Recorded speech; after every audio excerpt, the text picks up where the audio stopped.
Welcome, ladies and gentlemen, to the IPA European Open here in Newcastle. Myself, Stevie Walker, joined by Andrew Betts once again. And what a day of pool we have. We have multiple finals coming, we have a few semi-finals, but first we have a quarter-final. But yesterday, let's go on to that, Andrew Betts. What a day. Yeah, it was a cracking day yesterday. I remember recapping with you last night, but it sort of set up a massive set of quarter-finals, to be honest. There's some big names still going. And yeah, we had a great day of action. Yeah, and the match that we're going to watch right now, Dave Adenauer and Mark Boyle. Dave, who just not so long ago became a world champion. He's became quite, I mean, he was already famous in the Isle of Man, but he's became a bit of a celebrity now. He's on the radio stations. Pretty soon we'll probably see him on the TV. But he's going to be going head-to-head with, obviously, arguably one of the best to ever lift a cue, Mark Boyle, but it sets up a really tasty encounter. Yeah, David actually played an extra game yesterday than Mark, but he came through playing Brian Cumming, then played Jake Newruff, which is a great result, and then came through late last night against Connor Davison, and then Mark came through yesterday against Lewis McCool and Harry Peart. So knocked out a Scottish man late last night, and sets up a cracking quarter-final. Yeah, I actually spoke about Dave yesterday when he started doing some commentary work, and his first time in he said, listen Steve, I'm not too confident with this, so if you just do the talking and then I'll maybe just jump in here and there. And then all of a sudden, a couple of months later, he's like, where do you want me? I'll open the show, I'll close the show. And I was like, wow, he's just, and I think that win at the World Championships could be the same catalyst for him, because he's motoring through some of the best professionals that we've seen, and he's making light work of them. Yeah, and it might just be that he didn't want to work with you, Stevie, to be honest. But no, he always said that he needed something like a win at an event to kick himself on, and that might just be the one that starts his season off really well. Oh, they say winning breeds winning, and nobody's won much more than Mark Boyle. So Dave's got a bit of a tough task ahead of him. Yeah, but you've got to beat the best to be the best, haven't you? Yeah, and Mark's definitely one of them. So, should be a cracking game. Yeah, well, Mark Boyle is going head-to-head with Dave Adenauer, and I'm going to join the commentary box pretty soon, but I'm going to hand over to the one and only pint-sized powerhouse, Lee Shepherd.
Right, so that's me in the box now.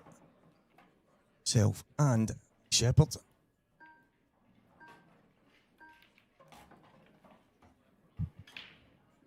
Sorry guys, we're just having a wee problem with the sound there, but I don't know if that's much better. Maybe you can let me know where yous are if it sounds bang on, but it's a wee bit iffy in our ears, I would say. Yep, I think there we go, Stevie. I think we're working now. Yeah, I think that's us. Hopefully that's us. Dave Adenauer, bit of a contrast to him maybe probably 18 months ago. He's absolutely flying right now, Lee. Yeah, I've come across Dave quite a few times, and I think it's more the belief. I think he's always had the game, but I think he's believing himself more where he can get over the line in matches. Obviously, he had a big result yesterday. Well, he had a few big results yesterday, but notably beating Jake Newlove, who's probably been one of the most informed players over the last couple of years. Out of most of the players on the tour, so I think he beat Jake 8-5, so wouldn't necessarily say it was comfortable, but it's a convincing win at the same time. He's obviously one of the guys that thrives on being confident. I mentioned beforehand there that when he started doing a bit of commentary work, probably about a year and a half ago, and he didn't want to talk. He says to me, Steve, I don't really want to speak, but I want to help you. And I went, well, commentating, you have to speak. And sure enough, he sat next to me. He didn't say much, but he would just kind of come in with a few things here and there. And then before you know it, he's coming down and, when do you want me to open the show? Do you want me to close the show? Do you want me to do it? And I was like, it's just such a contrast in the way he was to begin with. And sometimes you see someone go and win a big tournament and then they kick on, and I think we might see that in Dave. Yeah, it's probably just a confidence thing, isn't it? And just believing that you've got the right to do it. Maybe he's a nice guy as well, so I think he's quite a modest guy. Yeah. He probably kind of doesn't want to be at the forefront of the attention, but when you want to be winning these big events and stuff, you've got to accept that that's what comes with it.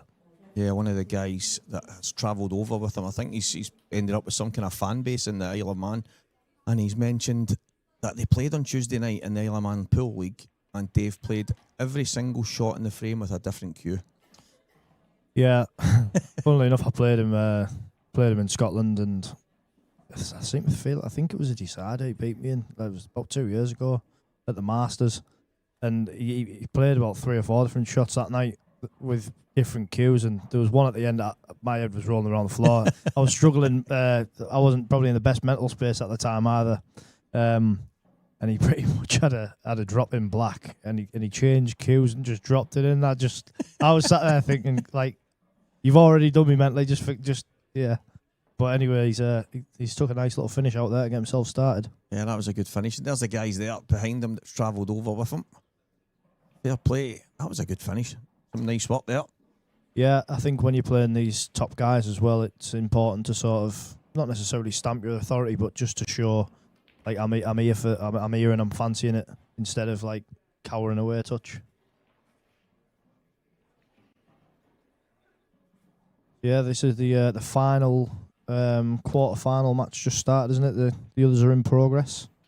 Yeah. The other one started pretty early. Well, they're all really close games, so that shows you sort of the level. I mean, looking here, it's Liam Dunster 3, Ross Fernie 3, Dan Davy 4, John McAllister 4, and Gareth Hibbert 7, Ben Davies 6.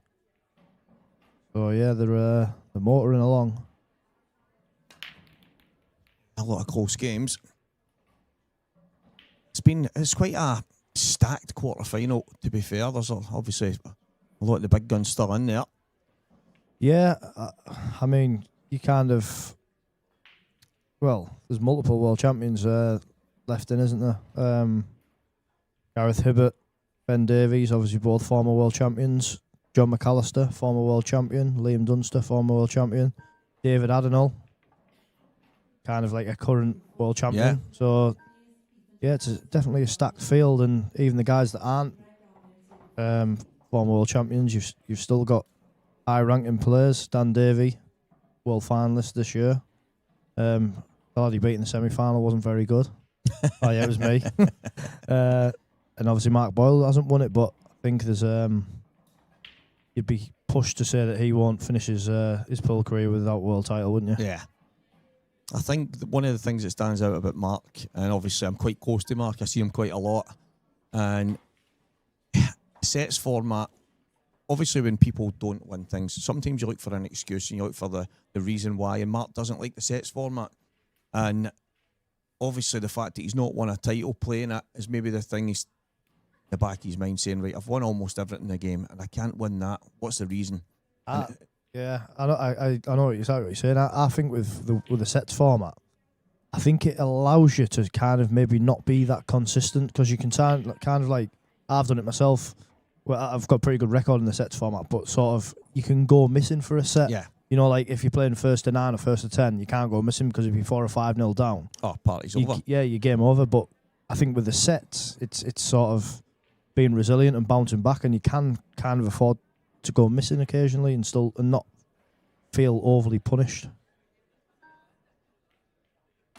But yeah, Dave's looking good here so far. He's just landed in a little bit of an awkward spot there. Wonder if he can run the one on the right hand side through. Oh, but the red doesn't go in the opposite middle, so not an easy clearance this.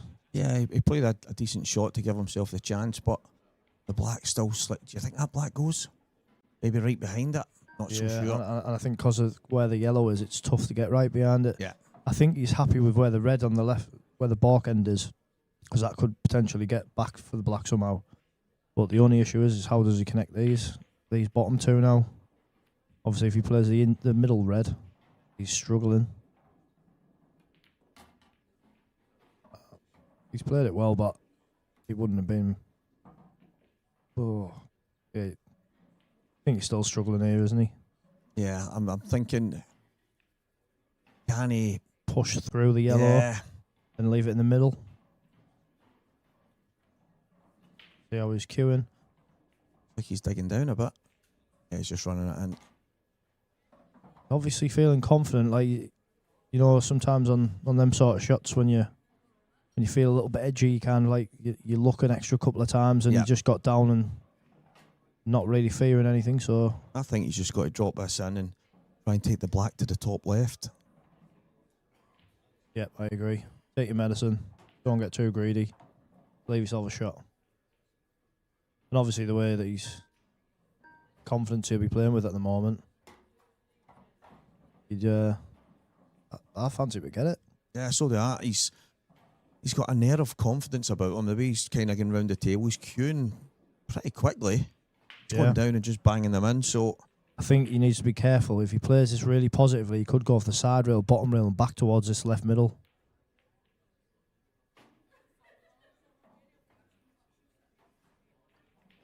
It wasn't easy. No, and there's a little bit of work to do on yellows. Sometimes, like, at the start of a match, you want an easy-ish finish, don't you, just to get you going. But he's a little bit of work to do here, obviously, with both yellows on both side cushions, but I still fancy him to get them. What's your thought on the pink Tawam chalk, Davy? Pink? I've not even seen it. Yeah, that's what Mark's using now. Pink? Yeah, I'm not sure. It's not for me, but one thing I do think that'd be all right for is it is quite a light chalk, so I don't feel like it's going to mess the cloth up. But I know Tawam as a whole doesn't anyway, but I think with it being so light, it's probably quite fine that you wouldn't see it on the cloth maybe. I think at a good level, that rings quite true, but I've got quite a lot of guys that in the Tuesday pool league will come to my place and I'll look at the table and go, what is that? It's a weird colour, but it's like these guys play every shot with screwback, so there's just big lines up and down the table, and it looks like a luminous colour because it's coming off the Talm chalk. Yeah. And but these people have never put in top on a cue ball in their life. They screw every single shot, and it's. But I think obviously with decent players playing and putting a bit of time in, it's very rare that you get much debris on the table. But pink, yeah. There's quite a few people that have been using it. I'm not sure I would like the look of it at the end of my queue. I know. Like obviously I don't like speak ill of products because there's a brand called Horror Tips, which I actually use, but they have different colours of different grades of tips. So the green is a hard, which I use, and they've got like a pink, which is it's a super soft. But I just couldn't sight that at the end of my queue. Wouldn't be for me that. I think that I was going to try them. I've used the brake tips and stuff like that, and I was going to try them a while ago, and the reason I didn't was because the colour of the one that I wanted to use wasn't for me. And I think if you had a choice of different colours, then maybe, just maybe, but it's yeah, I mean, I quite like the green like tip, and then using the green chalk.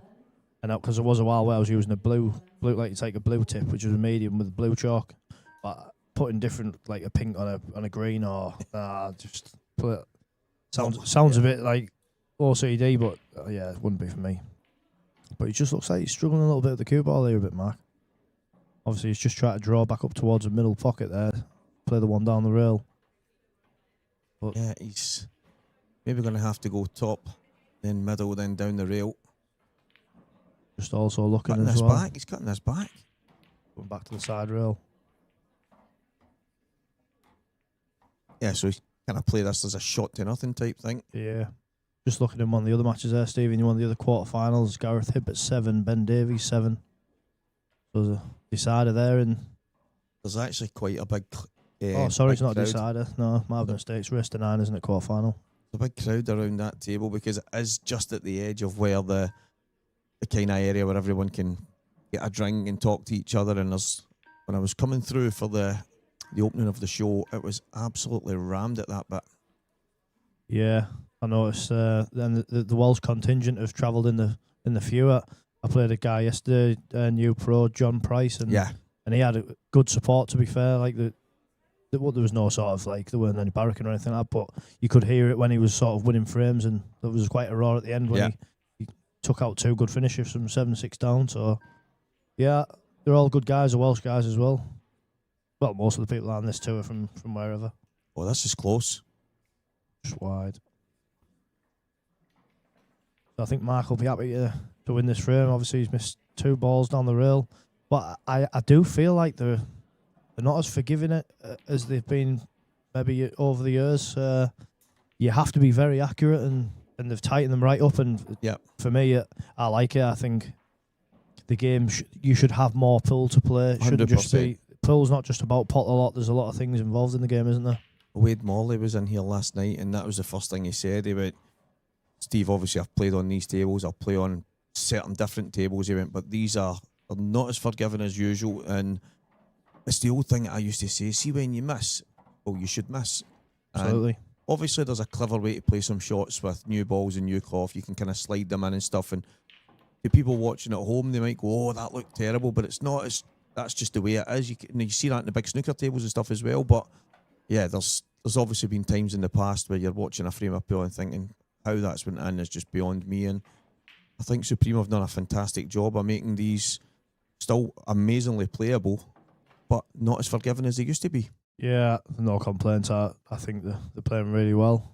And the good thing is now the ultra consistent across every table. I mean, there's been years, not in the recent times, but years gone by, where the outside tables play a lot different to the match like the main match table, and I think there's a lot more consistency, and obviously as players, that's what we're looking for. We want the similar bounces off the rail. We want them playing down the rail the same way.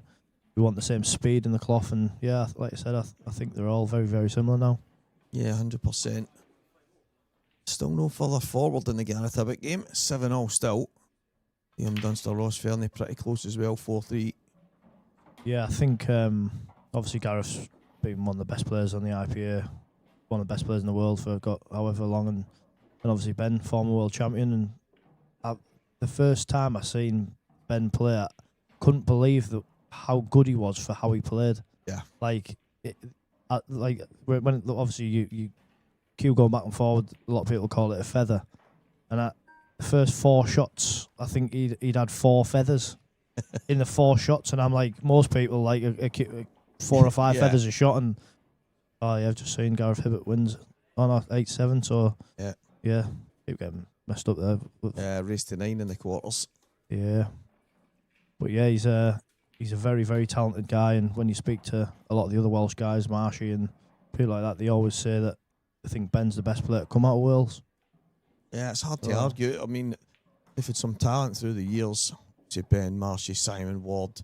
I mean, the list is endless, to be fair. Now we've got Corey, a world champion. Yeah. But they have got a long list of really, really good players, and there's a number of them obviously in the IPA this year. And John Price that you mentioned, who's came on and done well, and Michael Beckett back as well. So there's a lot of good players that come out of Wales, but they've had some top stars through the last few years, last maybe couple of decades.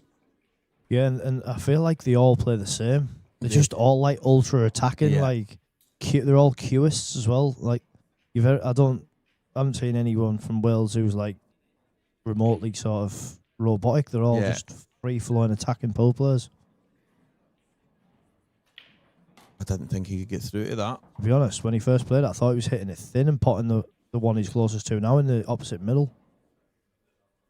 A wee bit of bother now. Looking from that, it probably wouldn't have been the worst shot. Yep.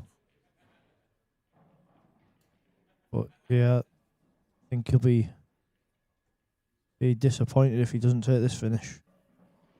These are the sort of times that you don't really want to let them get away on your own chances, because it's very rare that you get a chance from Mark's break. So just giving Mark one free shot, one visit here. I thought he might have been better just taking the cushion first, flick the yellow in at the bottom. It was medicine and played a long yellow. Wasn't far away there, but he was always going to foul, so he had to make sure of the pot. John McAllister's gone 5-4 in front against Dan Davy. Yeah, he's a funny player, John. Obviously, he lives not too far from me now, and I've had a few sessions with him, and he's not really that much of a massive fan of pool, believe it or not. Like, he just plays because he's good at it. But like you said, like when you're talking about practice and stuff, he doesn't really practice much. Obviously he's a scary talent, former world champion, but he I was saying to one of the other lads earlier on, he's a funny guy, because you'll watch him and you'll think you might one week you might think he's not playing well at all, and he'll get bombed out first round. The next event he'll come to a week later and he wins it, and you think, how can you go from like that to that? I wonder if it's just one of the, as you said, he's not the biggest fan of the game. So maybe one morning he wakes up feeling it, other mornings it's just not there, but he's just turning up to play anyway. But possibly. I mean, he is one of the most laid back lads you'll meet. Like, yeah. Like he's horizontal last time. He's last night, obviously he was on the stream last night, and Wade actually, I think he compared his cue action and the way he cues to Sean Murphy. He says in the world of pool, he says he's my Sean Murphy. When I think he's so smooth and so pure, and he is slick, like he has got slick cueing. But yeah, he has. He's just such a good player, and he's quality. Yeah, it's very rare that he's not at the business end if he's playing well. And he's a hard player to beat. He is, very much so. But been obviously keeping an eye on my guys in the draft. I'm not gonna lie, there was one guy I didn't know, and he's played out of his skin. So I'm gonna give him a mention anyway. John Luke, Welsh lad. I didn't know him. One of the lads who I know from Wales messaged me and said like he's a good player and he's stuff. Good. Anyway, played out of his skin. He got the quarters, lost to David Riggins, I believe. Yeah, one of your mates, isn't he, Scottish lad? So yeah, he done well. Preston McInnes, another one, quarterfinals as well. Yep. So both done great. Tilly, who's won a first match, and then is playing now, I think, and Nick Powell again won his first match and then had a close run. And the final one was Stephen Alderson Jr., who's winning now, I believe. So he won a game yesterday and then lost in the second round. Yeah, he's 4-3 up right now against Nicky Murtaugh, who won a few big games yesterday. Mark Boyle, nice finish. Quite a strange frame, that one.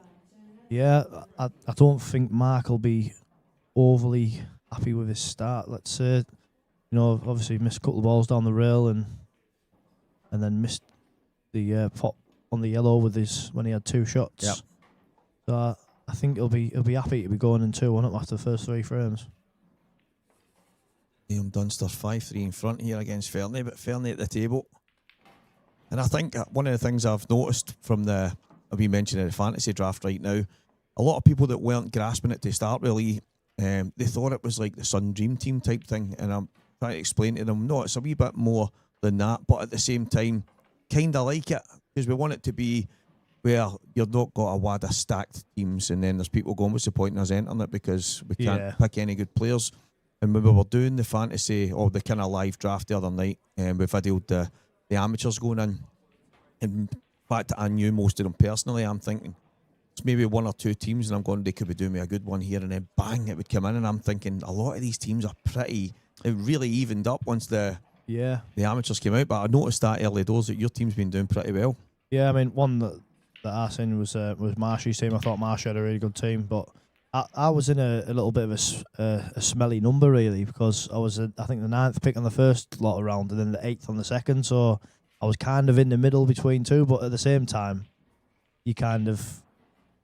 I'm happy with having sort of potentially middle of the road type, not players, because that hasn't ended up that way, but a middle of the road pick where you think, well, it's not the worst, but it's not so. Well, Liam Dunster had said to me, I don't think this is fair. I should get the first 2 picks. And I'm going, no, mate, you get the first. Yeah, and that's your advantage, but then you get whoever's left. You get last. That's just the way we're having to do it. And now, like one of you getting eating it then. Exactly. And so he wasn't too pleased about it. And I'm like, no, come on, Liam, you can't have it every way. If you prefer, we'll put you in the middle. We'll switch it around. But we're already paying his mortgage. What more do you want? Yeah, he's one of the guys that obviously he wants to win everything. So he's straight away he's thinking, I want her. Basically wanted to pick all the best players, and that was it. Thing is, as well, like even if you can pick necessarily who you want, it doesn't always work that way, does it? Exactly. You only need to look at the results that happen. Go back the last 5 or 6 events, and if someone's to say to you, right, give me a list of the top 20 players you think's there, and then tell me the results, probably more than 50% would have lost in the first round. Yeah. Because it's just the way it is. Because the players they're playing, there's no mugs. No, there isn't. I mean, if I sort of potentially had the choice of amateurs from the start, there would have only been one that I've picked that is still left in now. Right. And that would have been Ryan Clark, obviously a lad from my way, and he's just solid. And Ryan's class. Obviously he's still, I think, I'm not sure how he got on in the quarters, but he was winning. But he was the only one left that from the quarters that would have necessarily probably been in my first 3 picks, for argument's sake. So a lot of big names went out previous to that you probably would have picked, and that's the value of having the random draw. I think it's not picking people who you like or who you want necessarily. It's you get that team camaraderie with people you've never met before. Exactly. And I met that, like I said, John Luke, and had a bit of crack with him, and what a nice guy. I probably would have bumped into him at some point, but it puts you in a relationship straight away, doesn't it? Yeah, 100%. And that kind of part of it came from the IPA Grand Finals in Isle of Man, where during the Festival of Pool that happens in the previous days, or the prior days to the event, they do the singles, the doubles, the 3-man team. They do these kind of just random games and stuff like that, and it's good fun. But it's all at random. You don't get to pick, so you're in teams with people that you normally wouldn't. Not saying you wouldn't speak to them because you just don't know them. Yeah. And then you get to know people that, and you realise you had to off with some of them that you would probably never in your life get to know if it wasn't for that. So that was a big part of it, and obviously it's something. Yeah, I think it's a great idea. Yeah, it really is. And for the small amount to pay, isn't it? I'm a big fan of it. I think it's good. Even just like for me, I like sort of being the captain, so I like to think like I can say the right things to people at the right time and give people a bit of confidence, and 100%. And just them think like that people care and that are watching them, because a lot of people come and they don't have anybody really in the corner. I see lads come sometimes and women, and they're just on their own, nobody watching them, and it's not always the nicest. I'm fortunate that I always get a good support wherever. But not everybody does, so I like the team camaraderie. But going forward, do you get a choice of an MVP each event, and you can't pick the same one twice in the full season? Yeah, right. And the captain can't be it at all. Well, to be honest, going off my performance, I wouldn't pick me if we had 10 picks. It was straight away you're thinking, right, the Dunsters and Boyles of the world, Mark, if they pick themselves straight away and try and give themselves an advantage, which could happen all the way across the board, but we thought it was actually Paul that said, listen, I think it's better to keep the captains away from it, and then that it makes the players that bit more important. And yeah, I'm happy with that. He's pushing the boat a wee bit, and that yellow was. I'm staring at that yellow all the way through the frame and thinking, what's the plan? Well, I tell you what, if that red didn't go into the balkan there, he might have had a cock that on. Yeah, you're right. But I think it's just scuppered his plan. So, Gareth Hibbert, Ben Davies, 8 all, wow, decider. And that's the sort of things we want to see, isn't it? That's not bad. Oh, I think it's just came out. I think he's maybe on that red at the top left. Yeah, and then obviously he can pot the one he's close to now and bump the other one out, and then he's got 3 balls over the bag and probably a connector for the black also. So I think we're going to be seeing 2-2 very shortly. Rebecca Menzies sponsoring this event as well. Massive thank you to Rebecca sponsoring Tour 1 here. Yeah, I think I don't think she's too far from me, eh? Yeah, I think based down in this area, the stables and stuff that she runs from. Sedgefield? Yeah. Yeah, Sedgefield, it's literally 5-10 minute drive from my house, so if you're listening, Rebecca, and you've got any tickets, just send them over. Thank you. Seen quite a number of the guys went to the racing last night. Didn't even realise it was on, to be honest, till someone mentioned this morning. They must have been handing out some free hats and stuff like that because it was cold. Because they all came in dressed like skiers. I'm like, where have they been? Yeah, that's what it's like. But usually the only things that don't get cold in winter is polar bears and northern birds. Yeah. No, I know. It's mad, isn't it? Always perfect. Yeah, this has been rather... I mean, it's a kind of... I don't mind this kind of match. I like to see the odd mistake here and there, but I think the two of them have pushed the boat out a wee bit. Yeah, it started off a little bit scrappy, hasn't it? But I don't think either have sort of really got the break going just yet, so it can often happen. Yeah, totally agree.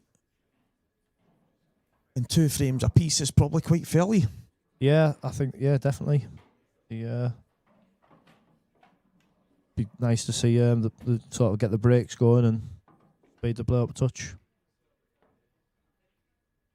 This is a decider, I believe. Rhiannon Graham and Gillian Hayes. Yeah. A nervy shot, wasn't it? Bit of a quick one. Yeah, kind of stabbed it a wee bit, took the cue away too quickly and didn't get through it. Wants to just miss the black here, doesn't she? She's a good player, Rhiannon. I'm not sure quite how many events she's won, but she always seems to be near the latter stages. Oh dear. A wee tester and a decider, this one. Yeah. A lot of people miss these because they think they're going in off. Yeah, I don't think she is though. And no, I don't think she's anywhere near. Unless she thicks it. If you thick it, you're in off, aren't you? Oh, and the winner is Ben Davies, 9-8. Wow. The Godfather is bowled out in the quarterfinal. Another good run, and Ben Davies is showing how good he can be. I know he doesn't. He was saying it again before, he doesn't play a great deal, but when you've got talent like he does. I spoke to him, I think it was a couple of events ago, and I asked him about the fact that he doesn't put much time in, and he says, listen, if I can get a few frames, I'll go and get them. And kind of expected that. Kind of expected that because I honestly think too many people feel that, and they try and miss to not go in, and rather than say, pot the ball. Sometimes all you can do is pot the ball, but I don't think she was anywhere near in off. Nearly went in off because of the miss. Yep. Jit too thin, isn't she? Yeah, Ben uses his first couple of games as kind of practice. And at this level, it's, well, pretty brave. Yeah, I've played Ben twice, funnily enough. Both at the Newcastle IPAs. The first time, it was when he was an amateur, and it was my first year as pro. Which was kind of like, I was sat thinking, trust me to draw him. Like, I'm a pro now, and I draw him from the amateur section, but he hadn't been playing at all, to be honest, and it did show. Like, you could tell, people say, I don't play, but you could tell he hadn't been playing. And then the last time was pretty similar, in all honesty, and I think I was 6-3 down and come back and won, but seen him since, and obviously got to the semis of the world. Was it final of the Worlds or the semis? Final, wasn't it? Final against Rhodesy. Yeah, and you can just see, like, he's just absolutely stacked with talent. It's just, when I watch him, I just think, how can you play that quick and be that effective?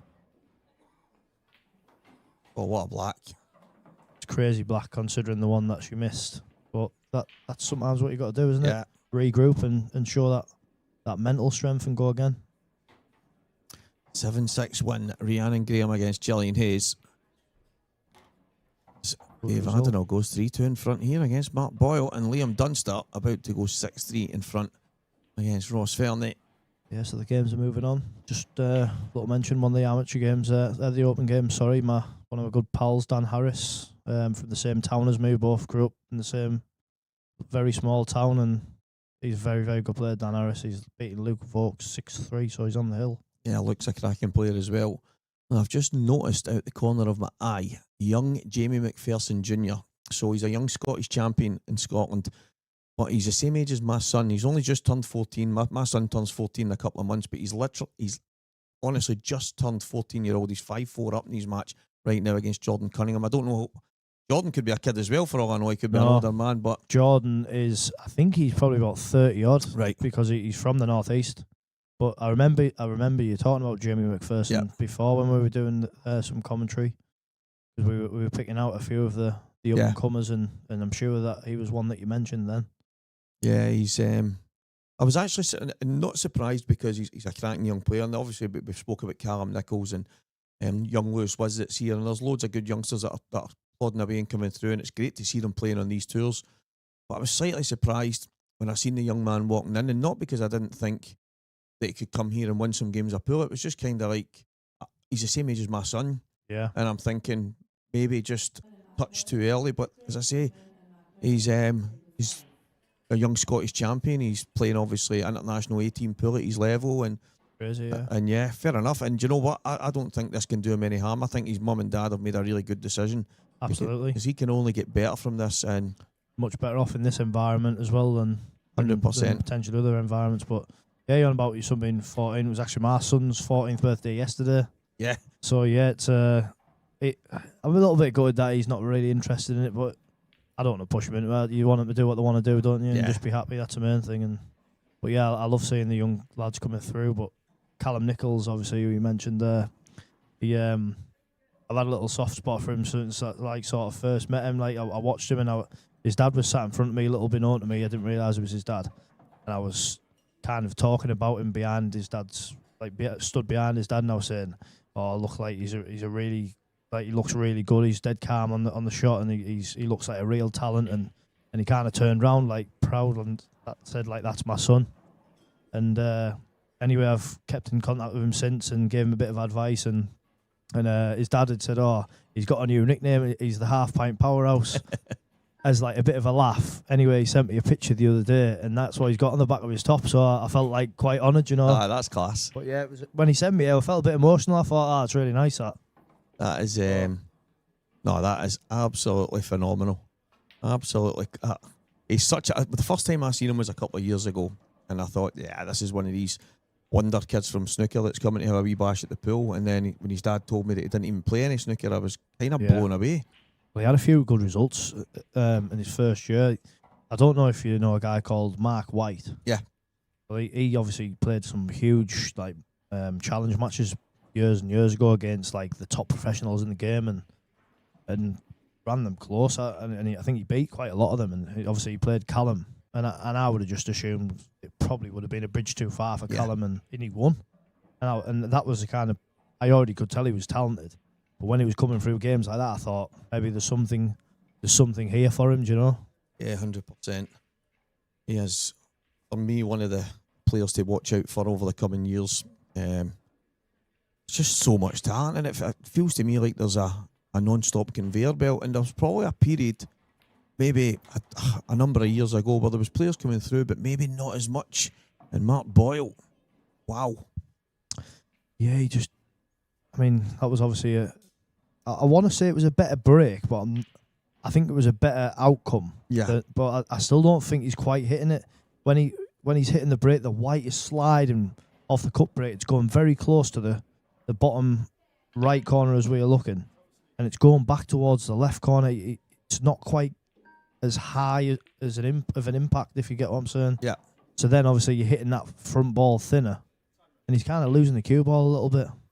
Well, that I think the red before he snookered himself when he dropped it, and he didn't go far enough, because then he would have been coming inside the yellow. But again, so surprising, because Mark, positionally is one of the best in the game, and obviously when he runs out, he's one of the best shot makers as well. And well, it's coming to a point where Dave's going to be looking, think, well, I need to be sort of punishing him here, and I'm actually surprised Dave's not just put the cue ball at the corner, and then that's all right. That's fine. yeah, it's fine. That's fine. I mean, the only thing that could have potentially happened if he bumped the middle knuckle there and then put it on top of the red, but yeah, there's no way he's not getting these. Rich Clark, Hassan Mia, how you doing, guys? He's another class act. I don't know if you've ever played Hassan Lee, but he is absolutely top drawer. He's also quite lucky. Yeah, I have come across him a few times. They've played from our region in the county sort of set up years gone by, and yeah, he's a nice guy. Yeah, class act. Talented player, isn't he? Very good. I mean, he's just such a pure cue action as well, and I think Hassan plays a wee bit of snooker as well, and you can tell. Yeah. Stands out, doesn't it? Jamie McPherson there going 6-5 down. I think you put the mockers on him, Stevie. If he listens back to this match, he'll be shouting that was Walker's fault. Yeah, but the thing is, at least like these young lads are coming in, and I feel like even if they don't win, they still compete. 100%. And the thing is, you can't come to these and expect to win right away. But coming to these and getting beat is far better than going and playing at a level that you're maybe better than and winning and thinking that you're... I'm not saying you don't get anything out of it, but you get far more out of this. Well, the reason that there's not a lot of players coming through, in my opinion, I know you've got a couple, but compared to years ago, you might have 100 juniors or under 18s or whatever, but there's too much of this same level competition. 100%. I'm not entering that because he's in it or he's in it. You've got to be testing yourself. This quarterfinal is a race to 9. Yeah, race to 9, mate.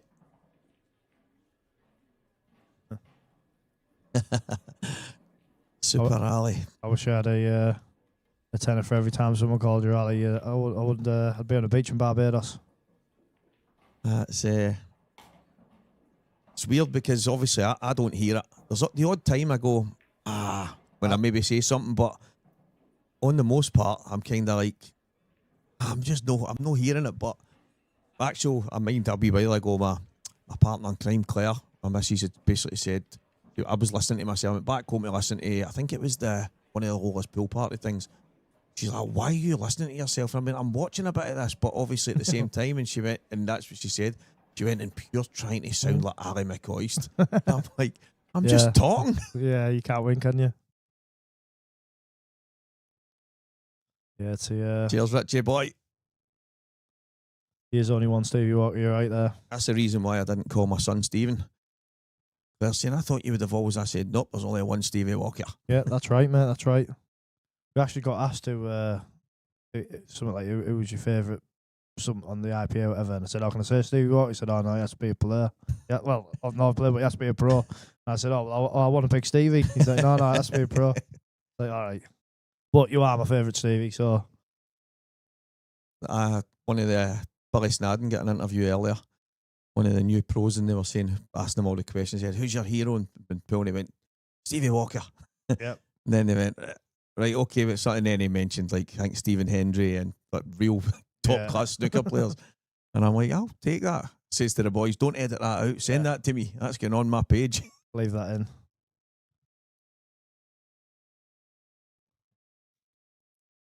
So the Adnall breaks definitely improved on the last 2 breaks.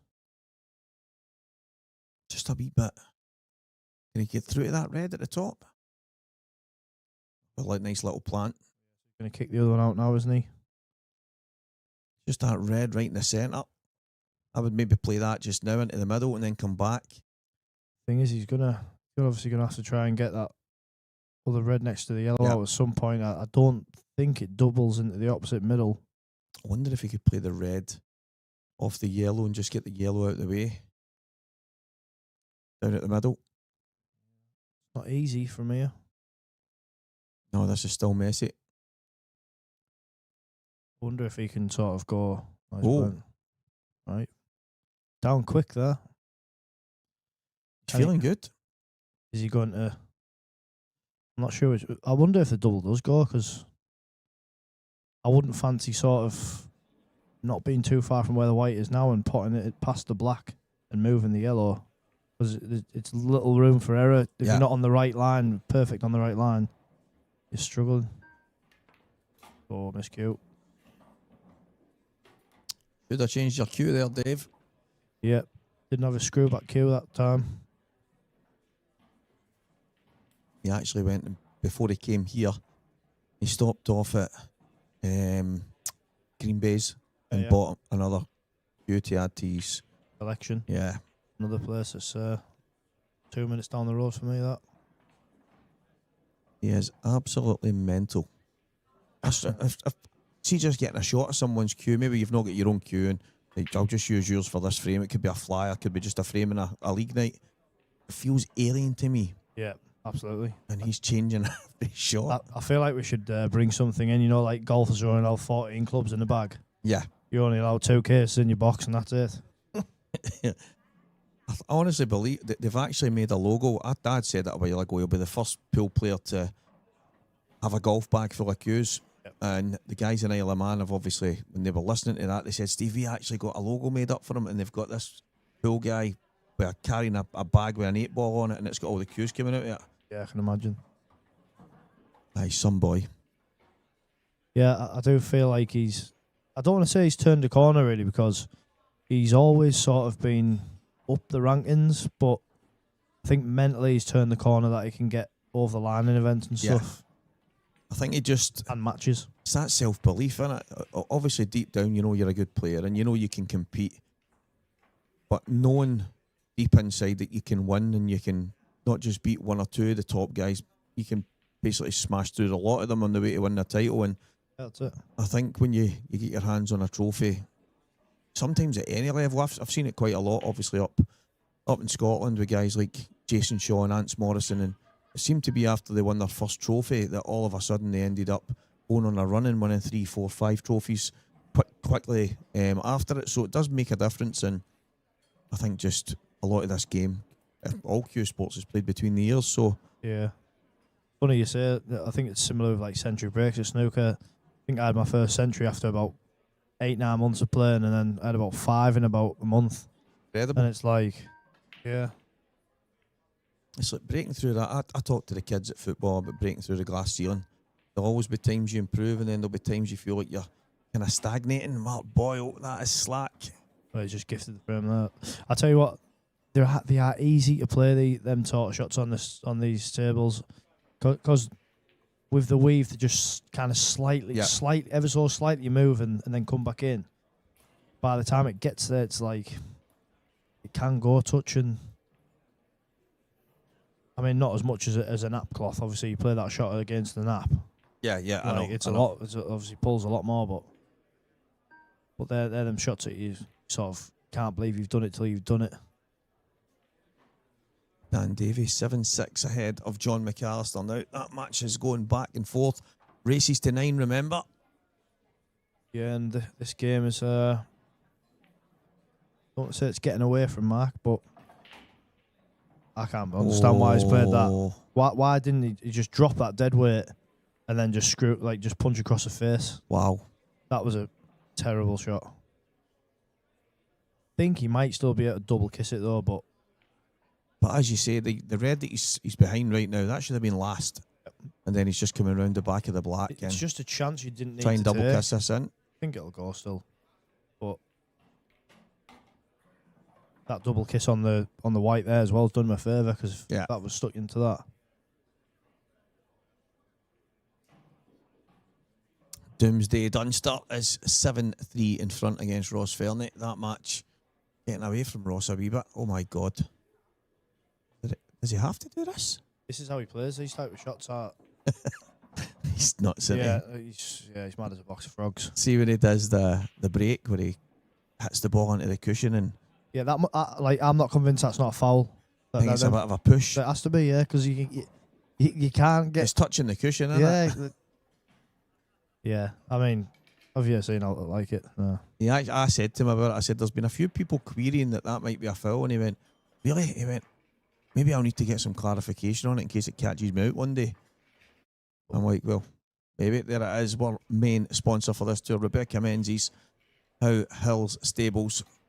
Not far from yourself, mate. Yep, 5 miles down the road. I wonder if I can have a pop up one day and have a look at a couple of the horses. Just going to ask for Rebecca and say, listen, one of the IPA pros, thanks for supporting us. Any chance if I go on a horse? Yeah. Yeah, I'm the right size, aren't I? I'll be a jockey, so might be carrying a bit too much weight, but I'm the right height. Crash diet, and next thing you know, we've got you in horses. Yeah, coming for the next Newcastle meeting. Dunster, 8-3 now, 1 away. Quarterfinals. Yeah, looks like there's a little bit of work to do there. Probably reds, maybe. See when I was on about the cue ball sliding down. Yeah. Whereas that one, he's hit quite higher in the pack. So, I mean, it hasn't ended up the best leave. They've all gone to one side and quite clustered. But he potted 3 or 4 there, didn't he? This was happening yesterday with the cut break.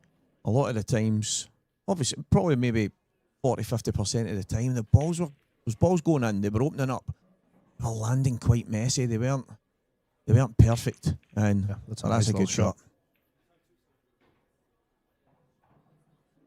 There's a lot of open games going on now, isn't there? Yeah, just seen George Henderson, one of the local guys from London who was born in Scotland, lived back in Scotland now, but talks like, all right, guys. All right, yeah. And but then his brother speaks like really Northern Scottish. He's like a Highlander. Yeah, it's funny that there's a guy who is one of my mum's friend's sons, and when he speaks to her, he speaks in the broadest Scottish accent you've ever heard. But then when he speaks to his mate, he turns and he's got like a Teesside accent. It's like weird. But yeah, cheers Simon Brown, appreciate that. We'll try and keep to the task at hand, but glad you're enjoying it. Yeah, cheers, mate. It's weird how people can switch between. Do you know Ryan Burdett? He was speaking Scottish yesterday and he was unbelievable. Yeah, is he good? I mean, like, is he? If he spoke like that permanent, you would not know the difference. He was Yeah. bang on. You know, he is mad as a box of frogs, but he's a proper nice kid. He's a nice kid, and his heart's certainly in the right place. But I think that's the case with a lot of the lads on the IPA there. And the lasses, like, Yeah. it's a family sort of feel, and you don't get many egos, let's say. But John McAllister ties the quarter-final up with Dan Davy. It's 7 apiece now. Yeah, I wonder if we'll get another decider in that one. So there's the Liam Dunster game that's 8-3 against Ross Fernie. David Adnall 5-2 up against Mark Boyle, which is a match we're watching. Ben Davies is the first man through at the semi-final with a 9-8 win over the Godfather, Gareth Hibbert. And the final match is Dan Davy against John McAllister, 7-all.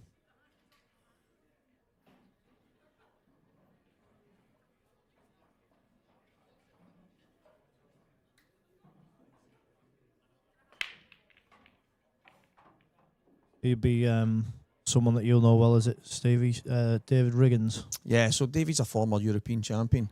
Yeah, well, I've heard his name mentioned previously, but this is his first year back on the tour, is it? Cause Yeah, he's also played in the Scotland A team and stuff in the past, and he's top draw. He's one of the guys that really struggled with confidence, which was weird because of the things that he's won. But he had a bit of a mental crash a few years ago, probably 5-6 years ago, and then it was weird because he didn't lift a queue for a number of years. He got rid of them all, he sold them, and he just fell away from the game, maybe fell out of love with it, and then heading to Bridlington for one of the international events, and he says to me, I feel like getting back, I feel like going back to the game, and I was like, strange, and he went, I love Brid, I love the buzz of it. Team atmosphere. Yeah, and he said, I don't want to miss it, and next thing you know, he was in the team, and he's just kind of dug his heels back in again, and it's good to see him playing so well. I like a comeback. He could win this. He really could win it. Yeah, obviously he's in the semi-final now, isn't he? Beat one of my teammates, John Luke, earlier on. Yeah. He's 4-2 up in the Open just now against Joe Holmes. You can't help but feel that Mark really has to get these. That's a nice little shot.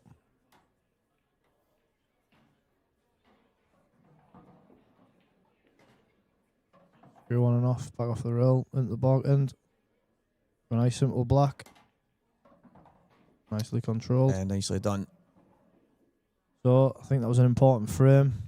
Difference between 2 frames in the match and 4. And obviously the stopping the rot was 2-all, lost the last 3 frames, so hopefully he'll be feeling a little bit better about himself. That looks a wee bit messy on this table. Dunster still there. I feel like Dunster's on reds as well, which you don't often see him in these spots. It's usually the other way around, isn't it? Like someone else is scratching their head against him. See, the red goes to the top left, but the red is kind of in between the yellows and the black. I'll go to the right middle, so he would love to be straight. I don't think he can get there. I think he's in a wee bit of trouble here. Yeah, sure what he's going to play. Can he maybe pop the red in the top right and then come back across? But even at that, might go into the flicking the yellow. Yep. He's nowhere, is he? Or the only other thing, even if you dug into it, the best you can do is go into the yellow, I think. And yeah, he's struggling here. but Dave Adenau breaking off once again. 5-3 in front. That's a beautiful break. That's a monster. To be honest, you can't hit them better than that. The white was going straight back into the centre of the ball cushion. That's just timing. He's just timed that so well. Yeah, that's a cream up. And if he can he get the yellows? I don't think that red next to the yellow at the top goes, so... Yeah, I think obviously if he's going to go yellows, he's going to have to go this bottom right one as we're looking and make sure he's got an angle to get back up. Yeah.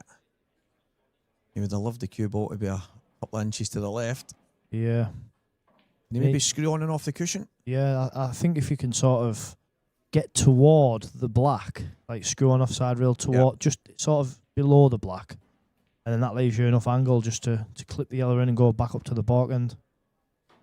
Don't think you can get low, so the closest you can get to the black is good. That's all right. Yeah, I think you would have preferred maybe 2 or 3 inches to the left. Yeah. So it's just that bit more of a clip and then come back up to anywhere near the left rail here. Yeah, but as long as you can get past the middle to near the left rail. Yeah, he needs to pump it in a wee bit though. As you say, if it's a touch thinner, slide it up. Just slid on him, hasn't it? Yeah.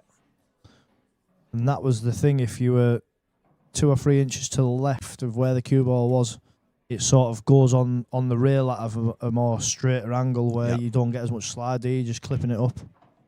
Obviously the top spin's made him slide a bit there. Gonna try and flick off this yellow and then go top cushion, flick the yellow to the top right. No, is he going to try and... Oh. Hit hard.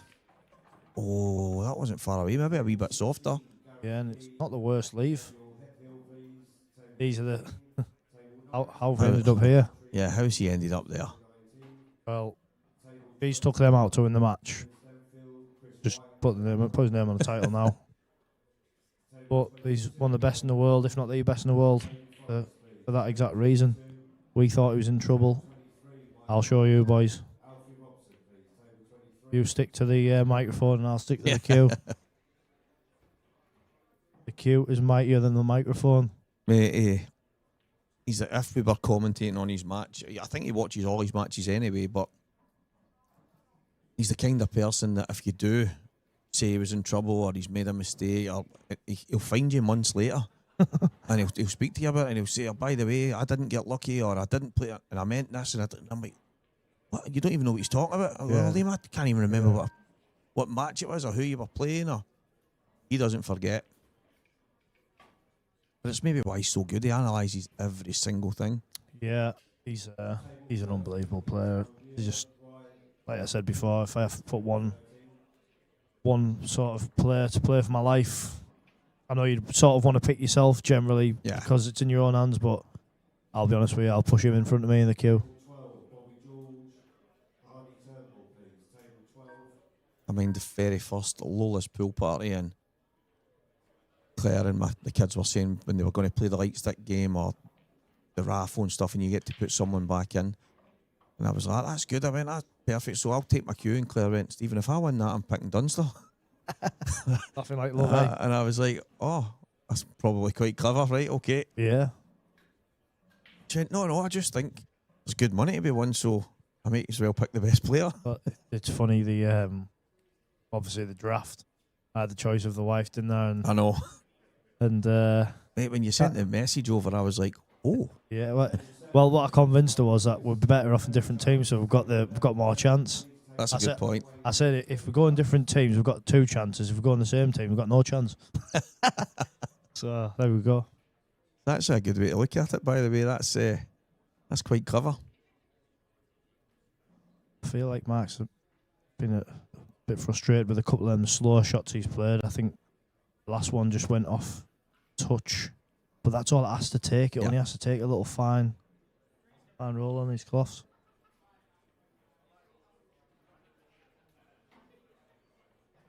Wonder. Dave's thinking here because he doesn't get it. White on the bottom cushion. I'm not. I thought you had to play it as a stun shot. Just stun it dead. Yeah. Or like a slight stun run so it goes to the bottom cushion. Because now I don't feel like he went for the double. No, I would have been, if I'm playing the double, it would have been the bottom. Yeah. And try and get the cue ball to the top cushion. I don't. Yeah. Oh, that's right. Oh. Funny game, isn't it?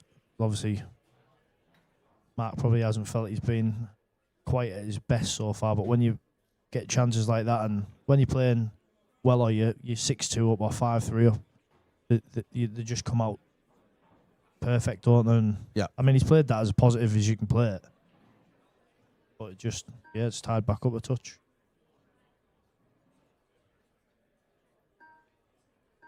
David Riggins and Ryan Clark as it's going head-to-head in the semi-final.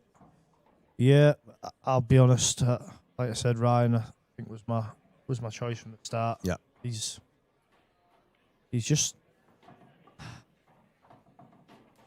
he's very slow. He's methodical, but although he's slow, he is attacking. But he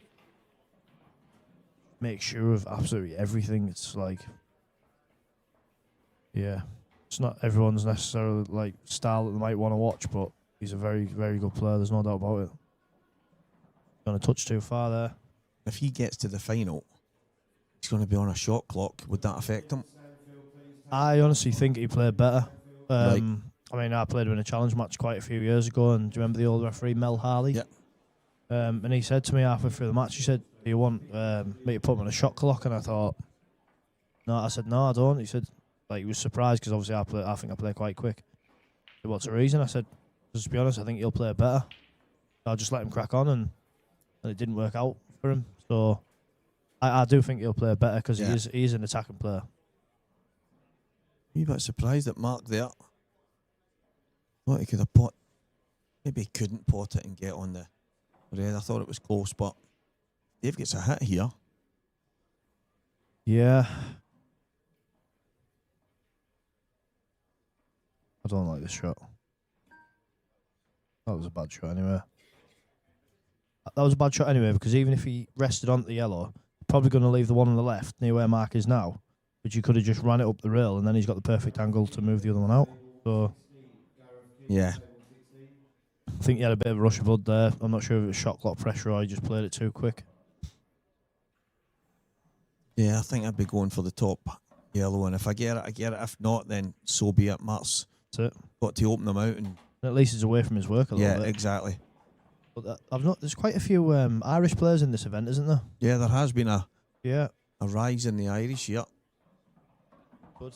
Good that we're attracting more players, and just seeing there, Dan Davy is on the hill against John McAllister 8-7.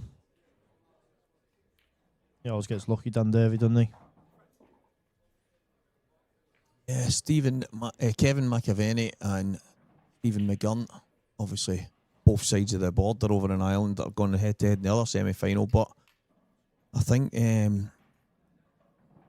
all of these guys that are in that stage are all, for me, they wouldn't be far away from chatting on the pro door. Just knowing them. You know what I mean? So it's no surprise to me that they're there. So it should it's going to be some amateur semi-final and final. Like I said, obviously the races to, I think they say the same, don't they? I think it's the same all the way through, to be honest. I think it's races to 8 all the way. I think Ryan Clark will have too much. But, yeah, I don't think he's been playing a fantastic amount. So, whether he's just sort of playing himself into the event or what, but I know he had a tough game yesterday against Greg Gamlin, who... Yeah. I know, obviously, he does quite a little bit up in Scotland now, Greg, but I remembered him years ago. He used to play with a lot of guys in Bristol. I don't know if you remember Ben Flack. He used to be one of the top boys years ago, Ben Flack. A lot of years ago when the IPA 2 was in different hands. And yeah, he was a good player then, so good to see him back playing. Yeah, there's definitely some quality out there just now. And there's obviously a lot of quality in the Fantasy League teams as well. Looking forward to getting the first weekend's league table up for everybody to see. See who's flying and see who needs a good weekend in Coventry. And yeah, I think a few of mine, I think Stephen Allinson Jr. might have lost that last game there against the local lad, Nicky Murter. Preston's 5-4 up there, so he's flying the flag at the minute. Yeah, he's got some points for the team this week. Yeah, he's got the quarter-final, Jonathan Luke quarter-final, and I've got Tilly playing. I'm not sure. I think she's playing Danielle Randall. So, come on, Tilly.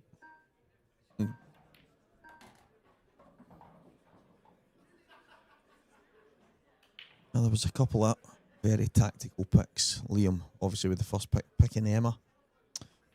Yeah, I mean, she's quite an easy selection, isn't she? I just wasn't sure because the ladies play less rounds.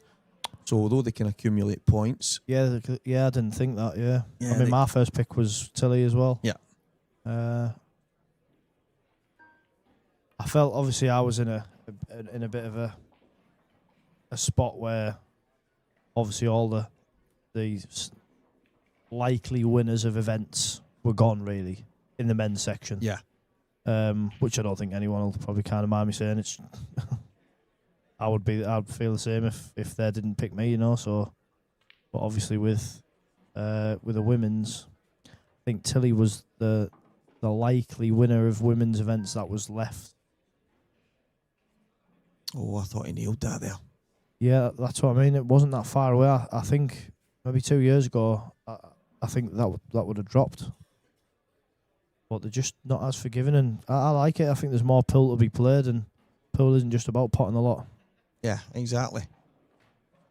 And although he did cue it well, stayed out, the bag's playing so tight, and there will be the odd shot here and there where the ball will slide in because they've maybe played a wee touch aside on it, and the shiny balls and the new cloth. But when you play them at that pace, noticed it more times than, and probably on older occasions, they just stay out.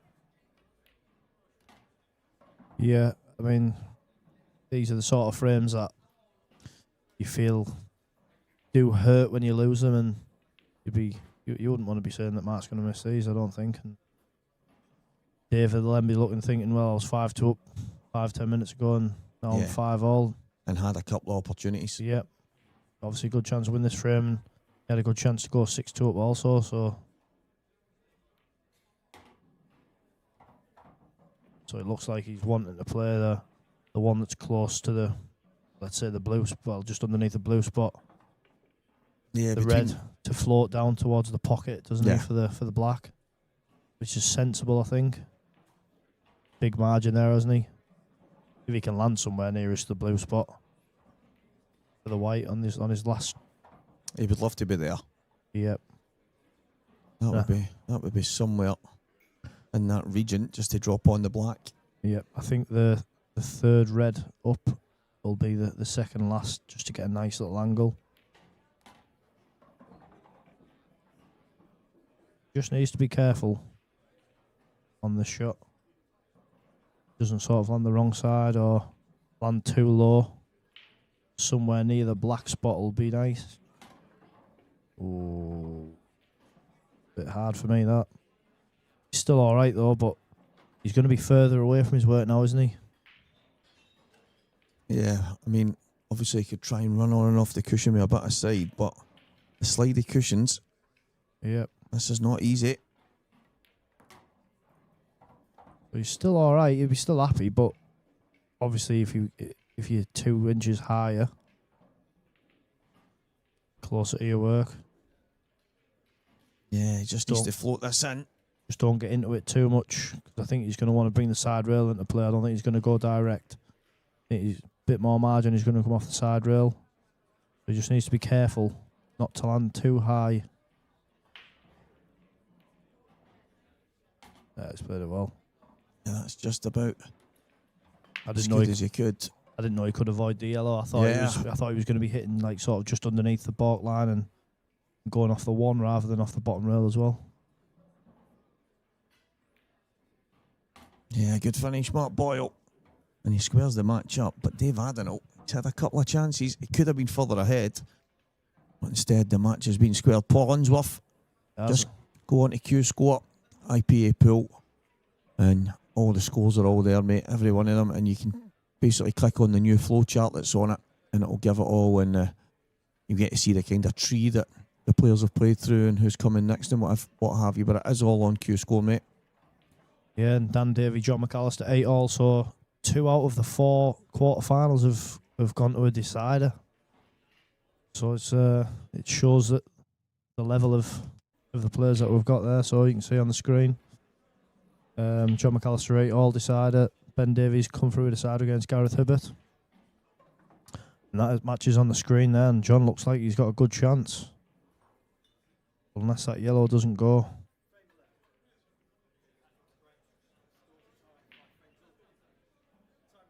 Go back to the match. Another game that's tied.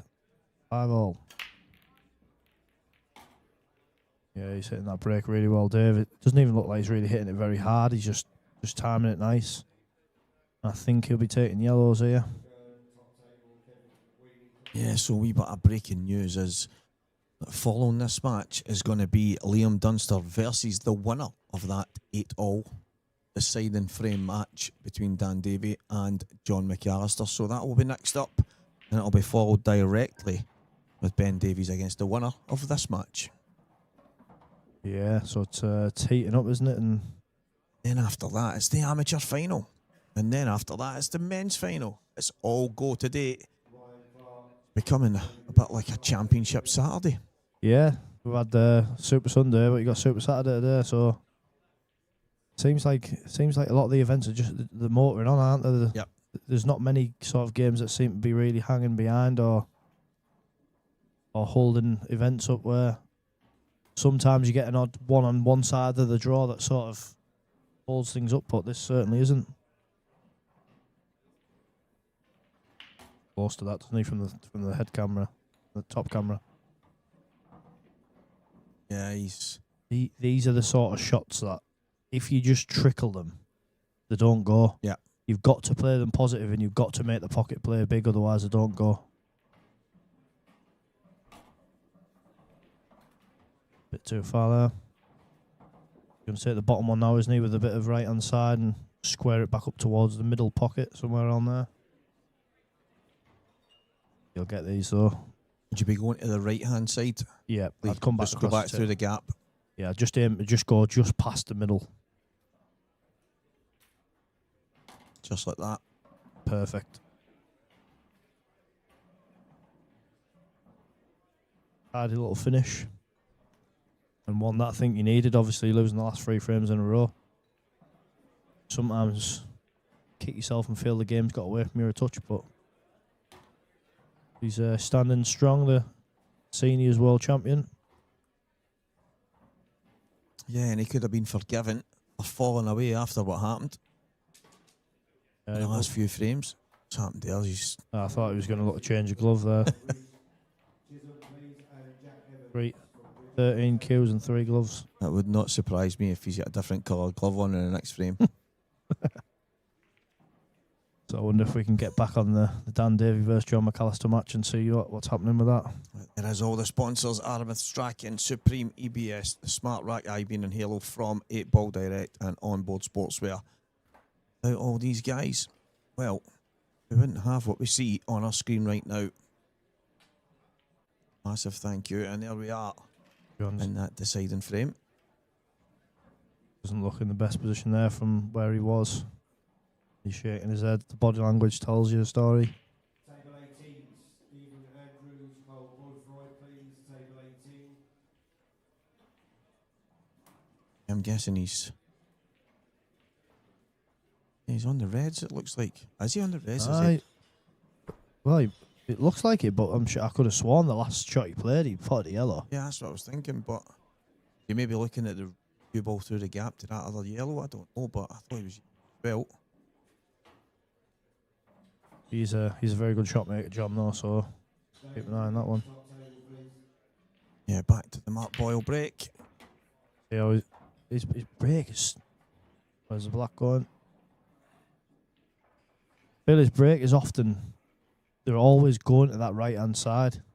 And the cue ball is either at this bottom end or in the back end. It's never landed in the middle of the table, so you don't always have like a decent starter. Sometimes, and it's not very often, but he'll sometimes change sides just to alter it. But Mark's 99% of the time from that right-hand side as we see it.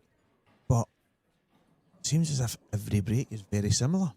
Yeah, the only one that I felt he hit well by his own standard. Obviously, he's getting a lot of power regardless, but the one where I felt it went off the side and straight back in on a similar line, he kind of ended up with the white in the back end. It was kicked up the back end to the next to the back end rail. So he's not quite hitting it like he would want to, I don't think. Moving these out here, is he? Probably not a bad idea with the yellow down over the 8 ball. Be careful, I think. So David Riggins, although he's in the semi-final of the amateur, he seems to be doing well in the Open as well, 6-4 up.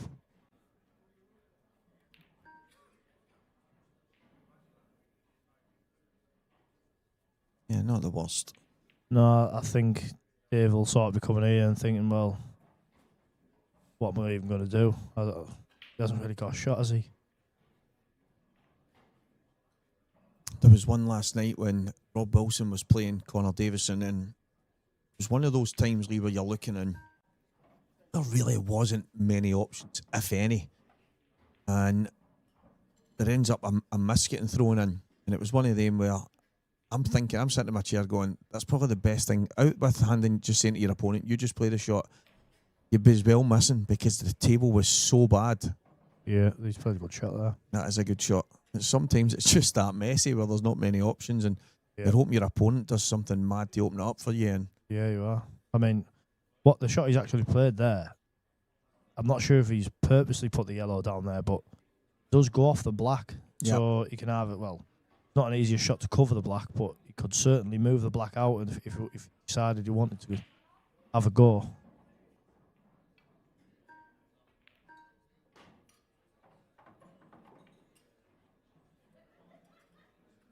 So Mark just trying to come in behind those two. Looks thin, this, doesn't it? He's going to try and put it in the middle, but if he can, he could maybe try and squeeze to the side cushion with a bit of sort of bottom left and play around the angles of running side. Could maybe disturb, but does he really want to open the frame up? I'm not sure. Looks like he's playing that shot, unless he's... Yeah, that was the shot I mentioned. Not bad. He's got away with it though. I think if that red had just squeezed past the yellow, he'd left a big pocket.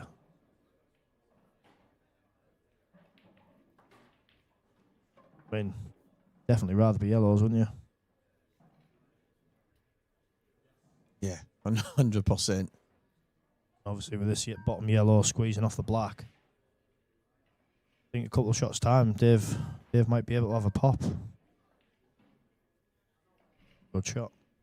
Yeah, that's a very good shot from Mark. Next match on table 11, Graham So you're just hitting this one on the bottom rail and leaving the white on the. Well, then again, he's got the big bag, hasn't he? Yeah, you don't want to take that away, but maybe he's going to try and squeeze it in next to that black. Played a good shot there. Not bad. They're not an easy shot to play over that distance either, because if they do go a touch, you can look silly, but yeah, no conclusion yet for the Dan Davy John McAllister match, so we'll give you the updates on that when we've got it. That is the other quarter-final that's still being played. Yeah, Stephen McGurn and Kevin McVeeny semi-final in the amateur has started now. Foul, isn't it? Oh, no, white to the side. Was it a total that anyway? I'm not sure. Might have been. I think it was. Just looked at the slight delay. I think it might have been. Yeah, I think the white might have just reached that left side rail too. Yeah, close.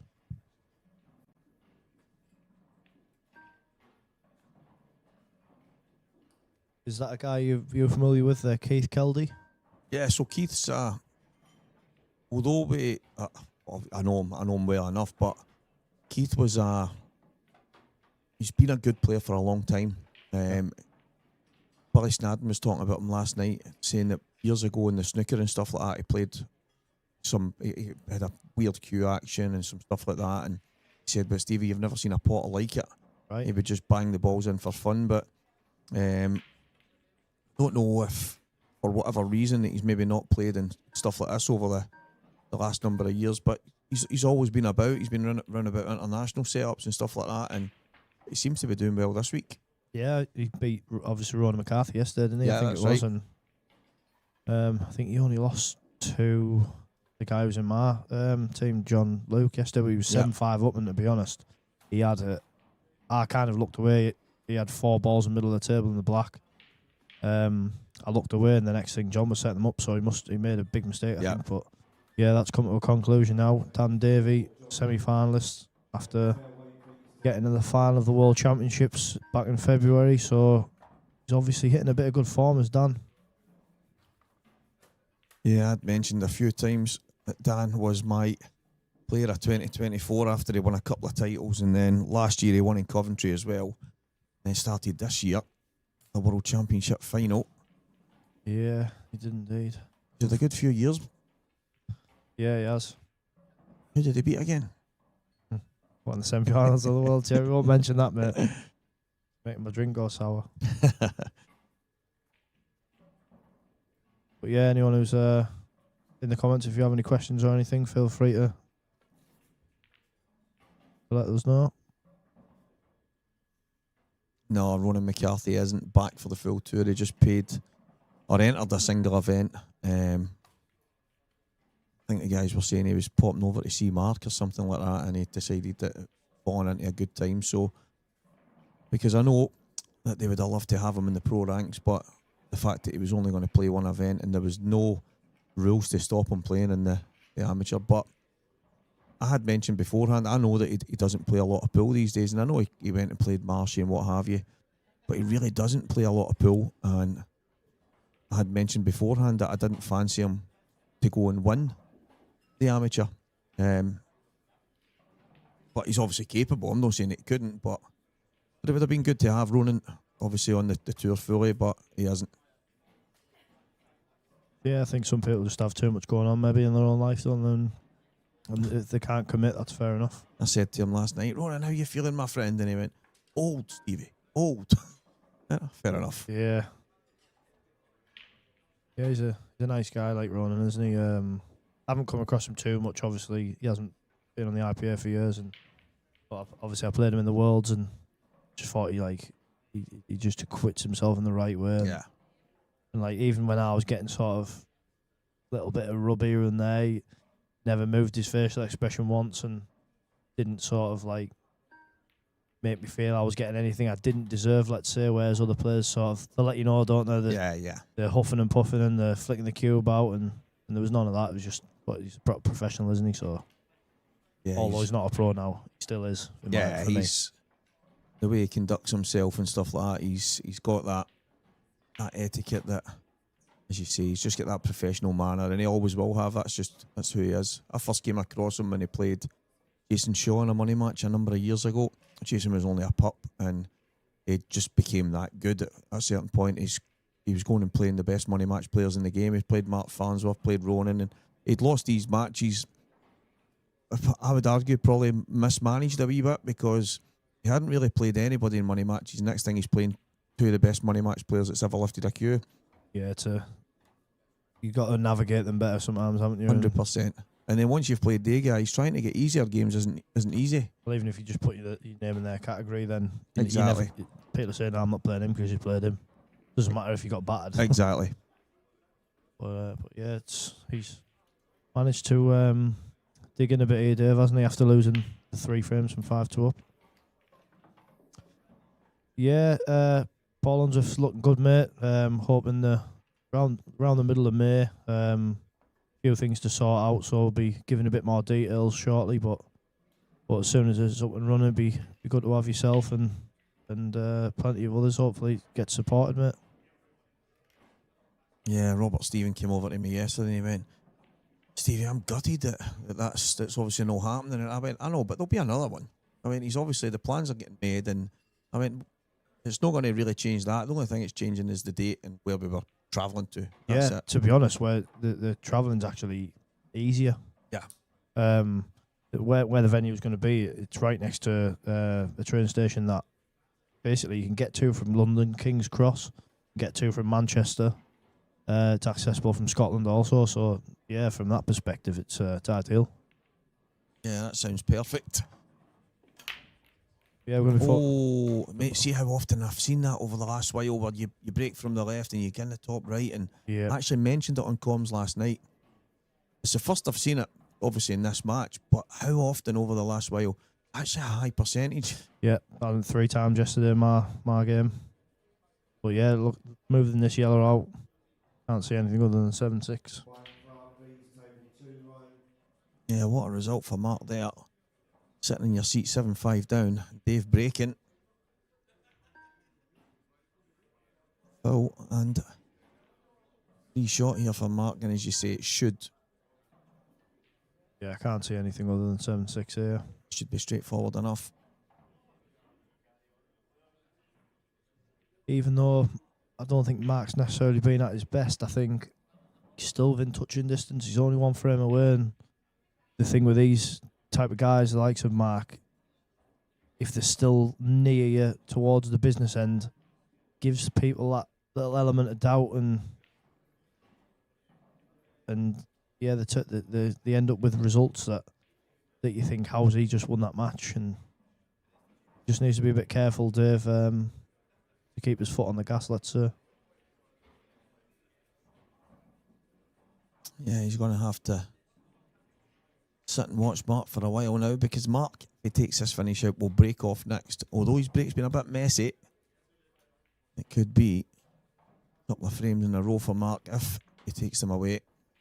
Yeah, I agree. So someone there in the comments just saying, who's the players to watch in this year's amateur events? Got anyone, Stevie? Who you? Yeah, I mean, I actually mentioned a few yesterday. I mentioned the young kids, Callum Nichols and Lewis Wiz and boys like that. Preston McInnes, who I fancy to go well. Obviously, the boys that are in the semi-final right now, I expect them to do pretty well. There's 1 or 2 that maybe, I'm hoping there's maybe 1 or 2 that fly under the radar. Declan Maley was one of the boys who he hadn't played a lot of pool in a while. He used to play in the international scene, but he lost to Davy Riggins in a deciding frame, I'm sure, last night.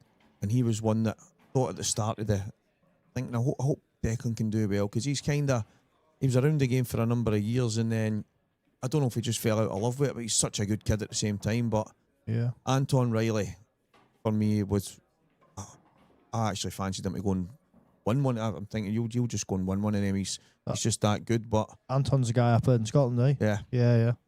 but he's he plays. He's won a lot of titles throughout the years, but he plays in the Saltire seniors kind of thing, and it's Andy Lucas and all the guys that are all in it. It's heavy stacked, but it's normally Anton and Andy towards the tail end most of the time. But it is really, really stacked events. But I thought at the beginning, coming into this, he'd be one of the ones to watch out for. But Callum Nichols and Lewis Wiz are the two kids that I'm watching more than anything. I hope to see they two do really well. I think the 15 and 16-year-old, it's incredible. Yeah, it's great, isn't it? The ones for me would be Ryan Clark, obviously. I know it sounds a bit sort of... Yeah, I'm trying to stay away from the obvious ones, and you just go right into the obvious one. I'm in the obvious. I would say Ryan, and then players like if he can play at the level he's capable of. There's a guy called Dan Harris. Yeah.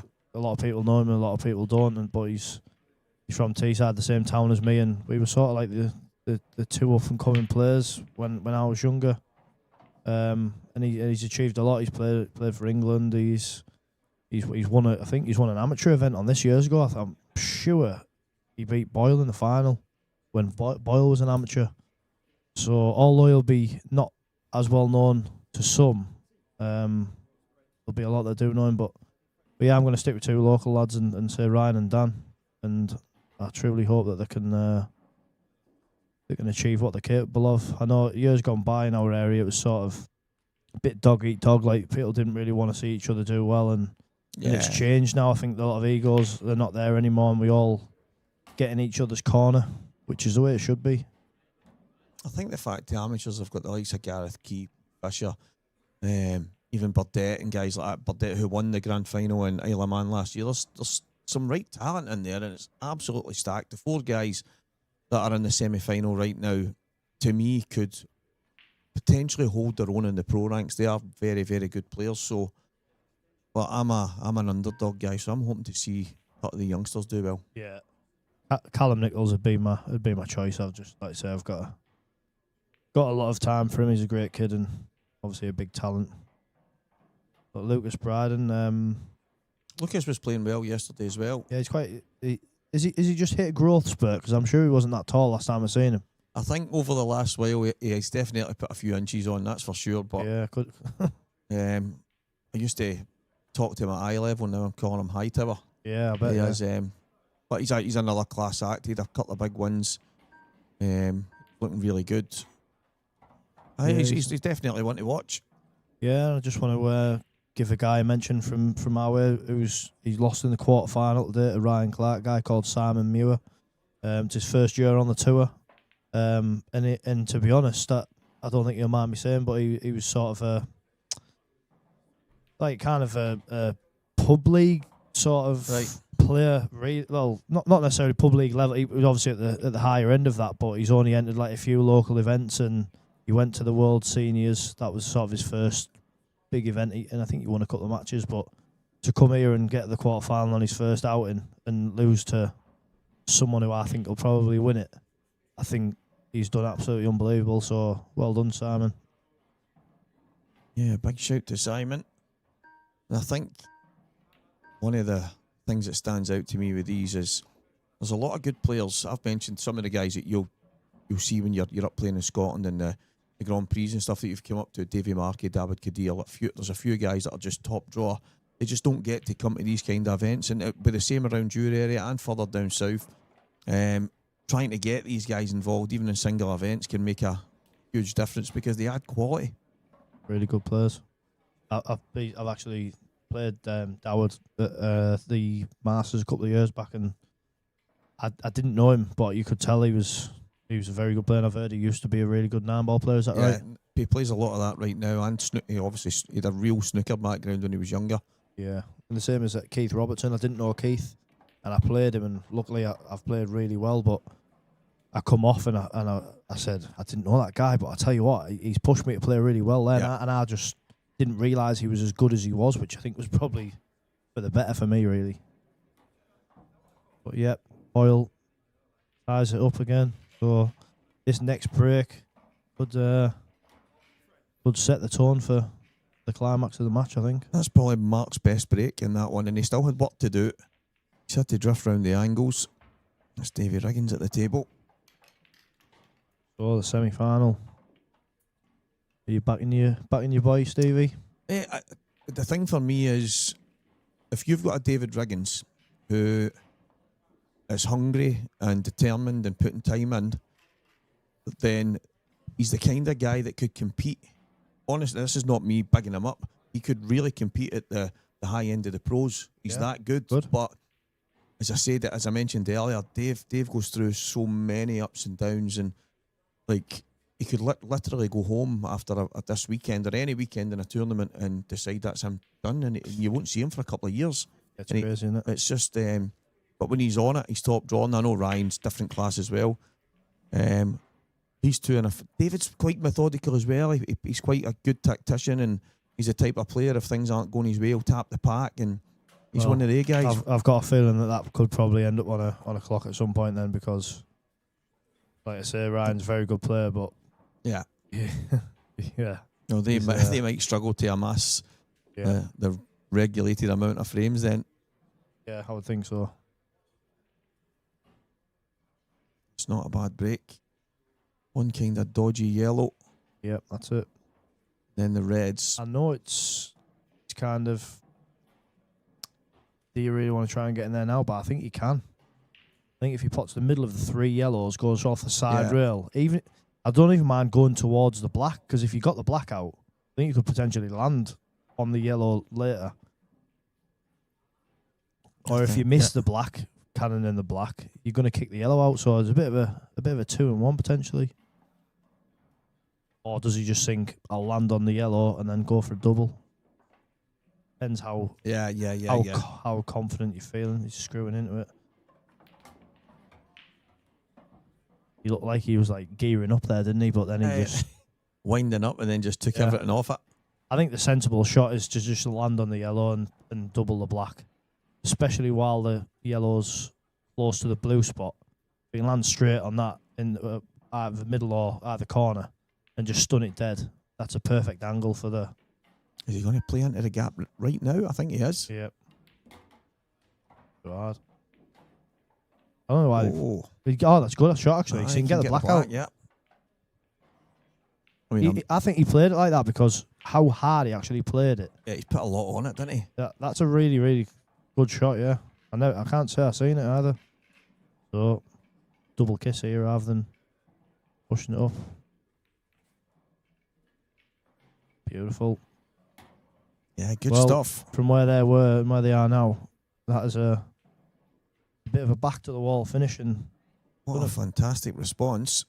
Going to put himself on the hill, isn't he? But for a mistake. And I've got to say the streaming is it's unbelievable. The camera quality and the angles and stuff. It's just really, really good. Yeah, it makes a big difference. A slightly different view of certain shots. Fantastic finish this will be, especially under the pressure. 7-5 up, makes a bit of a mistake. All of a sudden it's 7-all, and he's done this a couple of times in this match. He has. He got a little bit of a rush of blood there. He probably come back a bit further than he wanted to, but still good, isn't he? Oh no! That's the difference. But he's tried to kind of drag it in with a little flick aside when I think just pot. They're the ones that you can only believe, like I said earlier, you can only believe you've done it once you've done it. Like he's trying to drag it in there instead of just, didn't matter where, you couldn't fail but to be on it. Yeah. So just aim for the potting angle. I think he's played it with a bit of touch aside. And then he's come across, hasn't he, and pushed across the cue ball there. Have a shot now, we can move the other one out. So from looking like he's going to be on the hill, I think he's going to be struggling. And knowing the type of player that Mark is, I can only see a breaking clearance coming to win. Yeah. That's oh dear. That is just sat out nicely. That looked for all the world. It was just going to go into that little... yeah. I have to say though, that was some finish from Dave, and then to make that mistake at the end is... Sometimes when it's not for you, that's fine. But when it's in your hands, you have to make that count, Lee. And giving Mark Boyle 1, 2, 3 chances in a match, you just can't do it. No, and I think for Dave, these are these sort of moments that do set you back a bit as well, because I've done it myself, where you've kind of got the match by the scruff of the neck and you've potentially sort of handed it back. And I think for Dave, because he's obviously just won that World Seniors and stuff, kind of you think that you're through that. Yeah. And then you make a mistake like that again, you think, maybe I'm not, and then events to come, you can maybe doubt yourself, which I'm speaking from experience there also. Yeah, it happens. Yeah, and the likelihood is, I'll say that time and time again, you get punished more than once, so it's most likely that Mark Boyle will just smash them open and finish. Yeah, I think David will just be sat in his chair hoping that he's going to get another go in this next frame.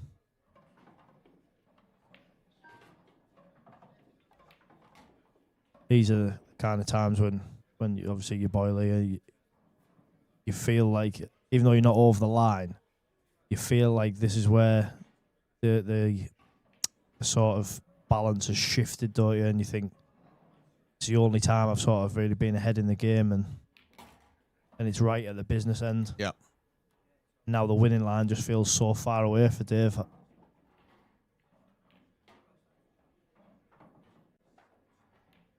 Even though I do often think, like, if you're Dave, if you were playing a race to 9 and someone said you can be 8-7 down to Boyle, would you take it? I'm not sure if you would or you wouldn't. I know that's a funny thing to say. Would you take losing? But you're still close to the winning line, aren't you? Yeah, exactly. Obviously, he needs Mark Boyle to throw in a bit of a wobble up, either a bad break, a dry break, something, anything. But time will tell, because it is Mark to break off next.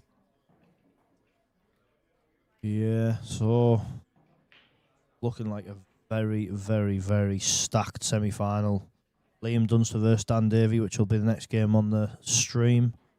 And it will be Ben Davies versus either Mark Boyle or David Adnall, which at the moment is looking like Mr. Magic.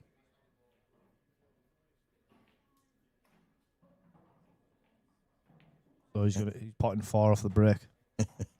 4 off the break, 3 balls in the middle of the table, black over the bag. Best one he's hit, and it's dry. Wow. Oh, look at them yellows as well. Or reds, and take pick. One.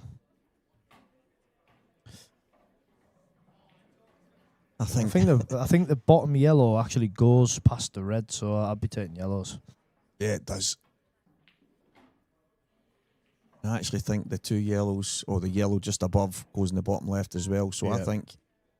I think he should have stunned that dead and played the second yellow down past the red, and then obviously it just creates a big gap for them all. But it's just how you feel comfortable here in it. And well, needs to take these out, and then he's breaking for the match. Well, we don't want to call for him. I mean, no. But at the same time, obviously Dale will probably be taking these out, thinking I've got to get these to stay alive, and I should be taking these to win the match. Exactly. Bit of an anticlimax, isn't it? Sometimes you have to take the medicine, because it was a bad mistake from him, and he probably, I know, I would have been sitting there thinking, that's me. Yeah, Party's over. So you have to kind of take them when they come, because this is one hell of a chance to be breaking for the match. Which ball are you taking these, Davey? I thought I would just maybe jab the yellow in off the red and just saying that. Do you think if he's straight on it, I think the one in the middle. Yeah, left middle. It looks to me as if he's slightly high on it, but yeah, if he's not, I don't mind. Like you said, just use the little bit of the red. Yeah, it's just to keep myself straight and then bring the cue ball back to roughly where it is just now. But I wouldn't want to be moving the cue ball. He must be slightly high on it, because he would have played. Yeah, he's pushing through. That's what he's playing the other. Yeah, so I think it's sensible-ish, but he just doesn't want to land on the rail, does he? Yep. On not this shot, obviously the one after.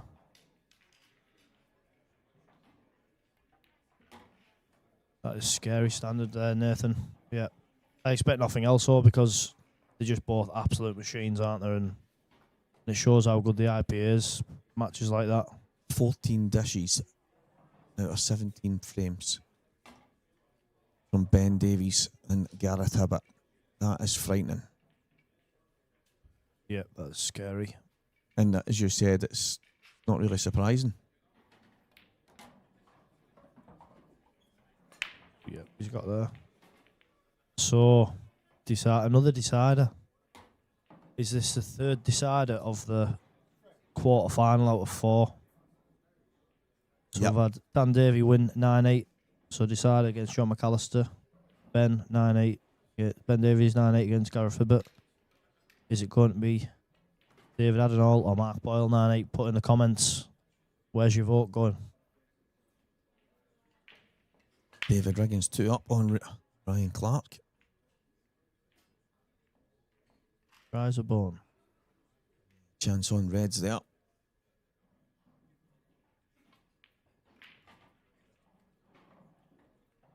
So who's going to get over the line in the in our featured match here? David Adenall or Mark Boyle?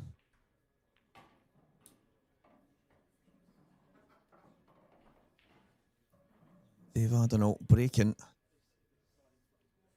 for the match when he could have already been out of sight.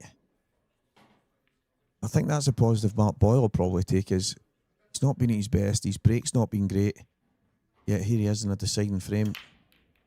Oh, he's tried to get off, but he's got a ball. Put his hand up. Is there a chance?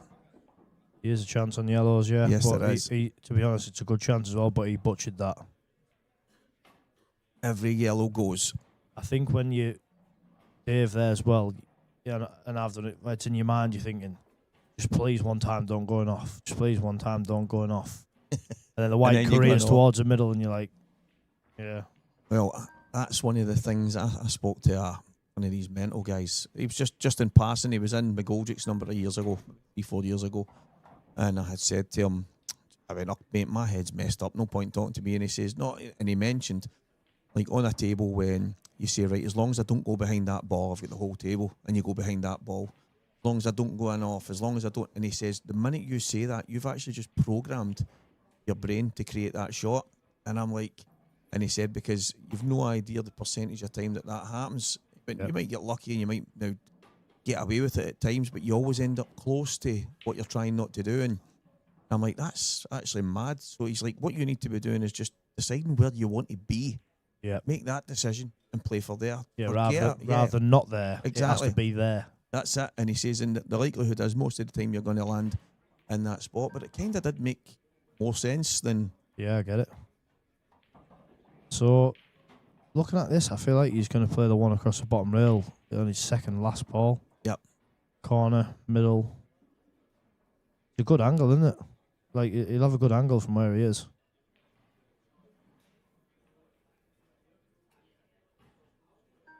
So, I don't think he'll... He winds up like he's going to blast it, doesn't he? Yeah, and then just flicks it. I don't think he'll forgive himself if he doesn't get over the line in this match now. With the 2 chances he's had. Oh, he's going top now. No, he's not. He's just double checking his angle. I like that. I like that. I do, but I don't like quite where he was looking. No, I know it's really thin. Yeah.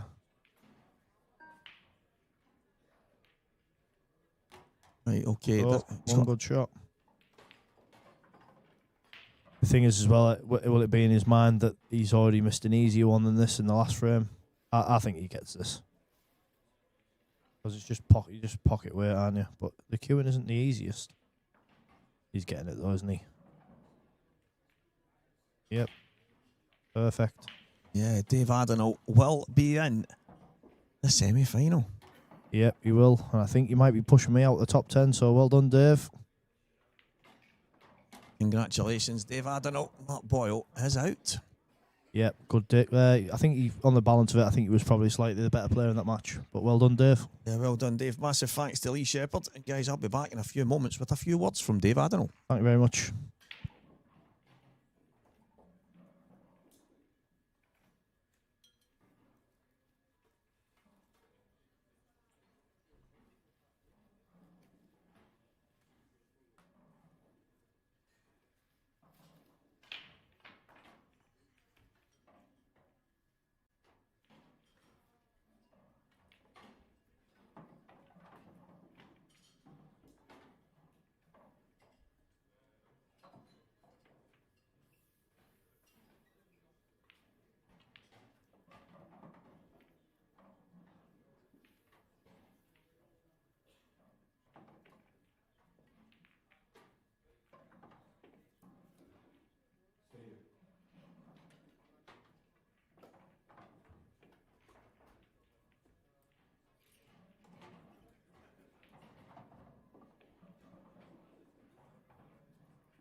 Welcome back, guys, and I'm now joined by the one and only world champ, Dave Adenaught, who's just taken out Mr. Magic Mark Boyle.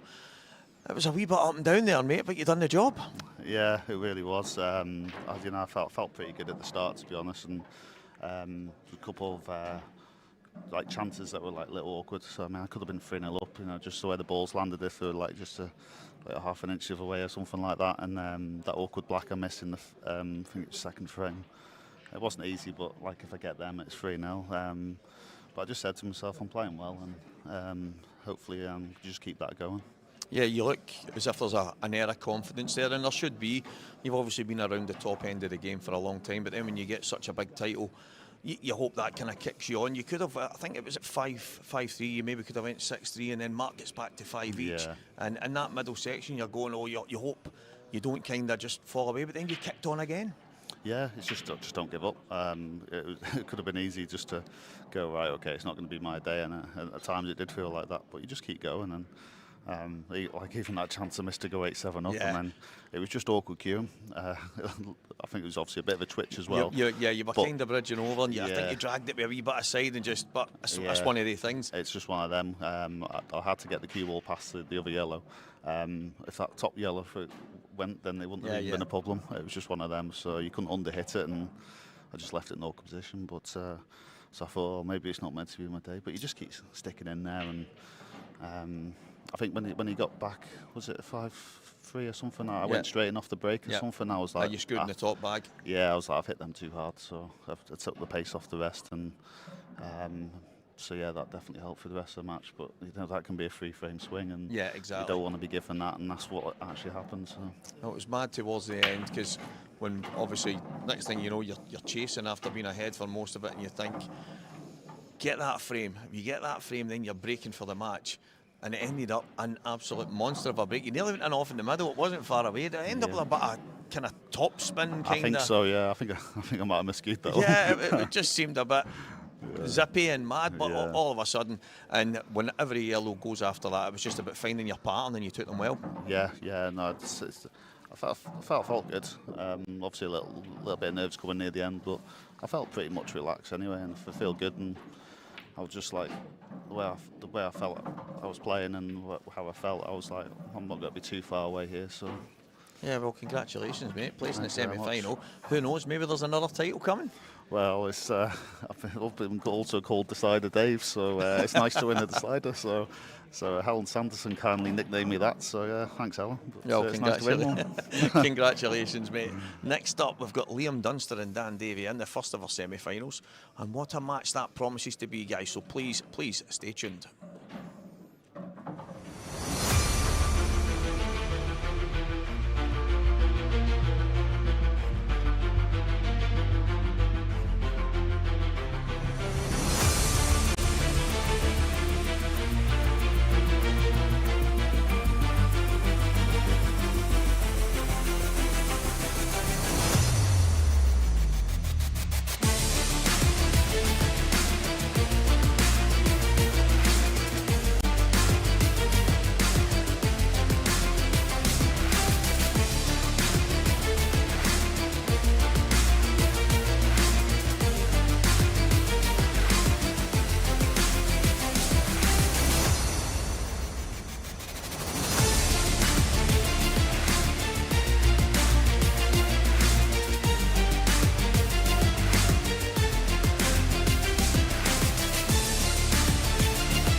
back, guys.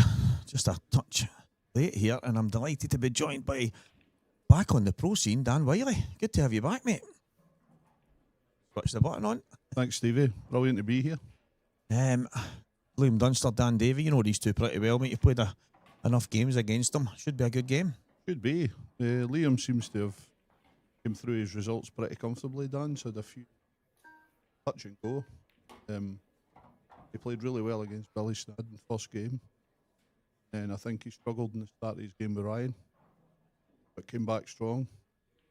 And he missed a glorious chance to win 9-7 there against John. He probably thought the game was away, but John made a mistake in the decider and Dan's took it away. So, yeah, deserves his this round. Yeah, we've seen a wee bit. The camera was swinging around. It's the joy of Craig having so many cameras around the venue, and he had it on the John and Dan game. And there was one point we've seen kind of John rolling. I think he rolled a yellow in, and maybe another couple. But when the camera came back round, he was in trouble, and we didn't know what happened. We didn't know what the outcome of what the shot he played. But then, obviously, as you say, he's ended up making a mistake, and it's cost him. Yeah, I think John he played to put a yellow in the bottom pocket, and he's come off the cushion to try and cannon a red out the way, and he's missed it. He ended up with no shot. Tried to play a safety, put the white in, and you know the boys at this level with two shots they're taking the frame away. So even in a decider with the pressure on it, but yeah, both players played well, and the standard in this event is unbelievable. Yeah, the Gareth Hibbett and Ben Davies match, we were told, someone that was watching it, there was 14 dishes out of the 17 frames, which is just frightening. Yeah, I mean it just shows the level when you can lose matches without making a mistake. Yeah, it is scary. But these are some of the best guys in the world, and that's what you expect. Yeah, 100%. Seen some of the scores on the semi-final of the amateur right now. Davy Riggins, one of the boys, he's been playing quite well. 3-1 in front against Ryan Clark, but Stephen McGurn and Kevin McVeany, both of them crossed the pond. Kevin McVeany, I think he beat Preston McInnes. Preston said he had like 6 or 7 dishes in that match, but he's 5-1 down. So that final's going to be on here, I think, after the 2 semi-finals done. Yeah, I mean the standard in the amateurs, guys are more than capable of playing in the pro level. Yeah. There's no easy draws. I mean, in the Open coming up, I play Ryan Clark. Now, Ryan was a former professional. In the semi-finals of the amateur, that's not going to be an easy game for anybody. Yeah, he's been obviously firing through the rounds, playing a lot of pool this weekend, Dan. So it's, and you see it yourself obviously in the pro ranks. You lose your first round, your second round, doesn't really matter. If one of the amateurs go flying through a lot of rounds and you catch them in the Open, they've played a lot of frames. That's it. They're loose. They're playing. Whereas the likes of myself, I lost yesterday to Rob in the pro. So I mean, I'll have been sitting about for over 24 hours, having not hit a ball. So you're sort of hoping to luck that it works for you when you go to the table. Yeah, it was actually Gav Robinson a couple of years ago was going mad because I think the amateur at that time was double elimination. Good finish from Liam. And he was saying they're just playing too much pool. I think he had lost maybe a couple of Opens in a row to amateurs that had played a bit of pool. And he wasn't best pleased about the fact that they were getting loads of pool but he wasn't obviously seeing the fact that the amateurs prop up a lot of the prize money as well at the same time, and it was kind of that ended up forcing the hand where we've now got the amateurs single a little bit longer races and things, but at the same it doesn't really change much. If you walk into an amateur that's been playing a lot, then they're going to be really sharp, really loose, and you could be up against it anyway. Oh, absolutely. I mean, it's tough enough playing against the guys when they've not been playing. But as you say, when they're all loose and they're playing well, obviously got to play well to get to an amateur event, then times you've got to put them favourite to win the game. 100%, mate. Liam Dunster's went one in front here. He's always coming into a lot of these events, and I think it's, I don't want to say the word unfair, but it's like, who do you fancy Liam? Who's the favourite Liam? And it's like, and I understand it doesn't really faze him, but it's, when you think of the calibre of player that still got to go through to get any of these titles, it's no mean feat, and for Liam to be favourite most of the time and still manage to get there, I think he's frightening. I think you've hit the nail on the head there. It doesn't affect him. Liam will come into every event as the favourite pretty much, even in a field like this. and it makes no difference to him. He's the same way, plays the same shots, and that's why he's by far the best player in the world for me. Yeah. And by miles, the world number one. Yeah, I totally agree. He should probably be nicknamed the Freak, because he is quite freaky the way he goes about his business. He said Doomsday over the last while, and now he's calling himself the Destroyer. So, fair enough. Well, he's certainly destroyed a few over the years, that's for sure. So it probably is a fair reflection of a nickname. He turned up yesterday with one of his old T-shirts, which is about 20 years old. I think he was on. It was one of the old TV sporty stuff ones that he was wearing, and I said to him, "Where's your new tops?" And he went, "I've not got them yet." You wore them at the Worlds. He went, "No, they were World Championship ones. They've got me some new tour ones as well, so I'll wait till I get them." I'm thinking, you could have wore one of the Worlds ones just for a game. You've got one from 10 years ago. You see, a lot of people will have lucky shirts. Yeah, exactly. I think with Liam, all his shirts are lucky. I mean, if I was a bit smaller, I might have stole one to see if the luck would rub off. But yeah, no, he is unbelievable. I mean, even when he has a bad spell, he still does well. Yeah. I've had the pleasure of playing him many times. It's always a good match. I've only ever played Liam once, and it was. I mean, it was. I've known him a long time. He was actually in the Scotland B team with myself. He must have been maybe 17, something like that. He was only young, and it was him, Davy, Rooney, Ryan, Davy, Ross Fernie. They all came into the B2 team at the time, and you know, the likes of Rooney and Ryan and Ross are a bit mad, and Liam was a wee bit more reserved, so I didn't really get to know him as well over the years. But then when we started playing against each other a wee bit, and although I've only played him once in a tournament, got to know each other a bit more in the single tournaments. But that day, I played a couple of bad positional shots that cost me the match in the end. But he wanted to stand and dissect it with me and say, and it was like all of a sudden I got to see a different side to him, and we've kind of hit it off. And I think he's got a good dry sense of humour at the same time. He's actually a good lad. Yeah, Liam doesn't let you see a lot of, but yeah, as you say, he's got a good sense of humour. And but guys like that, when it comes to dissecting your game, yeah, or my game, or whatever, to see the insight of what they see, yeah, compared to what you see, can be so big for you. 100%. I remember playing a tour event in the Isle of Man, Scott Gillespie. We're in the bar after having a few, and I learned so much how I play. Then years of watching myself. Wow. Amazing. And I mean, some people, if you think talking, yeah, but you do learn so much from it. Oh, you're right. Sometimes you think people have been a wee bit condescending and just, you were unlucky there and this, and you think, listen, just let me go, mate. But that day, I must admit, I was keenly listening, not in the sense of, I've been around enough good players through the years, and you sometimes know the mistakes, but it was the way he articulated it. He was talking about percentages, and if you land in this area, Stevie, what percentage do you think you finish at? 100. If you land here, 70. If you land there, well, and he's saying, so you start looking at these areas. If I land in that space or that corner or that, and that, I was like, never even thought about it that way. And you hear people saying there's nothing for short here, or make sure you're high in the table, but he was using a percentage gauge type thing, and it was kind of like, well, that's such a big insight to how he looks at the way he plays the game, and it opened my eyes a wee bit. Sometimes I'll see myself playing the game now and going, right, if I land there, I've got no chance, but I'm a high percentage chance of finishing it there, and it all came from that one conversation. Yeah, that's it, and it's what you take from it. You'll not be happy with that. That's a big miss, Cute. That could be a big point in this game, Steve. Looking comfortable for 2-0 there.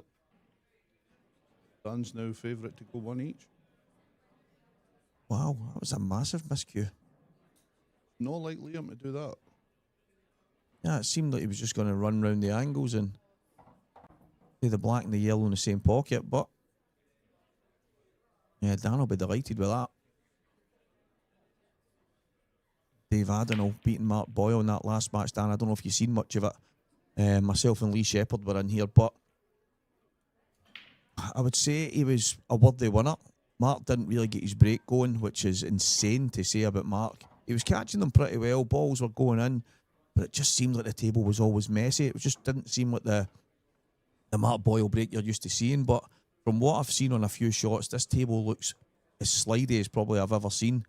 Some of the shots players are playing to maybe get out a snooker or a certain positional shot, and the cue ball's just not going anywhere near where they're expecting it to go. And I think the way the balls were opening and hitting off the cushions for Mark, they just weren't travelling the distances that they normally would. But Dave was a worthy winner. I think he would have been absolutely gutted if he didn't come through it, because I think he was 5. He should have been 3-0 up, and then he was 5-3 up and made a big mistake and ended up 5-all. Then I think he had a chance to go 8-7 up and made a mistake and ended up 8-7 down. And he's managed to win the 2 frames in a row to come through and win with a big dish at the end. But he's on a wee bit of a roll now. Yeah, I mean, just shows you what a win can do for you. You know, the confidence from winning that seniors world title, and in the way he won it. You know, I mean, to win a final 8-0. Yeah. You've not just scraped over the line. That's domination. And he's obviously took the confidence for that and brought it forward. Now, I'm led to believe that the match table actually has a brand new slate on it. Yeah.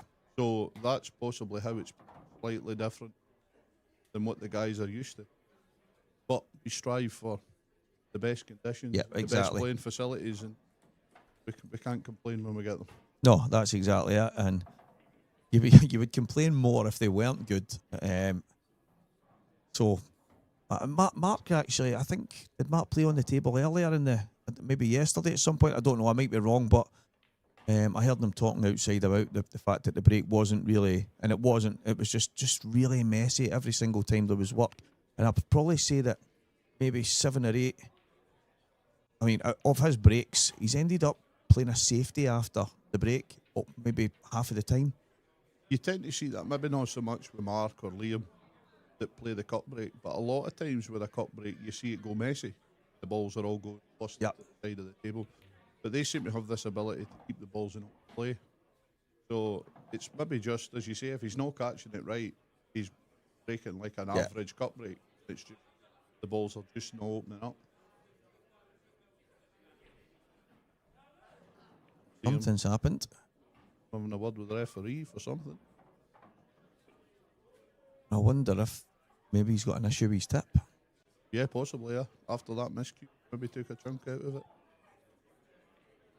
I wonder. He's okay though, because EBS are here to exactly. If he needs it. The EBS team are here, and Andy Finnegan, he's been non-stop with the tips. And he actually said to me at the last event of the Worlds, he went, I think he maybe done 17, 18, something like that. But he'd said to me, he went, Stevie, it was 17, 18 more than I expected. He went, I thought we'd be maybe selling cases and cue towels and chalks and stuff more than anything. He went, but the amount of people that were coming up and saying, yeah, I thought about doing a tip, but then I decided against it. And he's looking and going, they've been done months ago.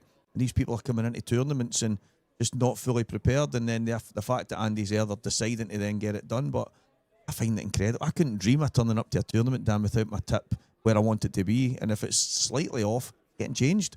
Well, that's it. I mean, I carry a box in my car at every event so that I can do my tip. But me and Andy were having a conversation at the Worlds.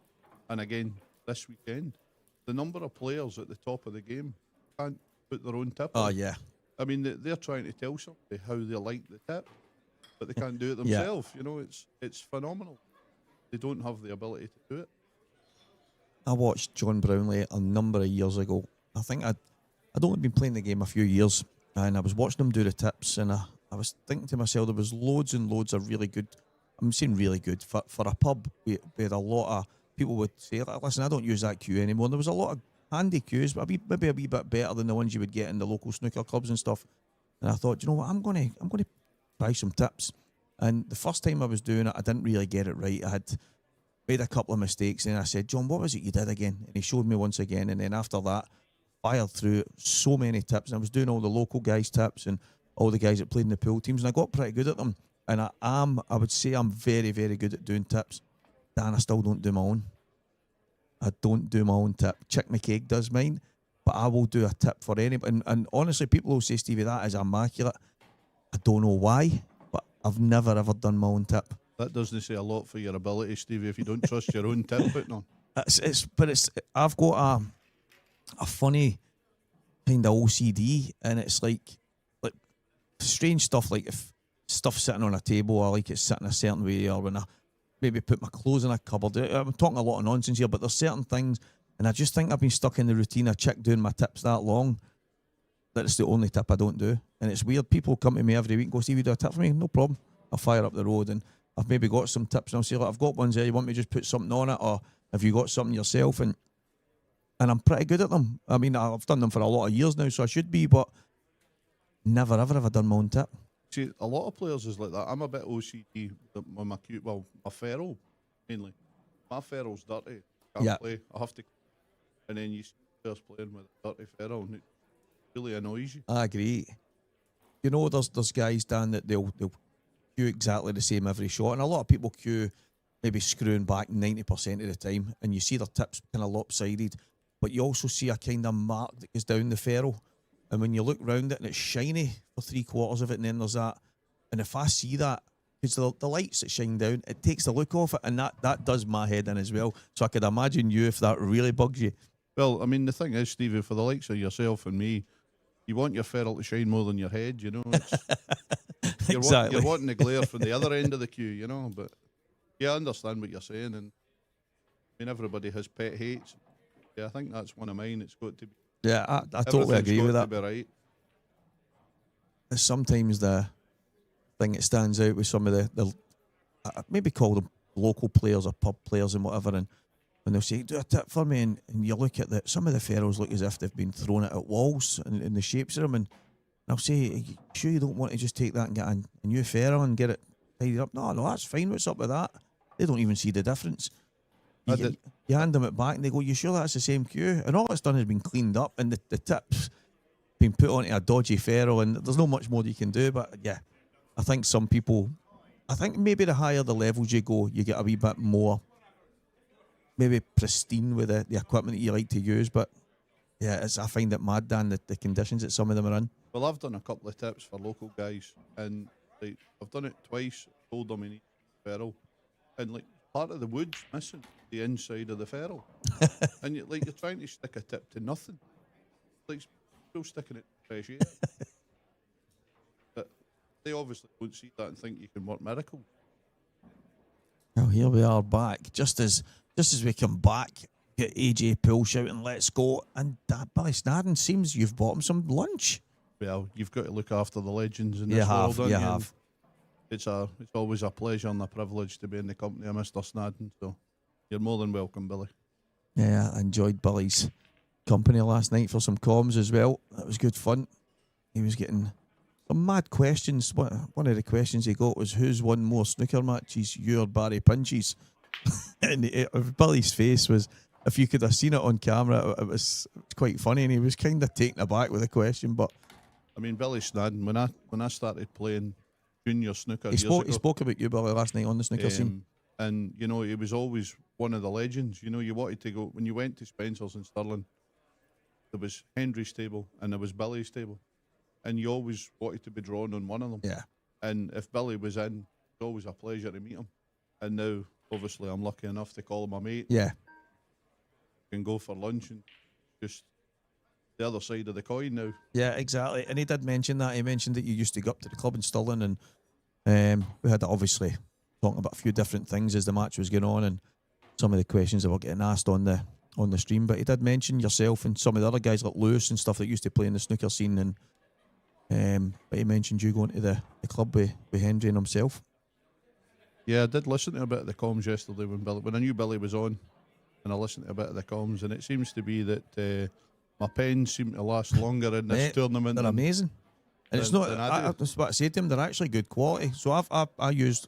There's a lot of study work I'm doing for something that's away from obviously this right now, and I mean Claire saying to me, she used it for something, and she went, where did you get that? And I showed her it, and she went, no way. And I went, honestly, I says, but you actually got them, was it Timu, wasn't it? Yeah. And it's a really, really good quality pen, and I just think it's a touch of class, and that's what we said, to have that desire and that pride in what you're doing. I just think it speaks volumes, and that's what we said last night. Well, it actually came about as a bit of a joke, because we were discussing, I think we were in a bar, which is never a good place to decide anything, but we were discussing about players in different sports having their own merchandise range. I think you told me that. I happened to come across this place that did personalised pens and stuff. So for a bit of a joke, I thought, going to get some. And then everybody was asking about pens. Then had to get another batch of pens. They're currently on sale for £1.50 at the EBS stall if anybody wants one. It was Bronwyn I seen with one, and I was like, how did you get that? And then obviously we got to talk about it, and I've obviously mentioned it on the stream, and then you came and gave me a couple, but they're I'm not even want to say surprising, because I've had some good stuff that some of the pool gloves and some of the good quality, but I don't want to do the EBS guys out. But they do some really good stuff, but guys at EBS do some quality stuff. Oh, it's phenomenal. Absolutely first class. Every time I come in, I've got to stop myself spending money. It's unbelievable. There was a guy at the World Championships, and he walked over to the onboard sportswear rack, who's actually on my screen right now, on board the t-shirts that we all wear, absolutely phenomenal. And he just grabbed almost everything off the rack. And at first I'm thinking he's either going to run or he's absolutely off his rocker and he's buying everything. So he put it all down and said to Samantha, right, I'll take these. And he says, right, you know, these are all different sizes and some of them are ladies. And he went, yeah, it's just for people in my club. I've got a club. And he was a man of few words. And then he turned round and I says to Andy Finnegan, I went, Andy, he might come and buy everything here. Next thing you know, he grabbed 4 cloths, 10 chalks, different things for keeping your tip in good shape. Then he came to cues, cases. He just went berserk. And it was for his local club. And I think he was, if I remember correctly, I don't want to misquote the guy, I think he was going to give it out to some of the people. That's a great gesture. If that's unbelievable. If that's right, that's unbelievable. Yeah, but there's not many kind people left No, in the world. I know. But if that's what he's doing for his local players, then yeah, fair play to him. Yeah, it was first class, and there's our 2-1 main sponsor, Rebecca Menzies, who has the stables, Hills Stables, not far from here, and all our main sponsors on the screen. And when you look at that, Wade Morley mentioned last night, Danny went, Steve, I'm just looking at all those names. That is almost pretty bang on the best in the business for everything. 100%. You know, we're playing at the top level, and all the sponsors are supplying us with the best of equipment. Just down to the rest of us to try and use it properly. Yeah, exactly. But no, the conditions and the equipment we get supplied with here is first class. Have you had a chance to play some blind blackball pool yet? No, not yet. Have you seen my unblind blackball pool? It can't be much different. That's up there as well. we were speaking about it yesterday, and they were wanting to play some blind pool, and I said maybe it should be like a blind blackball shootout rather than playing blind pool. That might have been obviously what Mike and the boys had in mind, but then when I watched it back today, that's what they were doing. But rather than trying to just basically keep putting the cue ball back, wherever the cue ball lands, you had to try and play it from there and see how many attempts it would take to get the black down. The amount of people missing the cue ball completely. Dan Davy was about 4 inches away from it, swinging the cue. It was quite funny. So at about 8 o'clock tonight, I don't know what time you're maybe playing again, but after in and around 8 to probably 10, we're going to be doing a wee bit more of it, so we'll get you in. Yeah, well, I'm back on in the Open at 5:30, and depending how that goes, Yeah. I think if I win, I'm back on at 10 o'clock. So I should hopefully have a gap somewhere. Yeah, in that'd be between. good. That'd be good fun. But yeah, a lot of the stuff's good fun, and it's good to see a lot of the new pros are getting involved. Yeah, exactly. You know. And that's a big part of it, because some of the more seasoned pros although listen, they've got the right to be highly opinionated, but some of the things that they talk about is getting that wee bit more exposure, and let's get the socials booming a wee bit more. And she's trying to get a hold of these characters. Dan, it's like blood out of stone. Well, that's it. I mean, I saw when the post went up earlier on, when we were doing the interviews this morning, and the first thing I said, I need to go for my interview. And there's hardly anybody there. Exactly. You know, it's not difficult, especially when you're staying in the venue. It's not difficult to give up 5 minutes to come down, especially if it's, as you say, players are wanting exposure. If you want exposure, turn up, you're on camera. It's just your sponsors and everything getting your image put out there. 100%. So, yeah, it's a strange one at times. Yeah, looking forward to seeing you and Harkey's heads up. That'll be probably going up over the next week or so. Oh dear. A wee sneak preview was definitely her cue is in my room. Yeah. Mine? Me? Was it as he said, wasn't it me? Yep. Oh. Yeah, he's hard work at times, Harky. I've toured with Harkey for a long time, and he's absolutely brilliant. I wouldn't room share with anybody else. He's a class act, And he does make a good cup of tea now and again. Now and again. Just caught my eye on Davy Riggins 5-1 up on Ryan Clark, and Lee Shepherd, who was in previously, had mentioned he felt Ryan would have too much for everybody. I don't think he was maybe... I tried to explain to him how good Davy Riggins is, and as you mentioned beforehand, that he wouldn't be out of place in the pro ranks, Davy. When he's playing at his best, he's right up there, but 5-1 against Ryan is pretty comprehensive up to this point, but still not over the line yet. No, definitely not. And as you say, I mean, Davy, I think he's retired more times than anybody I know. And he's probably one of those, a bit like myself, who maybe struggled with confidence for a while and didn't really have the confidence in his own ability. Oh, that's a bad miss. Has he got away with it though? Because I don't think he's really left. Maybe the 5-ball plant. Can you really see Liam playing a 5-ball plant? No, but I mean, it would make good viewing. Oh, correct. I think he might be able to, if he can get past the black, he might be able to make a 2-ball plant. Yeah, he's looking at it now. And that red will come off and push the other red up to the pocket. That could open the table. But Liam being Liam will find something none of us have seen. There was the previous match, unfortunately, we didn't get to see the culmination of it. He was playing Ross Fernie, and he was in all kinds of trouble. The camera goes on to it, and me and Lee are thinking, right, he is in all kinds of trouble here. Even though he was on the hill, we just didn't see a finish. And then when the camera beamed back round a couple of shots later, he was on a straight last ball for the black. We're thinking, how did it even happen? It just didn't look like there was any way to get out, but yeah, he always seems to see something. But he's probably been fortunate to... I'm saying, no, I'm doing him a disservice here because Dan's missed, and you don't deserve to leave someone awkward if you miss. No, well, that's it. But then again, Dan wasn't playing for a red, so... Yeah, exactly. It's if you leave it safe, but get to that stage, you expect you're going to leave your opponent up. He's not judged that well. I thought he could have maybe potted that clean, maybe just... Well, I was thinking he was going to pot it, come across it. Yeah. Take it in the pocket. Still got the option of the one in the middle. They go back for that red. But I don't think that's the way he planned it. He's going to need to drop past. Maybe take one of the reds to the top right here. Yep. That will. In fact, if he wants, he can actually take the one top left and play for the difficult one on the top cushion now. Got options in that, because I think the right hand one of the two goes bottom right, left hand one goes bottom left. Go anywhere around break spot in the middle of the break line, pretty much on everything. But he's proven me wrong.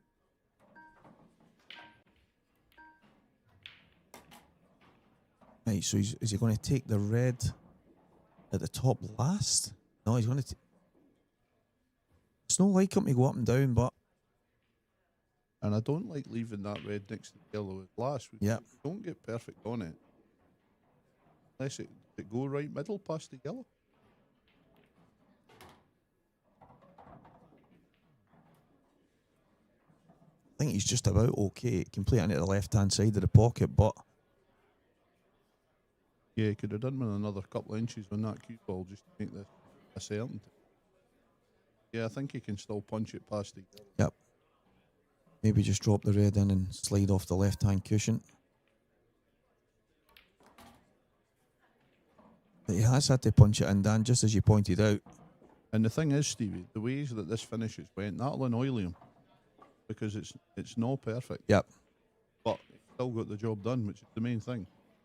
But I think it will annoy him. We trace the left-hand side here. Just come round the back of the yellow. Two cushions.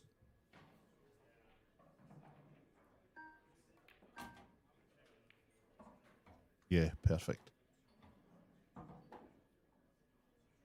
Yeah, for someone that's cue ball is generally on a string, that will frustrate Liam a wee bit. But just that was just that one shot where he potted it in off the other red, just caused them the problems. But that's why he's the world number one. He's still found a way to get it done. Stephen McGurn is absolutely flying himself, 6-2 in front against Kevin McVeeny. I'm sure it was Kevin that Preston McInnes told me had beat him in the quarterfinals. I think it was 8-2, but yeah, I think you're right. Preston had said he was 7-0 down with in the 7-2 blink of an now. eye. Yeah, Stephen McGurn. On the hill. Yeah, and he ends up running into Davy Riggins, two guys that know each other very well. Obviously, Stephen staying in Scotland for a number of years.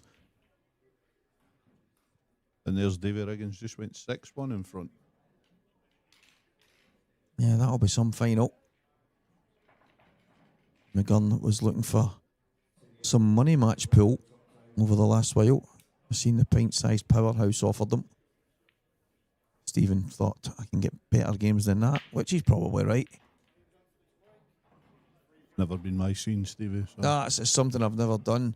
The only one time that I was considering it wasn't that long ago because I had kind of lost the hunger to go and put the time in and practice. And although I was turning up to tournaments, it was like, I was saying a waste of time because I still like going to them, but to compete. And I thought, maybe try this money match thing and it might get me practicing. Then I didn't even have the get up and go to go out there and even look for one. It's never really got a grip of me, to be honest. No, it's one of those things where it's a different pressure from a tournament because you're not only dealing with your own money, but you've got the pressure of everybody else's, and that can be the difference. You see, like some Mark Boyle, Mark Farnsworth recently. You know, a lot of players where they've played for a lot of money. Yeah, it's insane. They can handle that kind of pressure. Where if it's not something you're used to, then it can be a bit of a daunting fact. Yeah, I wonder. I don't know if Liam ever played big money match? Am I maybe missing? I don't know. I don't know if he is. I've never heard of him playing any matches. I think somebody said that they'd asked him at one point about it and they pressed him.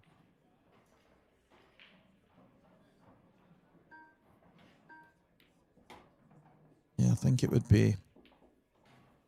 I don't know. I mean, what do you? Somebody comes and plays Liam blackball. They would probably want all kinds of rules in there. And the thing is, for me, if you're going to play for big money, people were moaning about the Mark Farnsworth game and there should have been a shot clock. And I'm thinking, £1 million here. You want people to hurry up? It's like they want to take their time. They can take their time. There's real pressure, as you just mentioned, and I don't think the people watching really understand. No, that's it. It's one of those where, as you say, I mean, there's a lot of events now where you see that have a shot clock on, and for me, it makes top players look silly. Yeah, and it takes any skill or anything out of the game, because I mean, at the end of the day, you want to see the best players performing to the highest level. 100%. And when you're putting things like that in, then it's just kills it as a spectacle for me. Yeah, you're not seeing the very best. You're creating a bit of drama, and that's fine. But for me, that should be held for a separate type of event. If you want to have some kind of dramatic, lightning fast kind of shootout type thing, if you want to have, I know that used to be the case, but they kind of amalgamated in some sense. The 30-second shot clock. There's still some players that think, like Jamie Burnett, who's obviously going to be on the Pro Tour, he's saying to me, Stephen, my background, obviously, that's just nuts. Too quick, and even with the extension and stuff, he was getting himself caught out a wee bit, and as you've just mentioned, it can make top players look silly. Absolutely. I mean, the one thing for me with the likes of the shot clock, and I don't play a lot on the main arena table, but for me, it should be down the ways of the 9-ball, where the first visit after the break, maybe be 45 or 60 seconds, then because you find the majority of players are extended straight away. Very first You're shot. right. So then if things go complicated, they're then having to. So for me, maybe a little bit more time after, because if you're planning your route, you have to plan the route different colours. That's right. So something like that might just make it slightly no easier, but a bit better for the players. And it's not like if you're given 45 seconds, as you just mentioned, it's not like you're given an extra minute.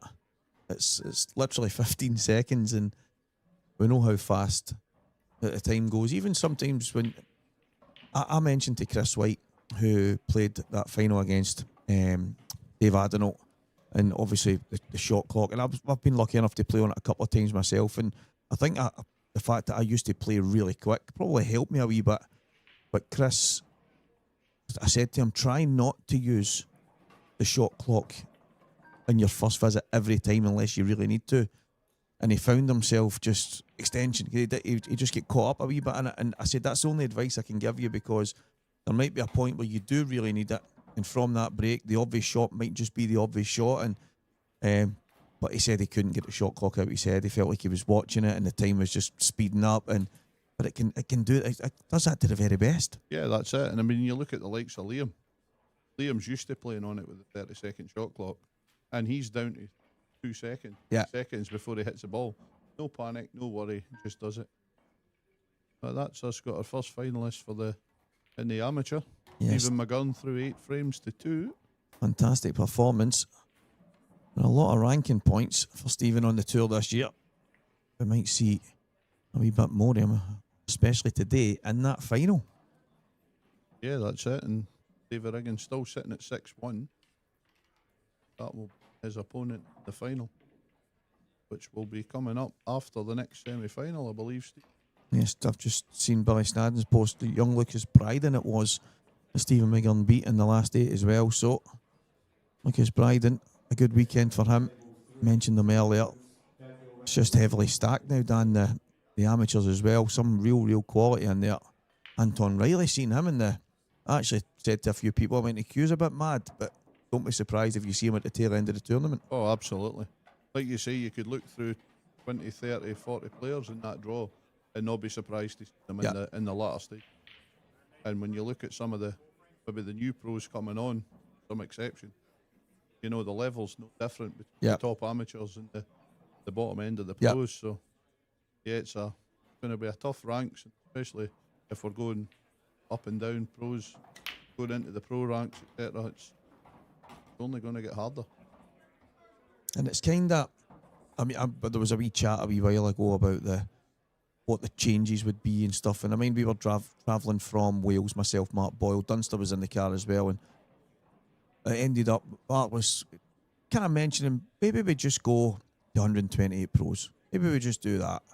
It's not like Dunster went, no, that would mean there'll be certain players that just aren't anywhere near the level. And I said, kind of like snooker. And he went, but that's different. And I went, well, me personally, I don't think it is. I can understand where, when me and Mark were talking about it, it wasn't like, let's do this, let's do that. It was just, that was just one of the things that when Mark mentioned it, I thought, well, it's probably not a bad idea. If everyone's in the 128 and you're going to have the top guys regardless, just like in snooker and 9-ball, you've got that top 16 that are just probably different class and then the rest trying to fight their way through. But you would then have to have Q school probably around the country for people to then get on and doing them in the clubs and stuff. But I think the big selling thing for the hotels is having all the kind of different, because they need about 200, I don't know if it's 180 or 200 rooms, but they basically want every room taken, so 128 probably wouldn't cut the mustard. Well, no, that's it. And I mean, if you had 128 pros here, that's only going to be the pro event, as you say. So you're not going to get the numbers. I mean, as we are here, I mean, you're looking at, 250, 300 people. Yep. Even if that's a room between two, there's 150. Exactly. 150 rooms gone. So, yeah, it's probably something that, in hindsight, would be good for the game. Yeah. But, as we've always said, you need your amateur setup to keep the pro setup going. Yeah. Dan landed a wee bit short there.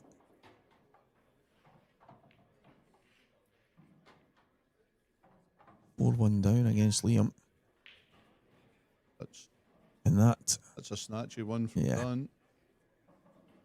Don't think he was best pleased from where he landed with the cue ball, but you can see there, if he pops that in, comes back across, he still has a good chance. Yeah, I mean, even where the whites landed, still got a good shot in the yellow to get to the black. I wonder if he was trying to play for the gap to play this bottom one first. Yeah, I think he was. Just not got maybe half a turn of the white shot. But that's the fine margins at this level. So I mean, he's been phenomenal all weekend. I know he was well behind in one of his games, came back, but he's played some really, really good stuff. And you feel in this game so far, he's only just been that little bit away from finding that form, but it's a long way from 9, so there's still plenty of time for him. Well, he was 6-1, 6-2 behind against Ryan Hopkinson, and he ends up winning 8-6. And I seen Ryan posted saying, I just got a lesson in what top level pool is, and from such a kind of positive position in the match, he said Dan was just a total different level. And obviously he maybe didn't break as well as he did at the start of the match, but he got a little bit of a lesson from Dan from 6-1, 6-2 in front. So I mean, I played in the pro event here a few years ago. I drew Cody Reese, and I was hitting the ball probably as well as I'd hit it for a long time. And I went 5-1 up and I raced to 7. Felt great, and I never saw a pot again for the next 6 frames. You know, it can be cruel, but you know, a lot of these players, Dan's probably done it to the other players over the years so many times. It swings and roundabouts. I think at that level, and I think that's the key, they'll never truly beat, because a couple of dry breaks and you taking your own chances and you're right back in the match. And I think that's probably one of the reasons why the likes of Dan, he doesn't go away, drop down a wee bit, maybe even heading a wee bit lower in the amateurs. Someone goes a few frames behind and the towel's almost kind of thrown in, and kind of see that difference when you're watching at this level. You'll never truly beat. No, that's it. And I mean, I know we've spoke about it before. I mean, I took a year out of the game a couple of years ago, and for that main reason, because I was getting maybe 4 or 5 behind, and that was it. Aye. Your head was gone. You knew you were beat, and then it was a case of just take the time away, reset, come back, hopefully with a better mentality. And now I feel that if I'm playing games, even if I am 2 or 3 frames behind, you still know it's just 1 frame at a time. They're no over the line. You can still win. I think that's the key, especially yourself. Obviously, the snooker background helps you when maybe the pressure's on a wee bit and you know you need to rely on your cueing and your temperament and stuff like that. But when you start to doubt yourself, it doesn't matter if all the fundamentals are good, because a lot of it's played between the ears when you doubt yourself. And that's probably the best thing that you could have done, to be honest. Yeah. I mean, I loved it when I was on the pros before. I had a few good results, maybe not as many as I would like, but I did feel that was something that was hindering me. So to walk away and just no pull, nothing, and then reset, coming back with no expectation, just turn up and play was the best thing for me. Yeah. And I have seen better results. Maybe not as good as I would hope, but hopefully that will come, and back in the pro ranks always helps. 100%, mate. So it's something for everybody to consider. If your head's not right in the right place, just break away completely. I think that's probably really good advice, because I've seen some players myself that they look like they could snap their cue and drive off a bridge. You know, it's like drive themselves insane, when maybe sometimes all you need is a wee break, just re-energise, refocus, and probably consider what's most important. And much as everybody wants to do well, there's a lot of things that are a wee bit more important than whether you lose a game of pool or not. Do you know what I mean? Absolutely. But all that time waiting for the break, and Liam goes and knocks the black in. So Davy Riggins played a plant, red onto yellow, didn't get it. Looks like Ryan's going to play a red and try and kick things out down the bottom.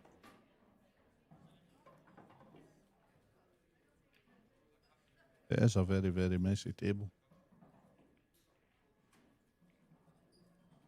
I know Ryan's a wee bit methodical as well, and obviously Davy Riggins can be that way, so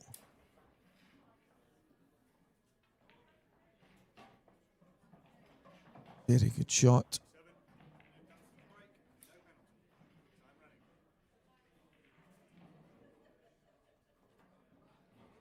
Still a lot of pool to be played in that frame. Yeah, I would say yellows are definitely the better balls, but neither set's really good for anybody. A lot of work to be done. And it's dry. Always the way after a black goes in, Stevie. It's insane. Full God's having a laugh. Yeah, the odds on that, they must be like 1 to a million that you're going to be dry after it, because it happens so often. Unless it's against you. Yeah, I know. Then they get 3 off the break and absolute roll-ins.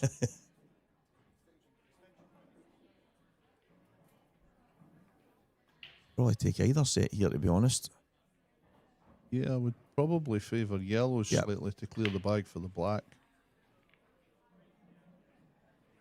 But that yellow at the top of the table, does it go in either top corner? If it goes in one or the other, then these yellows look nicer.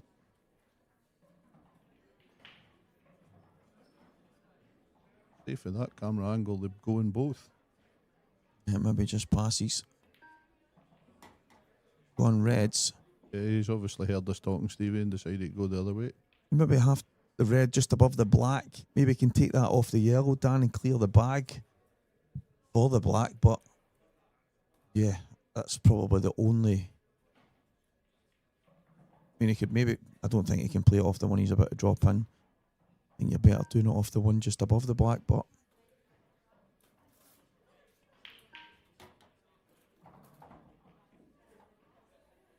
Not the worst. Just slightly off angle here, maybe. Yeah, I think. I'll clear that one for the black. You want rid of it quite early to know Yep. that it's done. Not sure you can play for it this time. It's going to be too close. Hey, comfortably play for one of the ones at the top of the table. Then come back to it.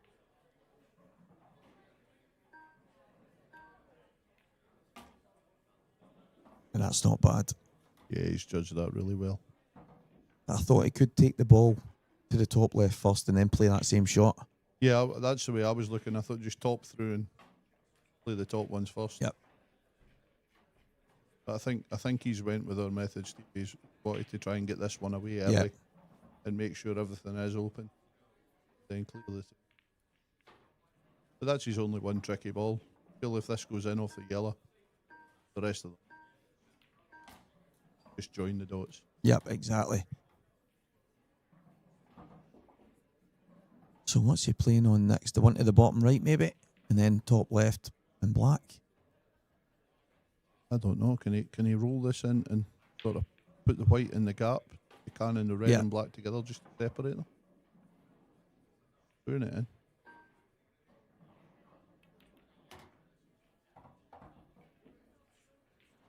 Yeah, looks as if he's pretty good here. He can get across to leave a nice angle.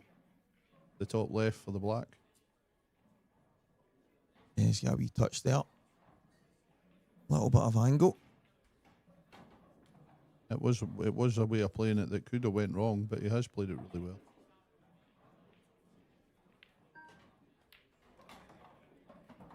Yeah, very good. Just what Dan Davy needed at this moment in time.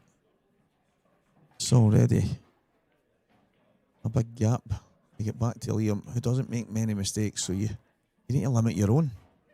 Absolutely. I mean, at 5-1 down, that's a finish that could go very, very wrong. But Dan's took them really well, and that'll give him a bit of a boost as well. You know, coming in, I think it's him to break in the next frame. Yeah.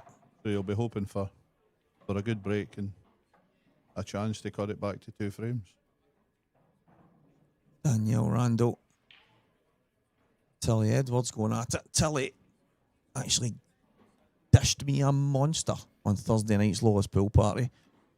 It could have been easier for her because she only had maybe just drop a ball in to clear the path for another one, and she could have just rolled them all in easy, but she ended up going up and down and up and down.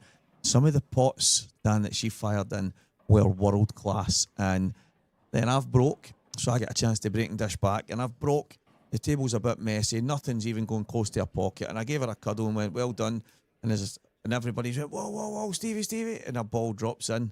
But I looked over them and went, it's all right, Tilly, you're through. I don't honestly believe that I would have had a chance of finishing it anyway because the table was so messy. But just that last ball moving, and there must have been 50 people going, whoa, whoa, whoa, whoa, whoa. But the finish she took, God's honest truth, Dan, was world class.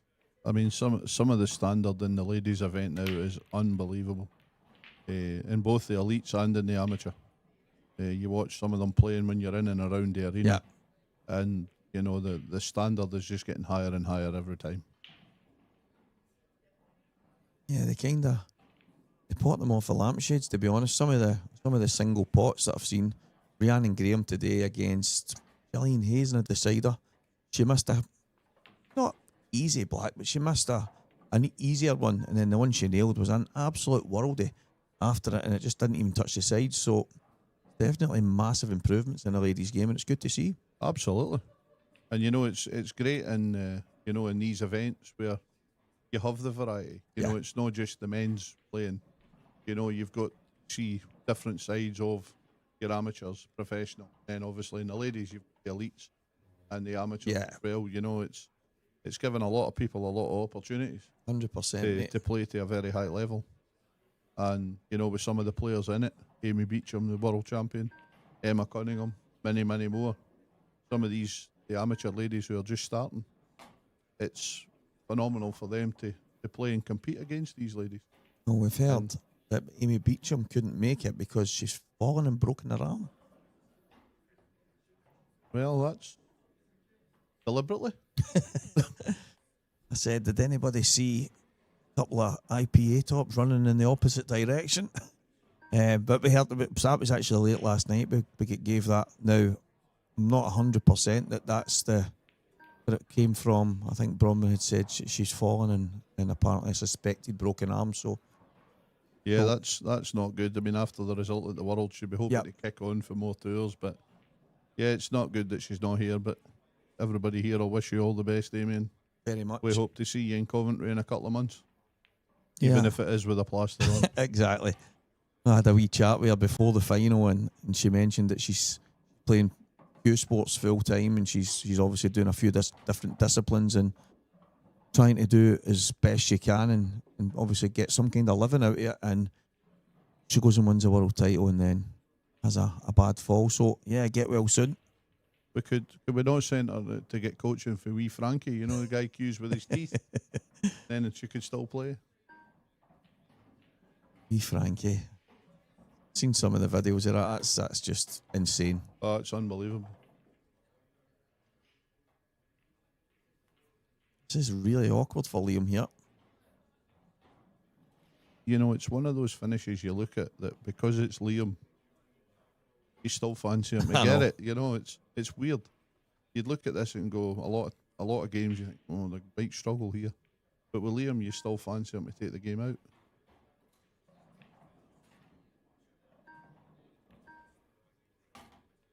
Yeah, he's played that perfect.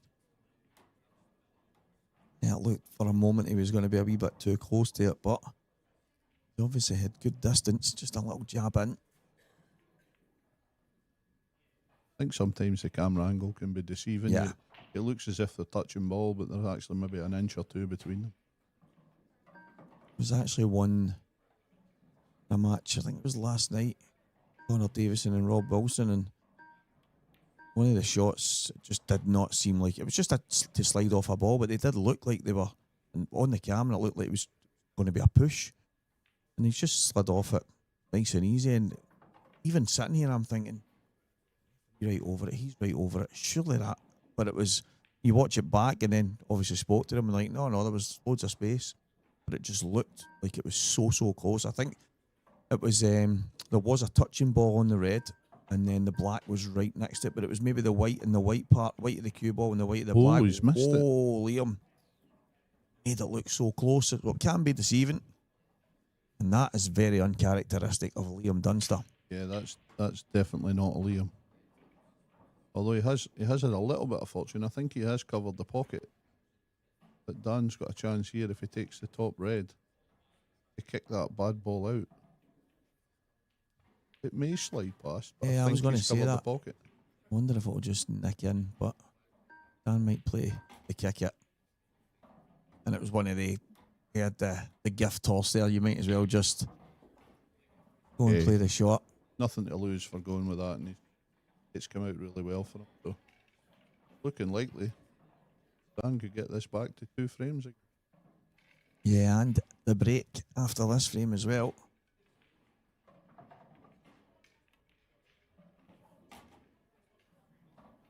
he's been a player in good form over the last couple of years, Dan. We were talking about this, myself, Paul Hartness and Billy Snadden, about that, because obviously Dan beat Billy.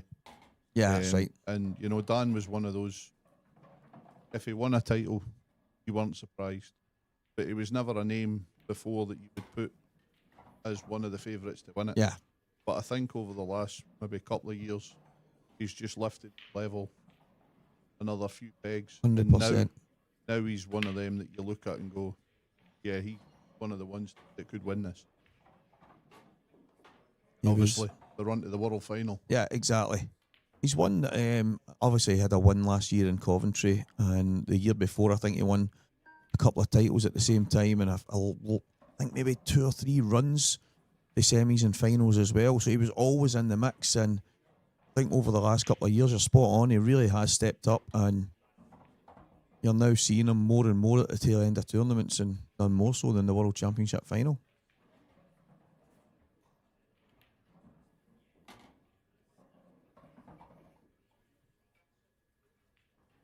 I wonder if, I don't even know what colours he was wearing yesterday. Was he wearing his big bright purpley yellow top, or is he saving that for a potential final? Yeah, I've seen a few of his shirts, and yeah, they're certainly something for the eye to behold. I didn't know whether it was a shirt or whether there was a sunrise coming in. But yeah, Nick Powell was asked during his interview earlier, who's the worst dressed pool player on the tour, and he went, I don't know if there's anyone really badly dressed, but Dan Davy's shirts deserve a lot to be kind of, and he didn't miss them, but to be fair, he went, they're just too bright for my line. yeah, I think I picked Dan on my interviews as well. He's always got the bright shirts on, but he's always got the trousers on that look as if he's got out of bed, you know. Yeah. Legend Billy Snadden was asked, who's your hero? And he went, Stevie Walker. And then he changed that after they said it can't be him. And he's like, but Stevie Walker, that was quite... I said, make sure you don't delete that. Keep that edit for me. That's getting posted. Well, unfortunately, the cameras weren't rolling when I made a slight error when I was doing my interview, so which Dan Fairway was a bit unhappy about. As I walked to sit in the chair and said, will this chair take my weight? And as I sat on it, the leg broke. So, but fortunately for me, they didn't catch that on camera. Just noticed there, Davy Riggins got that last frame, so he's one away, Dan. Sitting on the hill. Yeah, it's fantastic to see Davy. I played with him a few times with Scotland. And to see Davy back playing like Davy can, the confidence. 100%. He's always been a top player, and he's proven it this week. Liam Dunster getting a ball this time, but it's not the best of layouts.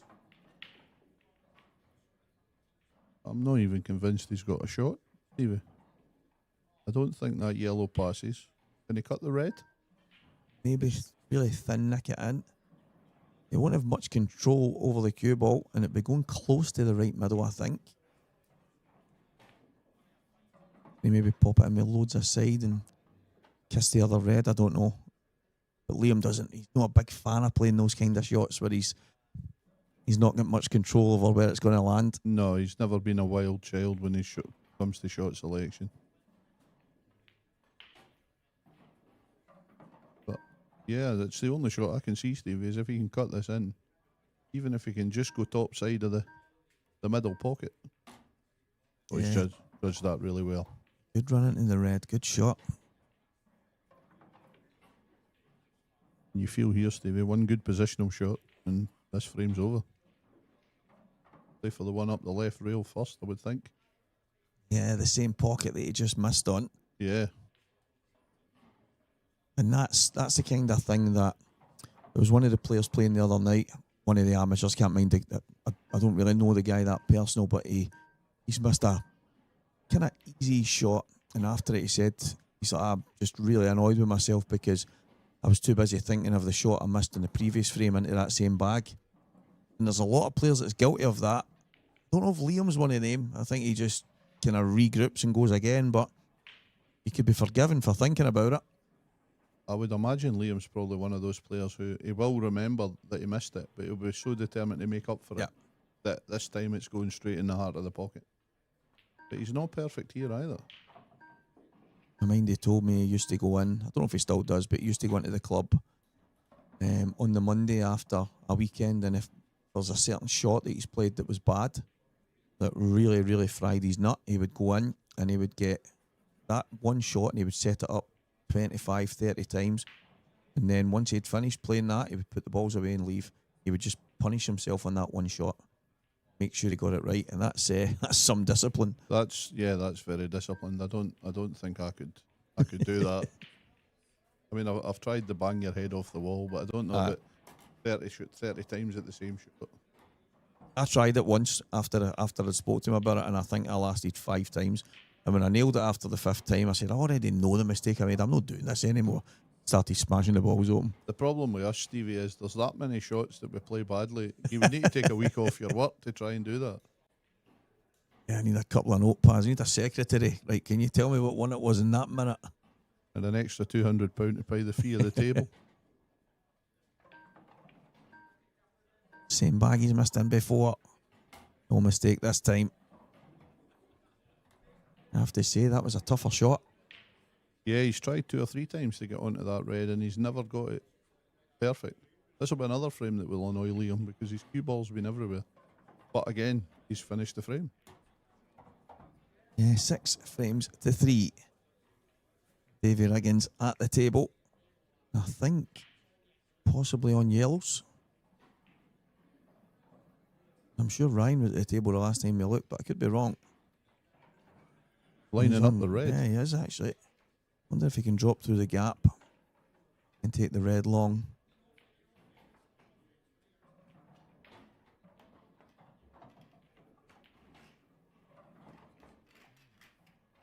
He's still got a shot at it. I think he can just about hit the middle of the cue ball, but definitely not an easy pot.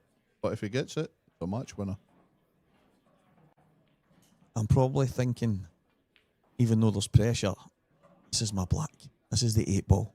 Get this, and I'm winning the match. Yeah, because you feel that as long as this goes in, he's got an angle on the red to get on the black in one of the 4 pockets it goes in. Exactly.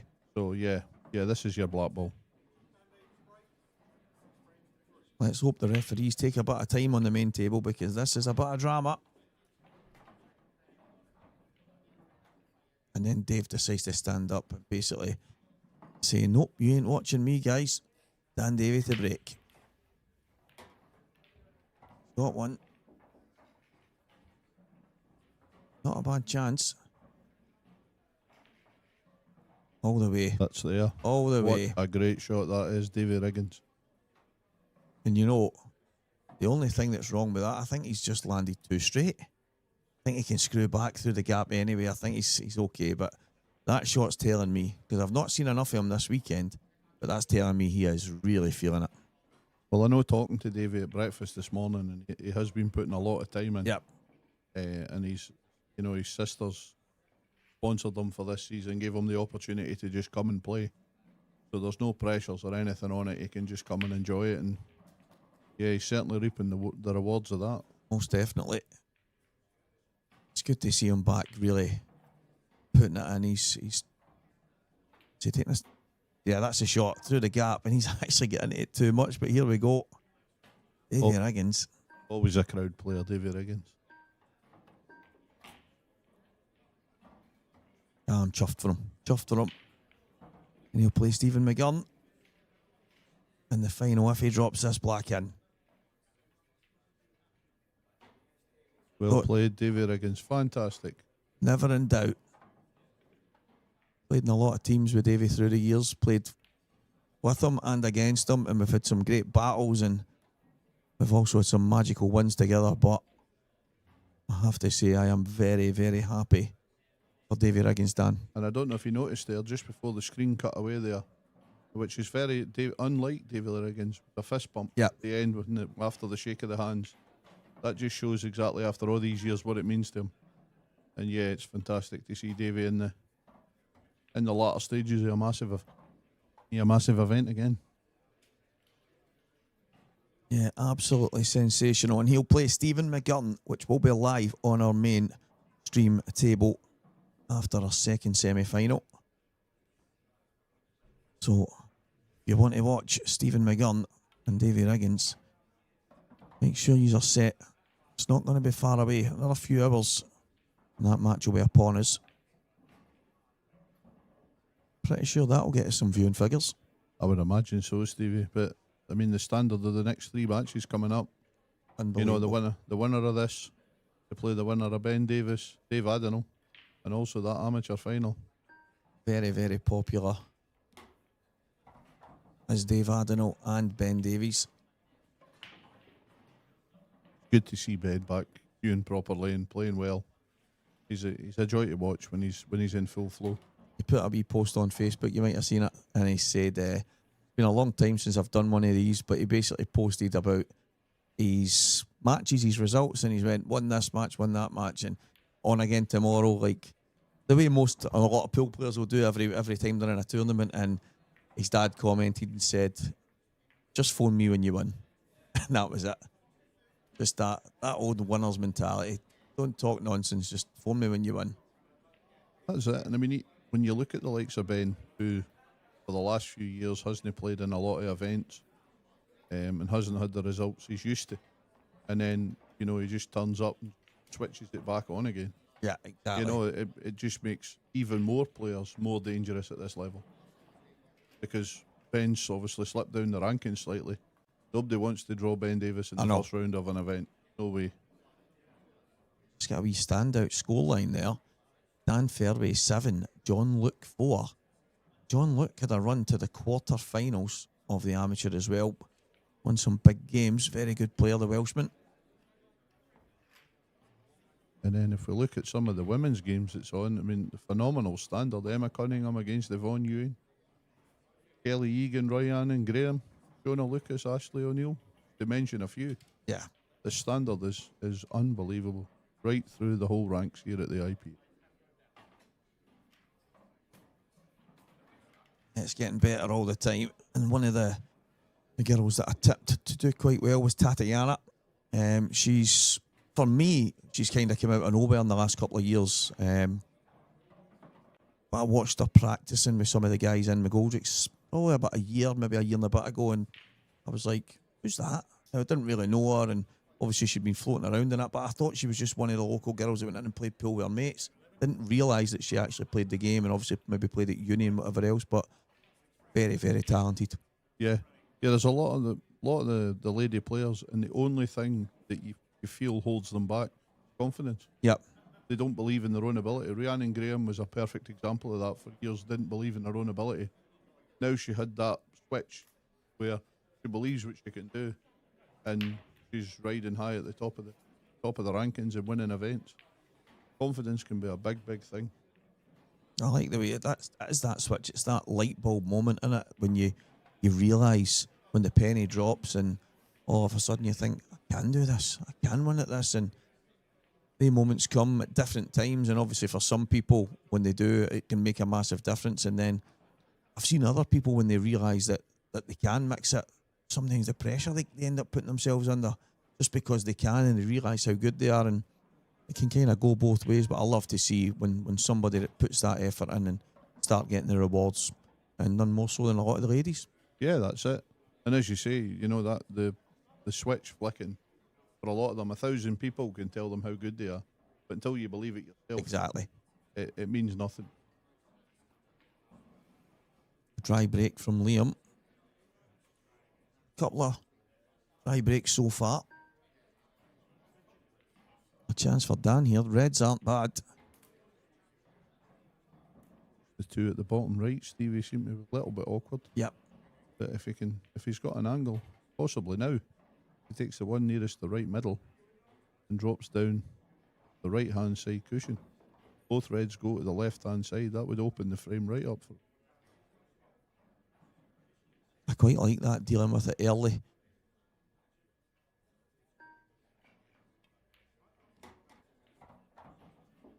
Okay. He's going to need to go back out and then play probably that same shot. Just feel that he's now relying on getting the perfect angle when before that shot he had the perfect angle. So now you're chasing back what you already had. Sometimes go wrong. I think he's probably just about perfect. Just got it enough that he can get down that cushion.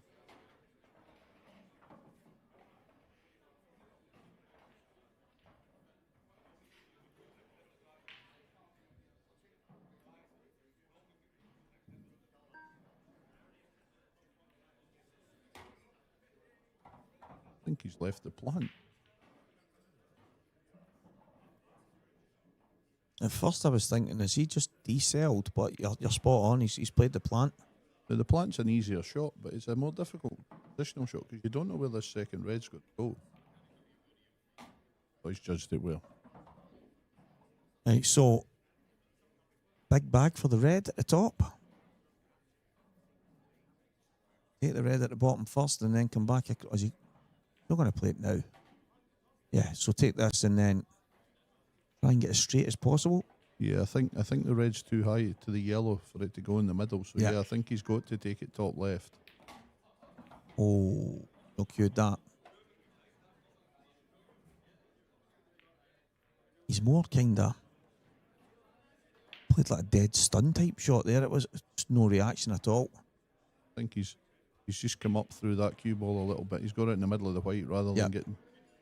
But the trick here now is if he's going to pot this, where's the white going? Goes too far over. He's not on the black. That's a great pot. That is absolutely fantastic.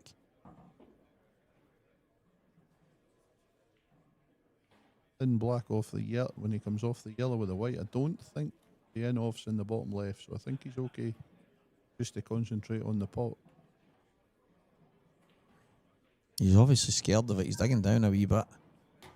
That'll do nicely. Yeah, he's took them away well. Couple of poor shots, but he recovered really well from that. And he's hanging on to Liam's coattails here. Yeah, fantastic. The last pot in particular. Bit of a head wrecker. Yeah, definitely.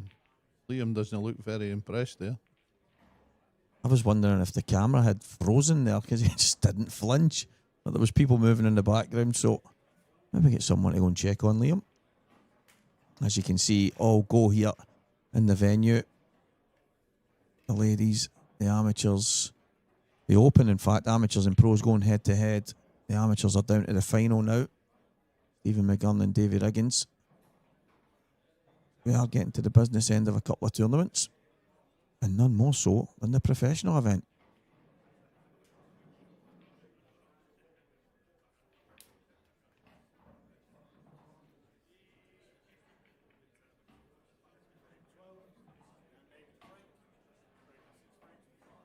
So Dan Davy will break off. Chance to square the match up. And he was quite far behind at one point. Just never ever gives up, Dan.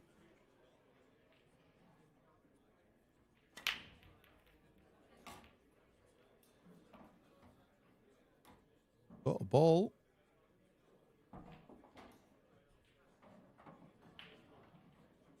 Yellows are looking the best one at a quick glance. The yellow's got a pocket. Yeah, probably the yellow to the middle first. I think you're spot on. Yellows look pretty good. Obviously the one he's closest to right now slightly awkward, but yeah, there's lots of room around those reds that you can, and then that could be a good connector to the one on the top cushion. In fact, I think he might be going over for that one next. Stun the white into the gap. He underhit it. Disappointed with that one. yeah, 'cause I think the worst case there, even if you do go too hard and come back out, the yellow just above the black, you're at least going to have some kind of shot.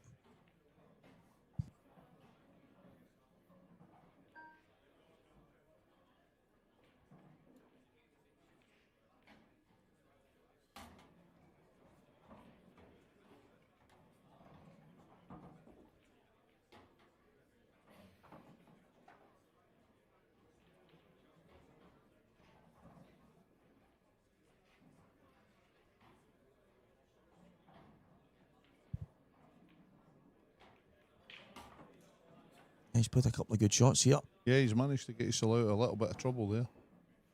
He's one good more on this yellow in the middle of the table.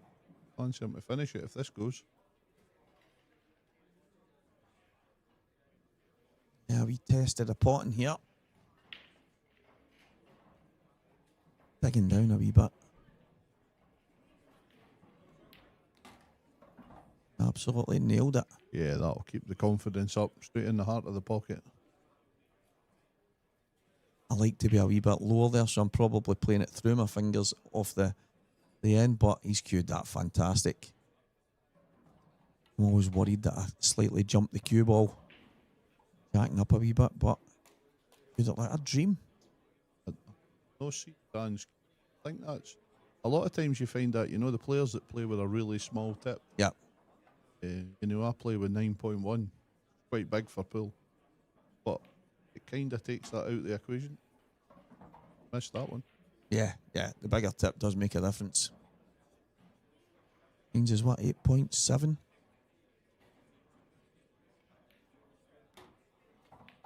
Very good finish again. Dan Davy squares the match at 6-all.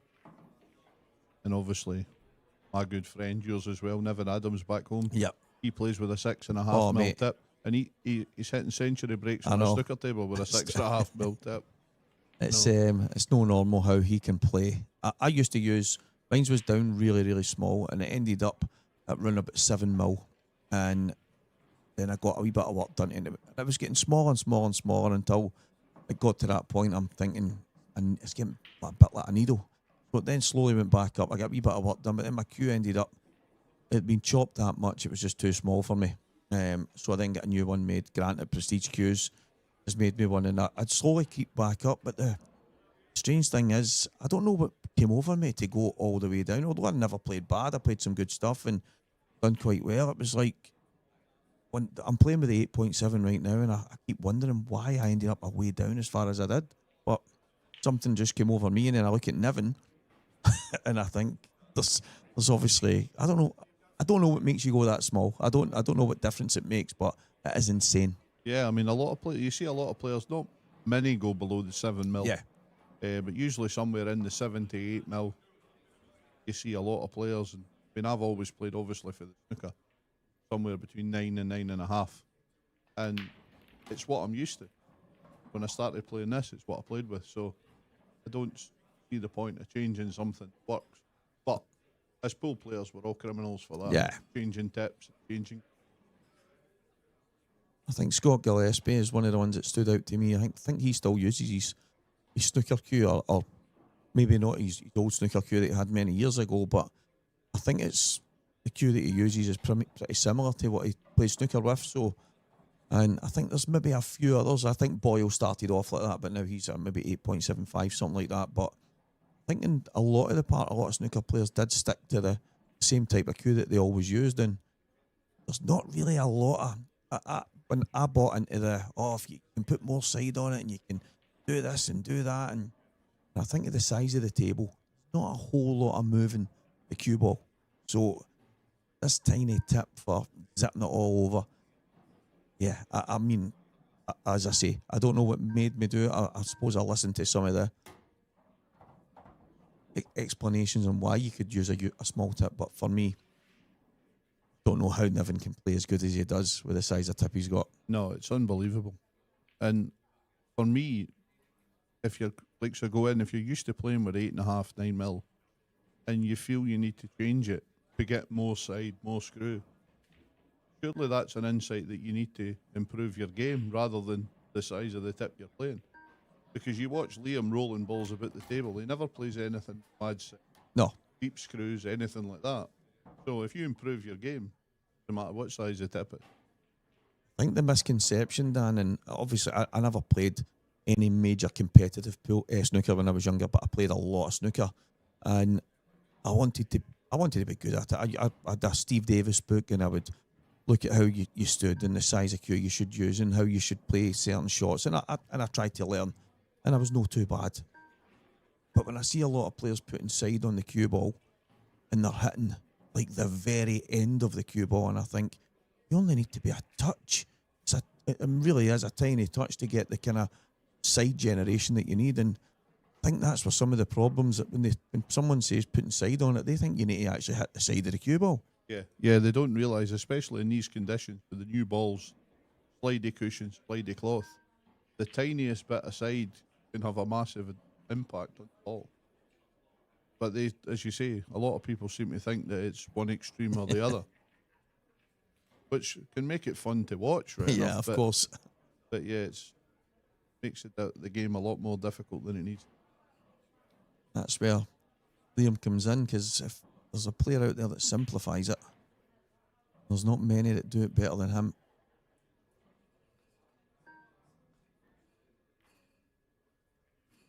I'm surprised Dan from that.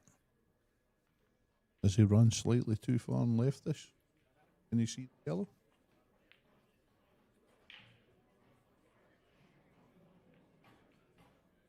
Referee's having a good look. Darren, a referee, one of the best there is. We're certainly blessed with officials on the tour, aren't we? I think we're missing some of the fancy glasses that they were wearing at some of the events last year. They were excellent. They basically video the matches from the eyes. Yeah, they're good. I think Ben had them, and then Brian was wearing them, and it was good. That might be something you can get the players to wear. Well, there you go. The one thing I will say with the referees, and it's only my opinion, I don't know what the people at home think, that if I'm watching on the stream, for me, I feel the referee should be microphoned. Yeah, well, what? Not a bad idea. Because there's sometimes where, like so there, it's close for a total snooker, but you can't hear the referee's call on the, on the arena mics. Yeah. So you don't actually know what the call was. It's just my opinion. I don't know what the folk at home. Just to be able to hear what the referee's call is. Yeah, rather than, because obviously, when you watch on the stream, the people at home right now can hear in the venue. We've had a few issues with the sound, so although it doesn't sound like anything, it's getting heard out there, the people can hear frame running and 30 now the extension. They can hear everything going on. It's just us in here, we can only really hear our voices, but that would be probably quite a nice addition. Yeah, I would think so. I just think that, as I say, a few times you've saw a close call where it might be a foul, and even the likes of you guys in here, you can't tell. No, I know. So it would be nice to just hear what the referee call is. It's maybe something they can look at, a small addition to make the viewing a little bit better for the folks at home. A referee right up to the camera goes, Liam Dunster has accidentally slid off the wrong. That would be quite funny. Yeah. I mean, it doesn't need to be that extreme. VAR. But yeah. Got Brian making the square gesture with the fingers, and who knows? We might end up there, Dan. There's things that seem to get added and taken away from sport all the time, and you never know. Well, that's an idea I've thrown out if Paul and Santa are watching. Because obviously the way my tour goes, I spend a lot of time sitting in the room watching the stream, so it would be it would be quite good. But yeah, it'd be quite fun even for a trial if somebody could wear the glasses to play their match and you could see the insight of. Probably better without sound on it, right enough, but get to see the player's perspective. I mean, did they not do one of the pool matches, and they had Ronnie and that mic'd up, the snooker matches, sorry, a while ago, and Ronnie and that were mic'd up, but I think he got a wee bit frustrated and he was doing a bit of swearing and stuff during it. But I think there's a few of them. Was it in the rugby? Might have been rugby league, where they had like a couple of players, one from each side, had an earpiece. I've seen that. When there was a stoppage, they could actually speak to the player. I don't know how you would like that if you're down on a winning black and you're in the background going, I think you'll get this. I know. Liam was actually playing Scott Gillespie in McGoldrick's, and it was an IM. And Mark Boyle was actually on the comms with me, and Liam he just looked a wee bit puzzled at the table, which isn't very often, but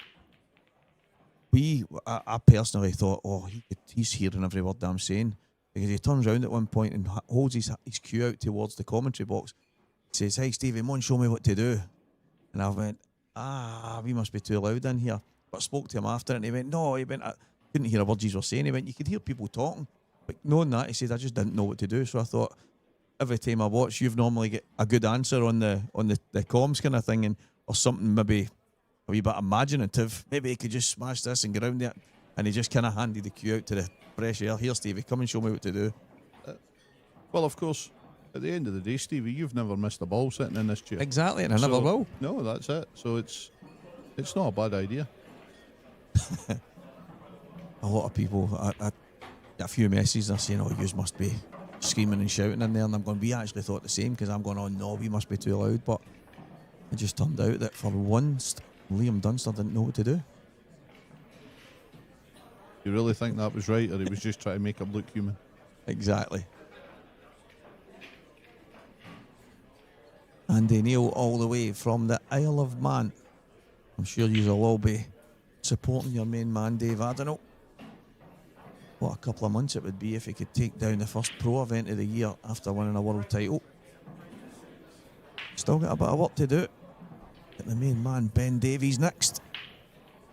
Former world champion himself. Dan Davy to state. I'll get back to level terms, I should say. Got one. Been breaking well, I think. Yeah, when you see the number of frames that Dan's dished this weekend so far, his break must be working really well for him.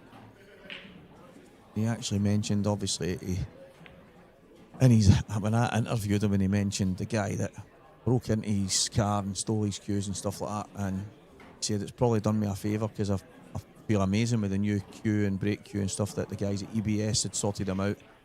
But obviously his choice of words was quite funny. We ended up kind of, thanks very much to that. I can't mind the name that he used, but it was a wee bit out there. But he's been absolutely flying since he got the new setup.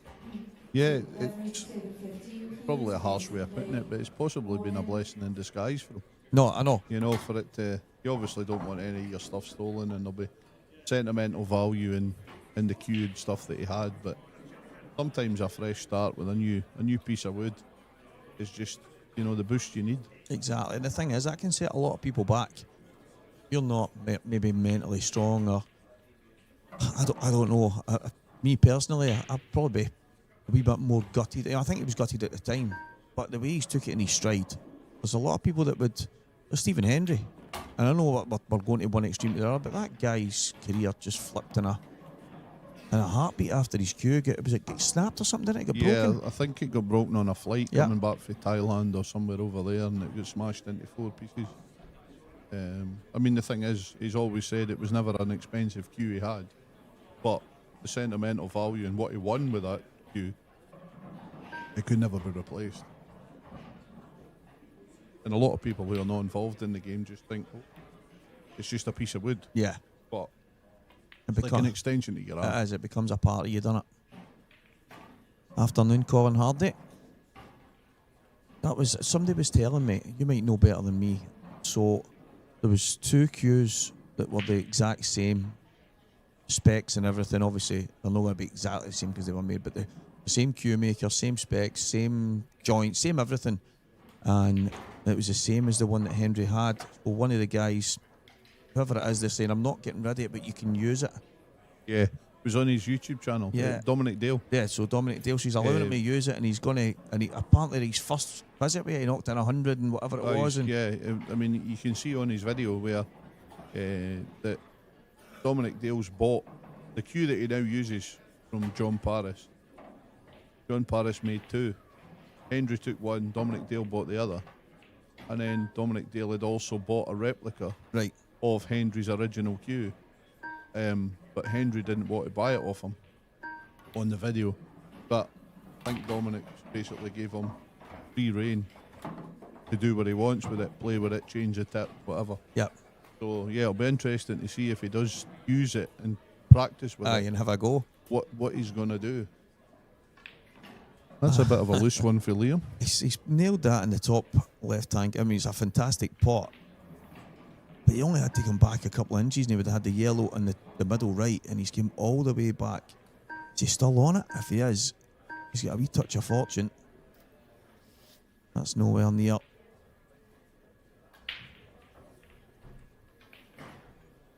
That's a rare one from Liam.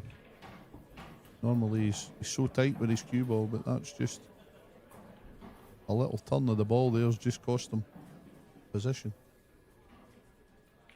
The red in the middle of the table. That was going to be my question to you. Do you go into it now? Well, judging by that reaction, no. Now, whereabouts can you put the cue ball that makes it tough for Liam? Don't know if there's anywhere, to be honest. Right behind the black. I think if he just comes 3 or 4 inches to the right of where the red is, does he cover everything? Oh, he's tried the black. Well, the cue ball there's not too bad, Steve. Yeah, you'll take that. And again, Liam looks impressed with where he's been left. But again, it's one of the, we're all guilty of it, and when we turn around and say, yeah, my opponent did this and my opponent did that, but when you actually dissect what you did, you would probably be more guilty than your opponent absolutely. getting fortunate. We just tend to forget those moments. Yeah, it usually levels itself off, but yeah, as you say, you forget yours and remember all theirs. He's played a great shot there. Yeah. I mean, to get the cue ball back to there to start with, yeah, he's been a little bit fortunate covering the red with the yellow, but the shot he's played is phenomenal. To get that white over and cover everything. Great shot. Yeah, he hasn't half. Put Dan in a bit of bother now. Big favourite. Dan just going to smash this. Had a feeling.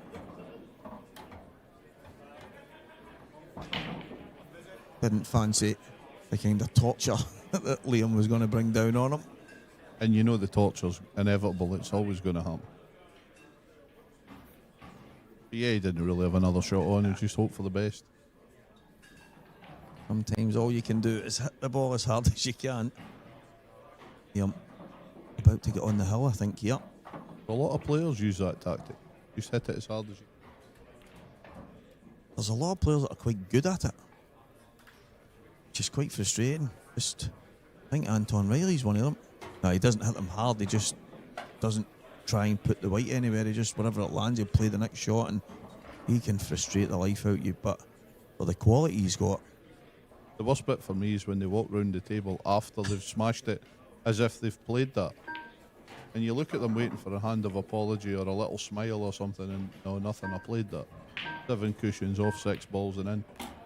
Yeah, there's actually, I'm one of the people that will maybe say you didn't have to get a wee slice there, and maybe after the match, and I've actually had that a few times, Dan, where they'll say, no, that's what I was playing. But how could that be? At what part in your thought process did you think that was going to happen? Every ball on the table moving and you landing perfect on a black after 2 balls go in luckily, and there was always a chance, mate. There's just sometimes there's no talking to some people. Yeah, but as you say, Stevie, if the shoe was on the other foot and you did it, they'd be expecting hands of apology and everything. Dunster. Not very often you see him smashing balls about the table. It would be quite good to watch, right enough. You see, right, Liam, smash these as hard as you can. Tell us where you think everything's going to land. He'd probably get quite close.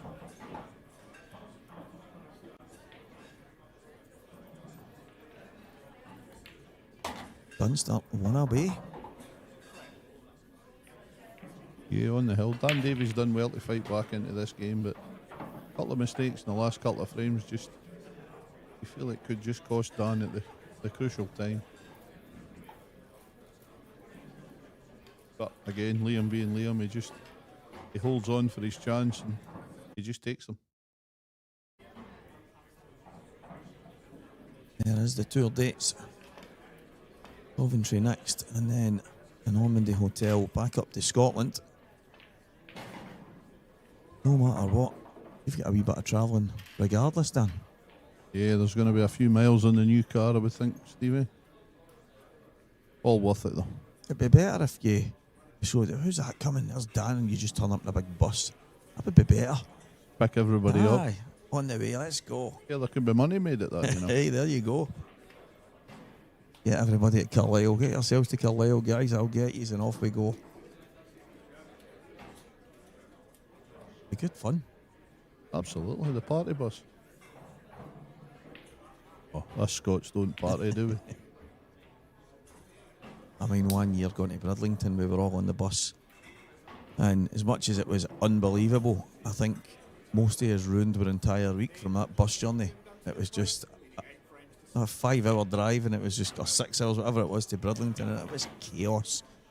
Myself and John Joe Kirkpatrick, Jason Shaw, it was mad, absolutely mad. Bridlington's never been the best place to try and get to. No. But I don't fancy it in a bus. Takes me all my time sitting behind the wheel, never mind sitting passenger. There's got a ball.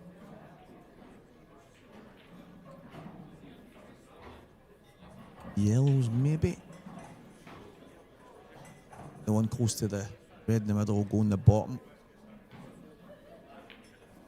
There's the one on the screen nearest the left cushion, or now the bottom cushion. Does it pass the red? I think it will. Yeah, you can see from there, I think it probably just about does. If not, you can take the one nearest the bottom rail now. Just flick that other one. That should open everything up. Good question. Is there anyone on the IPA tour that doesn't use a brake cue? There's probably a couple of people. There is probably there's probably more than a couple. I know Mark Boyle every now and again will just brake with his plain cue. I think a lot of people who side brake, or cut brake should I say, don't use a brake cue because you want the control of cue ball. Yeah. But I think a lot of people who go top ball and smash them, a lot of them do use a brake cue. Not that I believe that a brake cue gives you any more benefit. No, of course. It just protects your playing cue. That's it.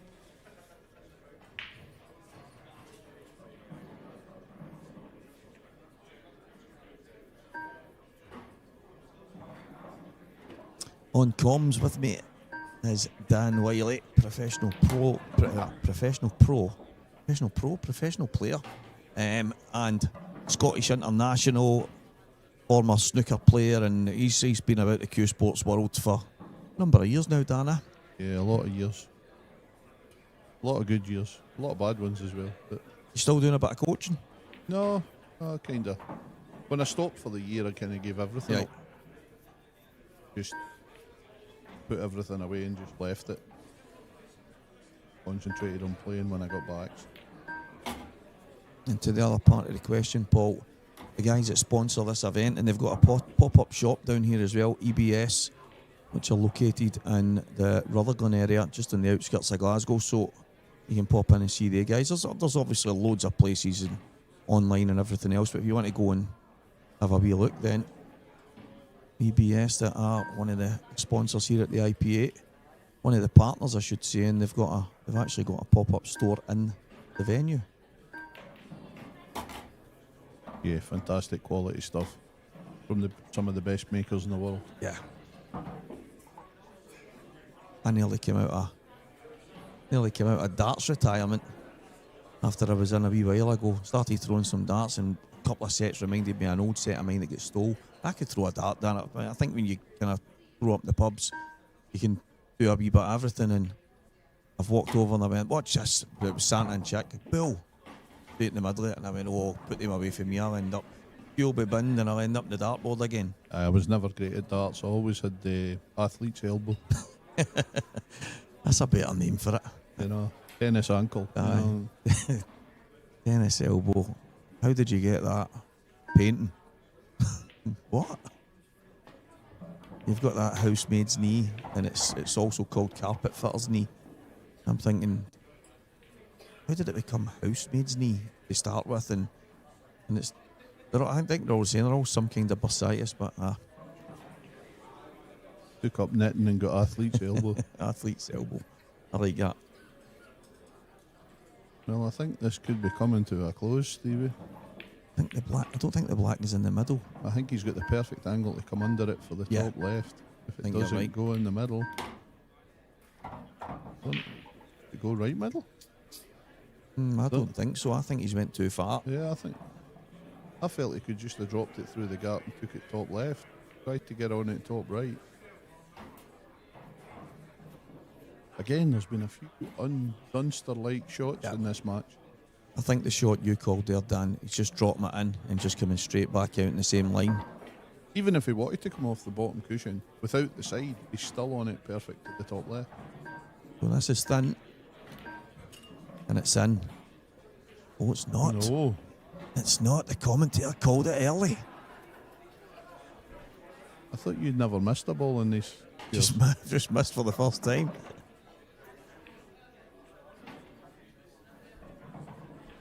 Well, it's a shot that Dan probably wasn't expecting. It's not easy, right enough. No, I think the only one he's got, the long one to the top left to start. Oh yes, well, you could have a thin cut to right middle. You know, if you miss, it's finished. Yeah. There's a lot of pressure on it.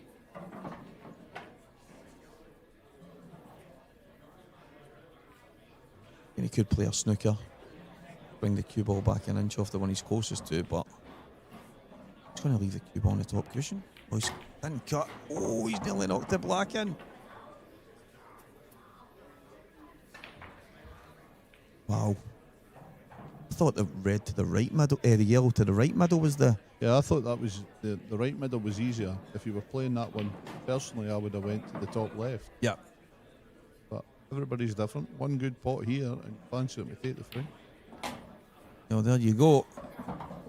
Showing a bit of confidence. 8-6 down.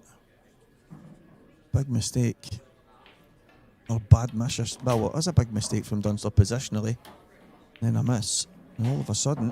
Yeah, I don't think you can really punt be harsh on him for the miss. The positional that's shot it. was really bad. That was the... Especially for Dunsters. Well, any level. At this, any shot at this level. Dan done it again. I think he landed straight on it.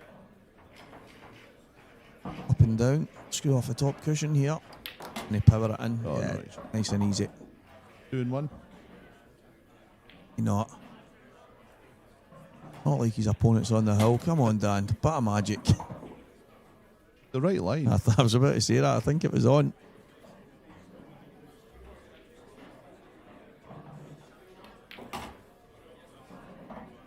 Great finish for Dan there. Where he was left wasn't easy.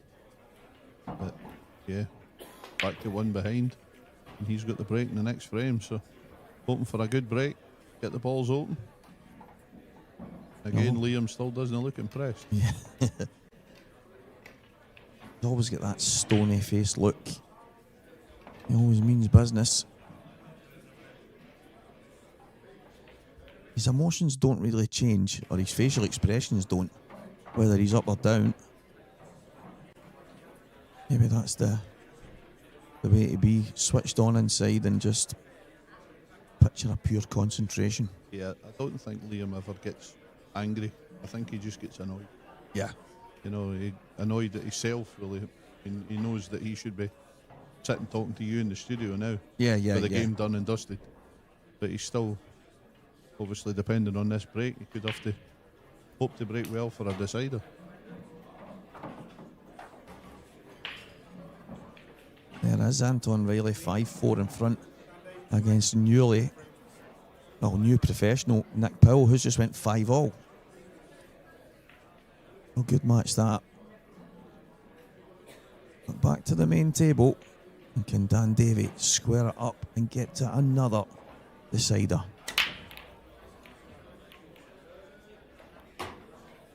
Got one.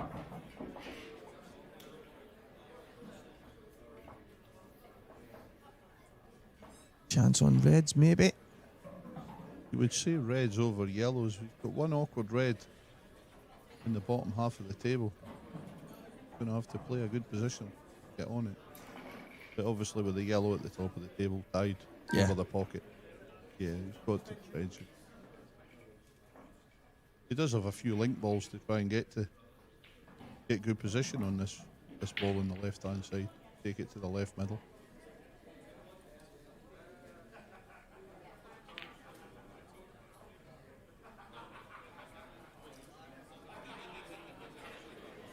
taking his time. Probably rightly so, because that red that you mentioned, Dan, at the bottom left there is on the screen. It is slightly awkward. Be okay if you could drop inside it. A couple of options. That surprises me that he took that one first. Now all the eggs are in the basket. Yeah, and I would possibly there, because it was right over the hole, I would possibly have favoured playing the plant with the ball up the rail to develop that ball out. But now, yeah, I think you're right, Steve. He's now put the pressure on himself that if he makes a mistake, Liam's balls are all in the open. And he at the table has the only awkward ball on it.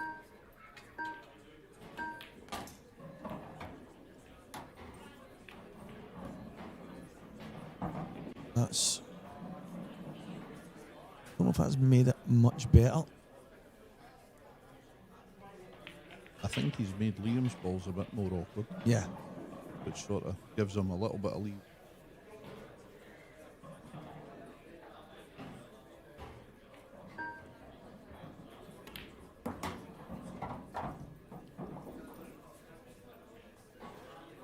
I have liked a slight better angle there.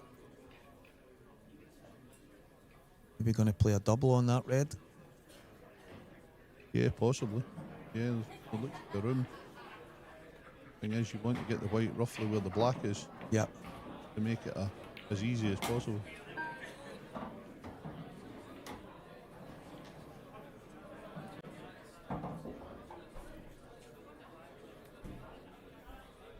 Well, this is a big moment. I have to feel if he does miss, that'll be match over. Maybe not on that visit, but Liam Dunster with 6 yellows on the table. It'd be hard to beat. I think he's going to have to rely on a little bit of luck here, this double, because he's going to have to run into at least one of these 2 yellows. If this doesn't come out perfect, not be on it.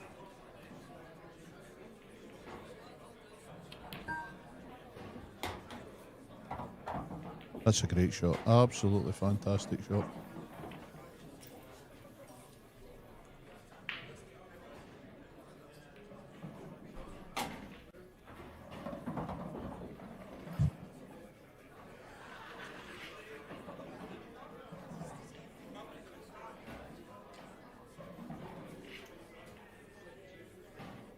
What a finish under that kind of pressure, Dan. Yeah, to finish that from there was... The double was fantastic. To hold for his last red. Perfect angle for the black. Absolutely sensational, and it has set up another decider in the weekend of Dan Davy. Liam Dunster probably a couple of times here. Maybe thought he was maybe getting out of sight, but all of a sudden, here we are, he's breaking for the match. That's it, and the pressure's back on Liam's break. You know, he's had a couple of ones that have went dry and a bit awkward so far in the match. So he's got to hope he gets a good break here and gives himself an opportunity. Because Dan's obviously just proven in the last frame, if he gets an opportunity, he's going to take it. Yep, exactly that. And it is still all go, all over. I'm just looking at all the scores on the screen. Matches all over the place. Some matches that are coming up very soon. Harry Ray's going to be playing Liam Power, Michael Beckett, Andy Scott, Craig McCree, Curtis Lee, Ewan Waddle, Harry Grayson. All these matches just set to go on in the next few moments as well.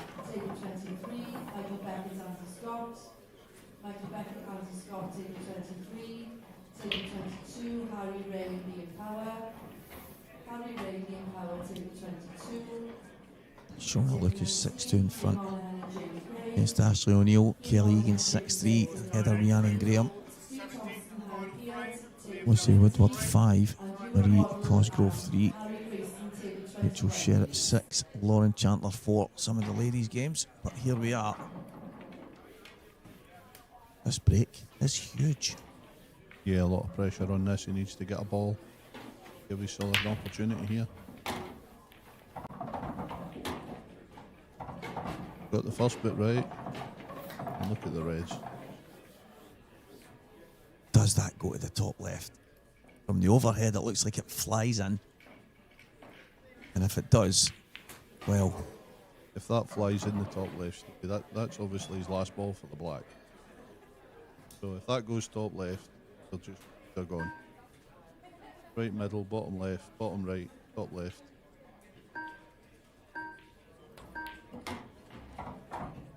And it obviously does, because he's not took any time looking at this.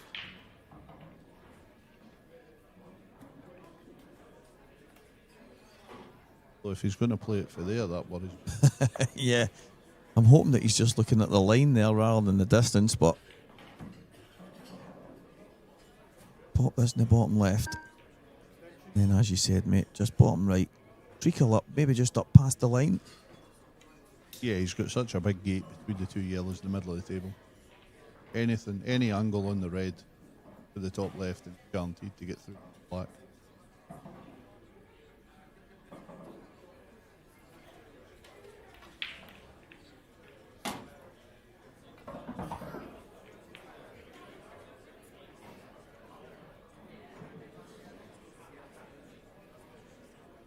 If this red to the top left is tight, he's going to want to get as close to it, as straight on it as possible. Exactly. Just to make sure he's not doing anything. He's perfect vision down the line to roll it in. Yeah, this shot here is really the key. That's not bad. No, that's, yeah. That is pretty good. Probably didn't want to roll too far. Probably been slightly hesitant sending the white up the table, but yeah, you've got to fancy this is done and dusted now. Yeah, I think he's got not far away from a full pocket. I think the line that you can see the yellows on towards the left jaw, so I think he can pump this in. Yeah, tons of room. What a time to get a break like that. That's it. Liam Dunster once again into a professional final. Yeah, well done, Liam Dunster. He's just got a bad habit, Dan. He has. Dan Davy's played his part. He's been fantastic. Took some great finishes out, but yeah, he'll be a bit disappointed he didn't get a chance in that last frame. But Liam does what Liam does, and doesn't matter how hard you come back at him, he's always going to respond. Yeah, congratulations, Liam, and a massive thanks to Dan Wiley for joining me. Pleasure. I'm going to nick out and get a few words with Liam now, but hopefully we get you back in, mate. But Yeah, fingers crossed. I've loved it. I'd love to see you get on a wee run, but in the Open, so we'll see how you go. Yeah, go well, there first. if you don't hear me in here, then I'm obviously on a run. So, but yeah, cheers, Steve. It's Cheers, been a mate. pleasure. Thank you.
Right, ladies and gentlemen, we are now back with myself, Stevie Walker, and a victorious Liam Dunster, who finds himself in another final. Congratulations, mate. Thank you. Well, you came through a few of the earlier ties quite convincingly, but that one ended up going, well, went all the way. Yeah, full credit to Dan. 5-1 up. I felt like he's missed a couple. He looked a bit flustered. I can't remember if it was at 5-1 or 5-2 or something. That's when I've took out quite a nice finish and then left myself the ball at the rail last ball, just to nip it back a few inches, and I've missed it. I think it's the first one I really missed, other than obviously the miscue in the second frame. Still felt good. Next thing I know, it's nothing in it really, and then he's kept him all the way, and then luckily for me, and that breaking end was just roll, just roll everything. Yeah, that the miscue. I don't know what happened after that. Seeing you talking to the referee, I thought you might have had an issue with your tip or something. Kind of annoyed you a wee bit, maybe. I've not properly maintained my tip like that. Right. Obviously, you need to keep it quite rough so that the chalk sticks to it and things like that, and stab it now and again with the tip stabbing thing. But I hadn't been. Just because I felt like I wasn't ever going to miss cue, and then I missed cue there, and I was like, oh no, here we go. So I asked the ref if I could nip up to my room to get because there's sandpaper and the tip stabber that I left in my room. Right. So I said, I'll just use this as my toilet break if need be. Oh, actually. So I was actually bursting for the toilet last 5 frames there, but I knew I couldn't go. We were actually in the comms, and I'm thinking, I wonder if he's took a chunk out his tip, or I'm thinking, has he maybe ran over to Andy to get him to tidy it up? So we're guessing because we don't know what's going on, but that makes more sense. Because at that time, I was struggling to find. I wonder how he's miscued, because I'm thinking he maybe just run round the back of it for the both balls in the same bag. No, could you not play that shot? Cushions are too slidey for that. Right. So you were just going to be stun across or screw? I just screw across the face of the black and just back in the same bag. Danny just wouldn't go away. No, difficult player to play against. He just pulls out the shots. Even then, and I think a couple of frames back, I've missed the black, and I'm thinking he's going to play a safety shot here, and I'm probably odds against to even hit the black. But he's instead sliced the ball and then took a long shot and he's cleared it, so fair play to him. Yeah, he kind of put all his eggs in the one basket in that moment, and we were calling a few different shots. He could have maybe played a safety, slid off the yellow, back onto it, and as you say, you might have been a wee bit of trouble because there's a bit of traffic, but he just went down, banged them in, but what a break to win a match. Yeah, that's you can't hope for any better than that, really. You sort of try and see problems when they're not there, when it's that easy. Yeah.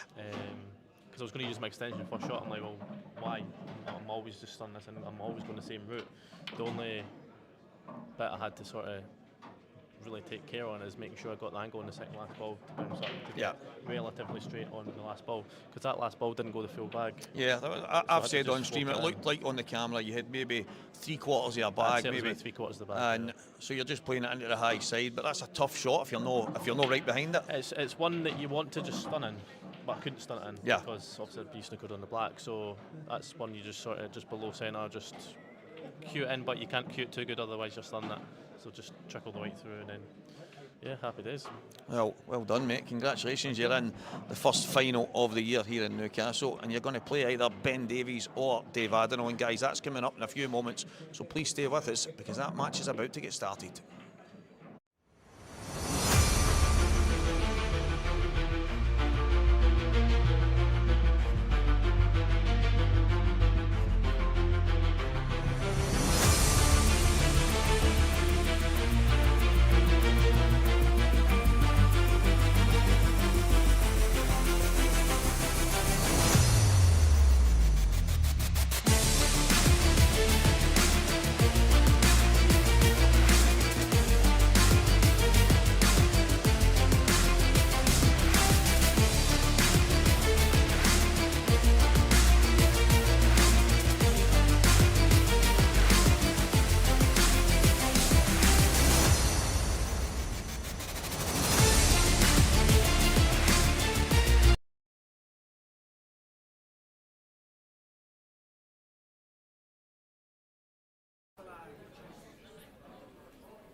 Good afternoon and welcome back to coverage from the IPA European Professional event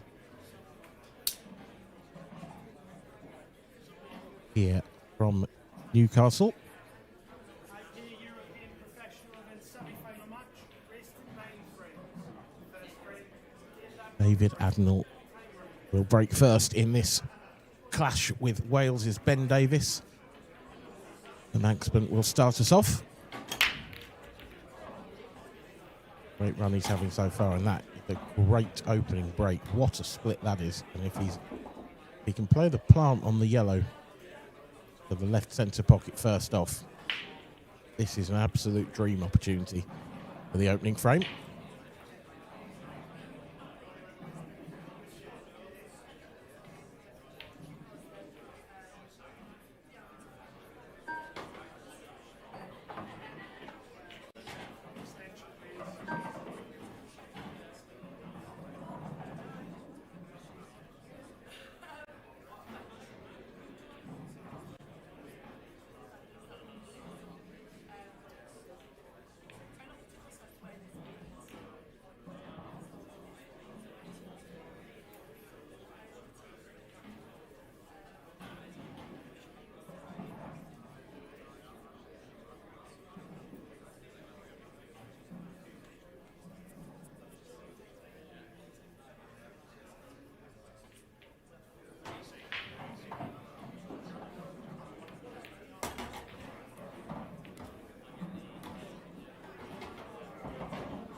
That's not gone entirely to plan.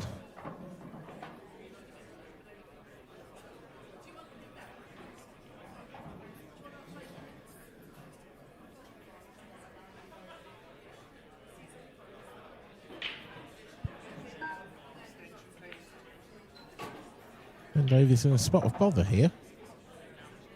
Be difficult to see any kind of shot. I don't know if he could maybe see enough of the yellow on the rail to double it. Suspect that's what he's having a look at. Here we go. Oh, he's got it. What a brilliant recovery shot that is. That's a stunner from Ben Davis.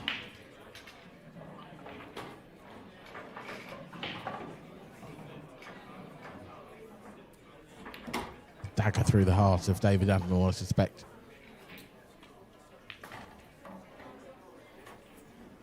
Look on that tricky plant first shot. Didn't quite make it. And left what looked like a pretty simple opportunity, you'd have to say. But Ben made hard work of it and now seems to be making slightly lighter work of it. There's still an issue here. Needs to avoid that red.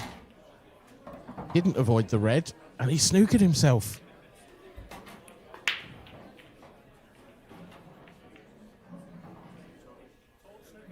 Well, this is a topsy-turvy frame, that's for sure.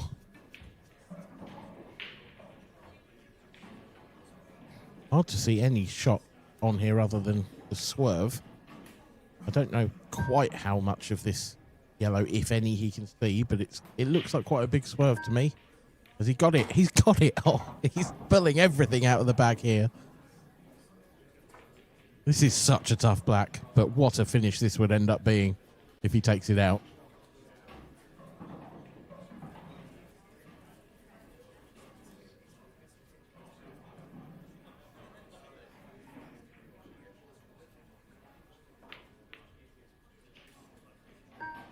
Thin snick for the frame, and he's overcut it. After all that's gone before.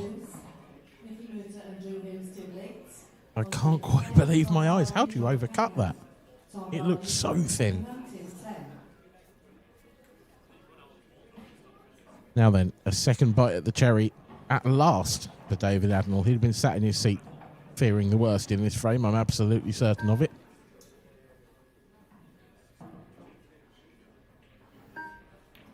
There's work to be done here.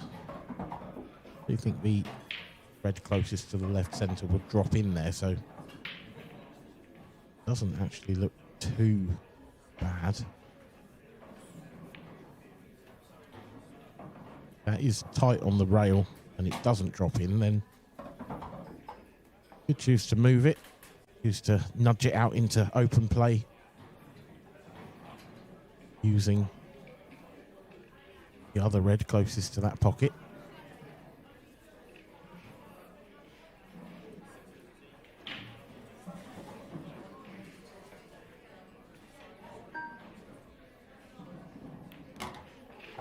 Lewin.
This 8-ball for an unlikely 1-0 lead for David Adnall. It certainly looked that way when he missed the plant first shot.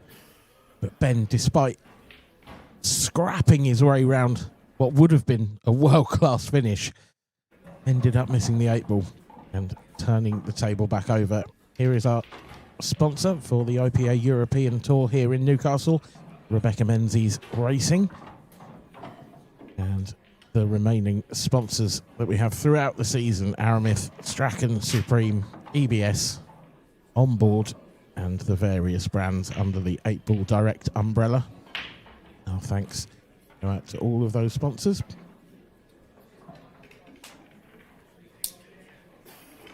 Here is state of play. It was a state of played mostly, to be fair. We've only got 2 matches left in this professional event. This one and the final will follow, and it will be one of these two against who else but Liam Dunster after that nail-biting deciding frame victory in the previous match. Stood by the side of the arena watching that one. I have to say it might be the best break I've ever seen in a decider from Liam. Just could not have come out better.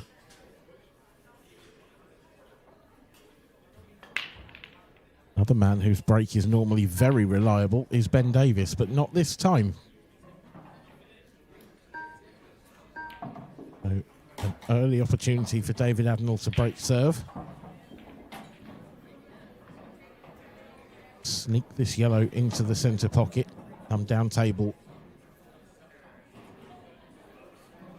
Anywhere near that red would do it. If he could get past it without being hampered, that would be great.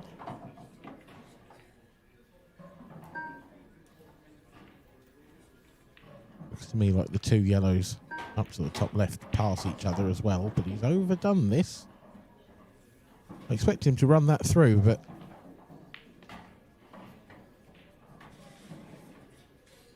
needs to put a new postcode in the sat-nav now.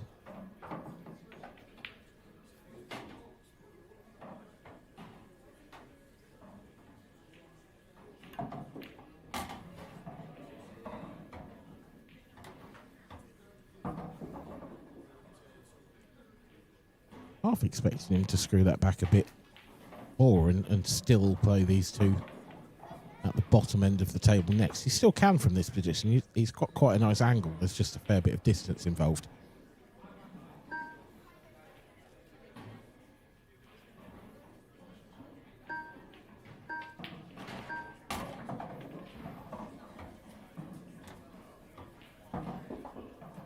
That should work out nicely too, though. Key here will be in a couple of shots' time. Just needs to finish low on what will be the last of his 2 yellows, whichever one of these 2 that may be, just so the cube will naturally drifts to that right-hand side rail. Anywhere wants to bounce somewhere, just sort of 6 to 8 inches below the centre pocket after this, you think. A little straight, so I suspect he'll just take his medicine now. Stun this in. Leave slightly more distance on that 8 ball. Will be missable from that distance, but still very much a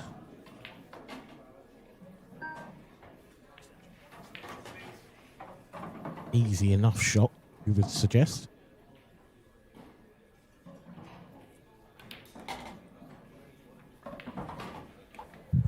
Actually had a bit more angle on that than I thought. Was able to punch quite nicely up towards the blue spot, so that's worked out well for Dave. It should be 2-0.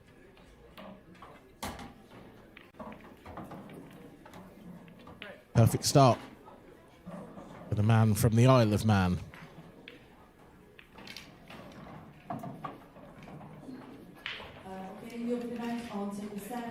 Would be David's first professional final were he to make it.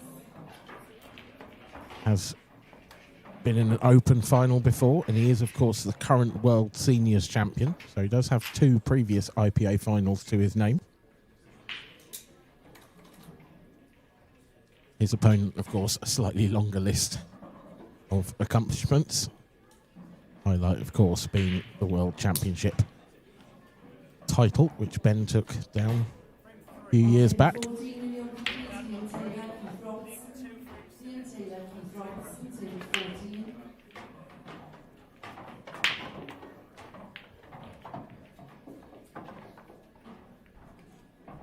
Is the current world seniors champion who leads at the moment. That yellow dropping in off the break has presented him with a pretty decent opportunity here. There's work to do. Red next to the 8 ball looks exceptionally awkward, actually. I don't think that passes anywhere at the moment. So that would need moving. You would think red's still the favoured colour set, though.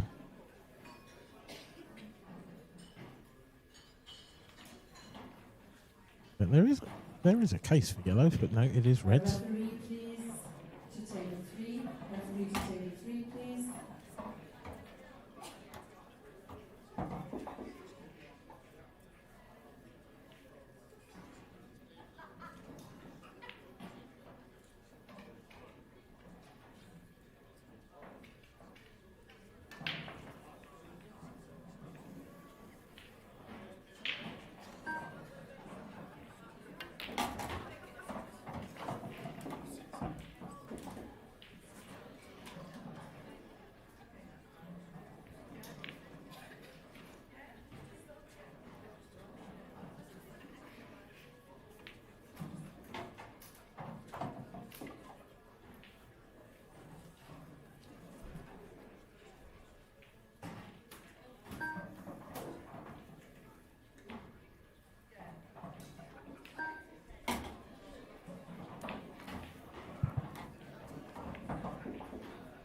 think he's underhit that.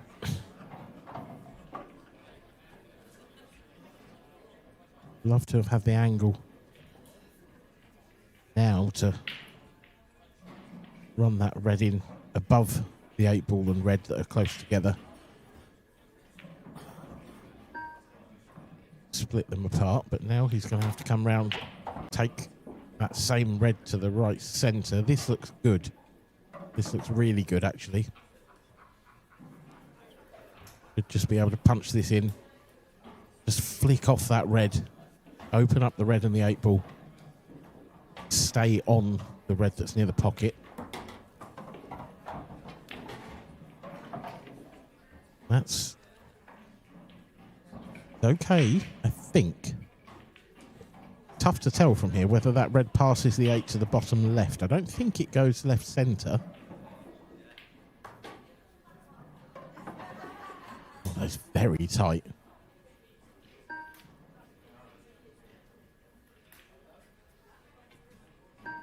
Find out how he plays it. Try to come around it. That's a lovely shot. If it goes long, he can drop it in long. If not, play this into the right centre, dig into the cue ball and screw into the yellow but to hold. But it looks like it goes long, so this is the best possible outcome. It's going to be 3-0. Great start this from David Adnall.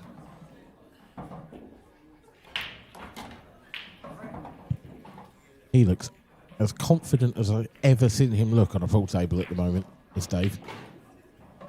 That World Seniors title has done him the power of good.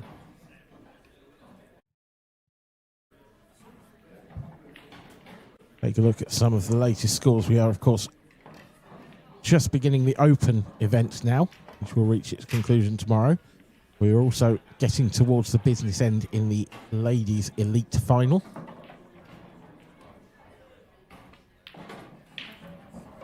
See there, table 3 and table 5. Tilly Edwards 5-3 up on Danielle Randall, and Emma Cunningham currently trailing Yvonne Ewing by the odd frame in 11.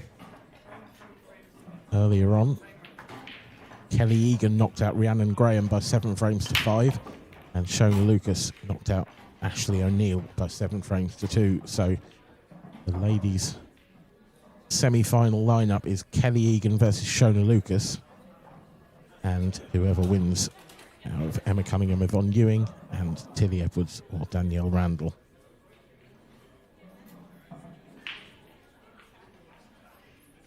That is a monster of a break from Ben Davis. But how well has he been rewarded? Nearly every ball on the table in the top half. Incredible power behind that. But it's actually, they've moved so far, it's become a bit tricky. And he's gone yellows and he tried to move everything. That red's not going to sneak in, is it? No. Now he's in trouble here, is Ben. That yellow on the baulk cushion is causing him serious issues. There's not really anywhere to hide either. I'm going to take this one down the rail. I think in or over here. In, what's his angle going to be like? Oh, it's lovely. Does have a nice angle to move that yellow, but it almost needs to go as a skill shot, this, for it to come out nicely. If he can play pot the yellow and play the yellow onto the red and toss it, that would be golden. If not, there's no guarantee he comes out on anything else. And there's definitely no guarantee he comes out on anything playing it like that.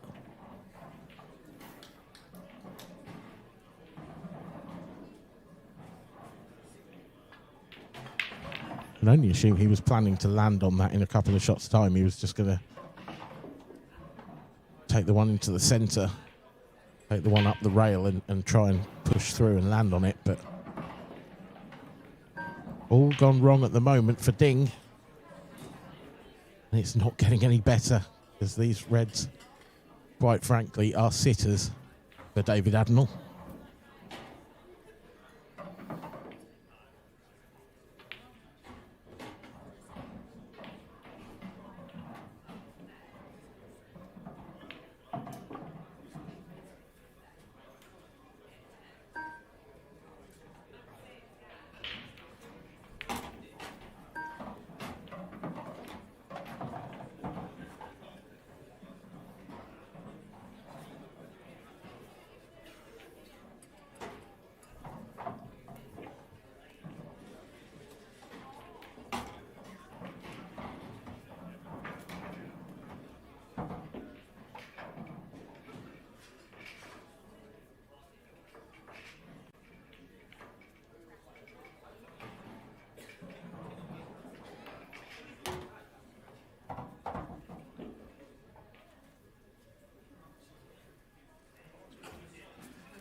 Just these two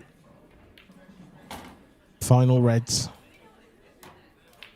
And the 8 ball for a 4-0 lead in double quick time.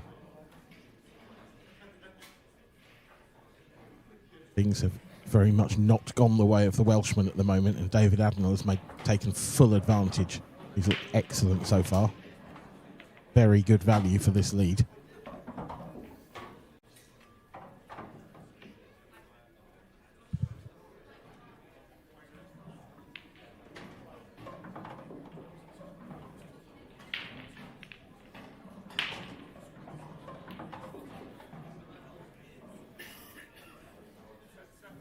And yet he's thrown in a terrible shot.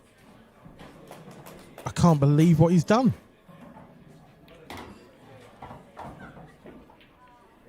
He was looking so poised, so composed. And yet he's just turned over the table. And Ben surely is not going to need 2 opportunities. That is a howler from Dave Adnell.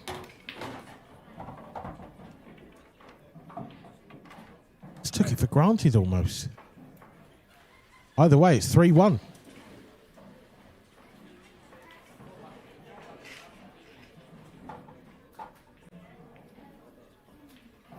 The open event, please.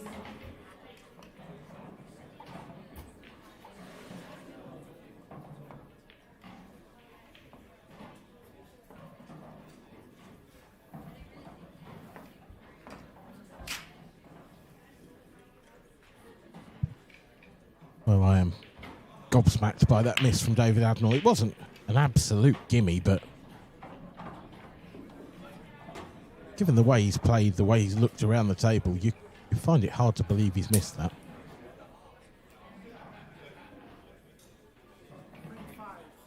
Gio Edgar at the table. This is table 2 we're looking at the moment, one of our other streamed tables. If you want to see Gio Edgar against Sean McMahon, you can. But for now, we are going to return to Ben Davies versus David Adnell. And isn't that just the way things go? A dry break after you miss a sitter.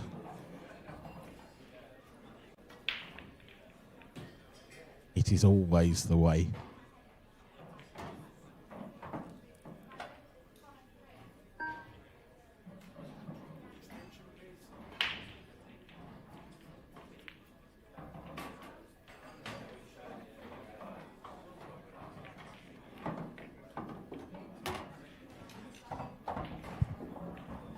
Good opening pot that from Ben, but a real big problem.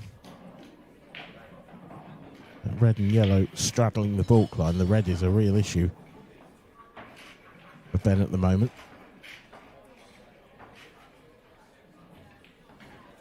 Evidently spotted something on the cue ball there. Our referee for this one, Brian Moss.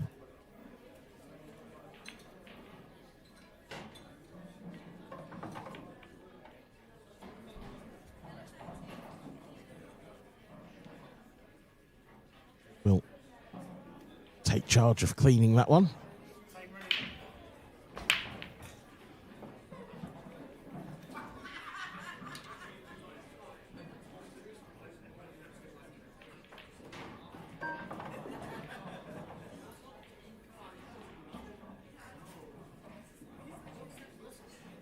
Had to get the rest out, and it's not helped. So David Adnell will get a chance in frame 5. Just wonder the yellow baulk, would that actually pass top left corner? I don't think so. But if it does, then every yellow here has a pocket. There is an opportunity available. If not, there's work to do.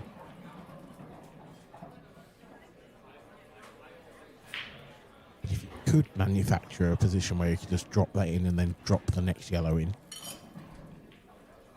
would make life a lot easier. This tells me it doesn't. Gone big. He's gone huge. What a shot this is. What's he landed on? Is he on anything at all? That's an unbelievable cut down the rail.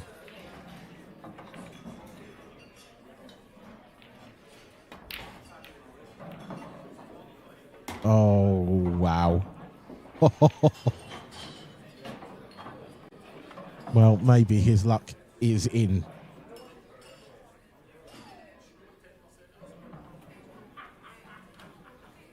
A ridiculous fluke. He went for a very tough plant, make no mistake, but that is a sickener for Ben Davis, I'm sure.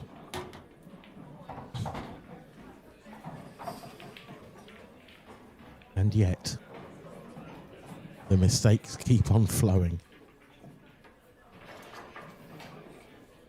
That's a really poorly executed positional shot. Now David Adnell, who cut one down the rail full length of the table earlier, has to do the same again.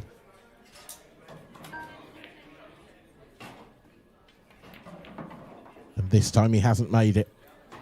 This time he turns the table over. It's an opportunity lost.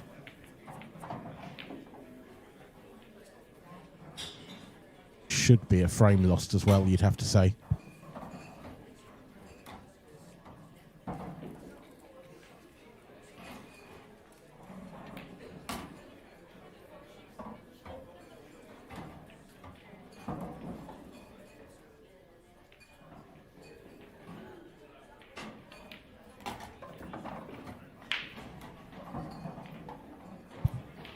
Neither of these two players seem especially happy at the table at the moment, especially with the cue ball. They're making really hard work here. And that's about as bad as that could have come out. This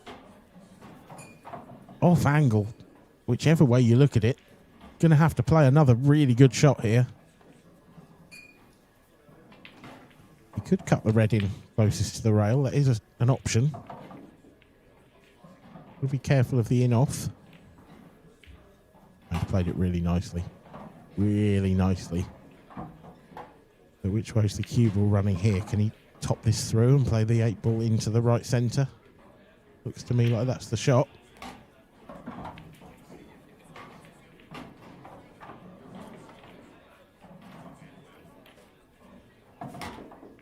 And he makes no mistake this time. 3-2. But David Adnell, in his heart of hearts, knows probably should be 5-0.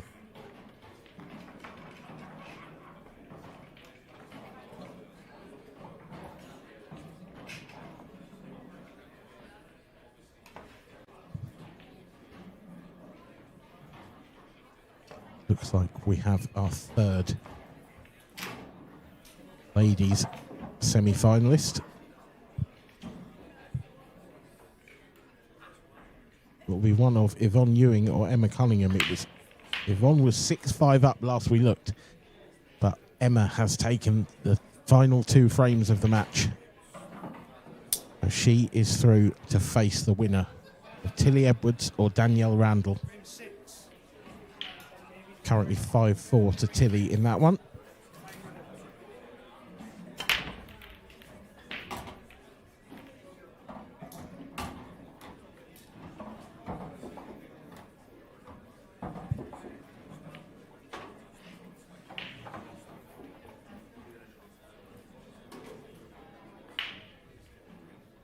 Well, this is a really unfortunate layout for Ben Davis. Broken quite nicely. Has absolutely 0 shot available, except to try and keep things tight.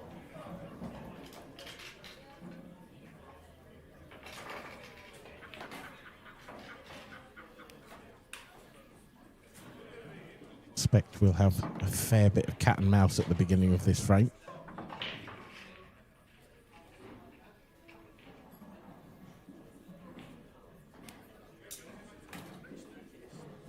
Not an absolutely straightforward finish on either colour set, but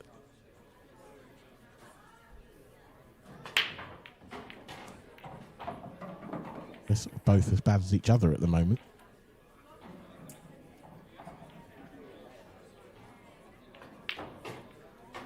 I wonder if David can push this yellow he's closest to the side rail land right on top of the red.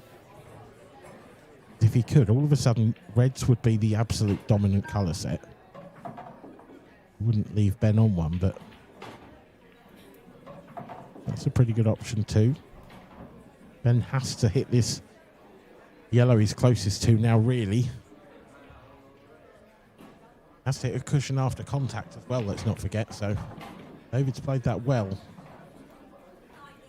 I think we'll see Ben just roll off the side of this yellow. He wants to make sure he doesn't free up the yellow he's playing and the red. Like to sort of leave them together in such a way that neither of them go. Definitely stopped the red going, I think, but clearly the yellow passes. If the red does as well, then I think we'll see David Adenall take on reds here. We may well do anyway, but it's a much tougher finish if it doesn't pass that yellow.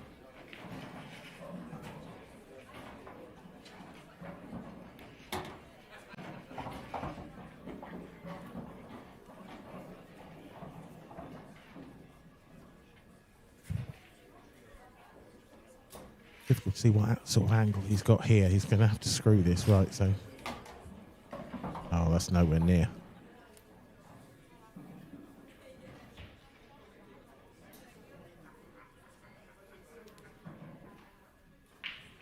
Got to find some cover from somewhere now. His only crumb of comfort at the moment, that yellow on the right-hand side behind the red. It's fairly isolated. It would take a good shot to spring it from that position, but there are a couple of nice balls close to this bottom left corner with which to do that.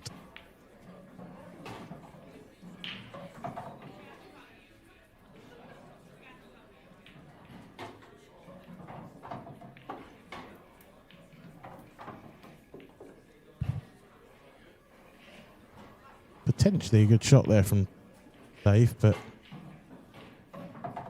if that's touching ball, then it's real trouble for him. If it's not, then Ben's got to play a bit of a shot here.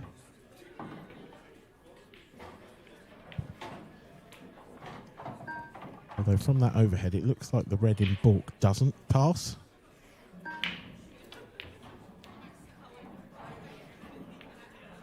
But there is a chance to move it now. The red in the middle of the table, that goes to the top right. On and off the rail, try and spring the red in balk 2. Big shot. Oh, he's got one, but he hasn't got the other.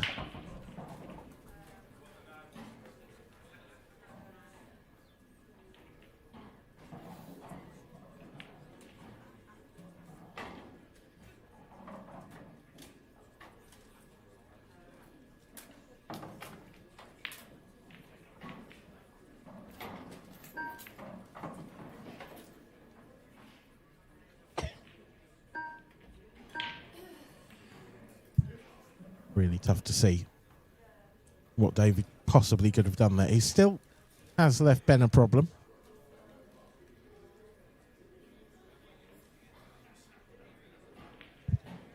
Still a little bit of mileage left in this one yet, but yellows are heavy, heavy favourites from here. Unless Ben Davis goes in off here. Oh my word. What have I just seen? That is absolutely astonishing.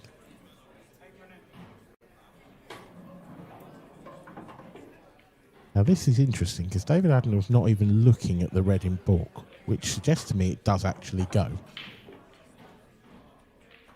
Which I can't quite believe, to be honest, but it doesn't look like it from the overhead, that's for sure.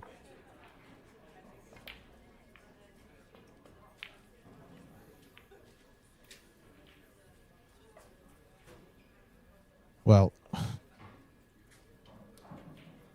I am struggling for words here. These two are making easy finishes look so hard at the moment. This cue ball needs to slow down. That's pretty good, actually, from Dave. But he is now going to have to play on the red that he needs to move. He's got no choice. I think this angle looks quite nice. I could just sort of kiss the red and the cue ball will slide up table and then leave the red available into this bottom right corner. He plays it at the right pace.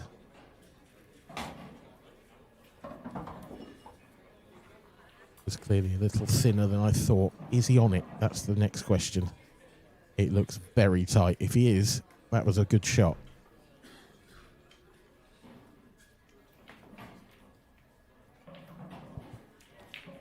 Now, he's lining up where the 8 ball goes, so he must feel he can pot this, but if he's potting this into the left-hand side of the pocket as we look, the cue ball's running up the back end of the 8 ball. So that was all he could do. That's the best he could do. And now he's got maybe 3/4 of a pocket at best for this 8. This is a big shot. He's missed 2 huge opportunities in the last 2 frames. But this would perhaps settle the nerves once again for David Adnell. He's got it. Super shot. I think a little touch of a fist pump as he got out of that. So he leads by 4 frames to 2, and that will make him feel a lot better.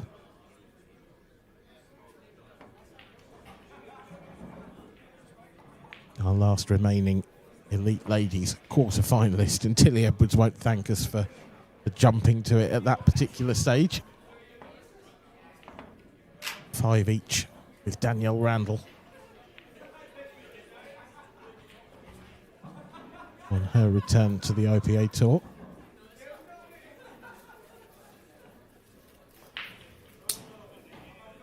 These two battling it out for a chance to play Emma Cunningham in the semi-final.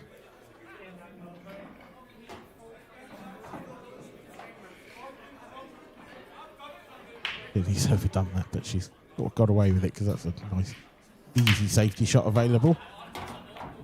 David has cued that breaker dream, and that is a disgusting in-off.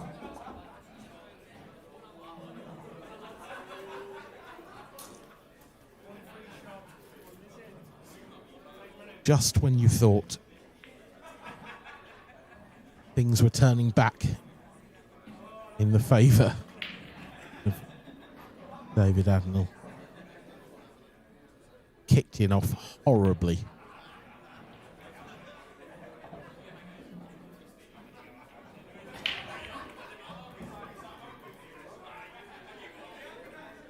And they're just using his free shot. Still.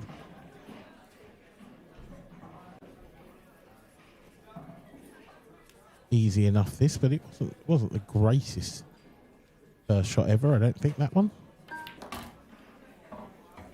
He was always going to go yellows because of the red behind the 8 ball. So there was a small chance that he could have covered the bottom left pocket with the reds with the shot he played, but come out nicely. Would still have had the yellow available in left centre as well, so no real issues there.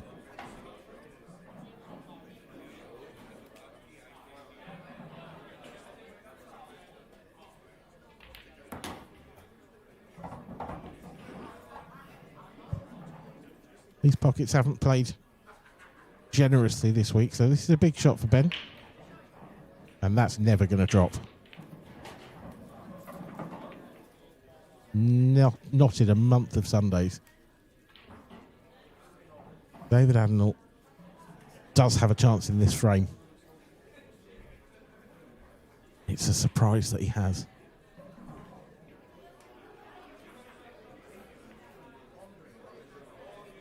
Just checking his options. I wonder whether he could screw the red in closest to the bottom left corner. Try and screw across into the 8 ball. Maybe get the skill shot. Feel like it's sort of worth a risk. Gonna have to really dig into it. That is the shot. Oh, wow. How do you end up doing that?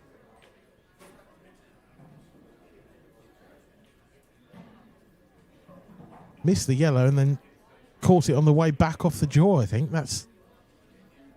Couldn't do that again if you tried.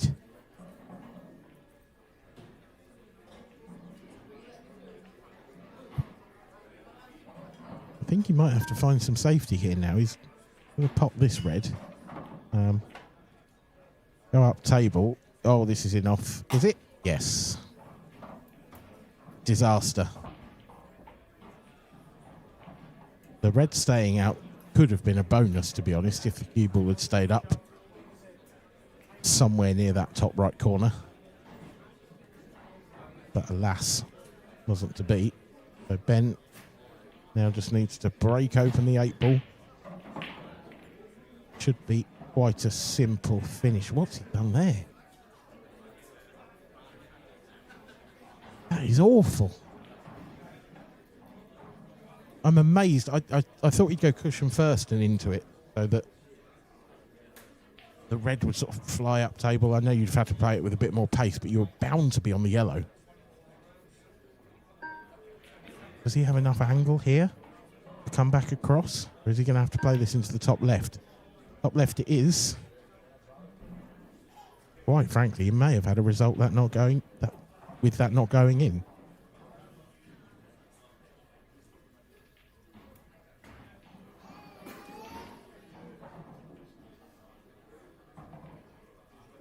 I've just noticed a note in the chat.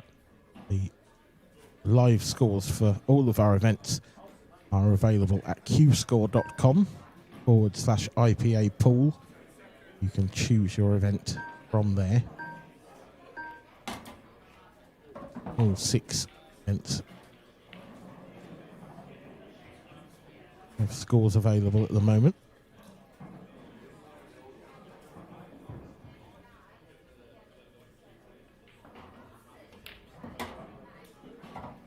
Oh, Dave went for the skill shot. It was a valiant attempt.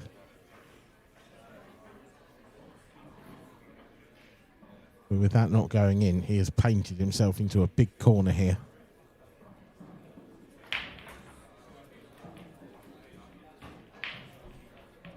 It's actually quite hard to see what he can do.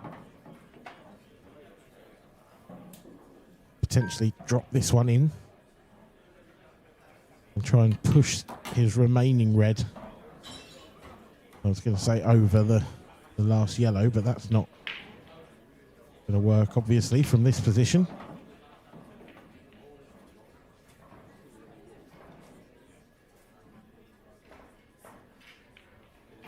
I don't know how much of this red he can see. If he can just lay it right on top of the yellow, this could still work out nicely.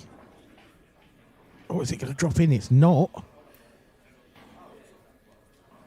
But there's not as much, a bit more distance there between red and yellow than David would like. If Ben can see this yellow, it's even worse for David. It is. So this should be frame over now, but there's still a positional shot to play here. Not necessarily easy when you're playing a ball over the pocket like this. You see, you get that slide. This 8-ball is comfortable enough, but the way things have been going, it wouldn't be a huge shock to see it rattled. No problem, though. 4-3. It's been a really weird game, this, so far.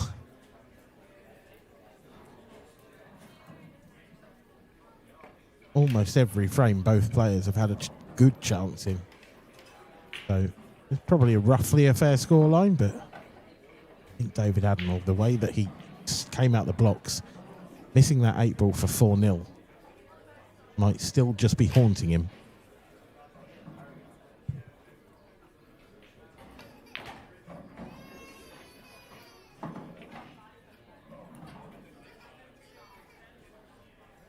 Big shot here for Tilly Edwards. 5-all still in this one. He's lost the cue ball a bit. So tough to play position out of the pocket like that. But this 8-ball will put her on the hill.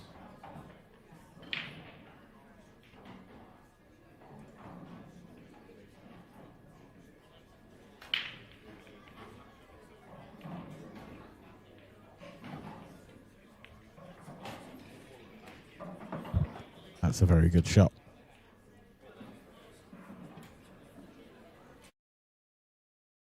Here are the dates for your diaries. IPA Tour 2026. coming to a town or city near you, perhaps. If not, still do make your way. Single event entry even, is available for every event, other than, of course, the European Open, because we're currently at it. But if you want to come to Coventry, Glasgow, Coventry, or the Isle of Man, then spots are available. Contact us on any of the usual channels to book your place.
Back to the action on table 3 in the ladies' quarter-final.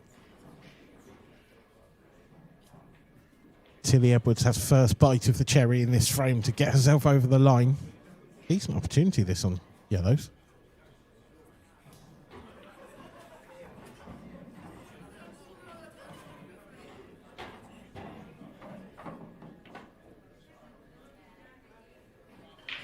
Just underdone that slightly.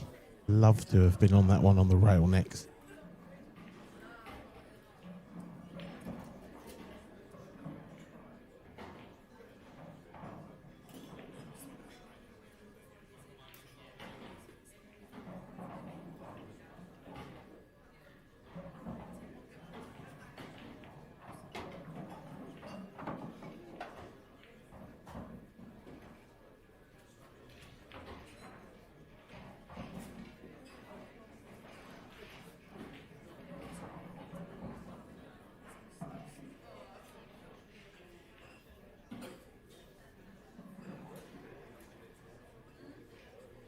Big shot here. Needs to try and avoid that yellow if she can. No, she clearly couldn't. That needs to run. That's not too bad. He is on the yellow. Just played. But it's hard to see how she can hold for the next one.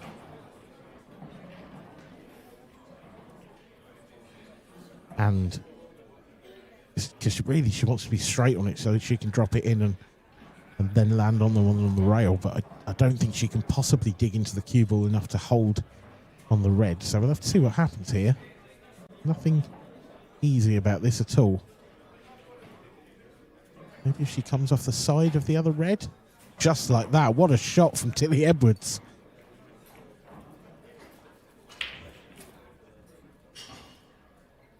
That is world class. That is a stunner.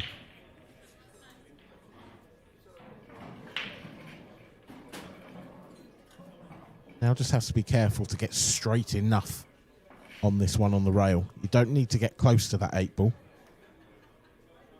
But you definitely need to be straight on the one down the rail, because if you leave too much angle, you're flirting with ending up behind the reds. Just drift this through. Drift that cue ball down to the bottom rail. That is absolutely plumb.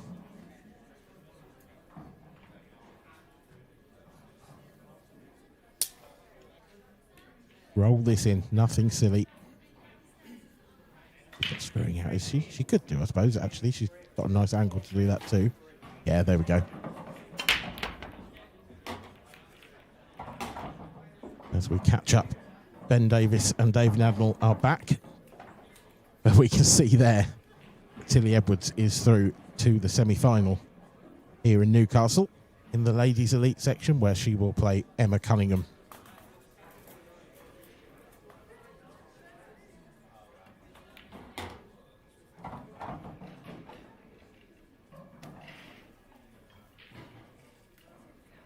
Great opportunity off the Ben Davis break here.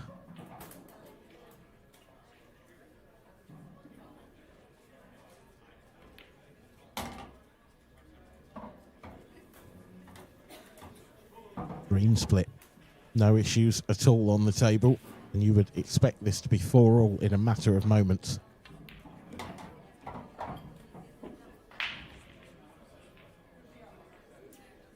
That little cannon on the red there isn't necessarily all that helpful. Don't think the right hand of the two reds will go to the bottom right corner. So I say that, the way he's played it suggests it probably does, because he can drop this in now and land on that. Or he can run it through and land on the left of the two reds in the centre of the table, I suppose. Oh, that's lovely. Even better. Thought he was quite straight on that one to the middle, but had plenty of angle. And Ben Davis doing what he does, nonchalantly walking round and just stroking home the easy balls to level the match at 4 apiece. Super stuff from the man they call Ding.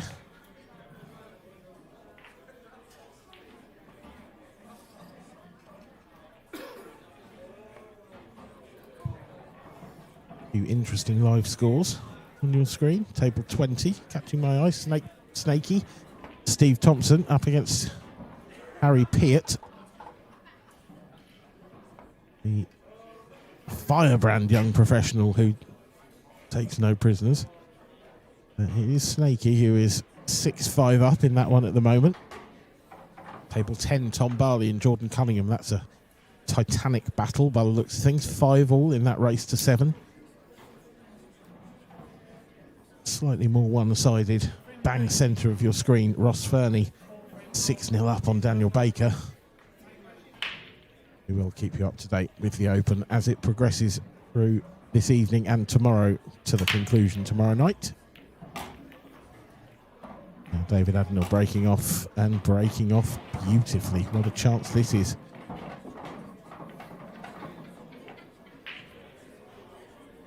Lovely split.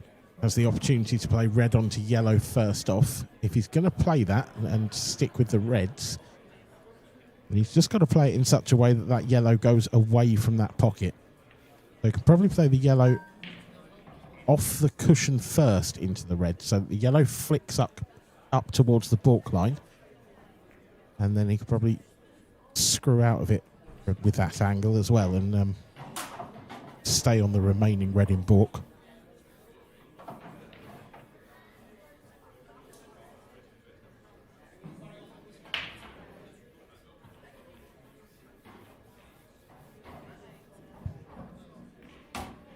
Or he could just drop round the back of it like that. I didn't think that gap was quite there. Certainly makes life easier, though.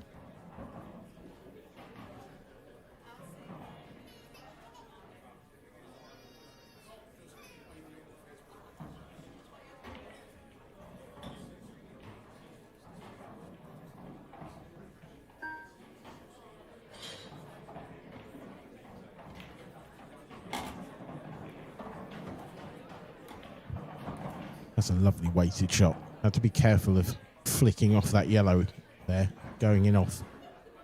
But put enough topspin on the cue ball to get past it.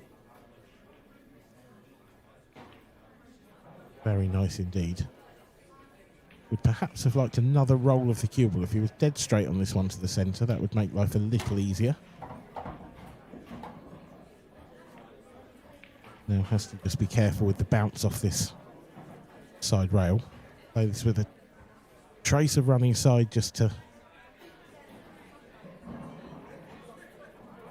keep the cue ball this end of the table. It needs to drag it to kill it off the cushion.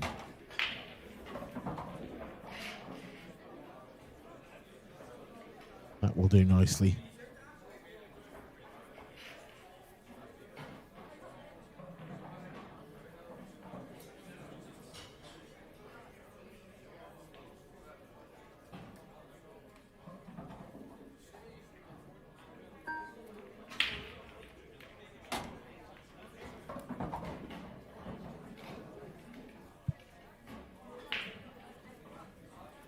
This 8-ball to retake the lead. No trouble.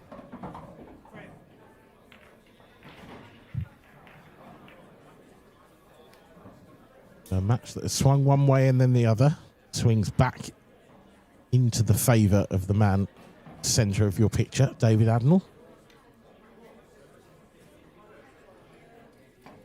One of the most popular players on the tour. Very well liked by anyone who meets him.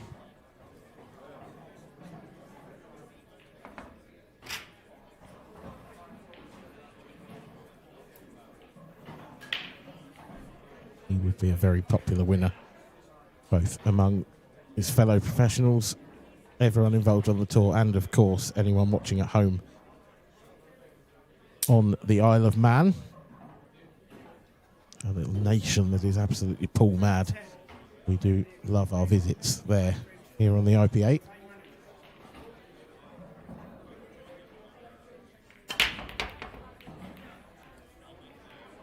Ben Davis has got some hang time on that cue ball.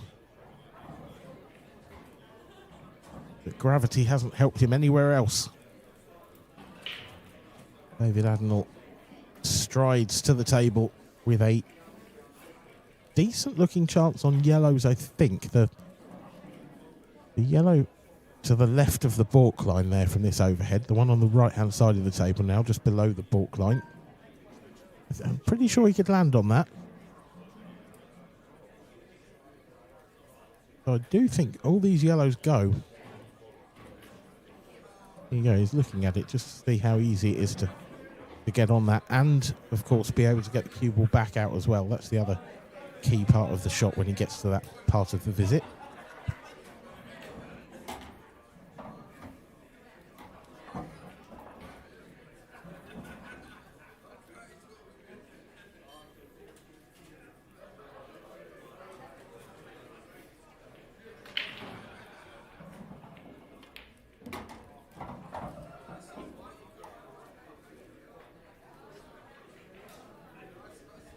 I don't think he quite got the reaction he was hoping for there.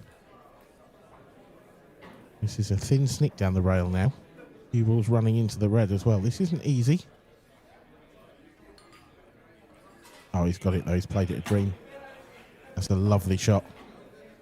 And it's a nice angle now as well. Pretty natural. Come down table. Finish anywhere around the blue spot would do.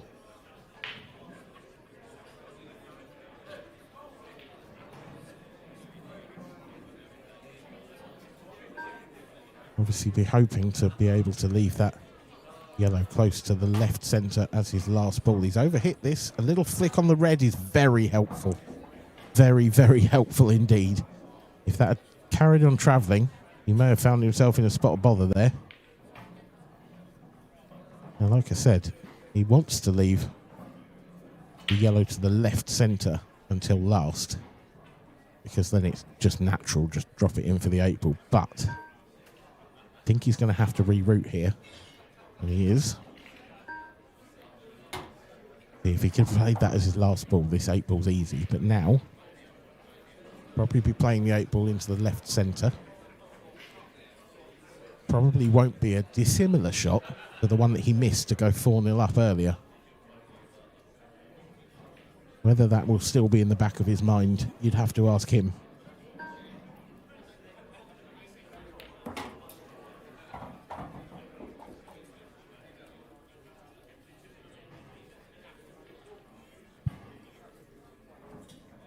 The question is he going to try and get greedy here? It looks to me like he could play this with a little top off 2 cushions, try and get close to that 8-ball, or he can just drop it in and leave a slightly more difficult final ball.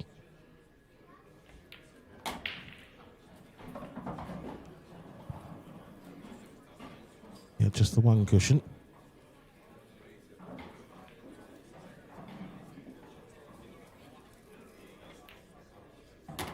but no mistake this time around. David Adnell leads by 2 frames once again, 6-4. He is 3 away from a maiden professional final here on the IPA.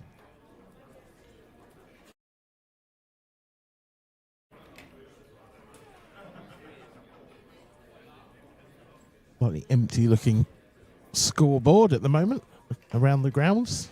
He must be approaching the beginning of another session. Tom Barley and Jordan Cunningham. That's a long frame for Tom Barley. Still 5 all in that one. Mickey Murtagh and Drew Hughes. 4-3 to Drew in that one. Dan Davy, of course, lost in that heartbreaking fashion in the previous match on the stream table. Dished in the decider by Dunster. He leads David Gollum Williams 5-3, and Liam Dunster also there was 5-2 up on John Keddy. And those two, no rest for the wicked. Now David Adnell has broke off, and again they've come out really nicely.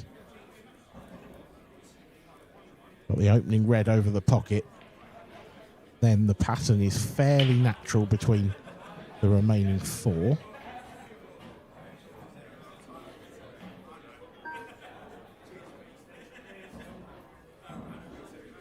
Even got the bonus of a little bit of a big pocket for the one on the rail.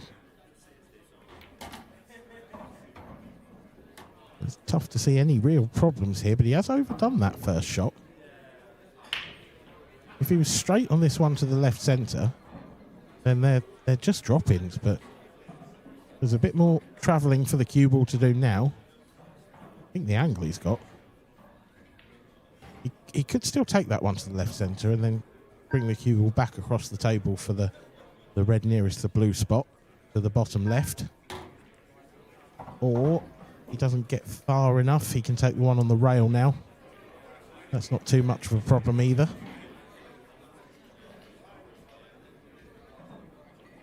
The 8 ball being there is helpful, but he would probably prefer to pot this clean, because if you catch the 8, it could...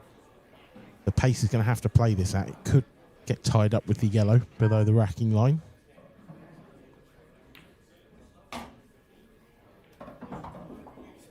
He erred very much on the side of caution and ended up catching a bit of the rail. He was possibly a touch fortunate that found its way in. These pockets have played rather tight this weekend.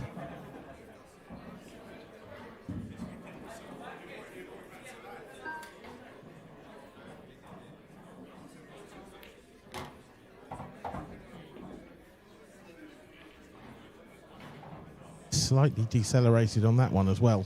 Now bridging over this red. This is a tough shot. This is very missable. Oh, but he's made it look so simple. Lovely shot. And it's going to be 7-4. And Ben Davis isn't getting to the table at the moment. David Adnell started this match in this fashion. Had a bit of a wobble. Now seems to be fully back in control. 7-4 up, 2 frames away. Ben Davis needs to win 5-1 from here, and that sounds like a very tall order against that man at the moment.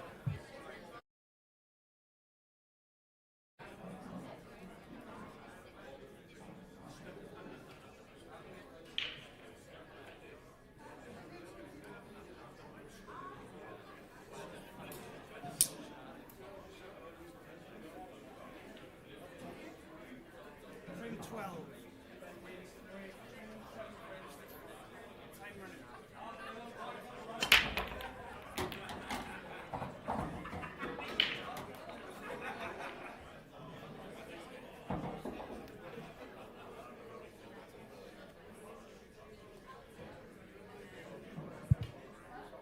Nothing seems to quite go the way Ben wants it to at the moment. The big break. Balls flying everywhere, balls flying in. And yet, the chance that he is presented with is limited at best.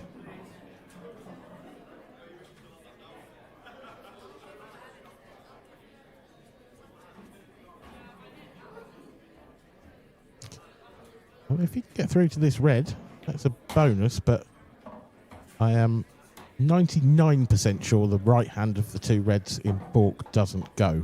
That's his big problem.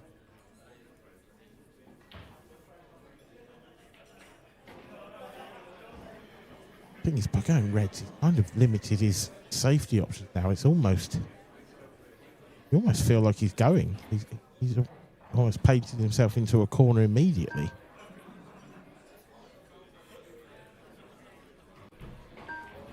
Not really anywhere to hide. That's probably a bonus in some ways. Though he may not feel that way at the moment. I do think Ben's odds of getting out from there were incredibly slim.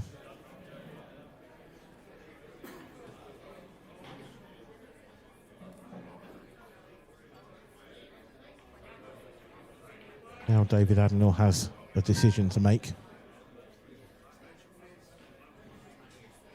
He obviously needs the two yellows in balk that are together disturbed as well.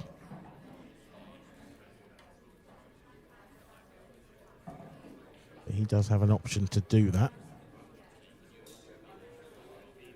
Well, is he doing it now? Is he playing this yellow off the two yellows and trying to cover the pocket or pot it? I tell you what, that is superb.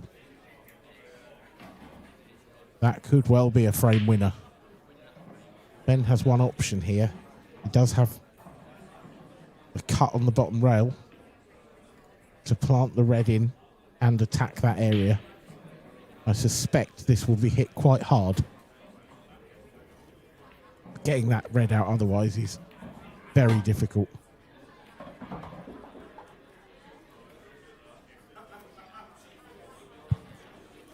Well,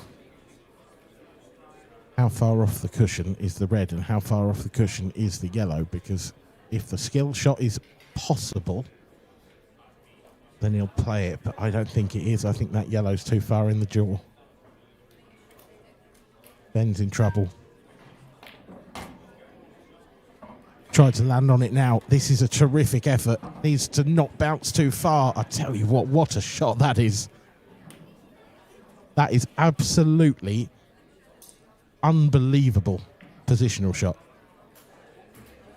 But he's still got to pot this red, and it's still so hard. And he hasn't got it. That was a magnificent effort. But you fear at the end of it all, that may well be the nail in the coffin for Ben Davies, because David Adenor now has a pretty wide open table of yellows.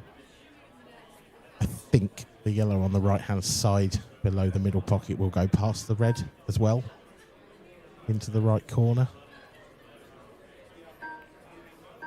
There's just options all over the table here for Dave.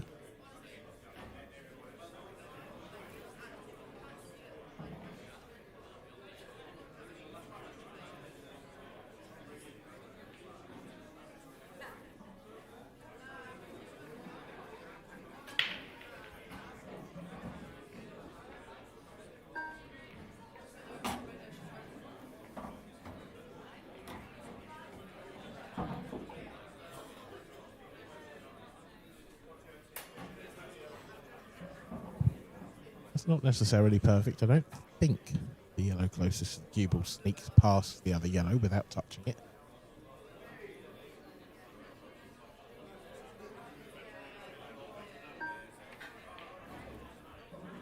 A tricky little finish, this, but well, it does.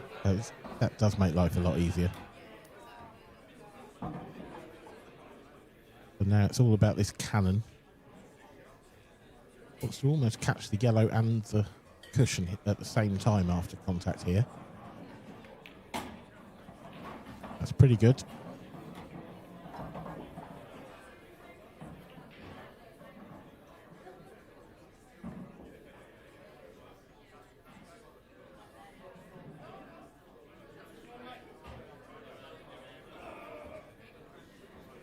Okay, so we've got the ladies amateur semi-finals on now. First, please, on table 4, Lucy Woodward and Rachel Sherratt. Key shot coming up. How much gap is there for this yellow? Oh, not that much, I tell you. Not that much. He's got so lucky. Oh my God, he's got so lucky.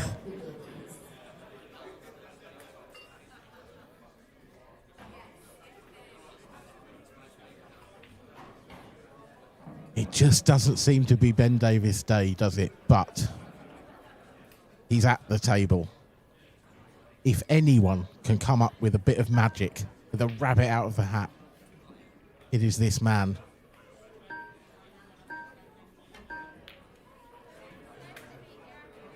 But not this time.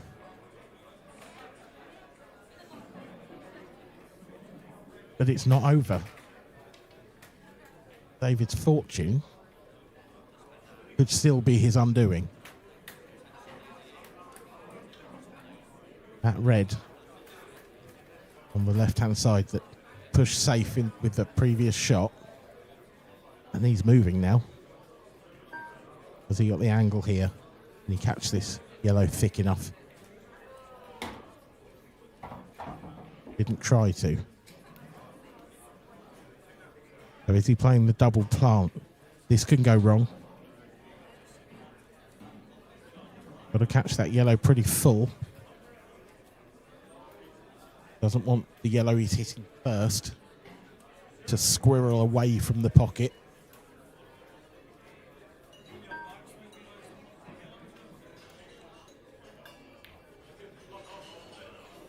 He's missed it. And if I'm honest, he might be happy that he has, because the pace he played that at, if he had got that contact, I'm not absolutely convinced that he would have been on the yellow.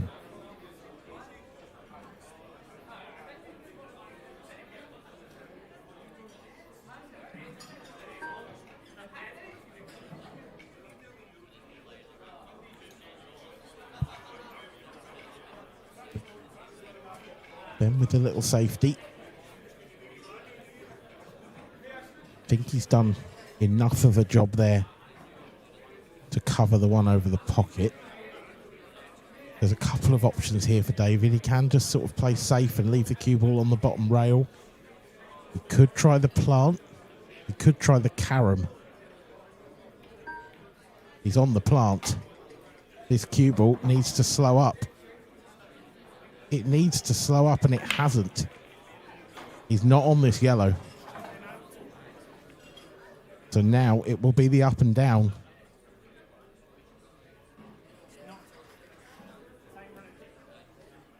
Almost needs to play this with margin. Play it off the side rail. So off the top, off two cushions. So that the cue ball comes left across the table towards the 8 ball. Huge shot this in the match. He's got the pot. He's got the position reasonably well. But he missed a far easier shot than this earlier into the left centre.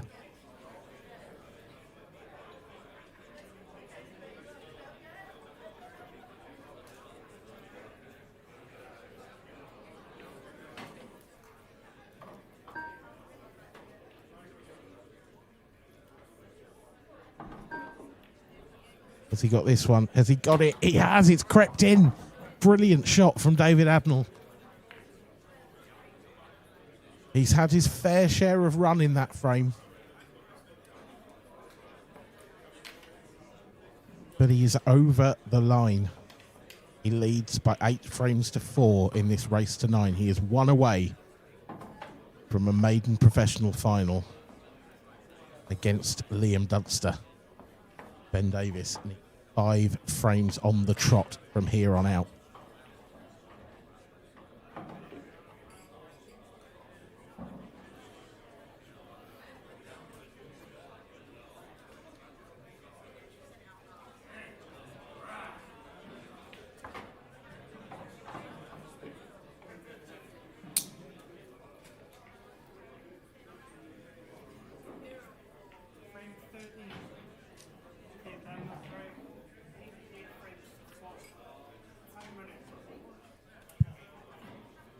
Ben Davies may have played his last shot in this semi-final. A lot depends on this next break. Cue ball's safe. There's balls flying in everywhere. How's the lay of the land? Well, if he's on the red he's closest to into the centre pocket, it looks very much to me like he is. You couldn't really ask for a better chance.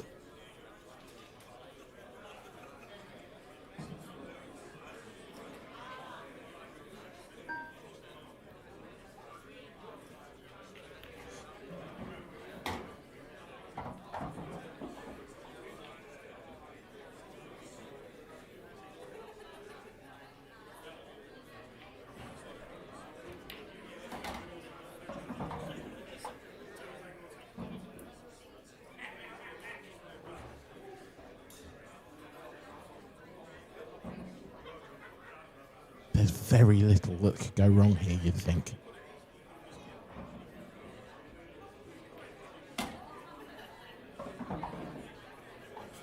That's perfect. 5 shots away. Very little to do with the cue ball here. Just finish just off straight, maybe slightly low. A high rather, sorry, just like that. Now we can stun this in and then bring the cue ball back across the baulk line now. The only thing that could go wrong here is if you underdo it or overdo it.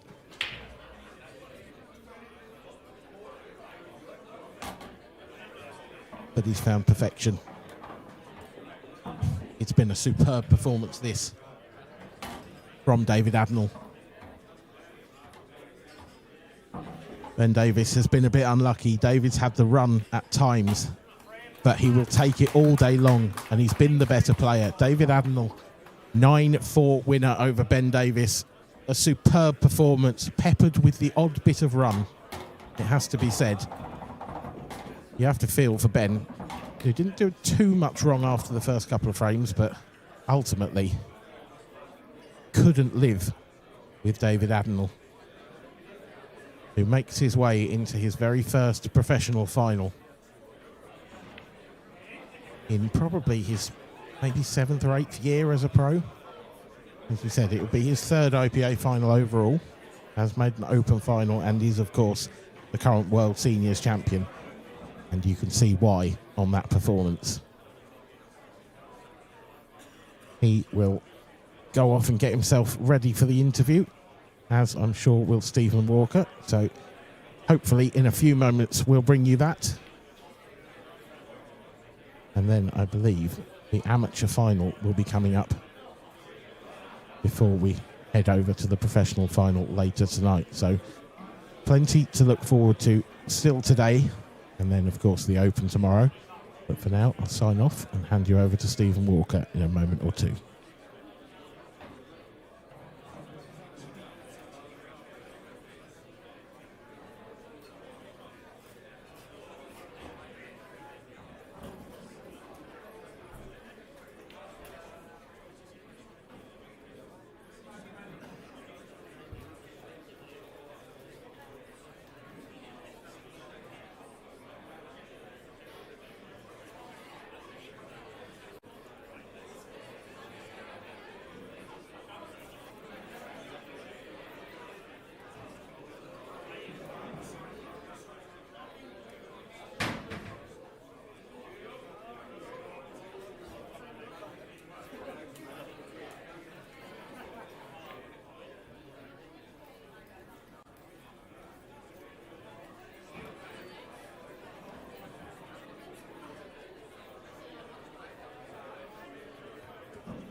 Welcome back, guys, and here I am with our next finalist, and I feel like this is a bit of deja vu. We've been here before. Dave Adenall, well done, mate. Thank you very much. Yeah, it certainly is deja vu because I never expected it. So don't know if anyone else did, but I certainly didn't. So You played some good stuff in that match. You were absolutely flying, playing at some pace.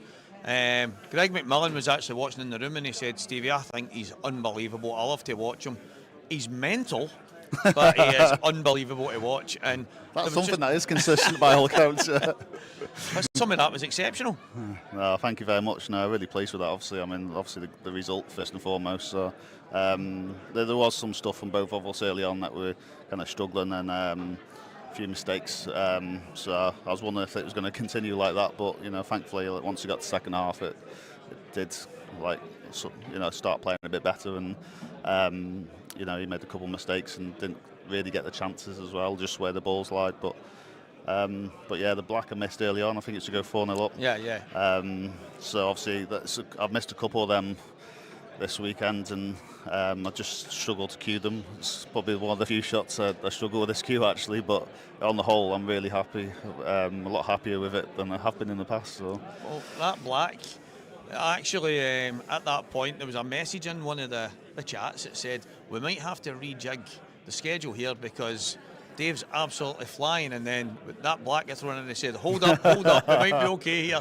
But I never do things the easy way, so Well, even that finish towards the end when you've ended up snookering yourself and then going up and down. I know you had to play at a wee bit of pace. Yeah, big frame that. Yeah, big frame. But the black was a tough black as well. You've got to just slow roll it into the middle. So there was they're no big room moments. for error. Yeah, there was no room for error on that one. 7-5 or 8-4, it was massive. So I was just compose myself and I just said I've got to just really concentrate on this one, get the beep out of the way, and then get on it, and then I just hope it goes in. And thankfully, I just play at the perfect pace and perfect angle. So winning the world title, winning a world title at anything doesn't matter to me if it's tiddlywinks. If you go and win a world title and you're given sport and the thing that you're passionate about, I would always believe that winning any title can kind of springboard you, Dave, into kind of further successes. And I don't know, obviously we've got to know each other really well, but coming into this event, I've got to imagine that gave you some great confidence. I'm not saying you were coming in here thinking you were going to blow everybody away, but it has been absolutely exceptional to see the way you've tackled the field so far, because you're still playing a super aggressive way. You've not changed in any way. In fact, I would say you've probably got a wee bit more confident in the way you play. Yeah, I think it has given me a little. I didn't know how much it would really give me, because I'm a very much a person that it's on the day, that yesterday doesn't count for today and stuff like that. So I didn't take too much from that aspect, but I have took a little bit. And there's times in a few matches where I could have gone, maybe it's not my day, but I've stuck in there. And even there, I could have been better off than 4 each. But I was just like, I'll just wait for my time and just keep plodding along and keep going. But no, I do seem to be feeling good. I've not stressed myself as such with the routine as practice as well. I've actually put less of that, to be honest. I've hardly practiced, and I think it's just have that good feeling, and match practice is the biggest thing, and bringing there, just that feel good factor and a bit more relaxed. And yeah, that's one of the things that stood out to me, as you said there, when you're in a lead, like you were against Mark Boyle a couple of times, and then your opponent comes back and all of a sudden the match is squared. You then kick on and go again, and there's a lot of times in the past, every single player in this hall's had a time when they're in front in a match and then they kind of let it slip, and it kind of catches up with them so much that they end up throwing the game. You seem to be resettling yourself, and then it's as if the match is restarting again, and then you go again, and that's, to win tournaments, Dave, that's what you need to do. Yeah, I kind of say to myself, I just say, well, if that happens, I just turn around and say to myself, I'm not having that. Obviously, it's not what I actually mean, but it's just to give me a jig and go, right, you've just done that, or I've done something really bad. I want to come and break and dish next frame. And so it just shows that it doesn't actually bother him, so it just carry on as normal. So yeah, that can drive your opponent nuts. And up to now, mate, it's not that that's drove them nuts. It's how good you've been playing, and you're in the final. And one more push. Yeah, one more push. It's just great to do it for the Isle of Man, and everyone back there for the flag. One more push. I imagined if I ever got to a final, I imagined playing Liam and to be honest, it's the one person I want to play. You know, I don't want to play anyone else. And Not bad for the three-legged porters as well. Yeah, that's true. Yeah. See, I'm not so selfish after all.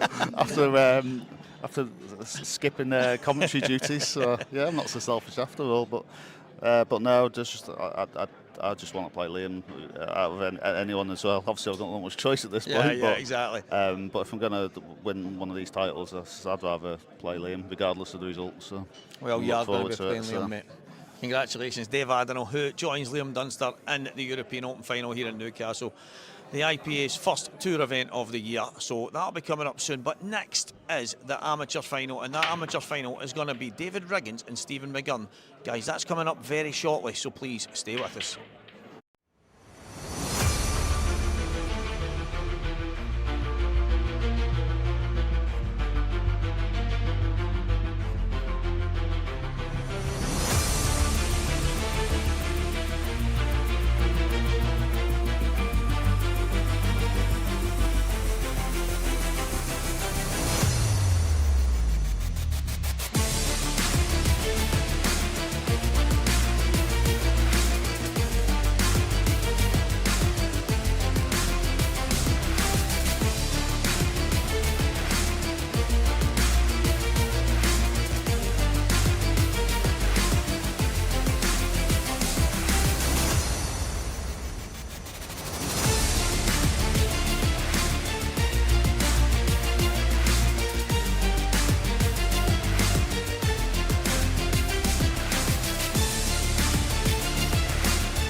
Welcome, ladies and gentlemen, here at the IPA European Open in Newcastle. Me, Stevie Walker, delighted to be joined by our amateur finalist, David Riggins. David, congratulations. Thank you, and Stevie. obviously, there's a wee bit of pool still to be played. Yeah, I'm looking forward to the final and may the best man win.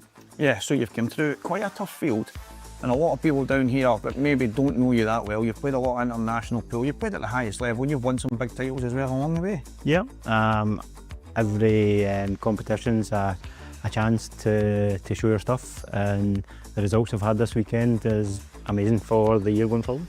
So a lot of the time when you were obviously on the stream table for the for the semi-final, and when we were watching the main stream table, it was flicking back and forward. We got to commentate a wee bit on some of them. Some of the finishes you took were absolutely class, and you're playing Ryan Clark, who was an ex-pro himself. Yep. It was a massive result. Yeah, I knew when I was playing the semi-final, I knew I just had to take my chances, and luckily they went in. Yeah, and you're going to go up against a guy you know very well, Stephen McGunn. Yes, good friends with Stephen when he was Scotland for a few years, and a class act, class player, and it'll be a great final. He's came into this, there was a few people tipping him at the start that knew him well, and they were thinking he could go pretty far. And he was quite long odds in the betting, but here he is in the final, and as I say, you do know him very well. What a match this should be. Yes, we're just going to play as hard as we can against each other, and finals are for winning. There's going to be a lot of people back home kind of cheering you on, probably none more so than your mum and dad. Absolutely, they're in Tenerife at the moment. They've been watching Cuesports religiously for the last 2 days, and a lot of people, friends and family back home, just wishing me well. He loves a holiday, your father, huh? He does. He's sponsored by Thomas Cook. Well, from the sunny banks of Tenerife, I'm sure he'll be cheering you on. David, massive good luck in the IPA European Open Amateur Final. Thank you, Steve. Cheers, mate. Welcome back, ladies and gentlemen, to the European Open here at the IPA in Newcastle. And I'm delighted to be joined now by our second finalist, Stephen McGunn. Stephen, congratulations. Cheers, Stuart. Thank you. You've played some good stuff over the course of this weekend already, and you came in here, we were talking about the odds. You're slightly longer odds than maybe some people would have expected because the kind of talent you've got, but here you are in the final. Aye, well, I don't know. Lads probably don't know me because I'm over in Ireland, and you know, so maybe it's a good thing coming in under the radar. Playing quite well.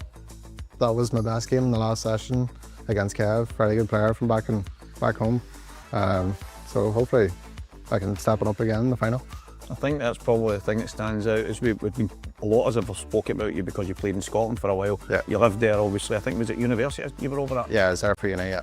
Yeah, so David, you both played in the same team at one point. Aye, yeah, so I played counties with David, I think. Used to practice with David, so I think I know his game well, but I'm not sure if he'll know mine well because I'm a different player from where I was back then. So it'll be interesting to see how it goes. But you know, brand new guys, just fantastic, Dave. Like, if I was going to play someone in the final, and glad it's him. Yeah. I think obviously coming into this, a lot of Scottish guys know you well, and obviously from across the pond. But maybe someone down here, as you said, maybe flying under the radar. But it's no surprise to a lot of us that you're in the final. No surprise that you've went as far as you have. Have you had any kind of aspirations coming into this weekend, or was it just every frame as it goes? Like you don't fly over from Ireland thinking, you know, if your intention is to get beat, you know, you may as well stay in the house. Like I come here, my eyes is on to win the tournament. Like, you know, when I finish well on the tour and maybe earn a pro card for next season. So, you know, this is the first step in it, and hopefully I can get the job done today. Well, that was my next question for the rest of the tour, so you've already answered that. Yeah. Stephen McGunn, amateur finalist. Let's see if we can go all the way, mate. Good luck. Cheers, mate. Cheers, mate.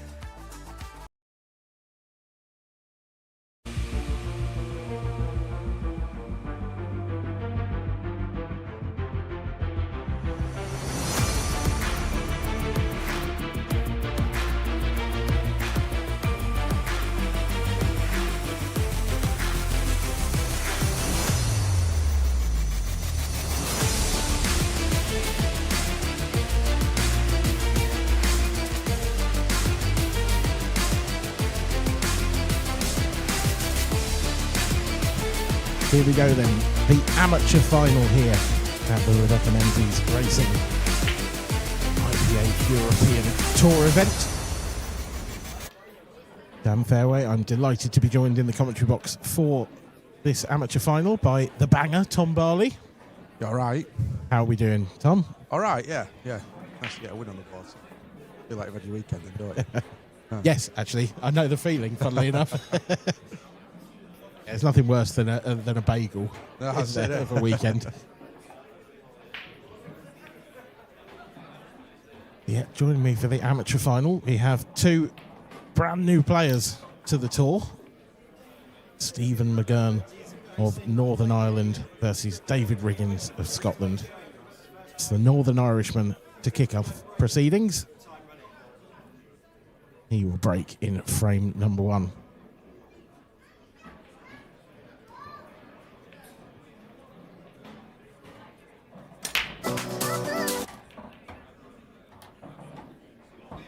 And I'd say if that breaks anything to go by, we're in for a decent final. That's a nice split, Tom. Yeah, he's controlled that well, hasn't he? Right straight back. If that red sneaks past the black in the middle, like it does there, that'll be could be reds. Yep, I'd agree with that. Normally at this point in a final, in a broadcast, I'd sort of ask for your predictions, but I get the feeling you won't be able to give us one. Haven't got a clue. Haven't got a clue. No, I'm excited to see these two play. They are obviously of a very, very high quality, because you quite frankly have to be to get to an IPA final. But I think I speak for both of us when I say I haven't actually watched either of them play before particularly. No, never watched, never heard of him. But I mean, to get into a final standard days on tour, it's it. It is indeed. I was on table 4, to be fair, while both of these two were playing their semi-finals on 2 and 3. Yeah. So I was sort of keeping an eye out. And I did also play, in my first round match, one of the semi-finalists. Yeah. So I sort of, there was a small part of me that was hoping he would get to the final because I had at least watched him play. Watched the game, yeah. And that was pretty much all I did as well. He was exceptional. Yeah, I mean, I've had a little look at the results. I think they've been pretty comfortable the last couple of rounds. So, yeah, they do seem to have. Clearly playing well out there. You just hope for a close final, don't you? Yeah, I think that's what we all want, isn't it? You know, the dream is always a decider. That's what you want on the stream. Yeah. Remember the last one I watched, was it Ryan Burnett, was it, and Jamie? Ryan Burdett and Jamie Burnett. It was a commentator's nightmare, that match. Wording on that one, innit? Yeah, for 2 second names, yeah. And I think there was a few, either there, weren't there a few? It was a fantastic match, that actually. Yeah, that was... good standard all the way up to the last one, wasn't it? Last frame. And, yeah. Well, you want a few misses, though. You can't beat a few misses. Well, as good as watching potting, like you like a bit of... Well, you need the drama. You absolutely need the drama.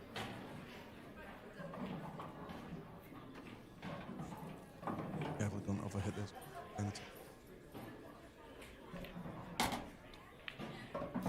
Well, I think he's nailed that.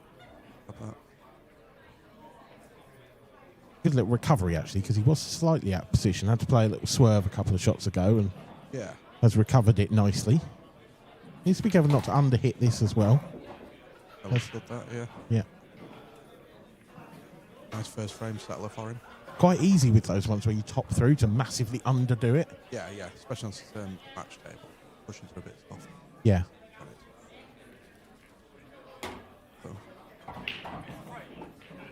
Yeah, they don't have the ping that you necessarily get in your club tables. No. I mean, the tables are by 2 games. Yeah. Even the outer tables still play the same as all of them. Yeah, I agree. I feel like somehow they are more consistent than normal. Yeah. I say that I've only played on sort of 3 or 4 of them, but nevertheless, I haven't noticed a noticeable difference. And you do sometimes. Yeah, because I mean, you have the 3 tables that are on stream. Yeah. In that corner, like the table. Then you got all the other ones, obviously, little area. They'll play the same. They'll seem to play the same.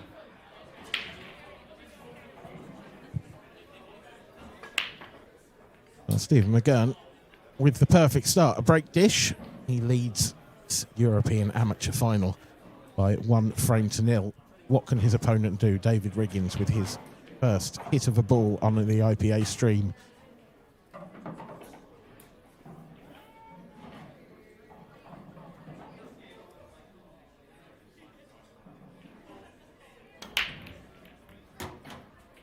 Oh, Yellow straight in the middle. Yeah, I thought the 8 ball was going to as well, but it just about came off the jaw. What I don't like about the cup break, though, you don't get that yellow in the middle. Yeah. Got to go directly and dry.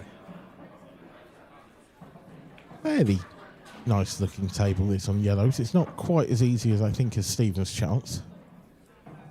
But I think the one nearest the left centre will go to the bottom left. Yeah, I mean, there's an argument for both of them. Maybe you could play the top red up lead and come down a bit, but I think the only thing I don't like about yellows is there's no sort of easy last ball. There's no last ball that definitely gives you nice position on that 8 ball. no, you wanted the last 2 at the bottom, didn't you? You wanted one last 2. Yeah, but the way he's gone about this, Gonna have to leave the one on the. We'll put these 2 down here, and then the last one, bottom half of the table, is going to have to swing across on. yeah. We need to ideally try and screw back onto the side cushion. One's at the top. This looks quite straight, you know. I think.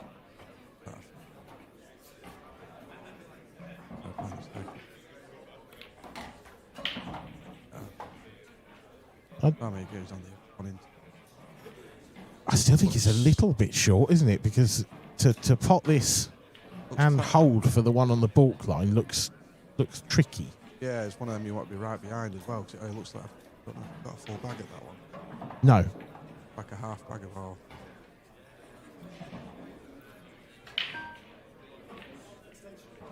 It definitely looks a bit on the tight side, that's for sure. You can throw it off cushion a bit aside, look for the one back into the full. It's just the pace, isn't it? If you don't have a full pocket and you've got to play that at pace as well. Yeah. And so you needed to be on the side cushion, really. Tried to get and try to side cushion. Could have blocked the top and stunned across. Big shot here then.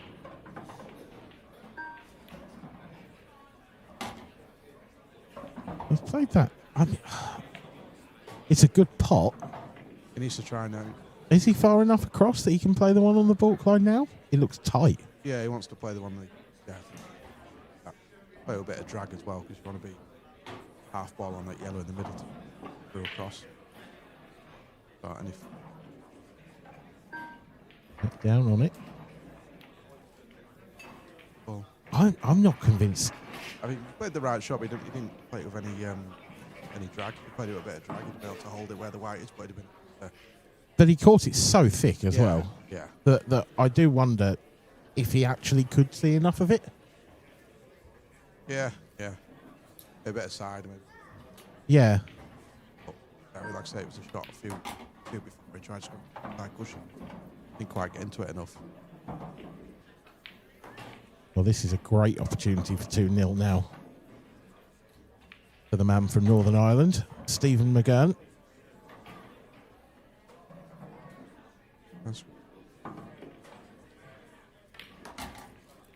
He has tried to move the 8 ball. That is very dangerous. Bit. And he's got away with it. Bit risky, that bit unnecessary, I think. Yeah, with the next to it. I almost agree, because there were so many more ways that could have gone wrong than gone right. Yeah, especially on your streaming table. Yeah, but it's not even just the in-off that nearly happened. It's also, if he caught the black full... Wasn't really on anything after. He could have ended up behind it. He could have ended up on nothing. There was so much that could have gone wrong with that. Yeah. It's actually worked out really well. So you've got to say, ultimately, it's a pretty good shot. But yeah, I mean, like you say, unnecessary. A bit risky. Not much. The black's a little easy, but it's not. It's not much, is it? It's not much off there. For no. the risky he tried making out of it. Yeah, you're right. You're absolutely right. It's not substantially easier than it was.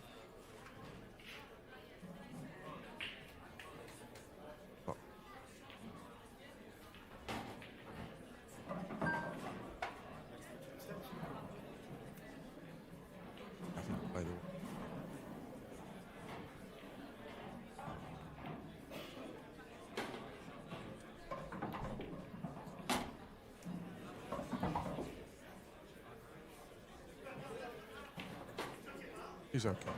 One is closest. Little screw shot and then play the one. Left. I'm surprised at this. Don't know. Must feel he can. Overrun it away. Yeah, I think it should have been one little delicate. That's actually, this is horrible now because it looks pretty close to enough whichever way you go. Yeah, I mean, and they're both quite thin. You have to screw it off with a bit of pace here. Cross twice. Oh, this is dangerous. Done well. He's done well. Yeah, it's not but not bad, but I think we're better going off the side. Cross could get higher up. Yeah. But if he nails this black, then all will be forgotten. That's it, innit? Big shot early on.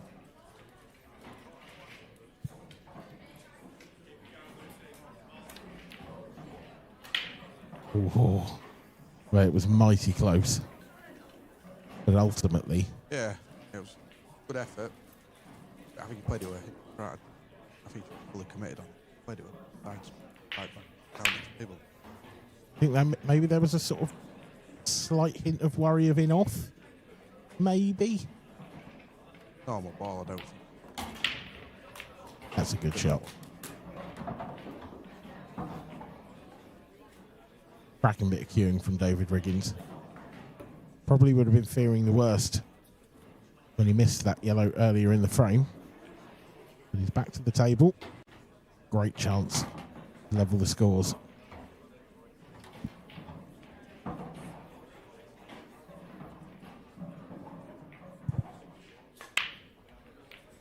And of course he does. So one apiece. Well settled for him. Yeah. Looks like either players had a magnificent start to the game. Stephen obviously with a good finish first off. Frame. Yeah, first frame it took a while, but there's a few wrong shot choices there, I think, that one. Yeah, but then that's probably the difference, isn't it? That is Yeah. why this is the amateur final. Ultimately, these two are excellent players. Yeah, and there's but extra pressure for him as well on the screen. A lot of people watching. that's actually a really good point. It's almost quite rare now that we have someone who's brand new to the stream. Yeah. On the stream. Yeah, yeah. It feels like that's something that doesn't happen quite as often as it used to. But of course, this is two box fresh players on the stream.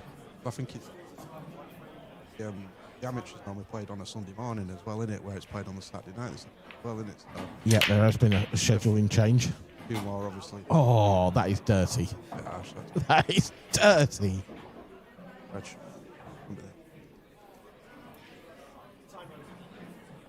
The cue ball had some serious spin on it, but what's that? Kicked off 3 balls and somehow it was almost like 2 reds like ganged up on it and then just spun it in. Yeah, I'd be nudging quite near the black that open everything there. I can see the logic though. But it completely opens the table for him. Yeah. Even if it's quite away from the back. Yeah, it's just the one yellow that's sort of semi in the way, isn't it? Yeah.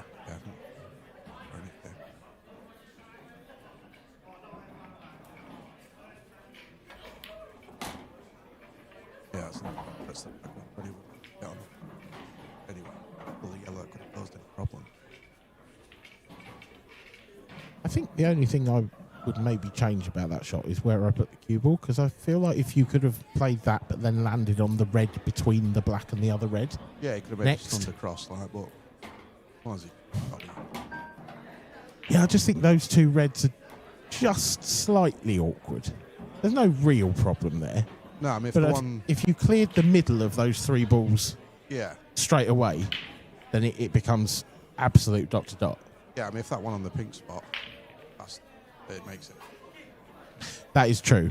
That is something that I hadn't considered. I sort of didn't think it did, but actually now looking at it again, yeah, you're probably right. It probably does. That's not no.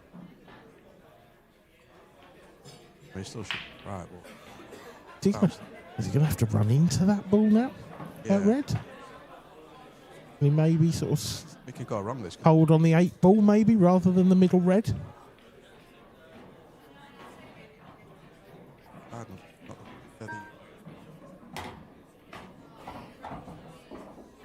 Yes, that's what the Yeah. what has made it awkward. That was a poor shot that he before it was left himself that much angle.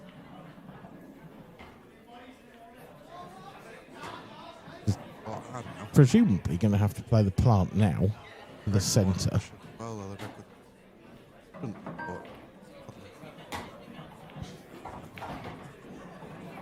But yeah, this is a shot that needs a bit of consideration. Are you sort of screwing across the blue spot here and playing the top red to the bottom right? Does it go? Yeah, I mean, you could play into the gap between the red and yellow, and he's on the upper red. Oh, he's overdone it. Over at that. He's actually got really quite fortunate, I think, because he's on the other red. Unless that's what he played on, but not convinced. No, and if he hits this normal ball, he's hitting that yellow on the bottom cushion. So avoided it. I think he might just be able to just drop it in pocket weight and not hit it. Gonna have a bit of angle on that red in the middle though. Either that or you dig and you play the soft stun. Away from going away from the back in as well. Yeah, it all comes from you look easy at start and then you play one bad shot and it makes the finish so much harder. It is amazing how it can just creep up on you like that. Not really back in.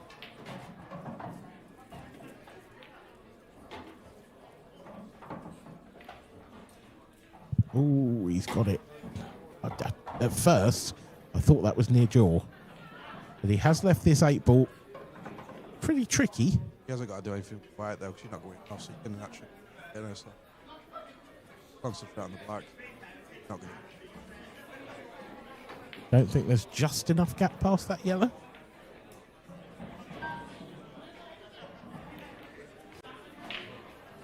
Oh, he's hit it too thick. Throwing that one, they were. Or ducking out the frame. Do you know that's a new word? I've not heard him called that before, but I like it. He's actually got away with it a bit. Got away with it in a fairly big way. It's a bit of a free go for him because he's never been in the frame. True. Nowhere near the frame. But this is a big first shot. This could have been so much easier. It don't look like look like just off it. Yeah. Not nice though. He has to play the plant though, surely. Well, is he playing the safety? He is, you know. If that yellow holds up, that's a brilliant shot, actually. Up and down with the yellow. I think he's got to go big swerve here. Almost sort of Massey style swerve. I suppose there is potential 2 cushions sort of off the right hand side and then off the top cushion, but He's going to play it off the middle. okay, yeah. Yeah, so this is 3 cushions. Tell you what. Has he not potted it? That's unlucky. I mean, even there is virtually. I feel like he's virtually won the frame. He's got a shot up to the top right and bagging. Like I say, he's free rolling because he couldn't be in the frame. Yeah. So, big. Yeah, you're right. He has got. Is he jawed on that shot to the top right? I think he might be. Right. Yeah, if he rolls onto the one on the top cushion, he covers it.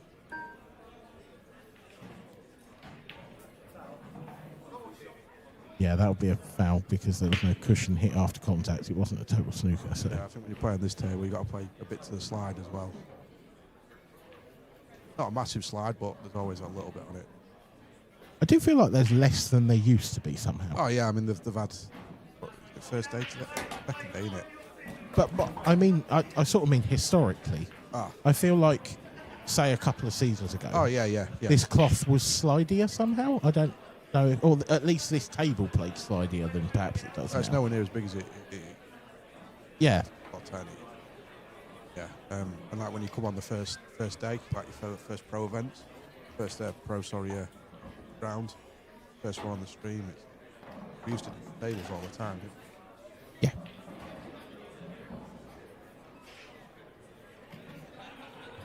Yeah, there's Tilly Edwards running up. She had a terrific win earlier over Danielle Randall in the elite quarterfinal in the ladies section. This is the semi-final. She is up against Emma Cunningham. It's 1 apiece in this one. And then in the other, On table 3, Kelly Egan currently trails Shona Lucas by 3 frames to 0. Both of those matches are available on our second and third streams. And the ladies' final will also be available, I suspect, on table 2. No, that's not confirmed. That's what I mean. With that. You don't get the first one in the middle. You'll never see me a fan of the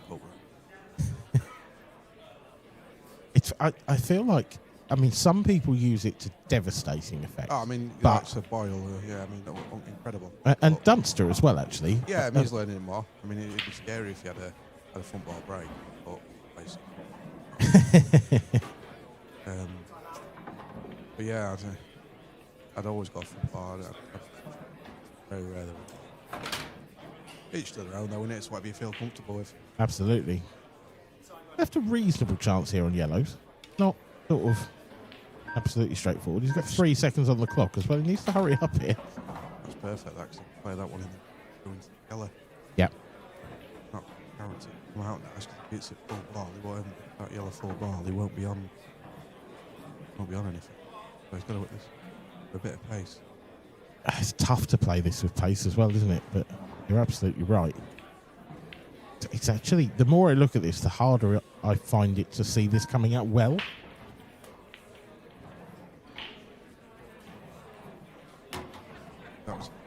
He didn't play that one. He needed to screw that a bit. Yeah. He only played it with normal side. Needed to screw that a bit. But even if he had screwed it, I feel like he was going to catch the yellow and end up behind the reds. He'd have had more chance of it coming out, though. With that one, he took normal left-hand side, so it's gone straight into the red. I don't know that I'd be moving this now. I think it's actually a saviour for him at the moment, this ball.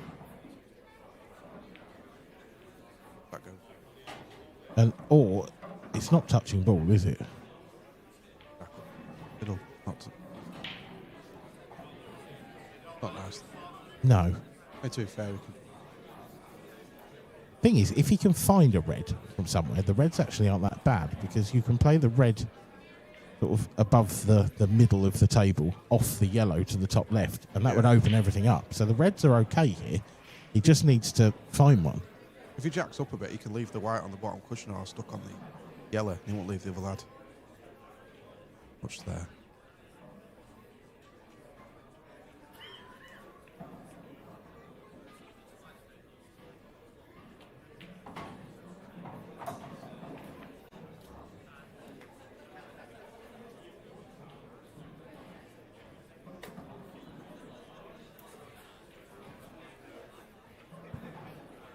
Reasonable shot, but I feel slightly overhit. I think I'd have jacked up and left it behind that yellow. I think there, because left him, got the one up to the top. But two if you really wanted to go but as well. We left the onto that yellow on the side rail. Oh, got the one in the middle of the table. Go for all. He can actually go for almost any yellow. Yeah, from this there's about position. 3 or 4 here, isn't there? Yeah, he's actually left everything on, but none of them are easy. That's the one crumb of comfort. Yeah, with that. If you're reds here, can you play the red that's on the cushion firm enough that you can put the cue ball through, get it behind it without potting the red?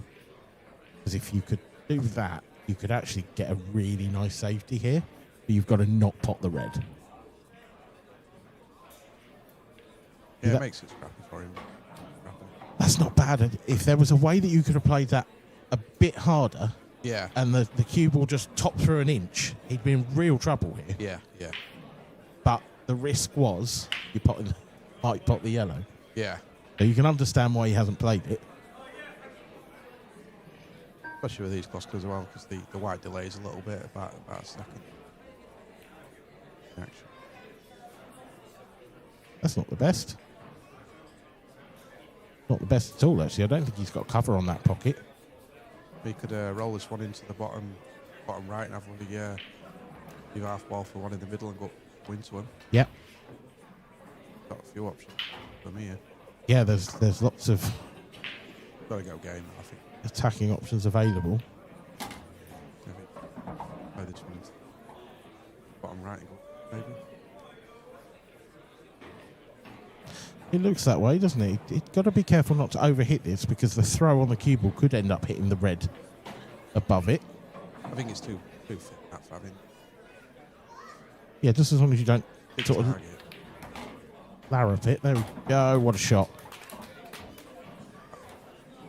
That is harsh. I thought that yellow was going to slow up, but it didn't.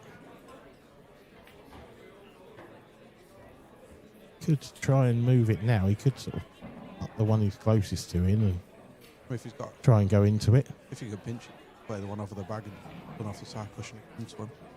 Or to be fair, he could play the one over the pocket and just move the yellow out the way because then that Yeah. red will go up to the top left. Yeah. But he needed to move it out the way, not on the same line. I sort of feel like he should have gone into the ball rather than cushion first. Yeah. Because now that red is all kinds of awkward. Struggling a bit now because even that, the red into the right middles, I want it.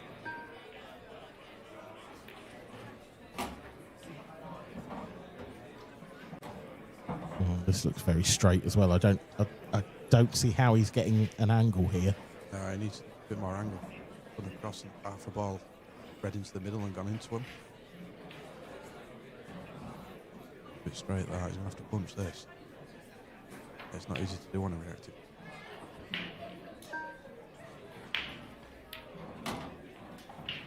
I think he's nowhere. I think he's absolutely nowhere. Your way of getting into the ball. I mean, I'm starting to look at sort of. He's got to play off Can you land straight behind it and maybe try and play it off the yellow on the balk line up to the top right? I think that's. I just can't see anything. That's the thing. There's no double on. There's no. So what's the plan? The other thing I can see here is it enough to cushion in the middle. Yeah, I think you're gonna have to hit that hard to get on the black. Well, unless you play it as a soft stun and take the black up cushion, I suppose. Well, he'd have to. But yeah, it's tough, isn't it? It's just very tough. He's going away from the black if he played it.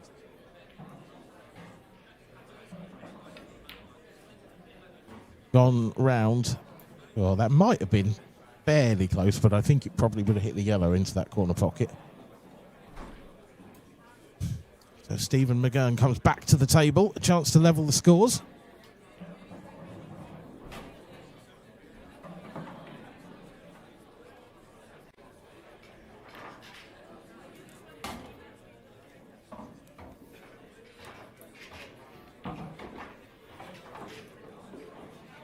There's been a couple of moments from either player here, isn't there, where perhaps it's the shot clock. You know, perhaps it's just that little bit of inexperience, but... Yeah, I mean, like I say, well, I've never heard of it, so it's a big event for him. It's a big moment for him, so they'll be feeling it. Can't imagine of an IPA event. Big thing for him. Oh, wow. Talking of... With that, he's tried checking it up there and... Yeah. Struggles a bit on the cross sometimes. There was no need to, though, was there? No. Just drop it in. Well, he could have played the other yellow as well and just hook for the cross, so... Yeah. He's left this very thin. Paper thin, this. Fine on a cannon of red. Good recovery. Good shot, but he'd have been there in the first one. Yeah, good recovery.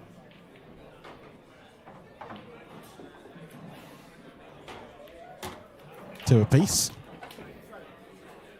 Like you say, big moment for both of these two. Yeah, it's they'll be feeling it. What was your best result in the amateur section? Don't remember seeing you in an amateur final, but I think it was the year that on Cousins and yeah, it was a big year, wasn't it? Gillespie, I had to deal with all them. I mean, Cousins and Gillespie, and there was another big one as well. Church, I think. Was it Jordan Church? Yeah, Jordan Church was in there. Yeah. I think I got to a couple of quarters in the semi. I think Cousins twice. That was a ridiculous field that year, wasn't it? Absolutely insane. Yeah. I mean, Jordan Church on another one as well. Yeah, so it was a tough score then. Was my claim to fame for a few years. I knocked him out in the first round of one of them. Oh, Jordan? Yeah. Did you? So if he plays anymore, does he? No, I see him sort of once or twice a year because he's got a club Yeah, yeah. that we play county at. Oh, yeah. So he's Kent County and play out of Jordan's Bar in Raynham. Lovely place if you are that way.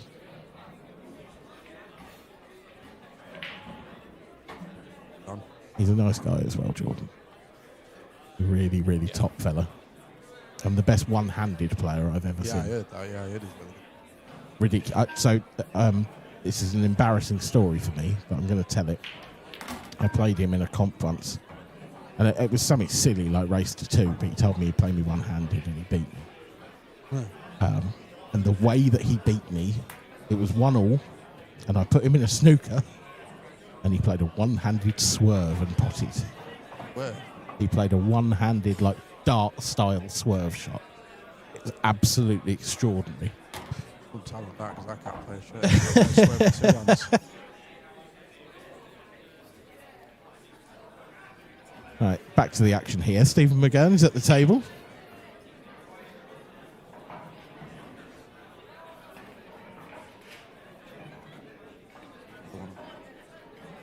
Yeah, should be able to, shouldn't he? Worst case, he'd have the one on a black spot.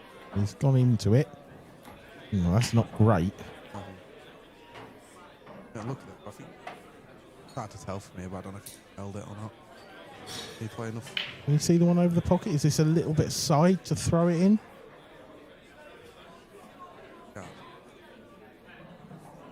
I think he possibly could get it with a bit of a swerve, but the thing is that'll speed the cue ball up off the bottom rail And it's stretched well. Yeah. Let's do that with it. I don't hate the plant into the centre because I feel like it's thin enough that the yellow you're playing would bounce off it. I think this top one goes into the corner without playing the plant. Looks thin, this. No, he's played that plant. Okay. Yeah, it's quite all right. It's a very good shot.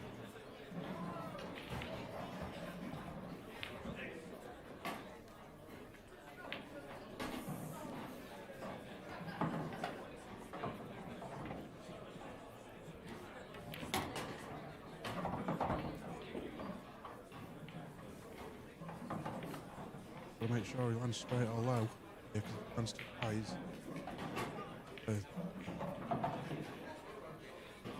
Looking black.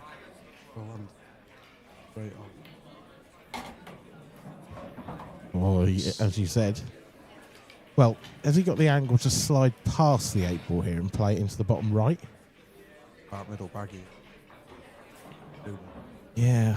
Yeah, it's. I was thinking sort of a soft, almost a soft screw. Not screw, but sort of soft stun. He's stunned off the side rail. Has it come far enough? Oh, just maybe. This is horrible. I don't think he can play it off the red either. So he's got to cut this in clean. I think the good thing is it's probably flying into that other red on the side rail, which is exactly where it ended up. Not as thin as it looked. A good shot. He does love a cut, Stephen McGurn, doesn't he? Yeah. 2 or 3 now where he's really taken on some skinny ones and made it work. He leads by 3 frames to 2. Looking around the grounds, Lee Shepherd is on fire at the moment. 6-0 up on Michael Oliver, and Michael is not Michael's a player to be no, it's a good player as well. So trifled with, yeah. on the same area. Dean Shields struggling at the moment. 6-4 down to Preston McInnes. That would be a bit of a scalp for the young Scot. Just been a 9-ball event in Turkey. Dino, yeah, he's done Bosnia and Belgium, I think. Was that what it was? Yeah. Put some. Yeah, he does put some time into the 9-ball. He's good. He's getting some good results, actually. He's good at what I've seen.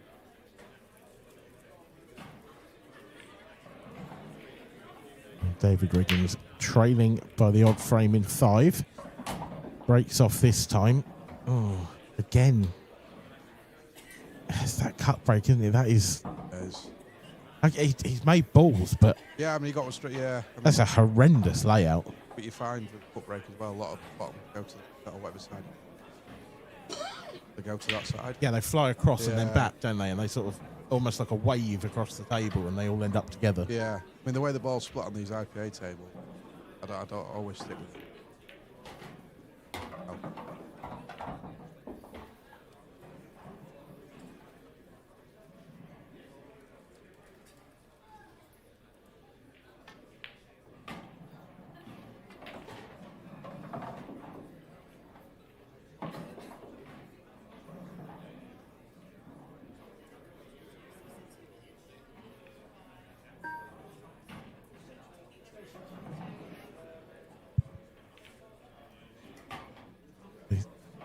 Chosen yellows here, but that one yellow on the left-hand side is so isolated.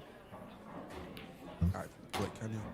No, not if you move the 8 ball, you might have a chance, but Is he going to try and split in the corner? I don't know if that goes past the red. it's a big shot if it does. And You rely does on the luck. does the cue ball come out even? That's it. You'll have to look for the right to as well. I feel like he's digging himself a big hole here. Yeah. Gets an angle to go into it. He's got to take the one on the rail now. No, surely no value in leaving that there, is there?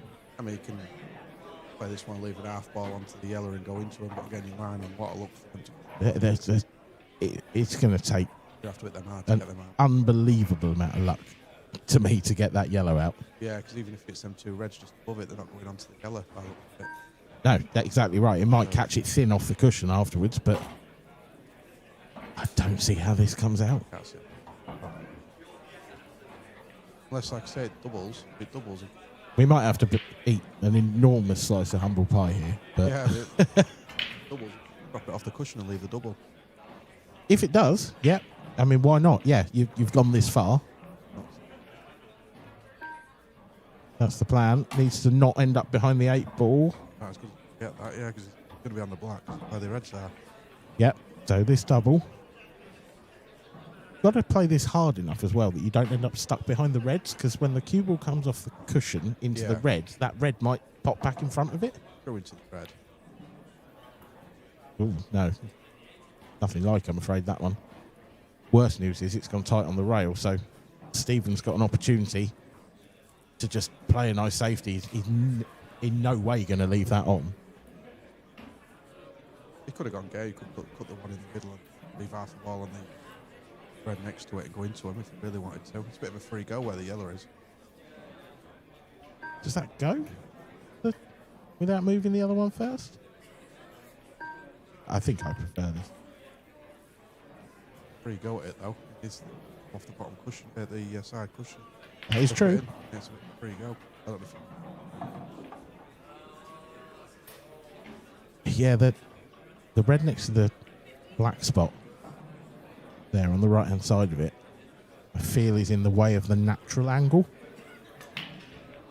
So I almost feel like you've got to just miss that and screw into the cushion to straighten it up. Well, that was just never going to happen in a million years. That was it. I think you need to play it with a bit of swerve onto the right hand side. And yeah, I think maybe the shot clock got the better of him there. well, that's it. They're not used to the shot clock either, are they? It's that's a big difference for a lot of people as well. No, and that is one of those shots that you can easily spend a couple of minutes looking at as well on the outer tables, especially as an amateur. Oh, this is not the greatest. Not a great shot, but it's okay. He loves a thin snick. I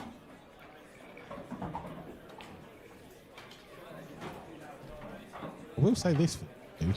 They give no quarter. There's not been many safety shots played in this. No. It is and I'm sure all or nothing pull.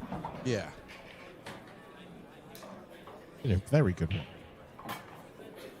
Like I say, it's not all about potting, is it? You like a few misses, don't you? A bit of. You need it. You need drama. Yeah. Like the odd game going perfect or whatever, or near perfect is nice. Yeah. But absolutely, you don't want this game to be easy enough that people can run rack after rack after rack constantly. Well, I think I read something that I think Ben played Gaz, and I think there was 14 dishes. Yeah. Something like that, 14, 15. That is a joke. I mean, that's just. but also those two, that I would say Ben and Gaz, when you think about how good those two are at breaking, Yeah, I mean that Ben- makes a huge difference. Yeah. Because Ben and Gaz, whether they come up dry or not, they're going to leave a dish for their opponent more often than not. You know, if they make a ball, they've got a very high likelihood of dishing. Yeah. And if they don't break well and they don't get a ball, they've still got quite a high likelihood of dishing. Yeah, I mean, it's good to see Ben have a good run as well. I couldn't agree more. I know he doesn't play as much. Absolutely my favourite player to watch ever, Ben Davis. Stephen McGurn got a bit lucky there. He held his hand up, managed to get position on that red somehow, and has this black for a 4-2 lead in this race to 8. There we go. So we're going to have a little bit of musical chairs in the commentary box. Tom Barley will remain with you, but I am going to take leave and go and get ready for my match, and I will leave you in the very capable hands of Walker the Talker himself, Stephen Walker.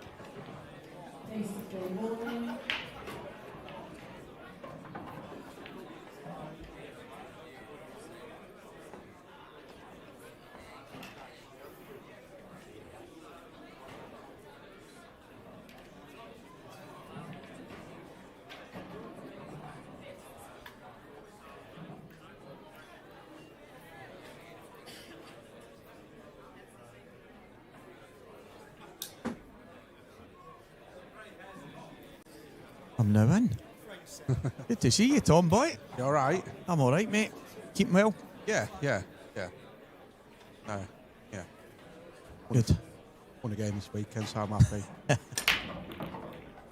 All starts with winning one, mate. That's it. Yeah. No one wants to lose all two, both of them, do they? No, exactly. I was watching a bit of this out, right? Well, I was actually right at table side, but before the 3-2, I think David tried a kind of weird cocked hat double type thing round the angles, and the yellow, I think the red and the cue ball hit in the middle. That was the last shot I'd seen. Oh, the frame before, yeah. He Yeah. played into the right middle, yeah.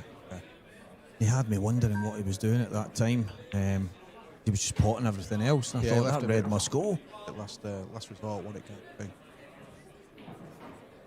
Two players, both of these guys know each other really well. Both of them played in the same team together. They've played in the county teams together. Stephen McGurn lived in Scotland for a number of years when he was at university, and so before he went back to Ireland, him and David played a lot of pool together and against each other, so they know each other very well.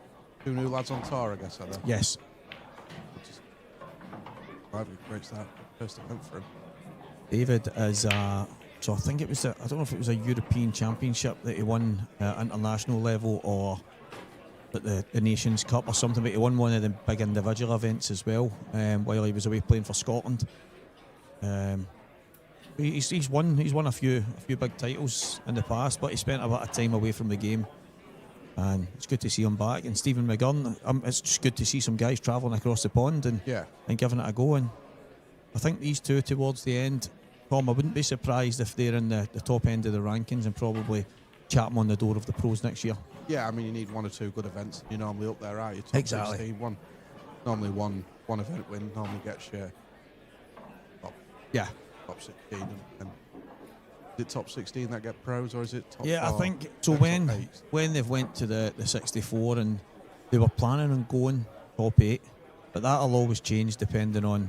I mean, a couple of pros might decide to retire. They might decide to go and play a different kind of pool or whatever it might be. But I think that's the hope, that they can maybe have 8 up, 8 down type thing, rather than they feel 16's too drastic, and it might well be. Yeah. So the likelihood is it'll be 8, but there'll probably be scope for 1 or 2 more if you're in and around that top 8. So yeah, there's a lot of new players in it as well, because there's been a big turnover in pros, aren't there? Yeah. Well, with some coming and going. Let's give a lot of other people a good chance, hasn't it? I wouldn't like to pick a winner at the start of an event. I don't.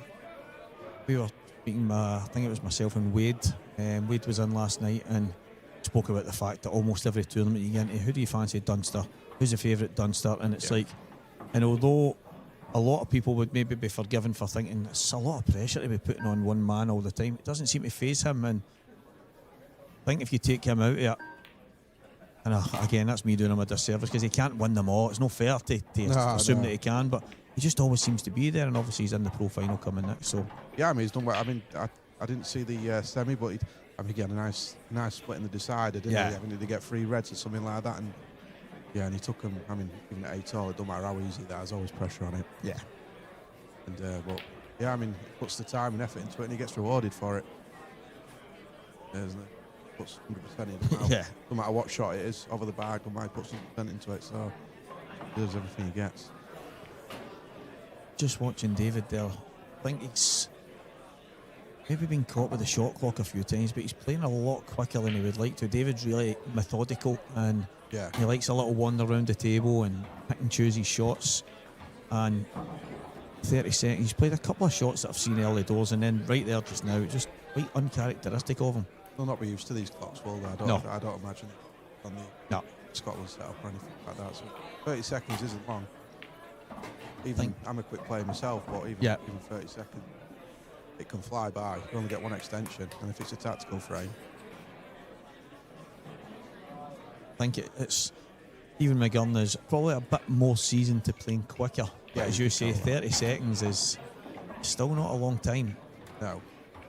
Not when you get one extension. Wonder if he's on that yellow to the middle. I think he is. You can see there, only 5 seconds down, and he's already down on the cue ball. I just remind everybody, please, that there is no A chance to go 5-2 here. Yeah, a little screw into the brown spot, just to follow the brown spot, and he's got a choice of 2 and 5-2.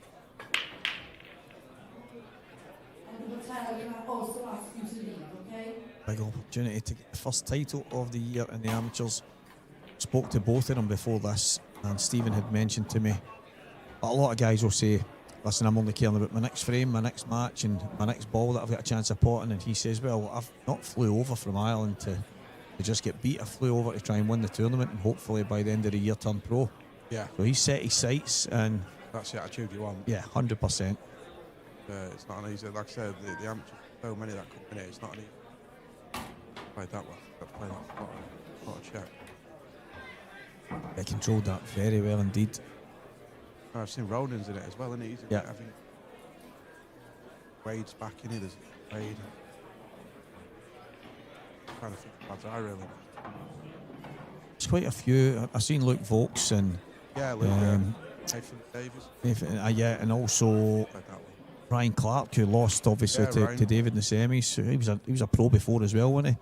Yeah, I've got some guys in matches back when he. Yeah.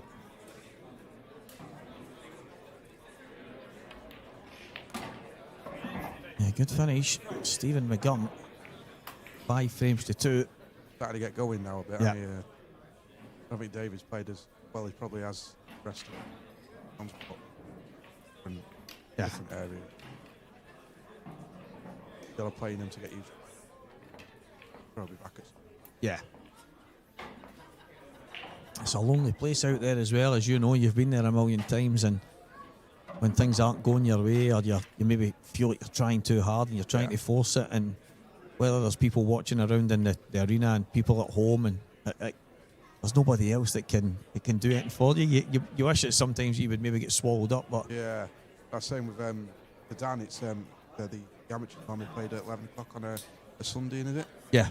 But the first time out we did it at 8 o'clock, whatever it was. So Yeah. we've got more people at the venue and everything. Exactly. You know, it gets a bit quieter on a Sunday. So it's a good idea as well. While people are already in, and yeah, big event for them, just as much as pros. 100%. Got one. Fellas here, I think. And red plant. Yeah, looks like we do. Play a little cannon killer here, and reds are away. Plants up at the top.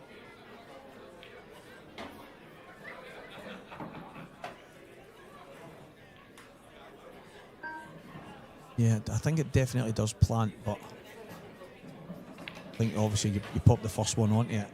Second red's not going to go very far, so you've got an extra positional shot to play. But yeah, you need to be straight on the ones up at the top. Or a little just tiny push.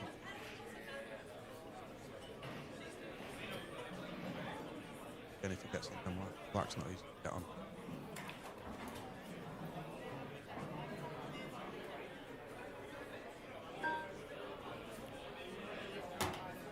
Bear that yellow near the red drops in the middle. Yep. That was the thing I was going to say. It would take a brave man to try and cut it in first. Yeah. Especially 5-2 down. But I think he's probably took the right balls. I mean, he could essentially try and get down and give it a flick right now, but also try and come down to the pink spot, just past the pink spot here, maybe throw on the bottom. That's that.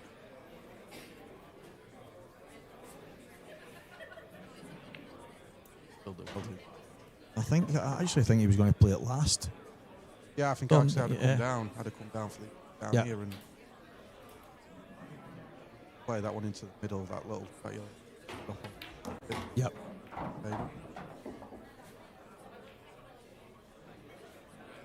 Imagine drop the red on the. Else. Yeah. He is very attacking. Really getting much out of this.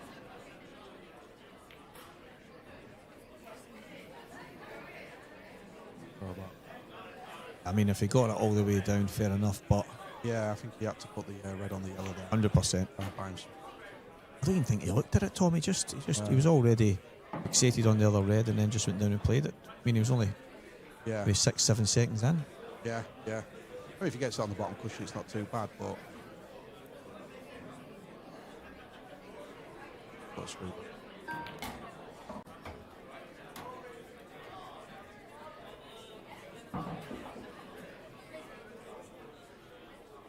Yeah.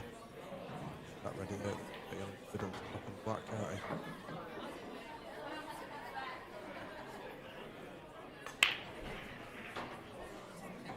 What's your thoughts on the final tonight then, do you?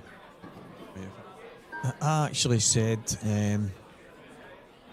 I fancied Dave Adenote to go quite far, just because he went and won the title in Bradford at the Worlds, and I think I've seen it through the years when someone goes and wins their first big kind of title, they seem to then kick on and they normally kind of follow quickly after it, maybe one or two. And I hear people talking about, I got my first century a couple of months ago and then I got 2 in a row right after it. Yeah, that happens, yeah. There just seems to be that, so I felt that he might have a chance, but Dan Davy did the same thing, didn't he? Yeah, there you go. Yep. He won 2 or 3, didn't he? And that's was right. a 4-man for a while. Well, I kind of felt that he had half a chance, but obviously at this level, there's no guarantees. But I've been well impressed with the way he's went about his business. A couple of times he's been well in front in matches, and he's made a couple of mistakes. His opponents have come firing straight back, but he's managed to just resettle himself and go again, and showed real good character. And I think that's maybe what comes from winning a big title. Yeah, you get the confidence of winning, don't you? And that one, like you say, once you've done it in a big event once, you know how to get it. Yep.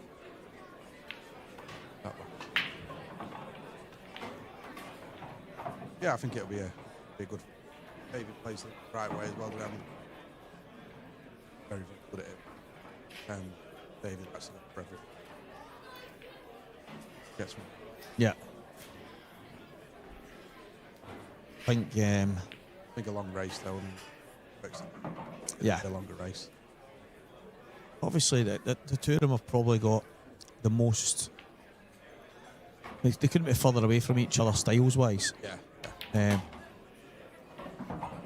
Quite possibly could make for a very good final. The fact that the two of them do play the game so different. Yeah. Like I say on the stream table, obviously, I mean, we all know plays it, don't pace, tough plays. Yeah. Makes it for anyone.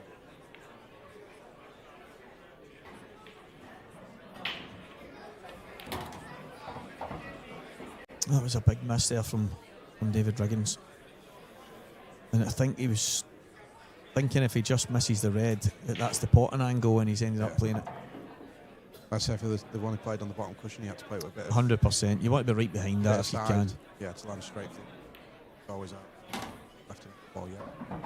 Back up. It's easy to go to the ball when they're like that.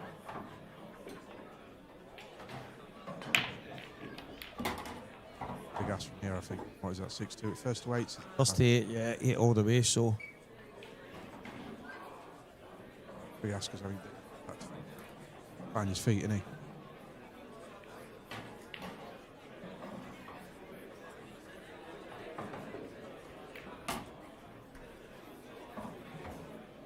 You're cutting that back, you take that long. Back yourself and play it long. It's just passing to the middle. Past the middle, so he's got to go. Yeah. Still fancy. Yeah. Not. Absolutely massive, this one. Absolutely hammered at home. Out of the pocket there. 6 frames to 2. Mountain to climb for David Riggins. Yeah, I think from what I've seen, I think it's a fair result. Yeah. From what I've seen. David's made a lot less mistakes.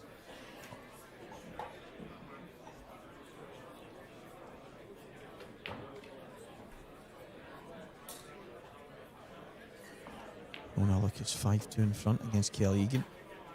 Kelly Egan was a black ball away from going out first round against Becky, I think. Wow.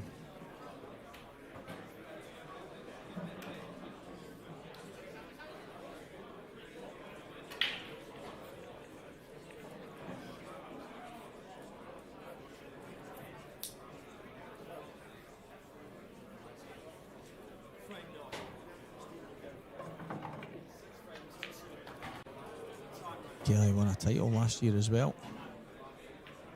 Remember if it was in Glasgow that Kelly won, but quite a lot of different winners in the ladies. Emma had one and Shona had won a couple as well, and there was a few new winners. A lot of different ladies days.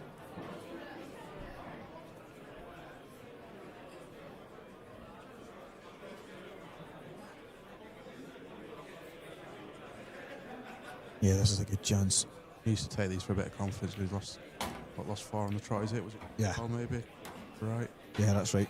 He's afraid to get some confidence going again. Could easily change. I think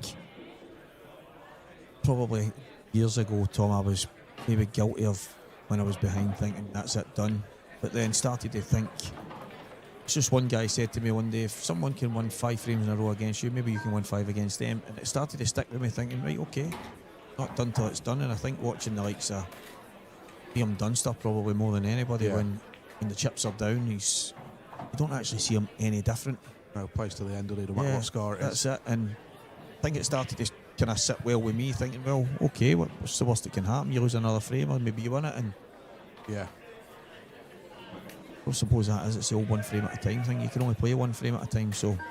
Yeah, it could easily change, like I said, a break dish and a dry break dish. I mean, you can easily go 3, 4, 5 frames without touching the table or doing it to your opponent.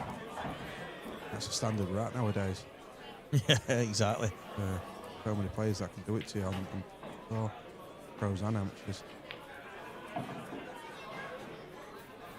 Especially on these tables, like they break so well. Like if you're playing well and breaking well, you don't feel like you could miss. It's such an important part of the game, but it's okay smashing them and still need the opportunity to come, but then you need to take it. Yeah. And it's one of the things Mark Boyle pointed out when people go on about the break and how certain guys maybe have a better break than others, and he says, yeah, we might have worked on a good break, or someone else might have a good break, but then the balls don't pot themselves. No, that's it. You've still got to get them, haven't you? And that's exactly. That's where you're elite. What, 8, 10, or whatever it is. Yeah. Got your elite 20, got your come on.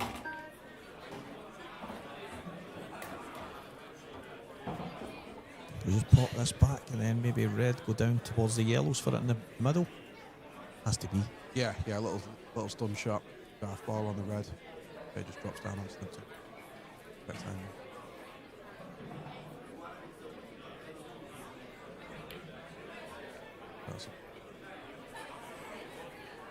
He's struggling to get into. Yeah, that's a bad one to throw in, especially at this stage. Far off curtains.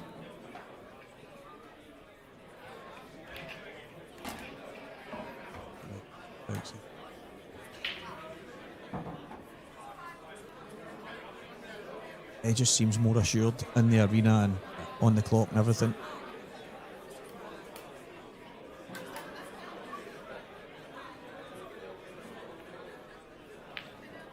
game. We did this clearly a better play than Yeah.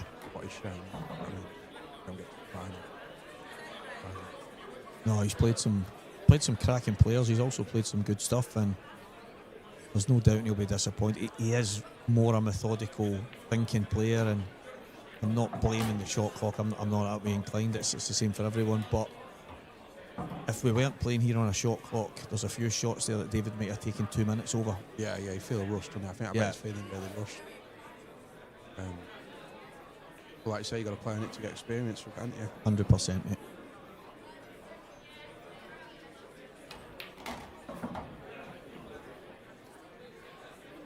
A little awkward with that.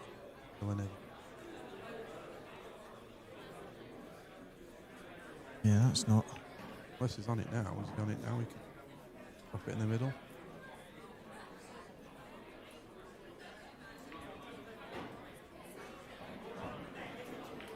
Wonder. Even the red in the middle of the tape, the yellow, sorry, it doesn't go to the right middle either, I don't think. He needs to mind his work a wee bit here. If he puts this in, comes off 2 cushions and lands on the one there, the red in the middle, we'll have to put it to the bottom right. The thing is with that, it's hard to get on the other yellow. Yeah, that's dead straight. So that was my thinking. Might be able to roll it through. He needs to land really high, and he can just play a stun shot onto the red, can't he? And Yeah. Got with this well.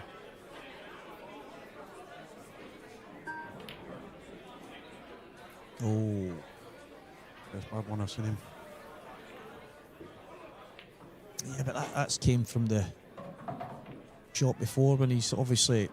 Like I say, I think I'd have dropped it off 2 and landed a bit higher up, and then you'd have had the yellow into the bottom corner, and you're an half ball on the yellow has just missed. Yeah. But this is not. I mean, a bit thin this, so I have to. I wonder if he can check it in off 2 cushions. Yeah. I can hit it thin enough and go around the back of it. Yeah, even that.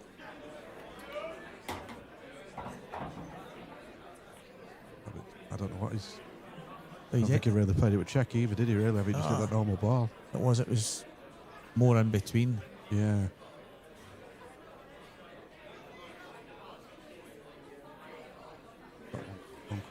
Hope it goes in. Gets this though, it can change games. Shots like these. That looks a bit slow though. Gonna try and drop on it, I think.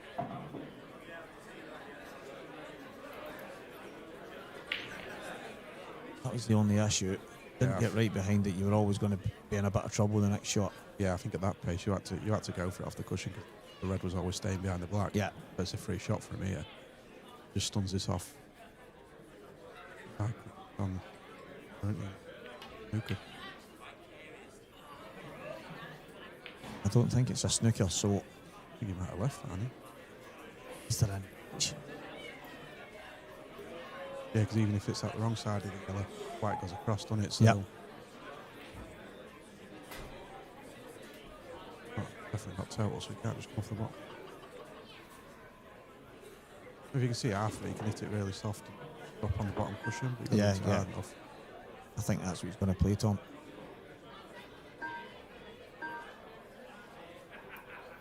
Hard. It's okay. Played that well. Yeah, nicely judged. What is it? Total that, is it? Look on it. So Stephen will go for the highest yellow. The hit would be good. Yeah, I don't think total either, so he can't go 2 cushions. Well, he can, but he can't roll behind it. So he hasn't called a total.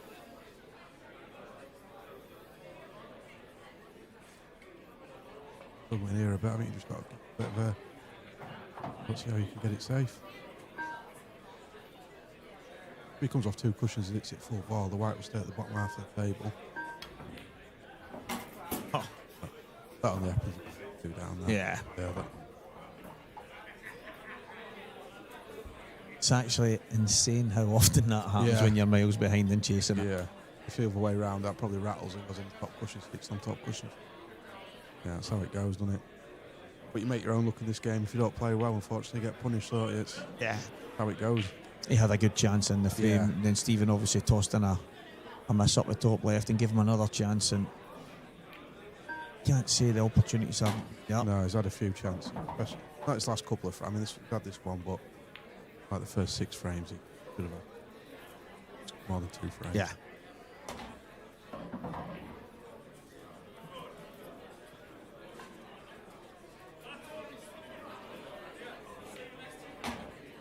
Seven-2 on the hill. Long way back.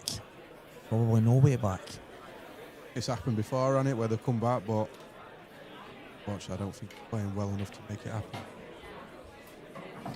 Yeah, I think as you say, maybe if you've not had chances and you've maybe just been breaking dry, then there's maybe that hope that you can just turn something on. But when you've had some chances and not taken them, I think that one's going to have killed it because, I mean, like I say, he had 2 good frame, didn't he? And the table's clearly catching him out as well. And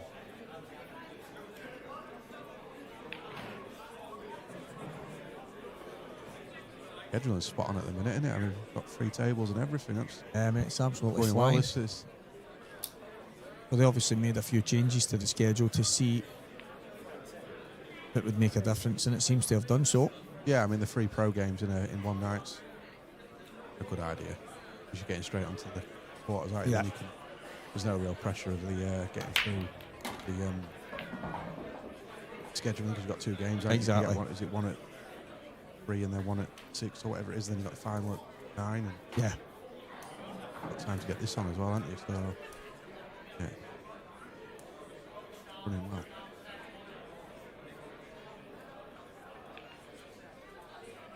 Another chance.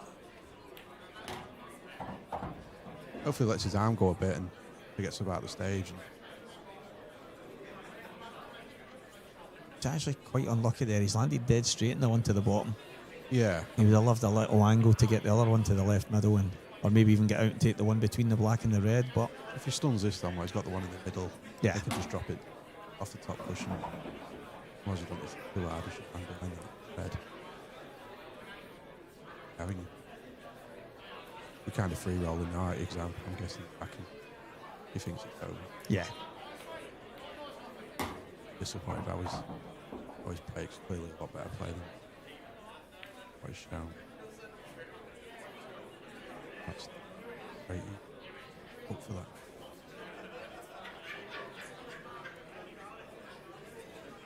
there's no doubting when he looks back at the weekend he'll be quite chuffed with it. But Yeah, I know David so well, and you're playing to win, aren't you? yeah, that's who he is, and he's such a real tough competitor as well. He's So catch on it. Yeah. Piece of it, and but again, if he's not jacking up there, yeah, well that's it. You just stun off, don't you? Just a little screw shot down. Sorry. And this way you can just drop it in and get a cannon on the red, and it should be still all right. But he's going to be the wrong side of that. Yellow ball looks perfect.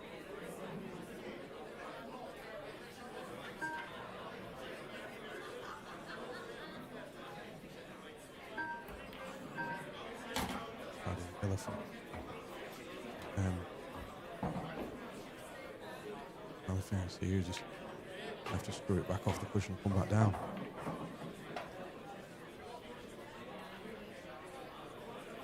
well, the guys are sitting they're directly the side of David's chair, so who the Scottish lads watching? Well, didn't look like they were doing much watching right enough top. Deep conversation there between Boyle and Morgan. He's going to try and zip this round.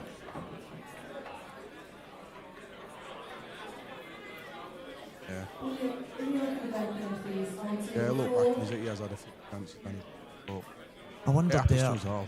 I wondered if he could have just dropped it in the bottom and just drifted to the side, try and get just above the middle bag. Into the gap. Yeah, so you had the yellow in the. But again, it's very easy. I've always said you never miss anything here, but there was one earlier that I called in and I looked round and it wasn't in, so I did miss one. It's shots before it though, isn't it? Like Yeah. one bad shot makes the finish a lot harder. I mean, where he's landed on the side cushion there, if you don't land on the side cushion, he just runs it down and away. It's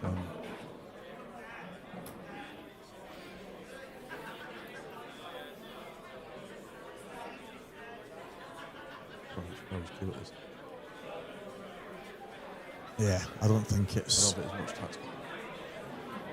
Exactly. In the event entries on table 4, Josh Collins, Jared Boyd. Josh Collins, Jared Boyd, table 4. Gareth Hibbert, Simon Miller, table 6. Bobby George, Ian Farrell, table 8. Right down the rail now, so that should be it. Nathan Davis, Wayne Lewis, table 10. Play this one at the Keith top. Fisher, Corey Reese, table Or 11. down the rail. Dave Sanderson, Reese Chisholm, table 12. Should be it. Stephen Andrews, Matt Davis, table 13. It's hard to see where he goes wrong now. Matthew Reese, table 14.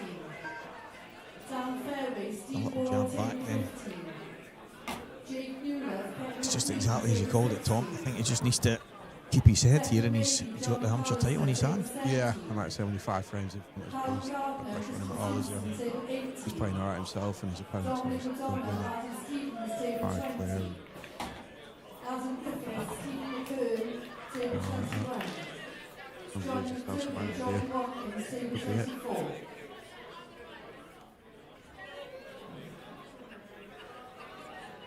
It's the right angle to drop up in a simple red and black for the European Open Amateur title. I'd liked a bit more than that. yeah, I needed. Might have to screw off 2 cushions here. Yeah, because like I said, soft cushions as well. It'll be hard, so you're gonna have to pump this. I think he just power stun it. Yeah, he has tried to go the 2. Yeah, nice set of bad shot to go straight, wasn't it? And I think that just slides by as well, that yellow.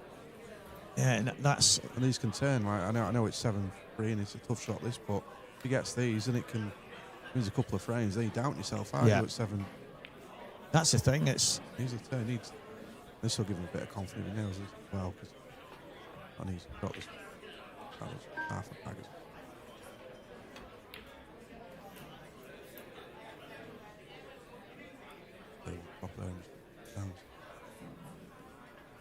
Yeah, it's just not David Riggins' night. No, it happens, doesn't it? It happens. He'll be gutted because of the stage like that and everything. But it happens to us all.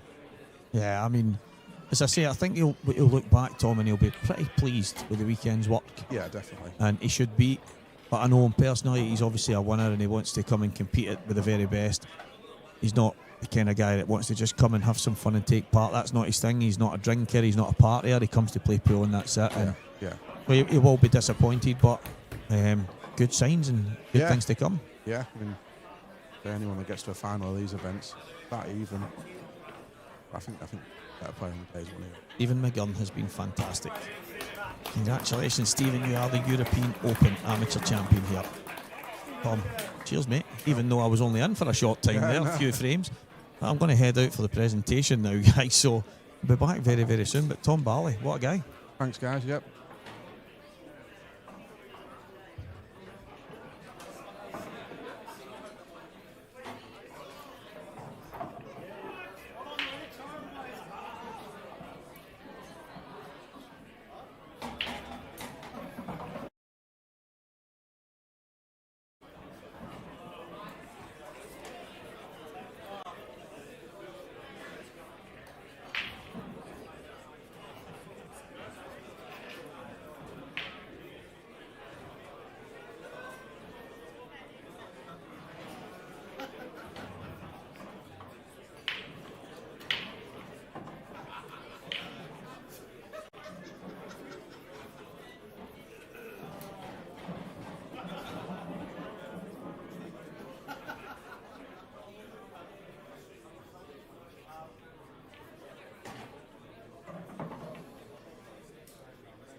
Welcome back, ladies and gentlemen, to what was a pulsating final. It had a little bit of everything.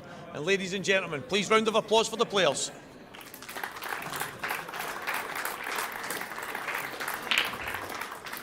With every final, we do have a runner-up, and the runner-up is David Riggins. David, just one of the finals, you just didn't seem to get going. Yeah, no complaints. I struggled with the shot clock. I had one eye on the shot clock when I was trying to play certain shots, and just wasn't used to it. And Stephen was well worthy his title. The funny thing, and I noticed in one of the finals, it was the World Championship, Chris White, and I'm in commentary for the last half of that match. There was some of the shots where you've actually got maybe 20 seconds, but you were just, it catches you out. Yeah. There was 3 or 4 times where I thought I was perfect, and then you realise you're not, and you've only got 10 seconds to try and reroute as quick as possible. But yeah, great weekend. Delighted to get to the final. Disappointed in the result, but hey ho, next time. I said that in comms there, that when you look back on the weekend so far, you'll be pretty proud of the achievements. But I know you personally, I've known you for a number of years. When you come to these things, you're not here partying, you're not here having a drink, you're here to win a game of pool. Absolutely, you put everything in, and there's a lot of people behind me, mum, dad, sponsors, you know, they're wanting me to do well, so I've got responsibility to do that for them, and hopefully I've done them well, and we'll look forward to the rest of the season. Well, David, commiserations, mate. Thank you, Stevie. Thanks, David. Ladies and gentlemen, David Riggins. And our winner, Stephen McGurn. It's like a bit of deja vu, mate. We were only speaking 5 minutes ago. Congratulations. Aye, wasn't. I was in every final there. I heard Dave on about the shot clock. Like, it is, we didn't play with shot clock all weekend, and you know, to be thrown in that in an arena, you know, that was a struggle. Like, I think you could both see it from both of us. Yeah. Like, well, yeah. There was obviously some mistakes from both of you here, and you can't put that down to the shot clock, the arena, the cameras, everything that goes with it. It's just a wee bit different. But people say that table plays a bit different as well. Did you think that? There's sliding that table, so there's a few times I was caught out. I played check and it just didn't check. I'd skidded across. Time I had to cut the yellow back and play the cannon, but the shot before was just purely because of the slide on the table. Yeah. It plays completely different. Yeah. Well, you've managed to end up winning the match in the end, but it seems as if you've won it convincingly. But obviously, there was a few chances in some of the frames. Yeah. You just have to make sure you get them before your opponent. I think Dave made a mistake at 2-1. He should have went 3-1 up, and then I managed to script that frame, and then I had him with a dish, and that kind of really settled me then until I seen the one in there. Yeah. But you look like you, although the shot clock does catch you, you did look like it suited you. I know your game's quite attacking and quite in the flow. But there is obviously times when you go, I need to have a wee look here, but you cope out well. I've had a wee bit of experience with the shot clock, so it wasn't completely alien to me, but the shot clock I'm used to be 45 seconds, so it still feels rushed. Well, it is rushed, it's only 30 seconds, but that 30 seconds was enough for you to end up winning the match 8-2, and we might as well get your trophy, mate. So, ladies and gentlemen, your European Open Amateur Champion is Stephen McGurn. We'll get some pictures in a minute, mate, right? 8-2, you could argue that it maybe flatters him a little bit, but he was a worthy winner. Yeah, just the more clinical at the end of the day. David Riggins just never at the races, unfortunately. It's hard when you come into the arena table for the first time, but he can be happy with his run this weekend so far. But Stephen McGurn's your European Amateur Champion. Yeah, that's probably the thing when you look back. Nobody wants to lose in a final. Probably when there's some people like Stephen. Stephen spoke to me before this and he said, listen, I didn't fly over from Ireland to just get beat. I flew over to win, and I'm hoping by the end of the year to be on the pro stats, the pro ranks. So that's the best first step you can possibly make. Yeah, what a start to the season for trying to achieve your target that you set at the start. Fair play to him. Come over from Ireland and done the business. Yeah, exactly. Sorry, everybody, if you can hear the game's getting called over the microphones, but we don't have any control over that. Yeah. But yeah, listen, a few words about David. David is, I know him very well. He's an ultimate competitor. He's came here. He's obviously gave his all. He's won some mega matches. Getting beaten this might feel a wee bit sore just now, but that's a lot of ranking points in his bid to become pro. Yeah. At first you're going to be disappointed that you've not got the job done, aren't you? But at the end of the day, the amateur is one of the most difficult events to go and win. The field's wide open, and you've got to sort of take a step back and probably just look at it and go, I've had a great run to the final. I picked up some great ranking points. What a start to the season that is, and hopefully he can go and put it right next time when he comes back. Yeah, exactly.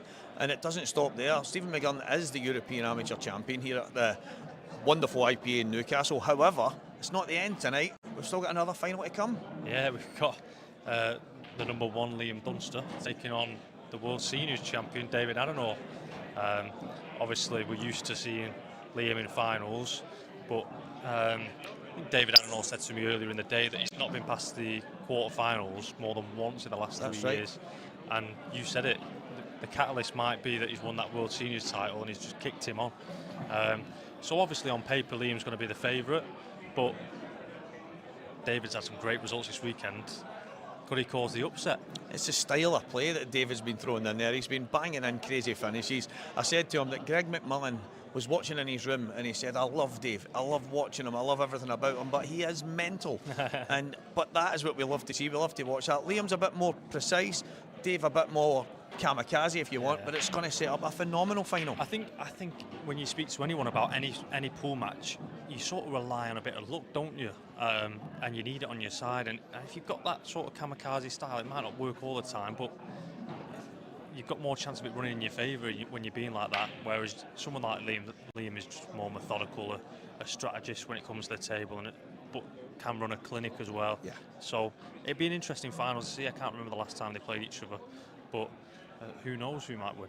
Well, they're going to play each other next. I don't know how far away it is, guys, so obviously stay with us. But the IPA European Open Championship is coming up very soon here at the IPA in Newcastle. So, guys, please don't go anywhere because it's coming up probably in the next 5-10 minutes.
table 23 then, that'll be Adam Griffiths and Stephen McGurn, please. Adam Griffiths and Stephen McGurn, table 23.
Well, here we go, ladies and gentlemen, for the European Open here at the IPA in Newcastle, the Gosforth Park Hotel, the Grand Hotel. A few people get mixed up with that. I'm joined by Dan Wiley once again.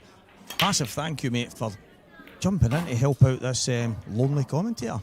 Well, somebody's got to do it, and when you can't stay in a tournament, you might as well talk about it. Yeah, that's not a bad point, to be fair. Yeah, the guy that actually, I think Big Lewis, who is from this area, and he says, I think we're going to the wrong hotel. Someone says it's the Gosforth Park, but the one I looked at was the Grand Hotel. You're like, that is the hotel. It's the one, just one big name if you want to put it together. But yeah, he was the guy doing the delivery, so who knows where he might have ended up. Well, I punched it into the sat-nav for coming down, and obviously I know where it is, I've been before. And when I put Gosforth Park in, it came up with the Holiday Inn. And I thought, that doesn't sound right. But, as I say, for the way I've played this weekend, I'd have been as well going to Holiday. Well, here we go. We had one final not so long ago. I don't know if you've seen it, Davy Riggins, just not at the races. Stephen McGurn, a worthy winner. But straight after it, it's the pro final. Dave Adenau, our world seniors champion, against the world number one. Should be a cracker.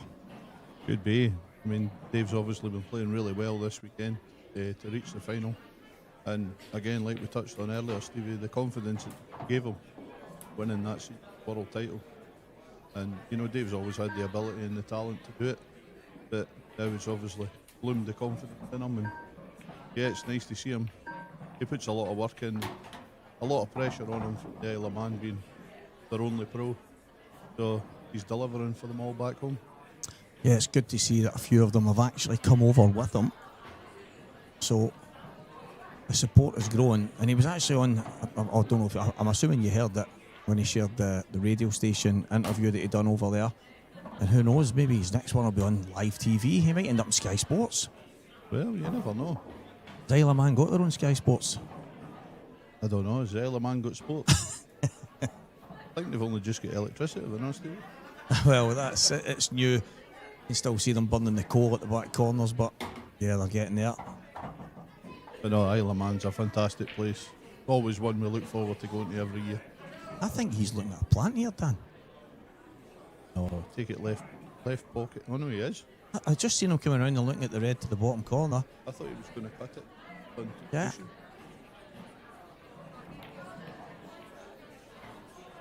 But just the safety. Yeah, keep it nice and tight. Spanner Austin. Cheers for tuning in as usual. Jamie McCutcheon. Good evening, mate. Good evening, Mr. McCutcheon. Oh, this. Saying that, obviously the red next to the two yellows doesn't really go anywhere now, but I'm wanting to see. Liam will just be looking to contain, I would imagine, but yeah, I would imagine so. I don't know if there's enough space behind that red that yellow's plant in either pocket. That's what I was thinking that. You might get a wee look at the overhead. There we go. No, I don't think so. Yeah, maybe not.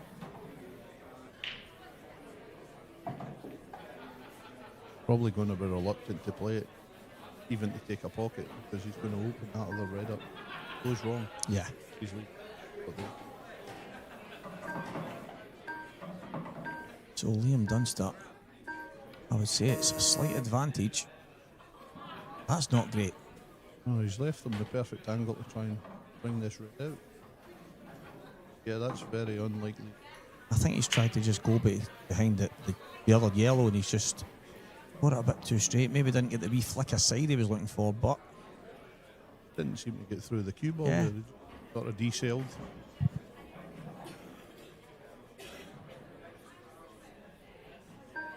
Again, if Dave plays the cannon here, he's got to be a little bit lucky for this red to come out. Oh. Turning it down. He's tried to get that out and pot the red at the side, I think. That's a very brave shot. That you're bringing all these balls in. Exactly. And with that red over the bottom pocket, Liam can take that red on the right cushion, middle, or he's got a large pocket at the bottom. I think that's quite a bad mistake for Dave. I agree. And I know we talk about different styles, obviously making it fun to watch, and Liam, probably one of the best precision players in the game. He's got a little bit of imagination at times when he comes up with some really good shots. Doesn't get the credit for it.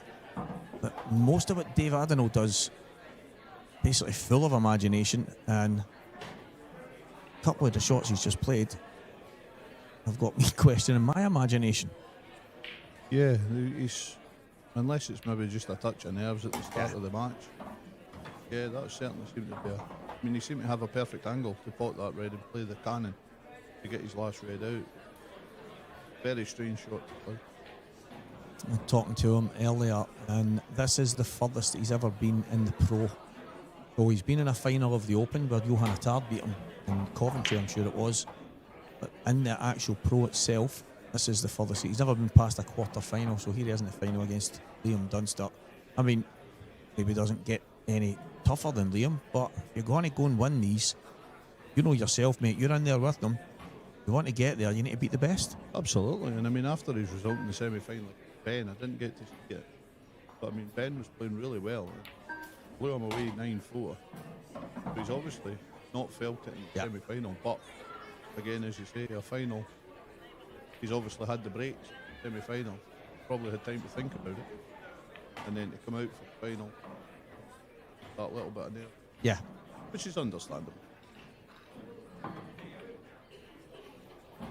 Well, opening frame, Liam Dunster doesn't need many invitations. Looks like he's going to pinch the first one. Dave did have a chance. Got the plant. It's a little bit optimistic. And it's turned out to be a shot that cost him the frame, Dan. I think if he gets a bit closer to the plant, yeah, the other red doesn't go in there, it goes over the other pocket. That's right. So it does work, but the fact he's got the plant so bad, that's what caused the problem. Then there's no answer to the second shot. Basically developed all these balls. Cunningham and Tilly Edwards really tight in that one. 6-5 to Tilly, and I'm going to mention it again, she took a worldie against me. I know it was only one frame in the Lolas, but there was a lot of people watching and the carry on and the music playing, and I have to say, I've seen her a lot. She actually played in the Lolas finals the first year it was there, and she was outstanding. She came in for a wee chat after her frame and stuff. It was the first time I'd actually met her. Some of the finishes she took that night was just sublime, and I think she won her first title last year, and it wouldn't surprise me if she went on to win this one straight away this year. Tilly's one of those players that, like we spoke on earlier, where the ladies have always stepped up a level or two levels. You know, like Tilly, Kelly Egan, who's just lost the other semi-final to Shona. You know, they were good players. Now they're some of the great players. Yeah. They've just made that extra step, and everybody follows. The ladies' game is definitely in a good place. Good evening, flyer player. Wonderful nickname that. Doesn't play the big ones, just the flyers. Dunster and off. He had a few breaks like that earlier when it went side cushion and then came down the way. Still unlucky to go in off. Considering he's come through the pack. But look at the way they've opened, Dan. It's not caught them right at all. No, like we were talking, like some Mark Boyles, balls just weren't open. Yeah. The reason for that is, but yeah, sometimes it's not catching right. Horrible.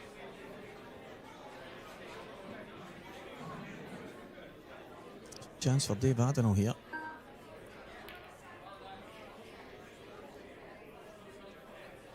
Reds went and blocked the yellows.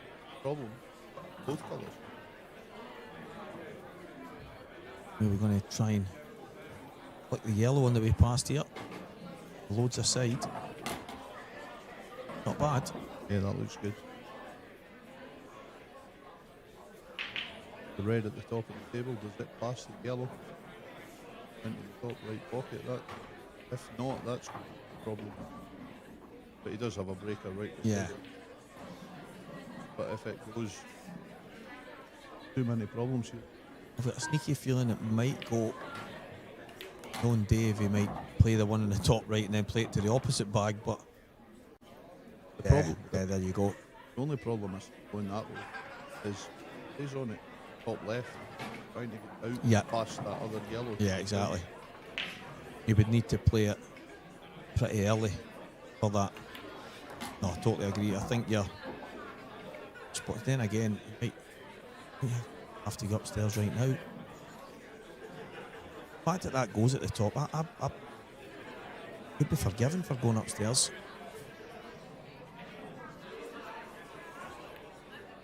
I think for me, if I was going upstairs now, I would have went off the other one. I agree. Because that one in the middle of the table gave him a lot more options, depending on where he could lead.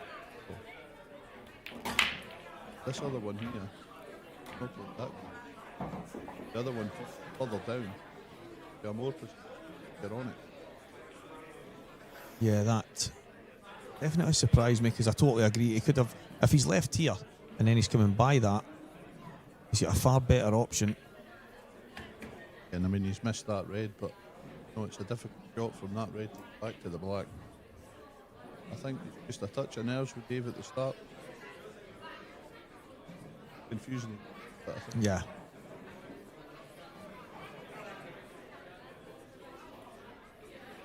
Liam most likely going to tuck him up here.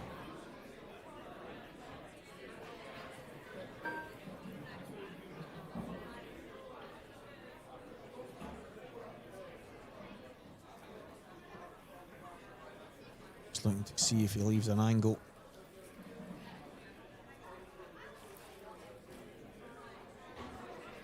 Not an easy snooker, I don't think, Dan, is it? Can he just bounce the yellow back out in front so it doesn't go up the top? Yeah, like that. But he's left a shot. again, that's the difference between Liam and a lot of players. Because a lot of players would just have touched that, whereas Liam took the time to think about that, to put hardly. Yeah. You know, you could have played that and left simple. Liam's always trying to make it as hard as possible. He's probably looking at it and thinking, where would I least like to be after this shot? Absolutely. And that's the best way to do it. You know, if you don't like that shot, opponent's not going to. Oh, that was always going to slide. I thought he had to play it a wee bit harder, but that was not far away.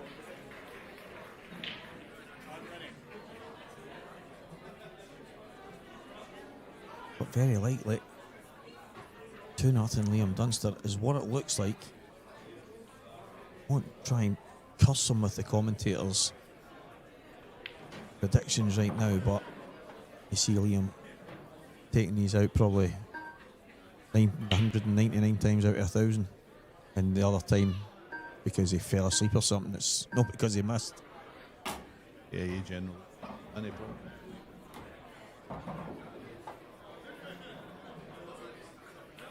And that's why he's by far the best player at the moment. And miles ahead is number one.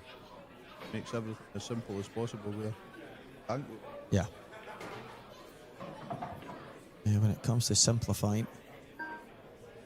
But even at that, we can all sit here and we can probably pick apart most patterns, Dan, and we can, you do this, that makes that easier, and that makes that easier. We work our way through it. However, well, I think you've commentated cursed that. Yeah, I mean, and he will watch it back, he always does. There's a good chance I'll get a message from Liam straight after. But I think it was a shot before when he played it. He just came a little bit too soft off the yellow onto the red plant. And it's a straightforward 2-1. So I hope Dave doesn't really try and complicate this. Just drop it in. Yeah, that's the way. You really feel that Dave has to win. He needs to get a frame on the board. Yeah. Just settle all the nerves. Get yourself involved in them. The good thing for Liam is the next 999 times he's got that finish, he gets it. You don't get a phone call. He'll be kicking himself because the first shot, he's obviously tried to come a little bit further. And I spoke to him earlier, and although he has the luxury of playing on the TV table probably more than most people, he did say it felt a little bit slidier than usual. And I don't know if you remember, Dan, me and you played in, I think it was maybe a Saltire a number of years ago, and the Goldricks and the cloth had just been done.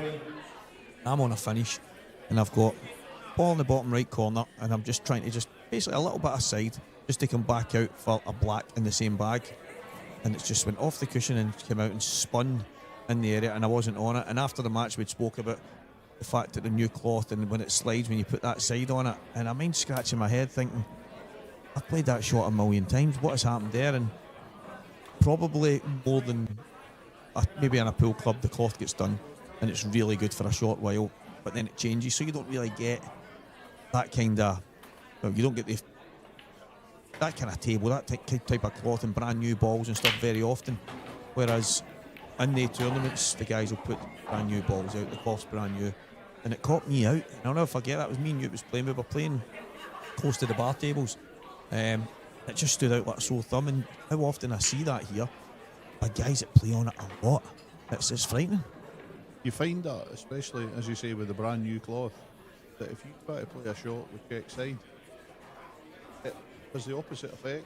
You tend to find it goes wider than playing with running. That's right. As you, if you're, it can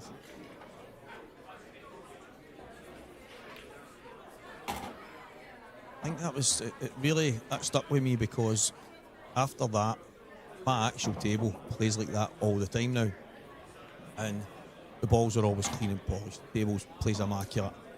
It doesn't get brushed and all that stuff. I use a little kind of, it's not even damp, it's not even that wet, and I just take all the marks off it before I play, and plays great. But it's like that all the time. The problem I've got now is after tables aren't brand new in certain places and they get a bit more worn, then it's more difficult for me because my table plays like a new one all the time. So that's the kind of tough part. So I like it. I say to people, no, I like it like that because I'm quite good now at judging that. When back in the beginning I was scratching my head, and me and you spoke about it after it. Yeah, that's it. And there used to be an old trick, I don't know if many people still do it, that when your cloth starts to come and slide, is put polish. Yeah, polish. Balls, get the friction. Exactly. And it starts to dig in completely. That was the old snooker trick, wasn't it? Yeah. Cover the balls in polish. You know, the guys were, the Moscone team were in McGoldrick's playing their thing a wee while ago, and Jason Shaw, well, they polished the table, so they put pledge or whatever it was all over the table to make it really slick, and they were using this ultra slick wax on, they were spraying it on the balls, on the cue ball not as well. It was like it was on Disney on Ice. It was absolutely mental. But Jason was saying to me, Stevie, this is what it's like on the tour. So we've got, and even in the Moscone, he says, we've got to mimic that as much as possible because that's what we like. So they're doing that to the tables to keep them as slick as they can possibly be. Oh, Dave. Don't think he's enough. I think the red might just about save him. But how has he ended up there? Just popped it in far too thin. I just got to see it on the delay. What a black. That's a phenomenal pop. You know, to put yourself in that position and then still take it out. Fair play to him. That's what the winning that first does. Settles you down. These shots like that, it takes you down. Don't fancy him to get it. Yeah, Michael Beckett, Steve Wall, Ross Fernie and Dan Davy have all fallen to the Liam Dunster sword. Quite comprehensive up until the semi-final, which ended up 9-8, sorry. I'll say 8-9, well that's what it says on the screen, right enough. Yeah, I don't know if you've seen his break to win that match. Yeah, it was me and you, wasn't it? Yeah. It was me and you, wasn't it? That was just exceptional, the four. I mean, he's big hunt. Whole match. Yep. For that one to pop up. That's Yeah, absolutely exceptional. Yeah, Clint floating about in China. I heard about that. He's been he's solely missed, of course he is. And there's Dan Davies, Billy Snadden, Ryan Hopkins and Christian Phillips, John McAllister. Some big names in there. There's quite a few of the games where, you know, Dan came from behind. Yeah. To win those matches. Dave, I don't know. Absolutely flying. Can Liam Dunster do to stem the flow? 2-1 down, Liam to break. It's a dry one. When your opponent spent a weekend absolutely swinging at everything. Not really what you want, Dan. No, definitely not.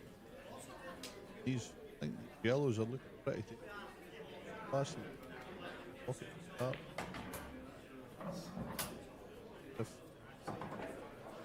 Simple. Then again, Steve, we've jinxed that already tonight. So I know. Could be proved wrong. Yeah, better not put one neck too far on the line.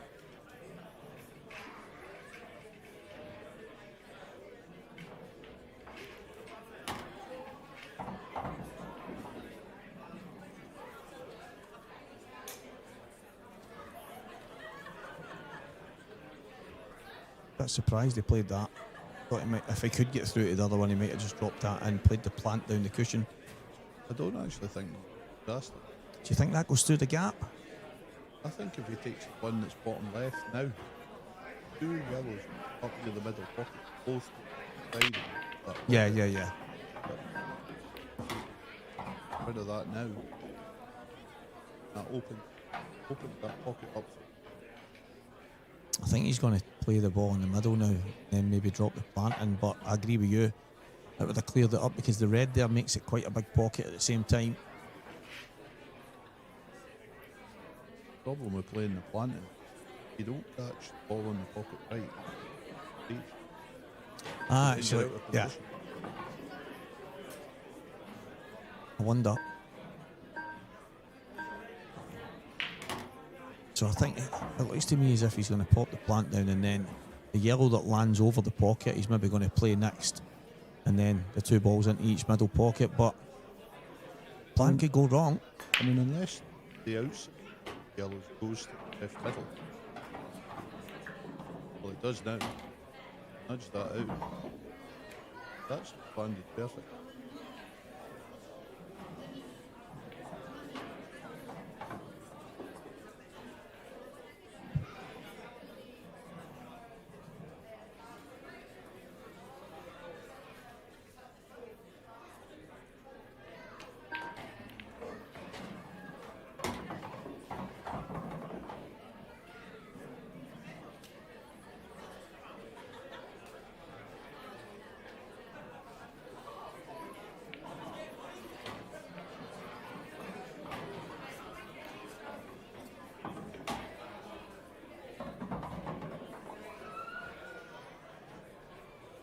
Good finish from Dave to this point. I didn't think he was going to leave that one to last. No, I certainly wouldn't have left that one to last, to be fair, but everybody's different. Got plenty of table to play onto the black. Yeah, what a chance to go 3-1 in front against Liam Dunster in the European Open final here. Guys, you can let us know Dan's mic sounds any better. Oh my word. Oh wow. It's not that he went to play it, then he settled himself. Just felt, I don't know about you, Stevie, but he kept just sort of chasing that finish. Yeah. And then didn't quite get perfect on that last red, on that black, sorry. Yeah, it just made it that little bit more difficult. And that was one of the reasons why I thought he would have left the 2 balls over the middle so he could get closer. Yeah, I mean, that ball on the bottom left was certainly not a good linker to the black compared to some of the ones he had left.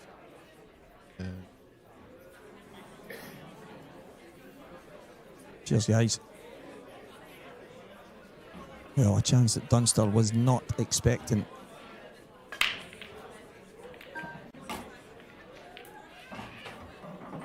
It's not easy from here. No, it's 4 difficult balls.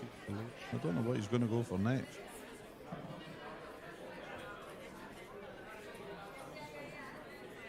Yeah, looking at the ball down the cushion at the right-hand side. He may be playing this as a shot to nothing. If he doesn't get it, leaves the cue ball on the cushion.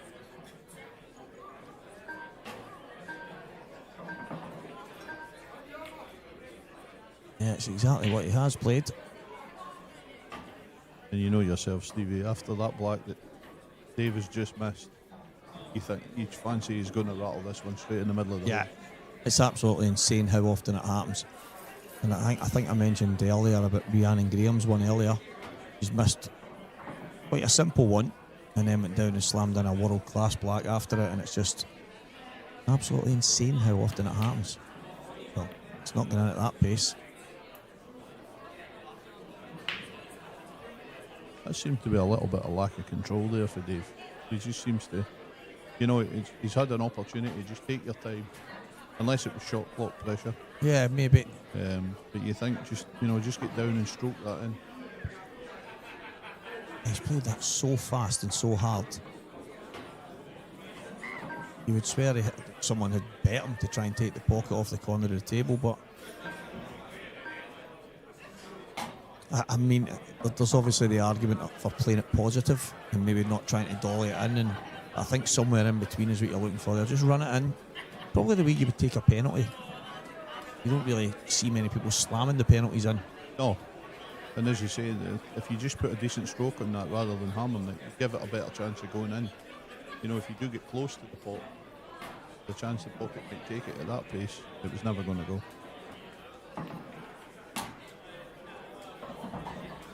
You might not see another opportunity in this frame.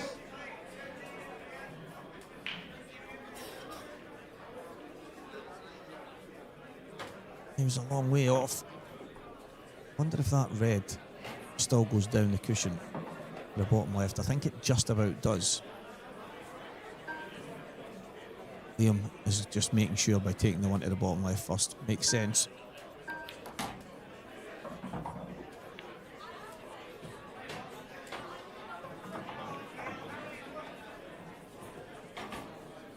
What a chance to square the match. Liam would have been thinking there, Dan, that he's 3-1 down. Yeah. I mean, I don't think it would have affected Liam this early in the match. But again, 3-1 for Dave against him. In finals like this, you have to take your chances. And obviously we're still early in the match. But could that be a key point where, you know, he goes a couple of frames in front? So make it look slightly less tight towards the end.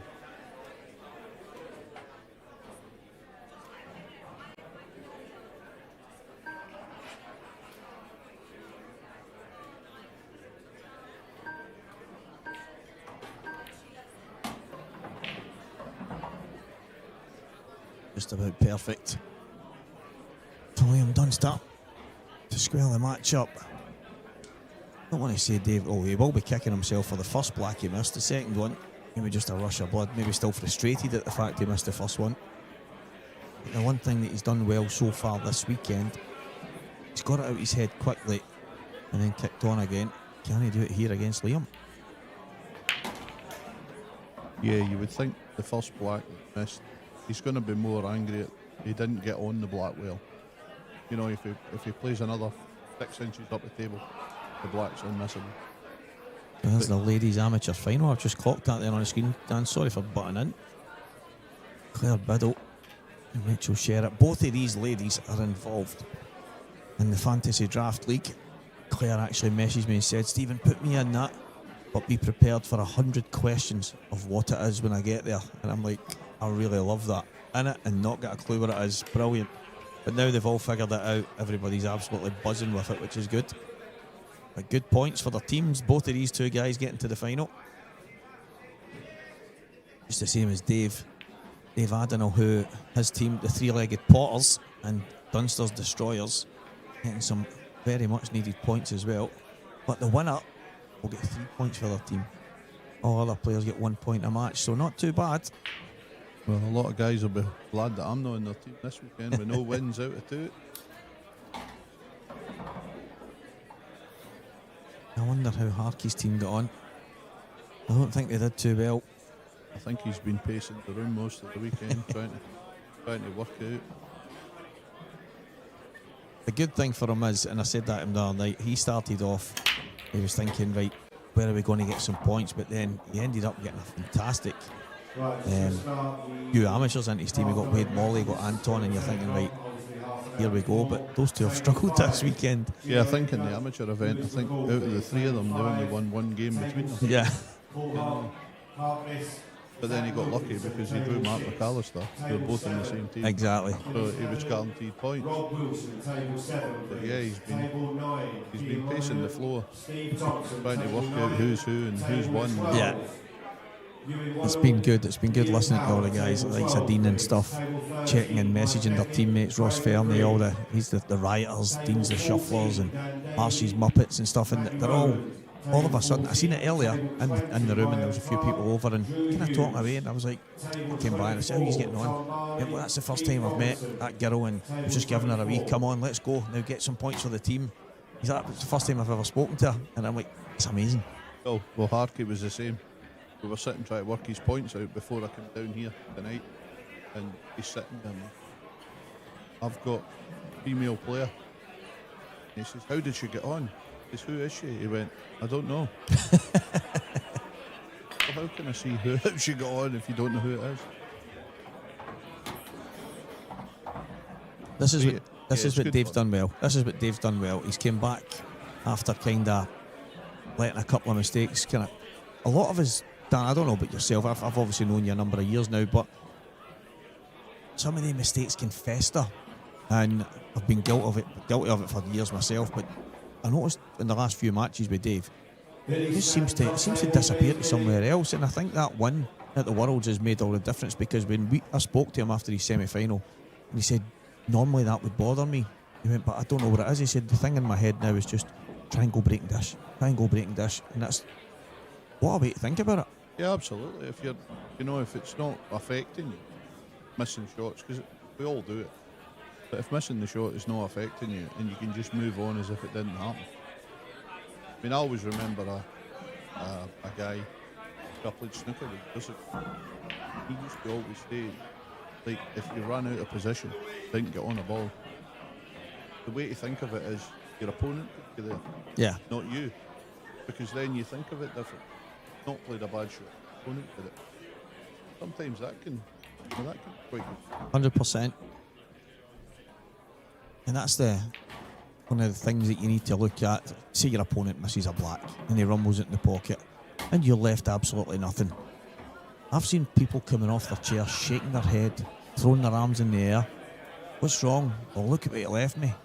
The alternative was you were beat. And it's like, rather than jump off your chair skipping and saying, well, at least I've got a shot. And I've probably been guilty myself in the past, but I do look at it that way and think, well, the alternative was I was beat. Yeah, that's, as you say, there's a lot of people does that. Arms going, cutting, head shaking. Yep. Our one main sponsor, Rebecca Menzies, the How Hills Stables. I was saying earlier, is it Ho? Is it Hoy? Is it? And then someone said, I think it's How. I went, okay, someone's added an E onto How, but that'll do me. How Hills Stables, thank you very much, Rebecca Menzies, our main sponsor for the European Open here, the IPA in Newcastle. So was that you asking how you pronounce it? I think I was.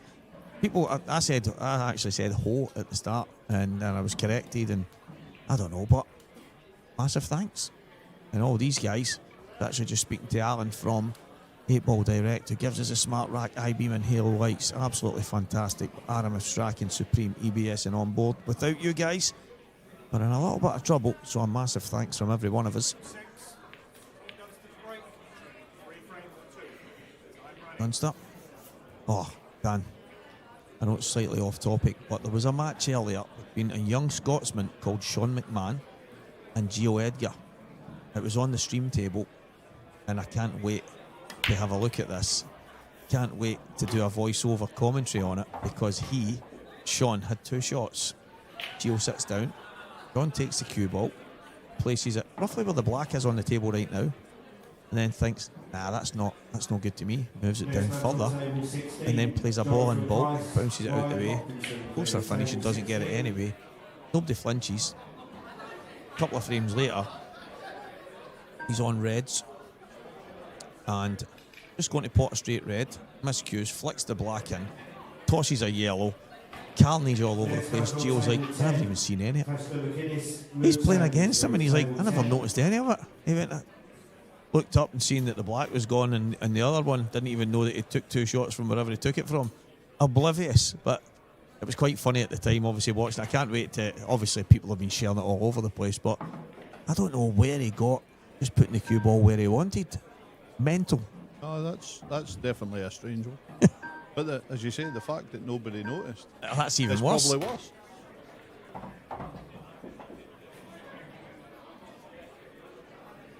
Shouted Gio over. Come and have a look at this, Gio. What is it? It's from your match. And he went, no, it's okay. He thought it was something he done. We got, no, you need to see this. And then he looked at it, kind of screwed his face up and then started laughing. How did I miss that? Obviously, you've missed more than that. Showed him the other one. That's on a live stream. Millions of people watching and nobody noticed.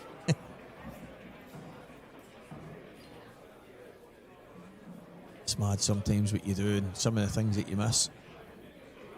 Got to wonder how often you've missed a blatant foul that you knew nothing about. Stepped to the table and just got on with it.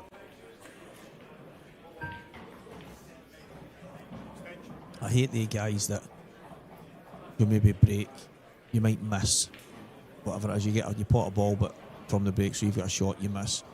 Your opponent's messing about on their phone or something, and then they look up and they go, anything away? What am I on?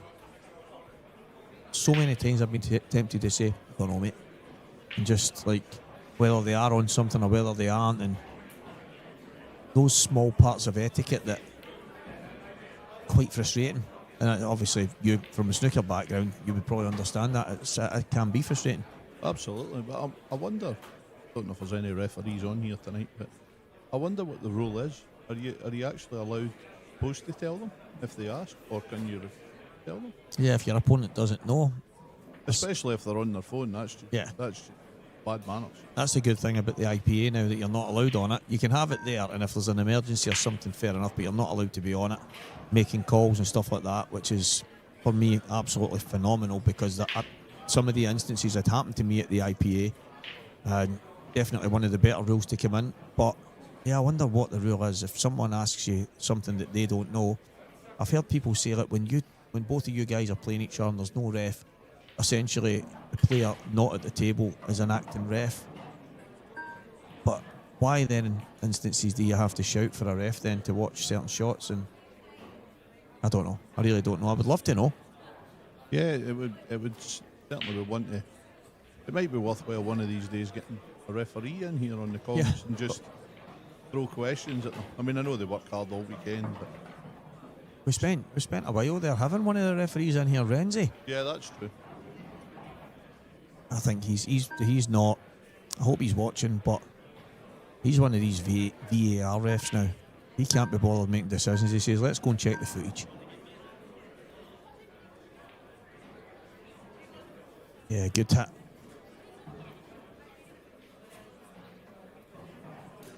I mean, I did my referee's exam a couple of years ago, mainly just to give myself a better knowledge of the rules. And you know, it would be surprising the number of when something comes up and they don't actually know the answer. Yeah.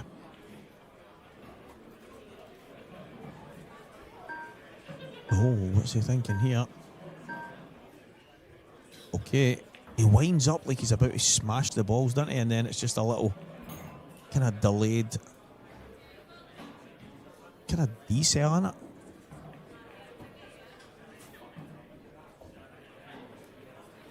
A little bit of a tactical battle here. I don't think this is the type of frame that Dave wants to get involved with, especially with. It's always fancy him to have the upper hand in these type of things.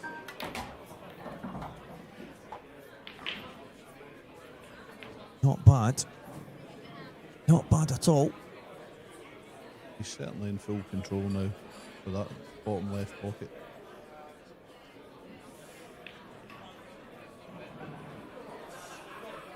I wonder how aggressive he'll be here. Playing the pot kick, opening things up.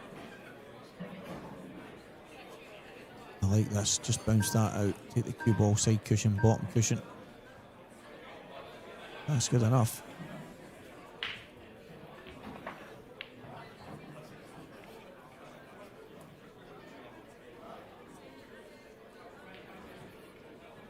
That's the one thing, Liam. It doesn't matter what stage your match is at. He's never going to give you an inch. Yeah. You know, if you're gonna beat Liam, you're going to earn it. Second call for Ross I Burnley, wonder table 7, please. Ross Burnley, table 7. Dave could pop the red in the top right and then play a little 2-1. But I like this better. He's just trying to contain. I don't like that. That yellow and black would have been as far down for me as possible, because now Liam can get control of the top bag.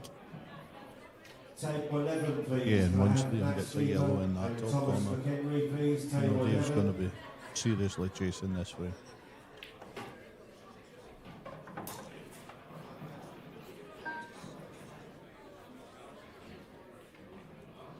Really surprised that he's not getting that top corner, and that's why, because he sees the finish. And he doesn't get enough credit for that, Dan. He gets kind of labelled more of a, when he needs to grind people down and tactically and all this, but I think it's just the way he plays the game that makes him seem that way, because I've seen enough from, especially being in here and known him through a number of years. When the finish is there, he goes. He might not go down and smash balls all around the table, but he's very aggressive. Absolutely. He always plays the right shot. If the right shot is to go game, then Liam will go game. But if it's not 100% set, then he's not going to, doesn't take chances. Yeah. And I mean, people say about Liam being a bit on the slow side, methodical, but if you look at the stats we had up at the beginning, his average frame time is only 6 minutes. You know, so he's certainly not slow. Exactly. Can he get out here? You know, I was so worried that he was always hitting the red, but would he hit it too much? And would it hamper him? The answer's no. I think he's not been lucky. He's played a great shot there. But the fact that he caught the red before the cushion, yeah, has opened it up lovely. If he catches the red after the cushion, the white's going near the black. That's true. This is looking like 3-3, and I think we are in for a really good final. I think this is going to go close.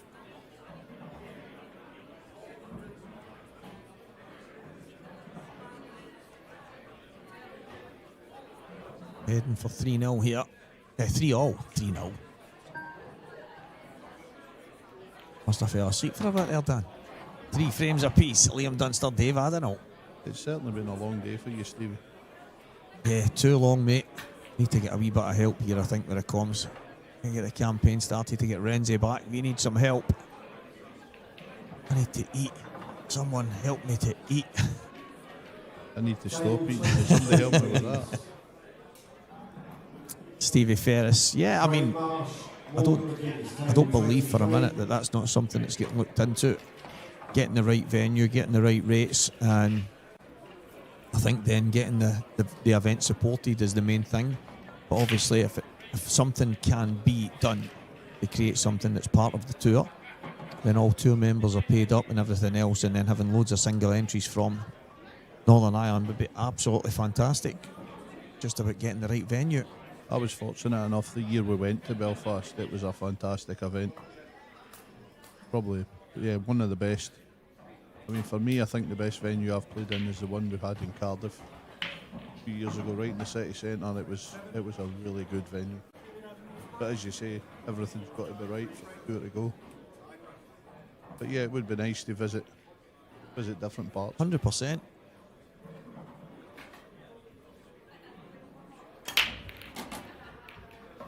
And not a bad break. Well, it has to be reds. I don't think that's much of a problem.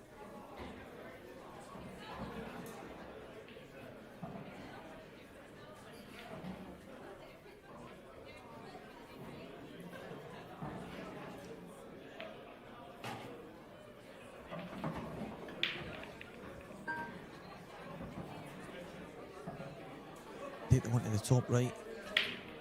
Take the riskier one to the top left. Take the red to the bottom corner, bottom left corner probably. He's going to take this one to the middle. Going to Cannon the night. Oh, that's not too bad actually. It's come out well. Yeah, I was quite worried about that, knowing that it was going to go towards the yellow. That's the only problem when you start playing block cannons. You don't need to play. You need to judge them 100%. No, Dave's judged that really well. Seems to be a bit reluctant to take this red away from black.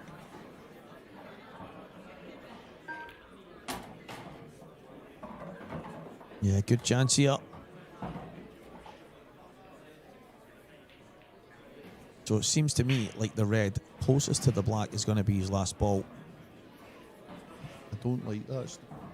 No, I'm not the biggest fan of it either, because he's going to need to get slightly right so that he can kind of softly screw past it. All that he's looking at now, or ball to the top left. 100%. 100%. I like that. He's got on what would be his difficult ball now. Spots that and finds the gap at the gate and yellows in the middle. Good be done.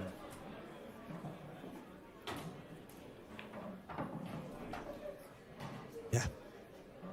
Looking good to go back in front. I actually missed. I seen that McGunn and Adam Griffiths, I think they were 6-all in the Open, so I don't know who actually came through in that. I'm actually going to have a wee check. I wonder if... I know that the finalist, Davy Riggins, he's out of the Open, and he said, I can actually go home tonight if I want. And thought, well, you could just have a nice sleep, chill out for a bit, and then head home in the morning.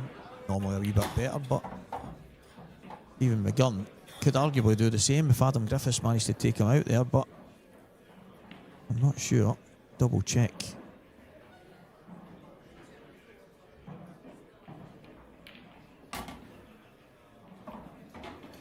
See, this is where the slidey cushion can catch you. This was the same shot. He's played that well, but it was very similar in the match I played you, but it was a wee touch higher.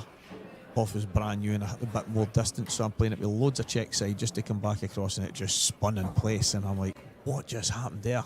Did I win that game? You did. That's alright. I don't know how I didn't remember it. I don't remember many I lose. Aye. You managed to go over the line in that one. It was a sure it was a Saltire. Would that be right? Did you played the Saltire at the start? I played didn't you? a couple of years at the Saltire. Aye, yeah. it was a Saltire event.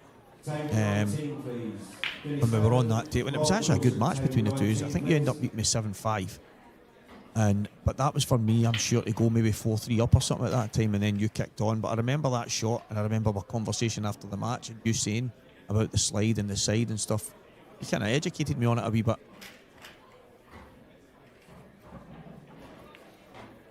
You know, clear biddle. The likes of the slide and everything with the new cloth, because obviously on the tables here, you got used to playing on those conditions, so it probably was to my advantage in that game. Yeah. At that time, pretty sure you were playing on the pro and stuff like that, so you were definitely more used to it than I ever was at that time.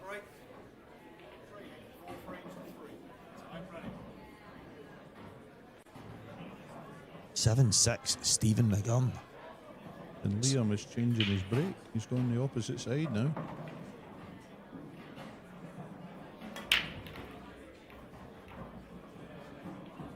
I would love to say it was better, but it's not. The balls just don't seem to be opening, Stevie. It doesn't matter what way he goes. The balls seem to go quite horrible. Self and Mark Boyle were having a wee chat earlier. I think it was after Mark's game, possibly against Dave. I don't know. Mark was saying about his break as well, and it wasn't great. Mark's break wasn't great either. Balls just weren't opening properly, but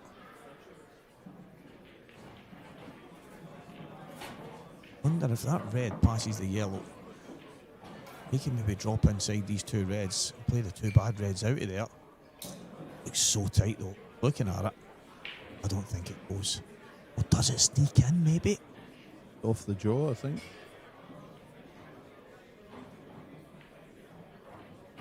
He gets this right, he gets rid of two bad reds. Oh no, that's what he takes. Going top corner.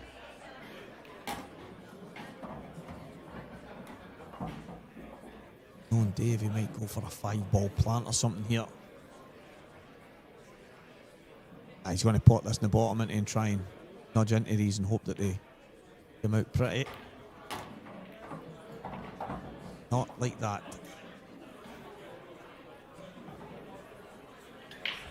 I actually quite liked the fact that he played it controlled, but that was probably a moment that needed a little bit more dig. Yeah, you've got to give him the credit. Been brave enough to go for it. Yeah. Yeah, probably couldn't have landed any worse.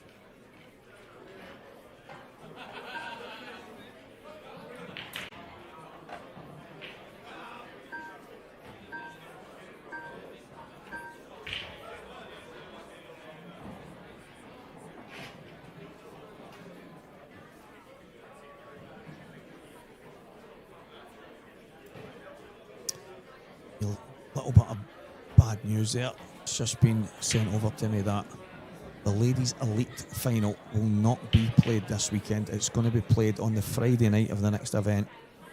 There has been, I think, some family issues for Shona Lucas and stuff, so they've had to head away, which makes so much sense. So, thinking about them, and the ladies' elite final will be played at the next event in Coventry on the Friday night. So, it's something for everyone to look forward to. And hopefully all the Lucas family and stuff are all okay. So thoughts are with them.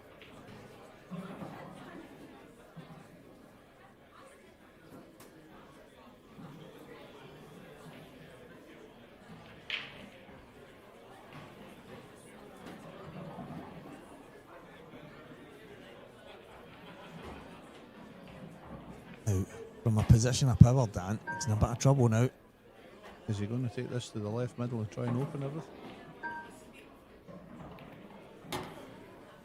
And he's played it controlled. A good shot. It's not really worked out. Yeah.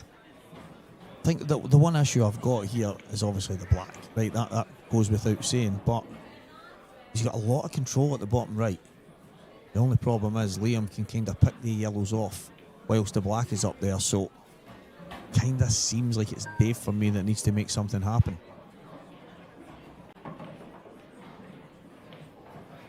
Yeah, you're right, Stevie. He's, as you say, because even though he's got control of this bottom corner, Liam's holding all the cards in this frame so far. And obviously with 7 yellows still on the table, he's got plenty of hiding, plenty of balls to play with. So yeah, you've got to feel Dave's second favourite in this frame.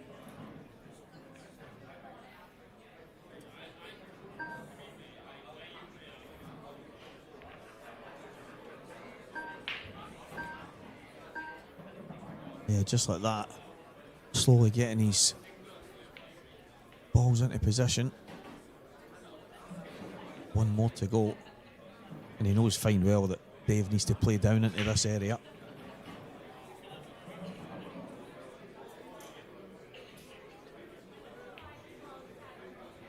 Yeah, and where he's left that cue ball, not easy for Dave to play a telling shot here. Wonder if we might just knock the yellow towards the red. Couldn't.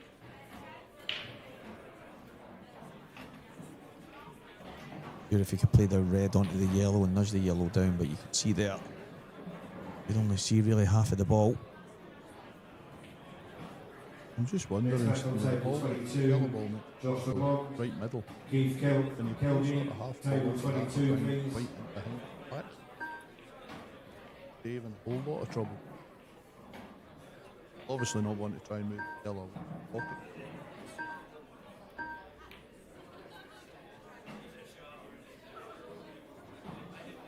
Not bad.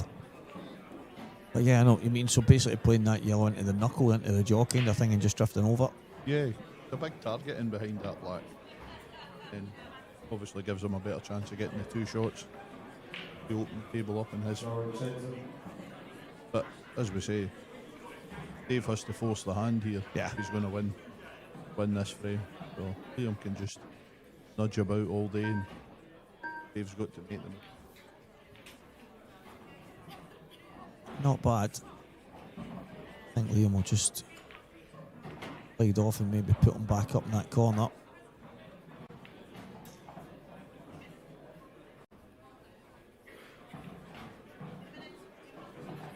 The thing is, the yellow is going to move slightly, and he needs to hit a cushion at the same time. So, going to get past and hit the one near the top corner. That would be far better. Spot on, Dan. Good see.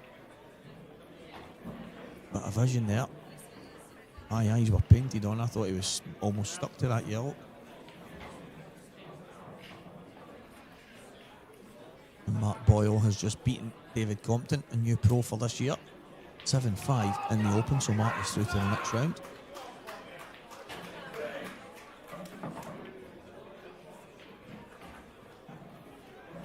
That's actually a really clever shot Williams played there, because this isn't a Next total. match on table 21, This please. red at the Greg bottom. McMillan, Wilson, Christian Phillips, really table good 21.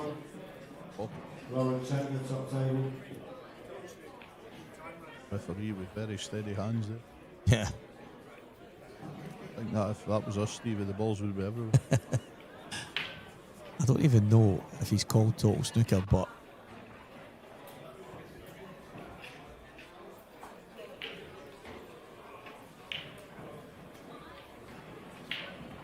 well, if he didn't, that would be a foul.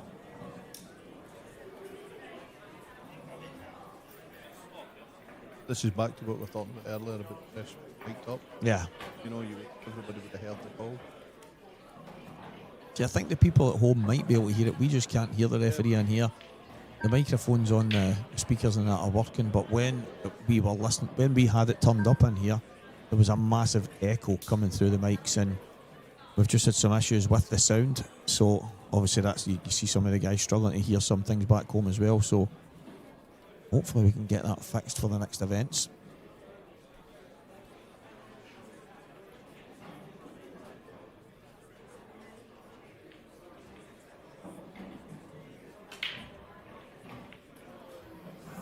That yellow.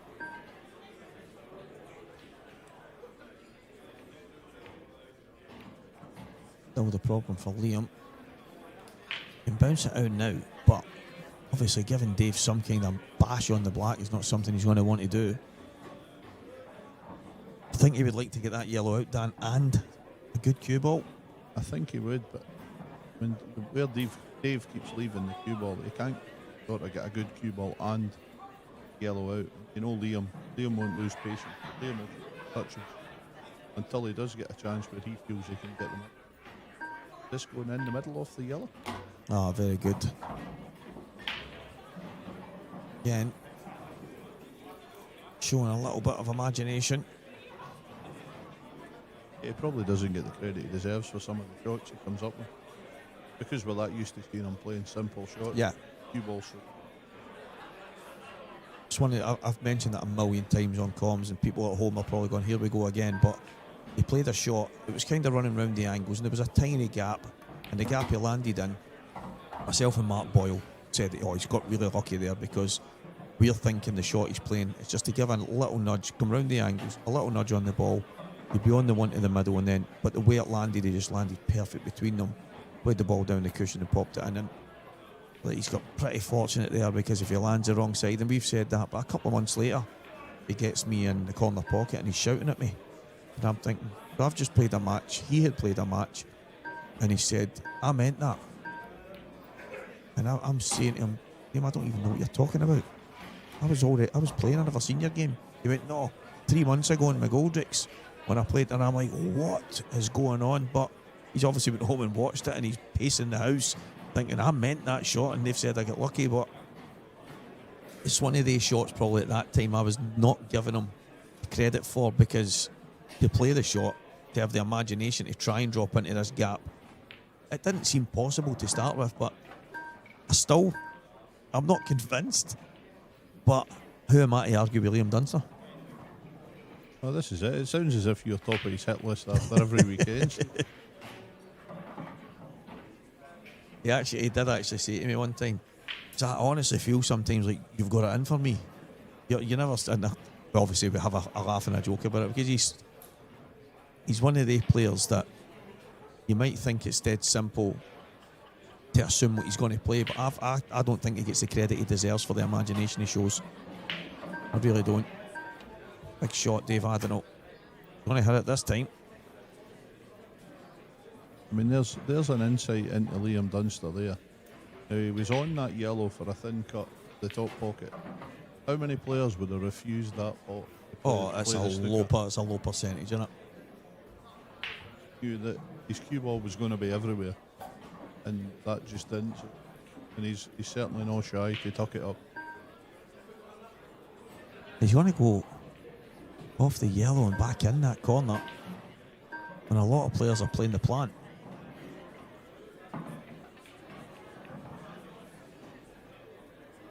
A similar shot for the thing is here, as much as it's a good shot Liam's played, could end up in a bit of trouble if Dave gets a little bit of fortune, gets the right kind of contact on a red.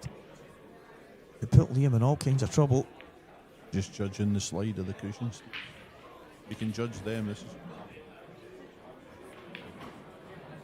just like that. Now for me, it's not left Liam anything straightforward here now. I think, can he play the yellow that's at the right hand side at the top and maybe drift back in towards the one over the pocket, but he could pop that yellow in, then it's time to go after that.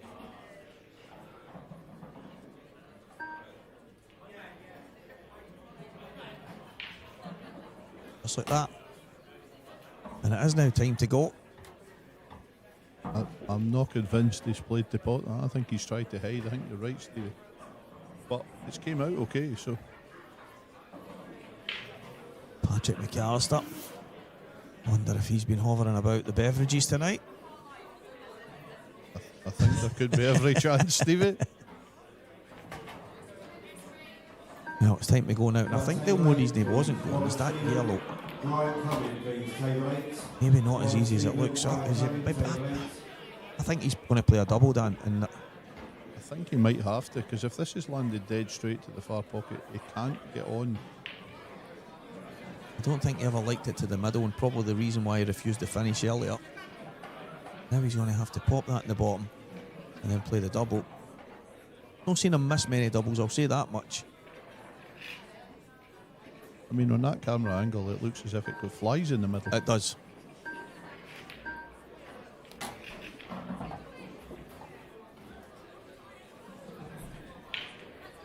A double for Dunster to make this match all square once again. In between these two at this point. So he's doing the pointing technique. Seen some people doing that. Work out the average distance between them, and then I'm seeing Barry Thompson. Here's the world's worst for it. He comes up with these mad methods that he's watched, but it works for Dunster. It doesn't work for me, mate. I am self-confessed worst doubler on planet Earth. Well, the easiest way I was always taught with a double is whatever angle it goes on the cushion, it's off. Yeah, and that's the thing as well. When this cloth first came in, I remember myself and John Joe, we went to, it used to be TJ's, it's now Juniors in Motherwell, and we went over there because they had this cloth on. I thought, right, there's obviously, I think we were going to an international event where the cloth was going to be on, so we better go over there and have some practice. And both of us, we were like, this is like real learning pool. We were all over the place. We were angles and even little screw back shots, run throughs. Everything was just different. But once I've got used to it through time, when this cloth's brand new, I can't see by it for pool, but I've actually said to the guys, can we not get them to make us a good old green one? They're like, well, what? I'm be a wee bit of the purist in me, likes to that old school kind of vibe, but I must admit, when it's brand new, I absolutely love it. But the angles, that's probably my problem when trying to kind of adjust the angles and then the slide, and how often people get caught out, Dan, when this cloth's brand new. It's frightening. Yeah, you try to play a gentle stun shot and screw it back 6 inches. But yeah, I know what you mean. When they first changed from the napped cloth, some of the action you can get on the cue ball on this compared to a napped cloth is unbelievable. Yeah. I mean, I think the original reason for changing it to the blue was to give it its identity. 100%. Away from what they used to call mini snooker. But yeah, I mean, you could have a different colour for every tournament. I think that's the beauty of it. And as you say, it does give it its own identity. I think there's obviously some colours, and you look that makes the colours look amazing. The reds and yellows just pop on it, but you can't look at that right now and say that you can't see anything clear. I mean, it's as clear as you're going to get it. But I quite like the idea of maybe having a different colour, maybe for the Worlds or something along those lines. But yeah, I think you're spot on. What we need to do is we need to get, our sponsors for the cloth to match up with our sponsors for the shirt. Yeah. And try and get some of Dan Davy's shirts as the cloth. He likes a bit of brightness, I must admit. I love it myself. Yeah, I mean, back in the day before On Board, we're producing the shirts for us, and everybody turned up in black. Yeah. And it's certainly brought an identity to the game, and everybody can show their own. I had a bright green polo that I got for playing golf, but it was just a really smart polo. And I turned up to one of the events years and years ago, as you say, before On Board, and I've walked in bright as a button, and everybody said, "Whoa, you wouldn't miss you." But then one person went, "How you doing, Michael Van Gerwen?" And I went, "That T-shirt is not going anywhere near me ever again." That was the end of that. But even when I go and play golf and we go away, all the colours I've got are as bright as you can get. But I love a little bit of variation. I like people that are adventurous and see what else you can. On Board, they're doing a phenomenal job. They're giving us it. You want it, they'll do it. Doesn't matter what it is, doesn't matter the colour, doesn't matter the design. I think it's absolutely first class, and it's good to see individuality in all the players. But Dan's a bright boy. Absolutely. And like you say, doing all this social media stuff and everything to try and get an insight on the players. Sometimes just looking at what they wear gives you that. You know what? I remember on the tour when I first started, I used to wear tartan trousers. Right. Just a plain coloured top, but tartan trousers. So it just gives you that little bit of something different for everybody. I think On Board get a shock when I put an order in, because they're going to need a lot of material. He's ended up in no man's land here, has Dave. Now get the thin cut back on this red. That's a fantastic shot. This, to me, is a Dave Adenall finish, if there's ever been one.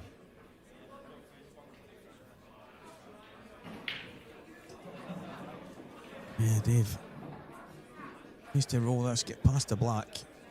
Nicely done. Typical Dave Adenall head wrecking finish. 5-4 Dave. He's keeping that one frame in front. You don't want to be chasing Dunster, especially in a final. That ain't no problem. What's on Dunster's arm? A glove? His hand? I don't know.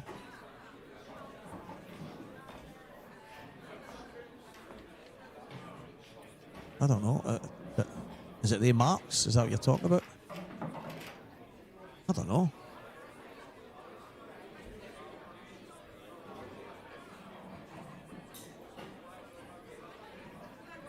Oh, yeah.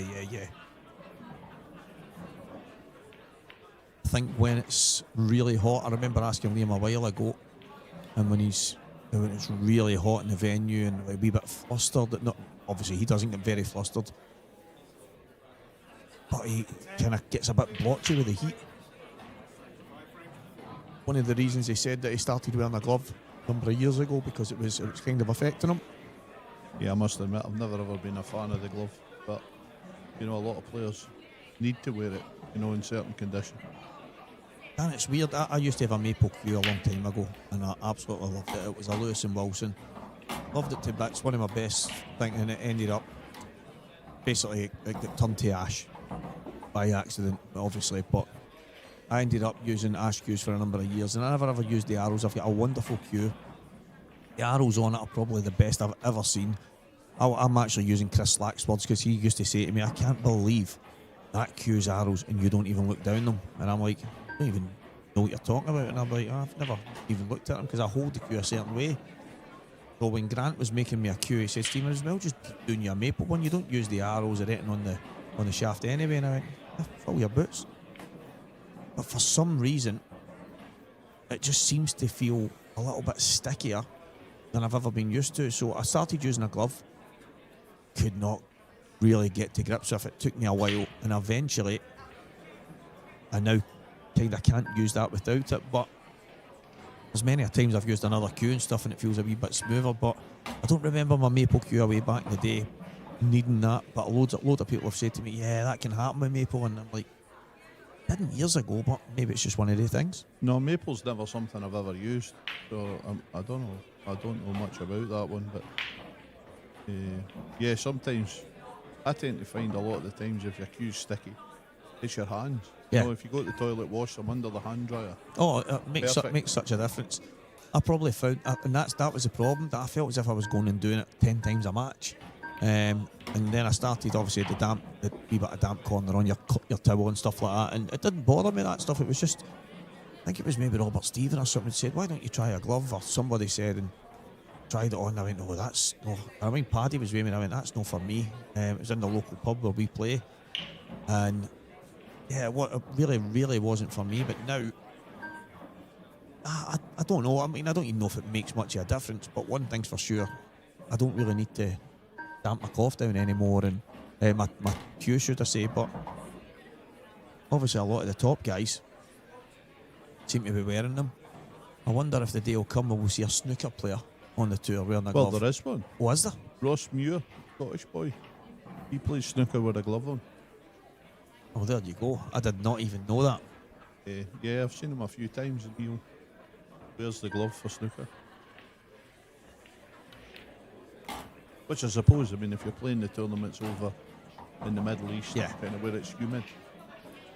I mean, I'm not quite sure what the humidity level is here in Newcastle, but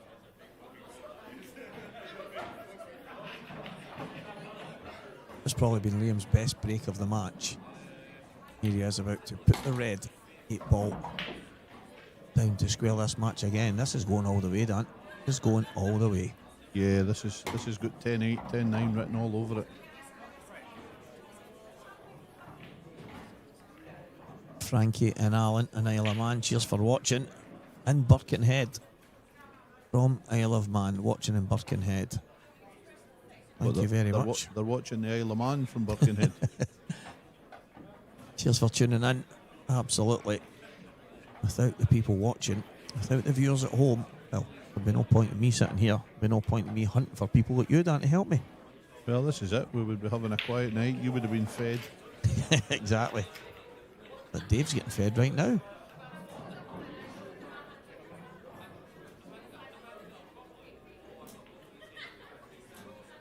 A couple of the guys that have come over from Isle of Man, well, I'm assuming they did, but they're here with Dave anyway. I think he said that, well, in fact, he did say one of them played against him in the local league and they used a different cue for every shot against him.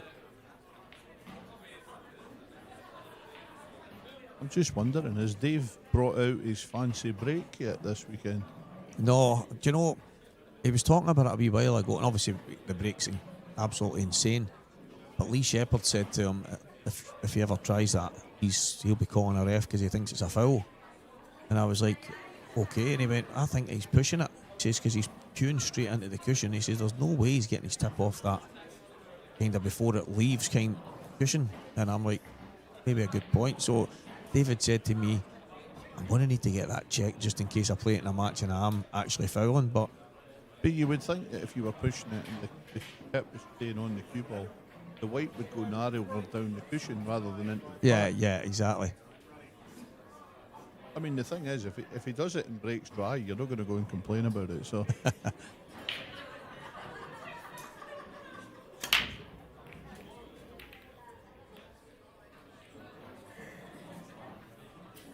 now it's Dave's turn to go dry.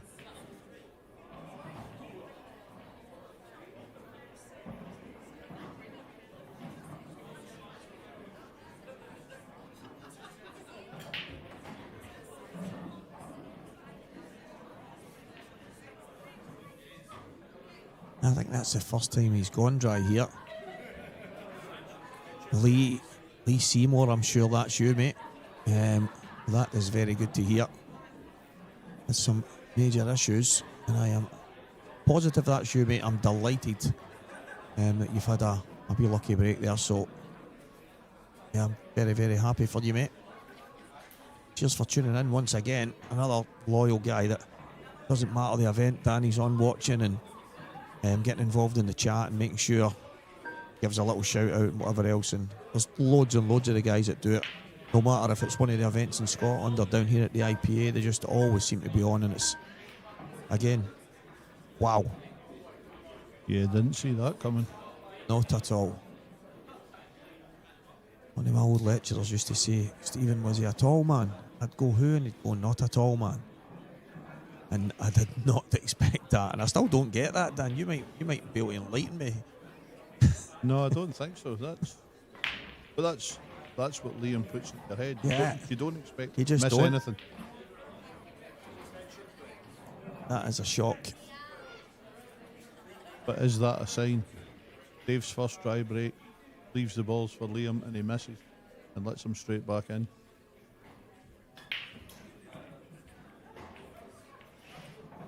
Mr. Unsworth, that much is true from day one. And I remember not so long ago, Paul Unsworth there travelled from his home all the way here and bought me a drink. He watched all, and we didn't know each other. He just watched, and he always spoke to me on the chat. And here he showed up one day, and I wasn't even sure that he was there for me. And he's like, "Steve, at the time I think Alf Garnett or something on the chat function." He said, "Can I buy you?" And I was like, "Wow, what a guy!" So again, without these guys, it's a pointless task. I think the chat function is brilliant to get everybody interacting. You know, we're obviously here in the venue. Yeah. Everybody's together. A lot of people can't be here to watch it. So, yeah, to have everybody back home that can join in with the chat and the banter and enjoy the pool, it's fantastic. It's incredible, and a lot of people don't realise that. There's some people that said to me, "Yeah, you don't get that when you're watching certain big events on TV," and I'm like, "But you do. It's just in a different way. It's usually done via certain social media platforms, using the hashtag or other things and tagging certain things, but there'll be loads of people on that page and they're all interacting while watching the same event, just in a different way. And sometimes their messages will get read out after or in between matches, and this platform just gives us a way of doing it with the people right there. And it's, to me, I think it's absolutely fantastic. And is there a place for it? I can't see by it. I've done numerous events where the chat function is not involved and the numbers are nowhere near when there's interaction, and that screams loudly for me. Yeah, you're completely right, Stevie. To have as many people involved as possible. You know, the likes of the IPA, we're trying to get bigger and bigger. And to have these guys who are maybe not even players, but just enjoy the game. Exactly. That can interact with yourself and a lot of the pros. It's good for everybody. I think that's one of the biggest things. When maybe there is, and you might get one of these frames that goes a wee bit tactical, a wee bit tight, and there's myself and Wade Morley in here last night, and Wade's asking me if I get any good stories. And it was one of the frames, it was so messy, we knew it was going to be quite long. I think there's the odd time where the pros are in here and they'll say, "Listen, if there's any questions, fire them on there." And there's not many occasions, unless they turn up to the venue, that they can ask that pro. And it's not a Q&A. Nobody's going to sit here and forget about the pool. But I just think you need to have that happy medium. And without these guys, I just think it's first class that they get to interact with us. And long may it continue. And thanks to every one of them for tuning in.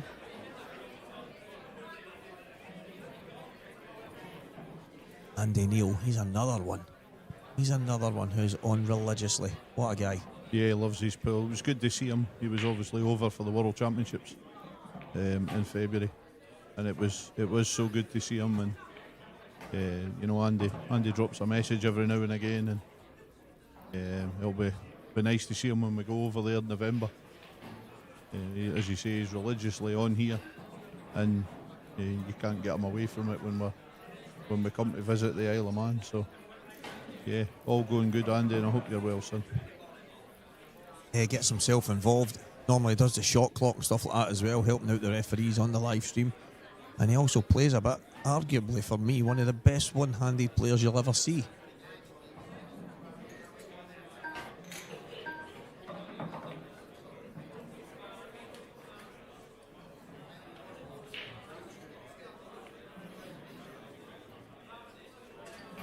trouble now for Dave here. Again, he was pushing the boat a wee bit. The finish was there. It was just a one shot at the top. He didn't get down far enough, and then it landed awkward. This cue ball's going to be moving.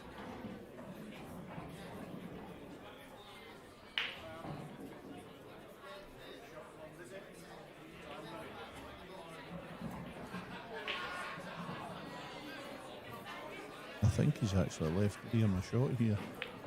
If he can play this red half ball, I think he pushes the right hand red to the pocket. The other red comes out into open play, and he's nicely on the ones on the side cushion.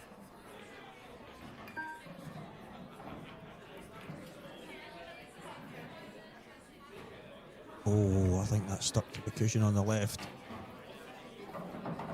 Yeah, it's not come out like he wanted, but the position of the balls, he's got all day to nudge these ones about.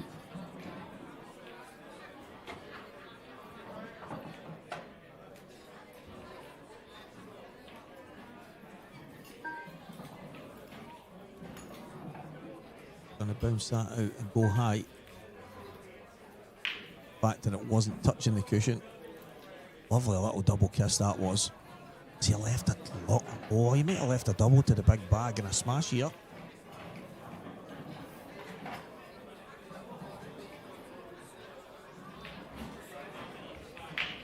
And if that shot is on, Stevie, as you say it, Dave's the man to go for it. A lot of players wouldn't play it, but I think if this is on, Dave's going for this.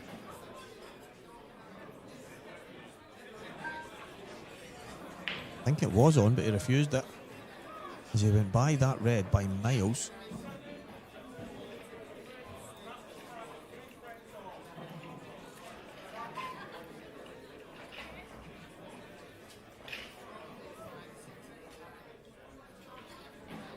Red. He's just going to slide off and just go the top right once again.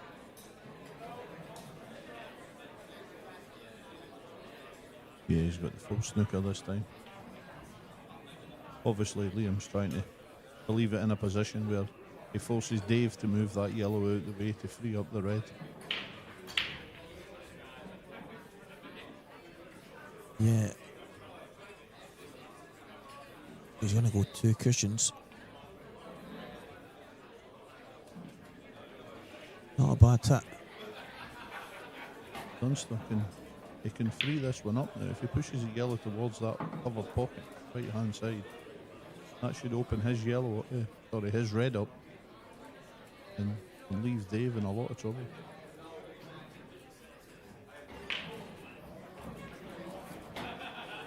What is he looking at here? Going to slide off and go back up there again. Oh, just a little touch. Quite like that. Especially the position he's in, position of strength. That's not an easy out. I actually think this escape is easier than the last two. Right. If he goes vault cushion, side cushion, I think that's a big target. And it should slide off the second cushion, so it will come down at that angle. Well, not at that angle. No, misjudged that by a long. Yeah, it should have been at least 3 or 4 inches higher. And then it would have slid a little bit wider.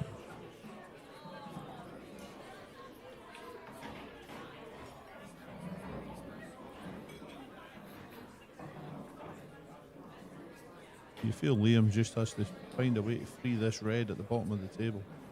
I was actually going to say, can he get as wide as possible?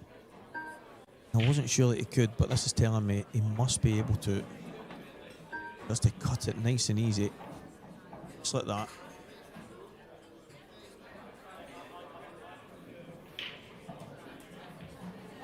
But I feel that shot to play the cross double into the big bag at the top and just a kind of smash. The 2 yellows are dead. Touching them is no good. You can't win the frame from there. And one of the comments saying about trying to fudge with Dunster when he's got 7 balls on the table and you've got 2 that are dead. The only thing I think that might have stopped them is it looked quite tight getting past the red and black in the middle of the table. Maybe Just couldn't quite get enough of the yellow. because in this match so far, Dave's not refused a lot of shots. That's true. So for him to turn that one down, he's either not seen it or he just can't get to the angle to play it. No, he doesn't refuse much, let's be serious. Yeah, and as you say, if he plays that double, doesn't get it, the chances are he covers that back. So he takes the top pocket away from Liam's red. So it was a win-win. So we're maybe doing him a slight disjustice there. But only Dave will know the answer to that one.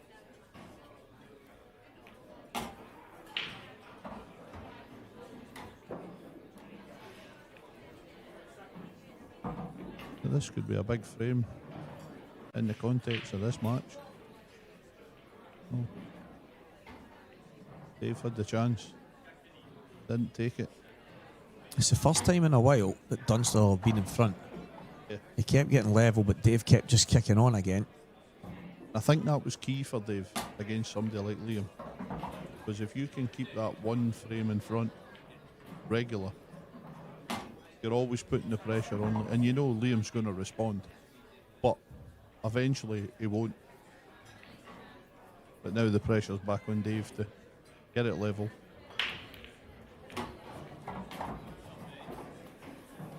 Yeah, Liam Dunster 6-5 in front. It is the first time in a while it has been there, and is that a sign that this match is now turned in the favour of Liam to kick on? Dave Adenauer has been super patient all week. All weekend, I should say. I'm saying all week, like he's been here since Monday, but his patience and his willingness to dig in has been exceptional. He's going to have to dig deep against Liam. For the ladies' amateur final, Rachel Sherritt, Claire Biddle, 3 frames apiece. One of them is going to get 3 points for their team. The other one will get absolutely 0, but they'll have all the points from winning to get to this stage.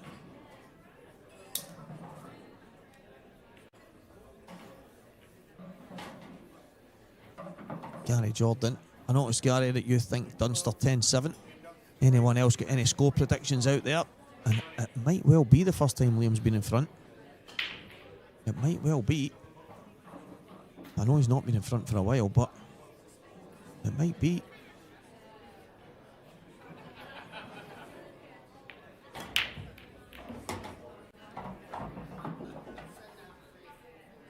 See Liam getting a little bit more luck with the break from that side. Taking the ball every time now.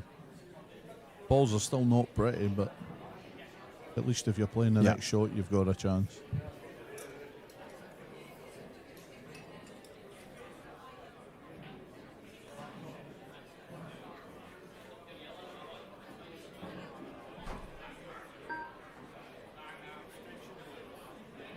Yeah, you get to play the first shot, you at least get to affect the frame, Dan, and that makes a huge difference. And Liam, normally pretty calculated, doesn't make many kind of silly errors. I think the red just below the yellow on the right hand side, that doesn't go to the bottom right.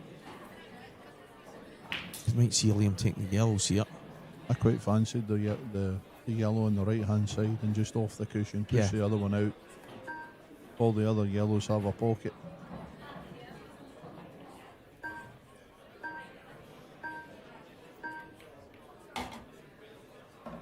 Or push the red out, that's just as good. So a couple of different score lines coming in, 10-7s, 10-8s, and then a 10-9 for Dave Adenauer. It's a tough one, as Dave has been edging in front but getting pegged back. He's had a few opportunities that he might have been able to kick on. Liam's break's not been great, but if Liam gets that working, then the match could really, really turn on its head. The next couple of frames from Davy are critical. Yeah. You know, if Dunster takes this finish away here and Dave maybe dry breaks in the next, you feel if Dunster goes 2 or 3 in front, will Dave have enough to come back? He's obviously capable of doing it, but you know, Dunster's so experienced in these conditions.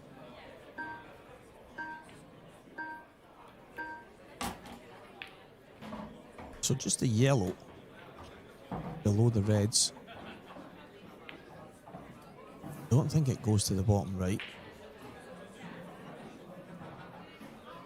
So the angle he's got right now, and I'm actually struggling here to see how he gets out from there. Well, I think he takes the one bottom right, leave an angle to drop one bottom left, that one to the left middle. Roll it through, he's got the black to either of the... Yeah, just like that. What would be the bolt pockets. Yeah. I did not think he could hold that. He's played that so well. Again, it's one of those, if he goes the wrong side of the yellow, trouble. But I think he's okay that he can just drop this through. He's got options, he can leave it for the middle or to the top left. Yeah. And then got so many options for the black if he gets through past the reds. He's under-hit that. Is not a good shot. And I think the reason for that is he was maybe wary of overplaying it. But again, he's not considered the top. And even if he did go a little bit too far, he's just playing off the side. Even the red over the pocket, Danny could have just dropped onto that and then had the black to the left middle. So, but that's how precise he wants to play. Absolutely, Stevie. And I think it's back to what we were talking about earlier with the slide. He's tried to play that with a little bit of left-hand side to leave the angle to come down towards the bottom cushion, and it's just spun on the cushion. He's had the wrong angle. And now, what an opportunity for Dave to get back all square, because like yourself, I believed there if Liam took that out, you just had a feeling Dave was going to break dry, and then it was just going to be a mountain to climb from there. But that mistake from Liam, that could change everything. Yeah, I mean, it's been the key to this match, and it's always going to be the key for anybody coming up against Liam. If you can keep level with him and give yourself a chance when it gets to the business end. But if you let him go away, you're right up against him. Yeah. The thing is, he's kind of got his break working to an extent. But the last finish that he took, even though he got a decent break, he had work to do. A lot of work still to do there. But he kind of did it. And it was just the final details that just uncharacteristic kind of went wrong for Liam. Yeah, it is a shot because we're always so complimentary about his cue ball. Yeah. And in the last few, it's his cue ball that's let him down. Which is always, it's a good sign for his opponent. I mean, Dave will be loving seeing things like that.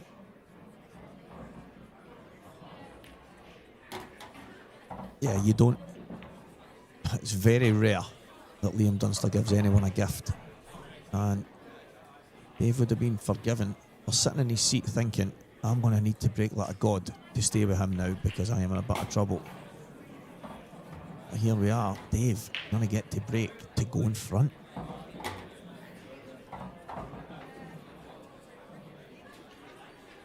Absolutely incredible drama. And again, you've got to give Dave huge credit because, you know, in those positions, pressure against Dunster. Yeah. An easy finish looks difficult. And he's took them away so well.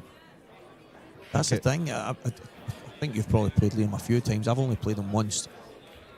And I was probably forced into trying to play so perfect because it was Liam, because the way he plays, and I'm thinking, right, I need to do this right. And it wasn't me trying to be like Liam. It was more me just trying to be in that zone and not make any mistakes. And it kind of caught me out in the end trying to be too perfect because, as I say, we spoke after it and he was talking about the percentages of where he would, areas that he would land in. And it's maybe because he lands in good areas more than anything. People think he's got that cue ball on a string, but he just plays the percentages better than anyone.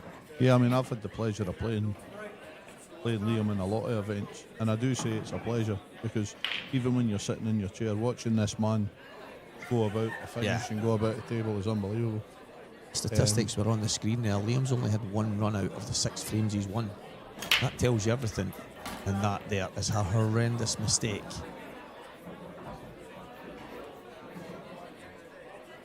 Well. Yeah, had the pleasure of playing Liam the Champions Cup, 2 years of the IPA Champions Cup. I actually was leading them 3-0 and I missed the ball to win the match 4-0. They came back to all draw. You know, so one mistake costs you the chance of winning games. It's fine margins.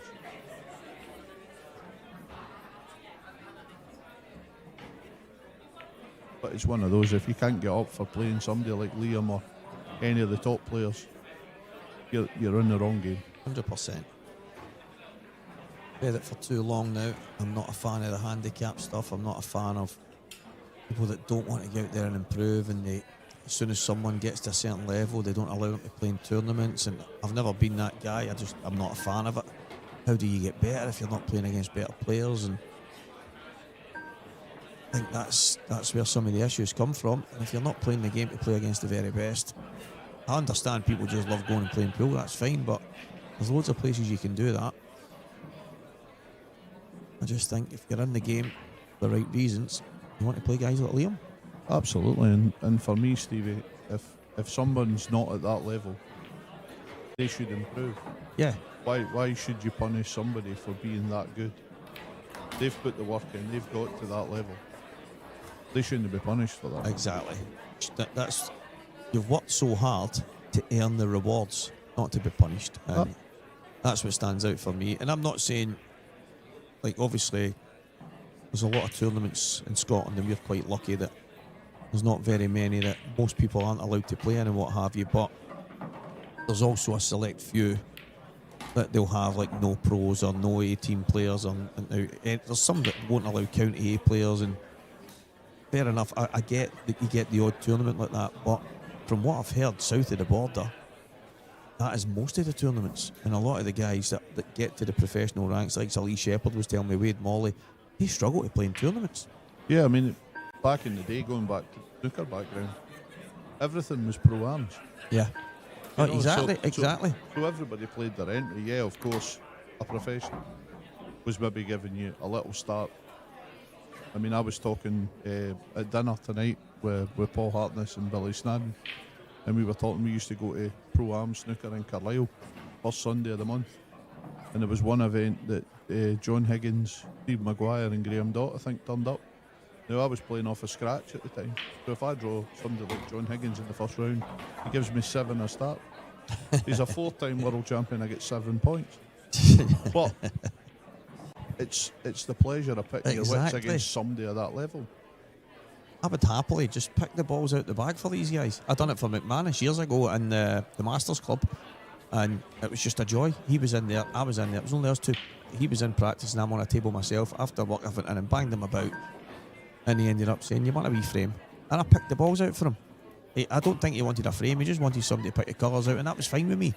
And I got to have a wee frame with him, and we got chatting and stuff, and that was, I didn't mind that suited me fine. And see if I got to play a couple of shots, which I did obviously, but he was just sensational, and it was just amazing to watch and amazing to be around about that. And ever since then, any time I bumped into him in there, we had a wee chat, and I think that's where you want to be, man. You want to be around about these guys, and if not, yeah, I don't get it. Don't get me wrong, John Higgins nearly ran me off the road one day. That was a different conversation, but he's yeah, I mean, that's what we're in the game for, Dan, to play the best players.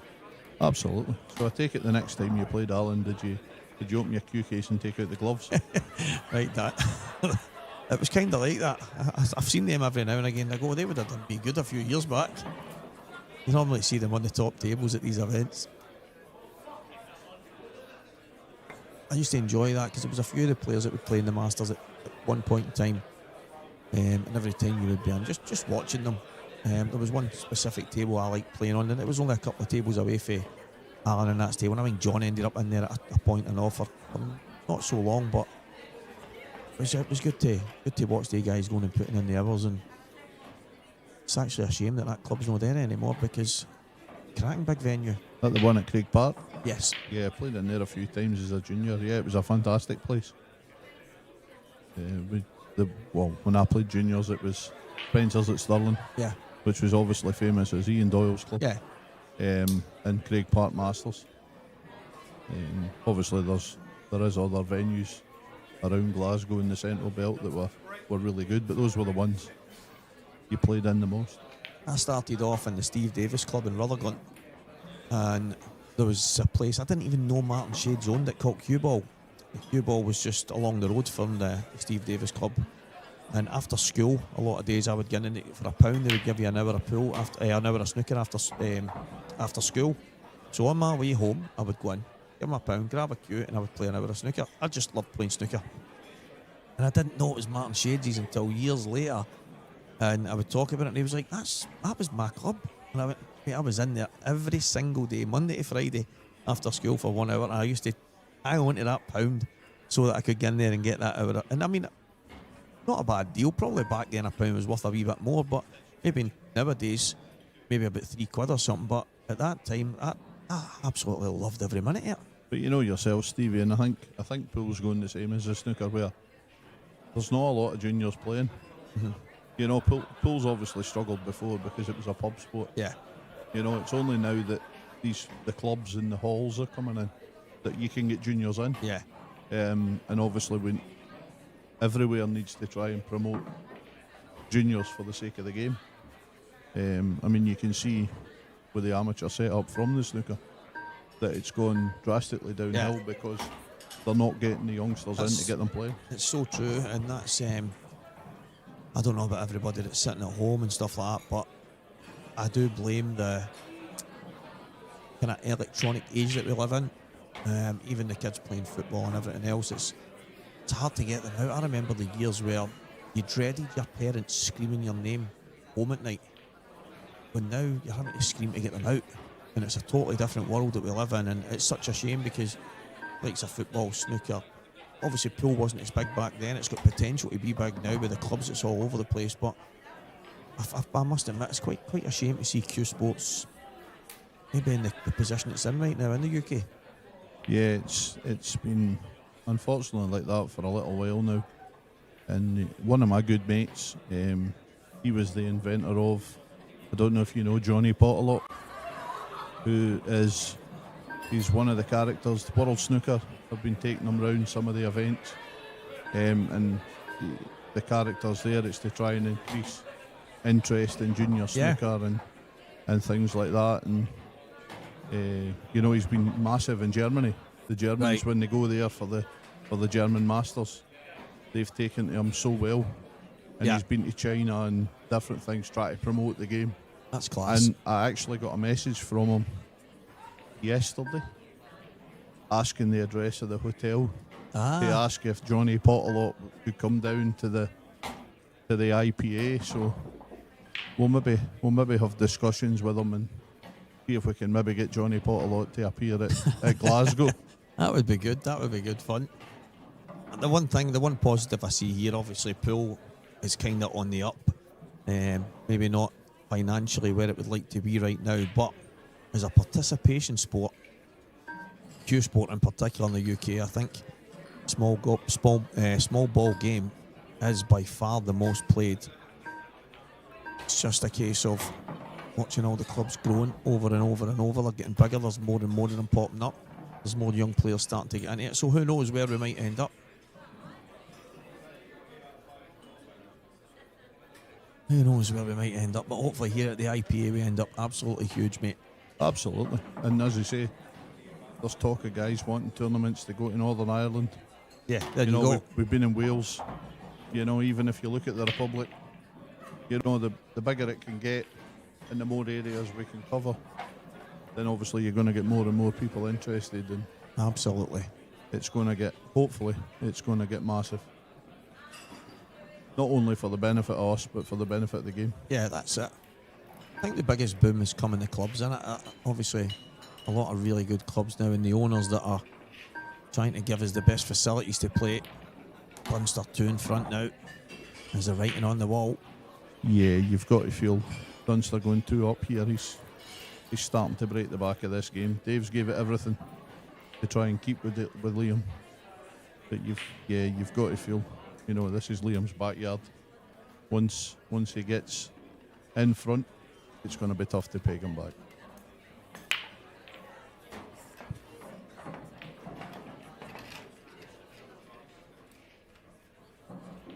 And there we are, 4 each in the final of the ladies' amateur final. In a race to 7. This has been a tight one all the way through. Never more than 1 frame in it, I don't think. And this like the main event final, looks like it could be going very, very close towards the end.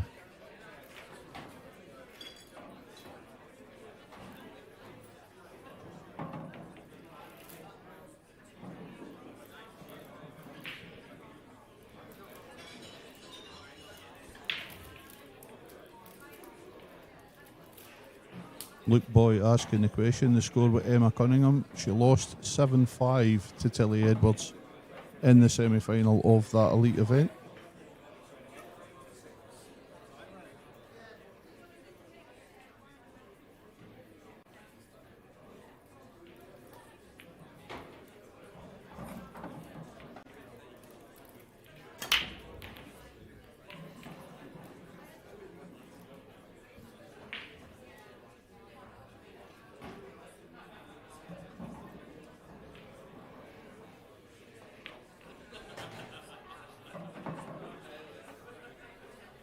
Unfortunately for Dave there, another dry break. Not what he wanted at this time in the match.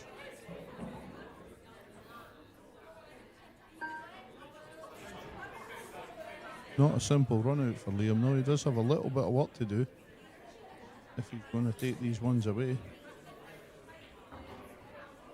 I think you have to favour the yellows, though. They seem to be the slightly better ball of the two.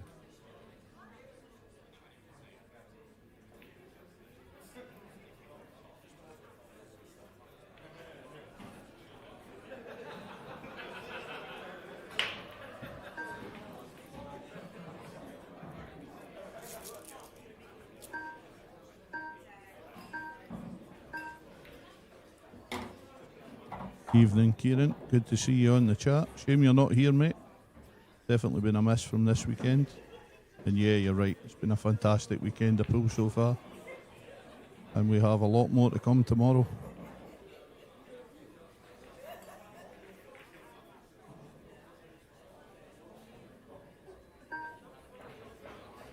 Liam Dunster at the table again. Little kick here. And it's starting to look quite ominous now. Yeah, it's not looking good. Dave with another dry break there, Stevie.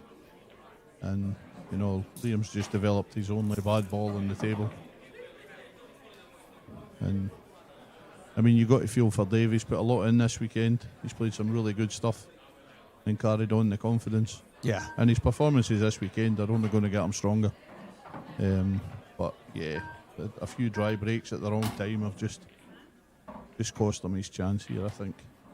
But it's not at 10 yet. You never know what could happen. No, that's it. 9. It's not 10, and 8's not 9, so Liam has to get these. There we go. Walk at the talk and maths lesson for tonight. Yeah, don't expect to see me on countdown anytime soon. I'm not bad at that right enough, but I do pause it. Spend a wee bit longer than the time they give you. See, I do it on channel 4+1, and then I've got an hour to get the answers.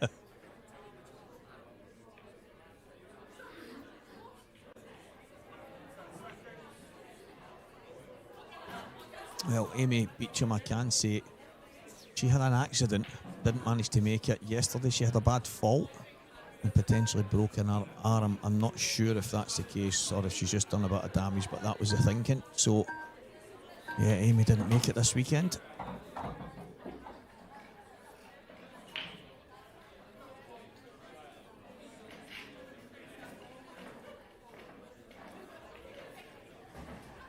Market, how you doing, old ledge? Yeah, Davey, good to hear from you, mate. Nice to be back. We're good to see you in one of these events one of these days. I was actually talking about Davey this week to some of the guys from down south and talking about some of the players up in Scotland that they don't really get to see, and Davey was one of the guys I mentioned. Owes me money for that. Bigging him up all over the world, Davey Market. No, but it would be good to see Davey champing away on this kind of event. Well, hopefully we get to see a few of them when we go to Glasgow. Yeah, that's it. Lovely control. Lovely cue and stayed down on that shot. That was Sean Murphy-esque there. Down for that long.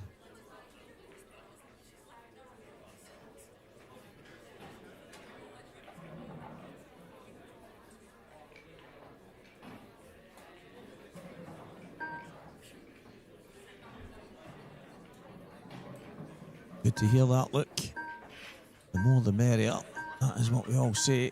Liam Dunster goes 9-6 in front. And all Dave can do now,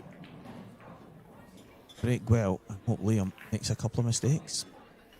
Yeah, he needs the tables to turn here. He needs Liam's break to go dry again.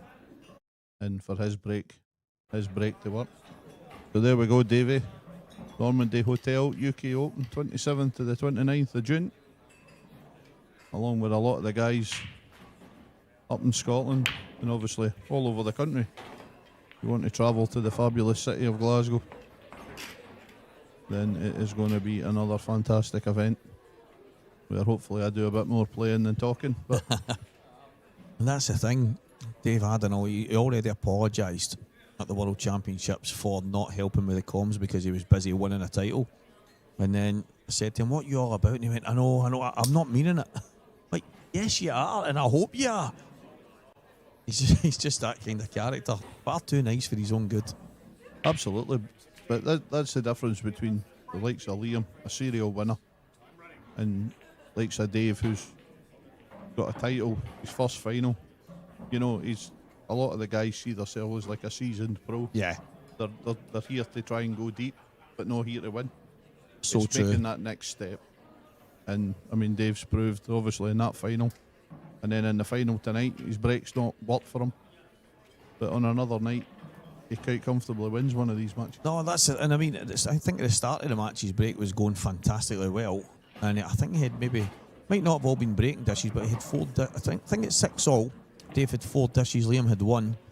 And statistically, he was looking like the better player. Obviously, his break was a little bit better, but just as Liam's kind of sorted his out, Dave's has really started to let him down, and we've already spoke about how important it is. And the thing is with Liam's break, because Liam goes cup break, when it doesn't go right, the balls are usually clustered. Yeah, he's not. Whereas with Dave's break, he's going top ball, everything's in the open, so there's maybe only 1 or 2 difficult areas, and somebody of Liam's class is going in about them early, and he's virtually frame over. Yeah, exactly that.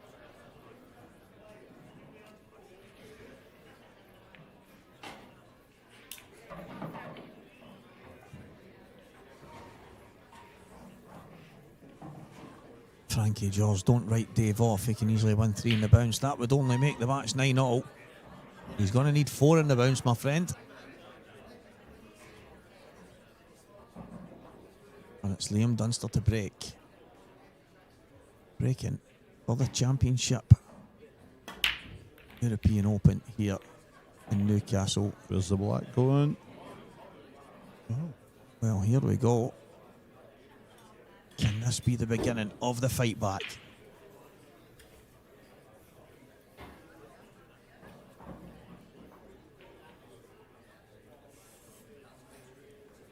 This could actually work in Dave's favour here, being 9-6 down, because he now has nothing to lose. Yeah.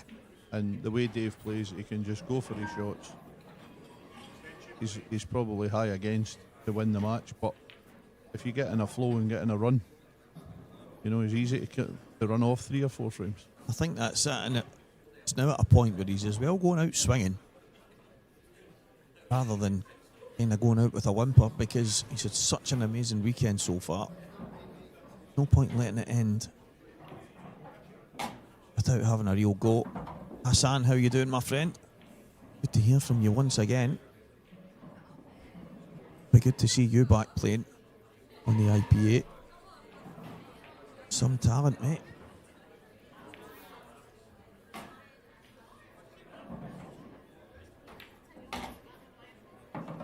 So right there, I thought he would have played on the one above the yellow. Yeah, that was his more difficult ball. So you would feel that ideally he would have got rid of that one early. the ball that I think he's played on goes in 3 different pockets. Yeah. So he's plenty of options for that one. But yeah, I think it's understandable. I think he's just sort of got into that slight confusion stage on his patterns. But yeah, and here goes the time. The ball is in off. When it rains, well, it does often pour. I think right now that might well be Dave's last visit. yeah, there's not really anything difficult left on the table here for Liam. So you fancy he is gonna take these away. But you know, all credit to Dave. He's put up a great performance in this match. He has. He was leading most of the way till about 6-all. And I think that yellow must pass the red because he's not even bothering about it.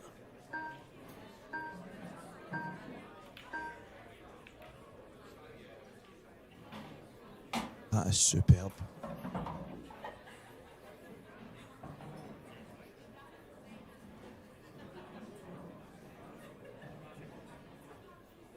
Yeah, it's been a wonderful pro event which only started yesterday and culminating in this final once again tonight. Played right through, and probably when you consider it, so you played 3 rounds yesterday, 3 today. Probably makes more sense when I think some of the guys at the last events, when you're playing 2 and then you've got 4 rounds to go through on the Saturday, can be really tough going.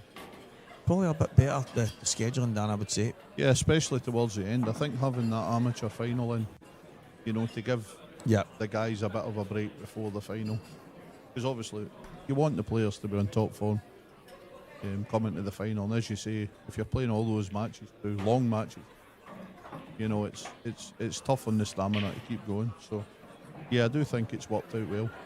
And it obviously gives the guys more to play on a Friday. Yeah, most definitely.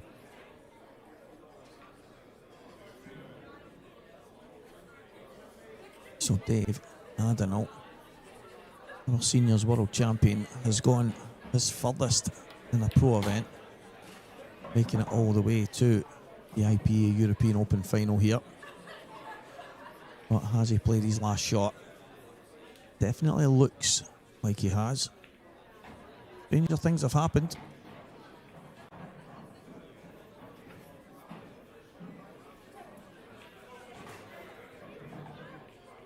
I think the yellow goes through the gap to the middle as well here.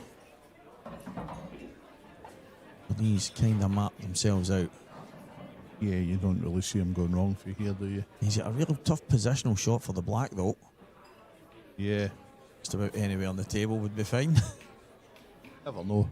He might play a Dave shot and go 5 cushions to get on it.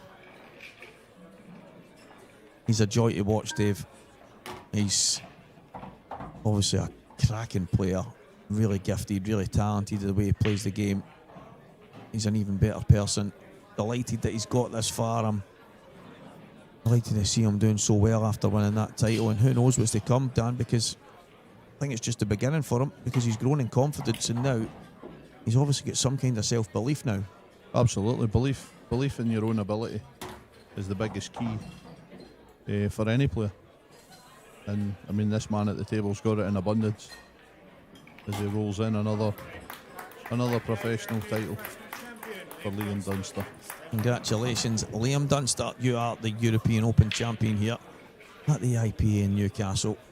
Commiserations, Dave Adenau. The presentation will be coming shortly. A massive thanks once again, Dan Wiley. Cheers for that, mate. Much appreciated. Pleasure. Absolute pleasure. Well, guys, we will be back in the next few moments with Liam Dunster getting his hands on another title.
Well, after my dash from the commentary box, thanks to Dan Wiley for joining me for that, I'm now back in the arena and the IPA European Tour Championship here. The European Open here in Newcastle is now over, and with that, ladies and gentlemen, please give the players a round of applause.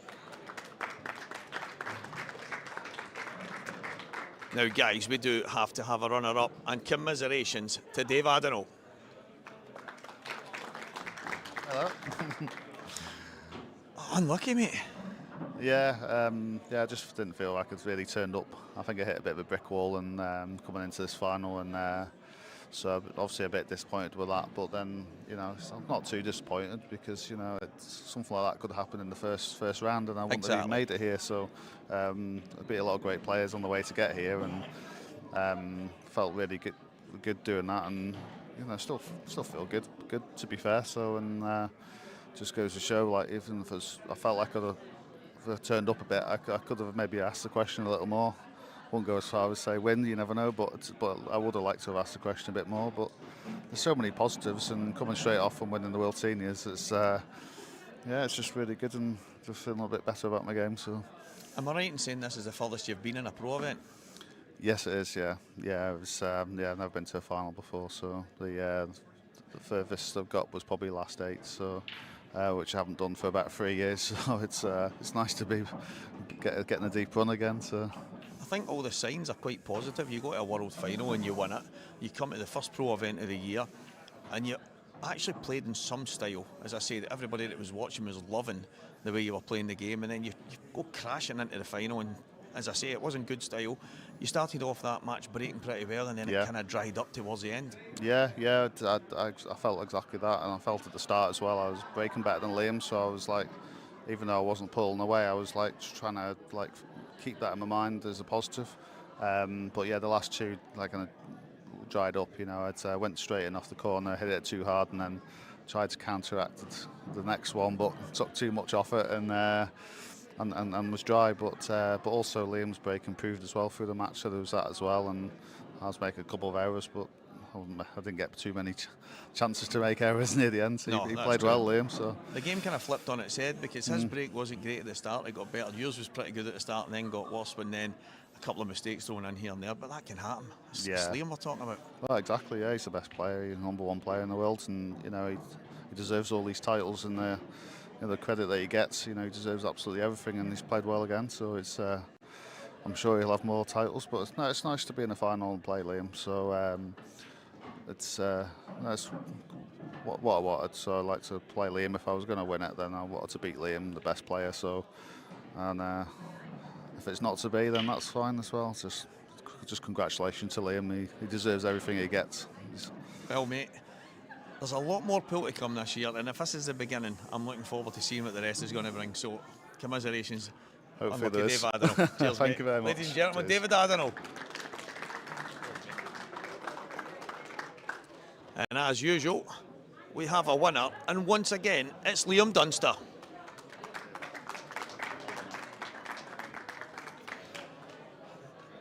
Didn't get off to the best starts with the breaking stuff and that. You kind of switched it about a bit, and in the end, another title. Yeah, I think out of the first 9 frames I got in, first maybe once or twice, I think he got a ball every break. I think I only got 1 ball, other than the white. So yeah, it was quite tough. So to be 5-4 down, I was actually pretty pleased with that, to be fair. And I think something's happened to make it go 5 each. I think I've played a safety shot and ended up potting the ball when I didn't mean to. Yeah, the yellow at the top. And then I've been forced to go for it. Luckily got it. Otherwise it would have been a different story if I didn't get it. Fair play to Dave, pushed me all the way. I mean, it was breaking dish and breaking dish and breaking. I think for 2 each, you had 3 breaking dishes in a row. Yeah, well, he had and up to 6 all. He had 4 breaking dishes, and you had 1. And obviously, at that point, that showed the way the break was going. So I was just kind of holding on to him, to be fair, just hoping that he didn't continue breaking dish. And luckily for me, he didn't. Because every time we both had a shot in the frame, I was seeming to win it. So I felt like I was working really hard to win my frames, and he's breaking dish, and I'm just like, well, there's another one back to him. So it was tough, quite a frustrating first half of the game, but yeah, pulled through. You were only actually in front in the first half of the game in the first frame, and then you were behind right up to 6-all. And after that, I don't know if you knew that, but maybe at that point I'm thinking when you went in front, I thought, I wonder if Liam's sensing a wee bit of blood now, maybe kick on and put Dave to the sword. But it's more just hoping that he doesn't continue to book and dish. Because I knew that if he didn't book and dish, I felt like I was going to be favourite for the frame. Because like I say, if we're both getting shots in the frame, then I'm winning that a lot of the time. So I just felt like I just want my hand on the table. Just if he doesn't book and dish, then just go for there and take your chances, and then that's what I've done. Well, coming into this tour, obviously the tour for the entire year, you're world number 1. This is the perfect start. Yeah, definitely. I was having a look through my previous results for Tour 1 every time, and my worst result for the last 8 years has been the semi-finals. So I felt, I mind saying that to you over there, that this is probably the best I felt coming into a tournament. But then in my first match, I didn't feel great, to be honest, but that's what it is. But I felt good there. Made a few mistakes, but you're always going to make a few mistakes in a race to 10, to be fair. Like I say, fair play to Dave. He's improving all the time. His results are shown. He's getting to the final. He's obviously becoming seniors world champion himself. So good on him. Not a bad result for Dunster's Destroyers this week. I've not really kept up to date on the other ones. I know some decent points, yeah, and obviously yourself getting yourself a 3-pointer here. That's not bad. Is it not 4 because you won that match and then No. 3? No. Listen, come on. You're easily the world's worst, but no, it's good. It's good points. But anyway, this is about the title here. The European Open professional champion is Liam Dunster. Congratulations, mate.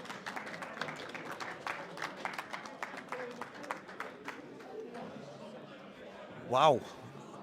It came down to a battle of the breaks. It started off where Dave's break was a weapon, and then it deserted him when he really needed it the most. I know, and that's what I mentioned earlier about you need a bit of luck sometimes, and unfortunately the break can come down to luck sometimes, and when it runs out, it's a big uphill task from there. But it's a bit strange actually, because obviously Liam's so well known for his break, and it wasn't really working for him earlier on, and then just when he needs it, it comes up at the right time.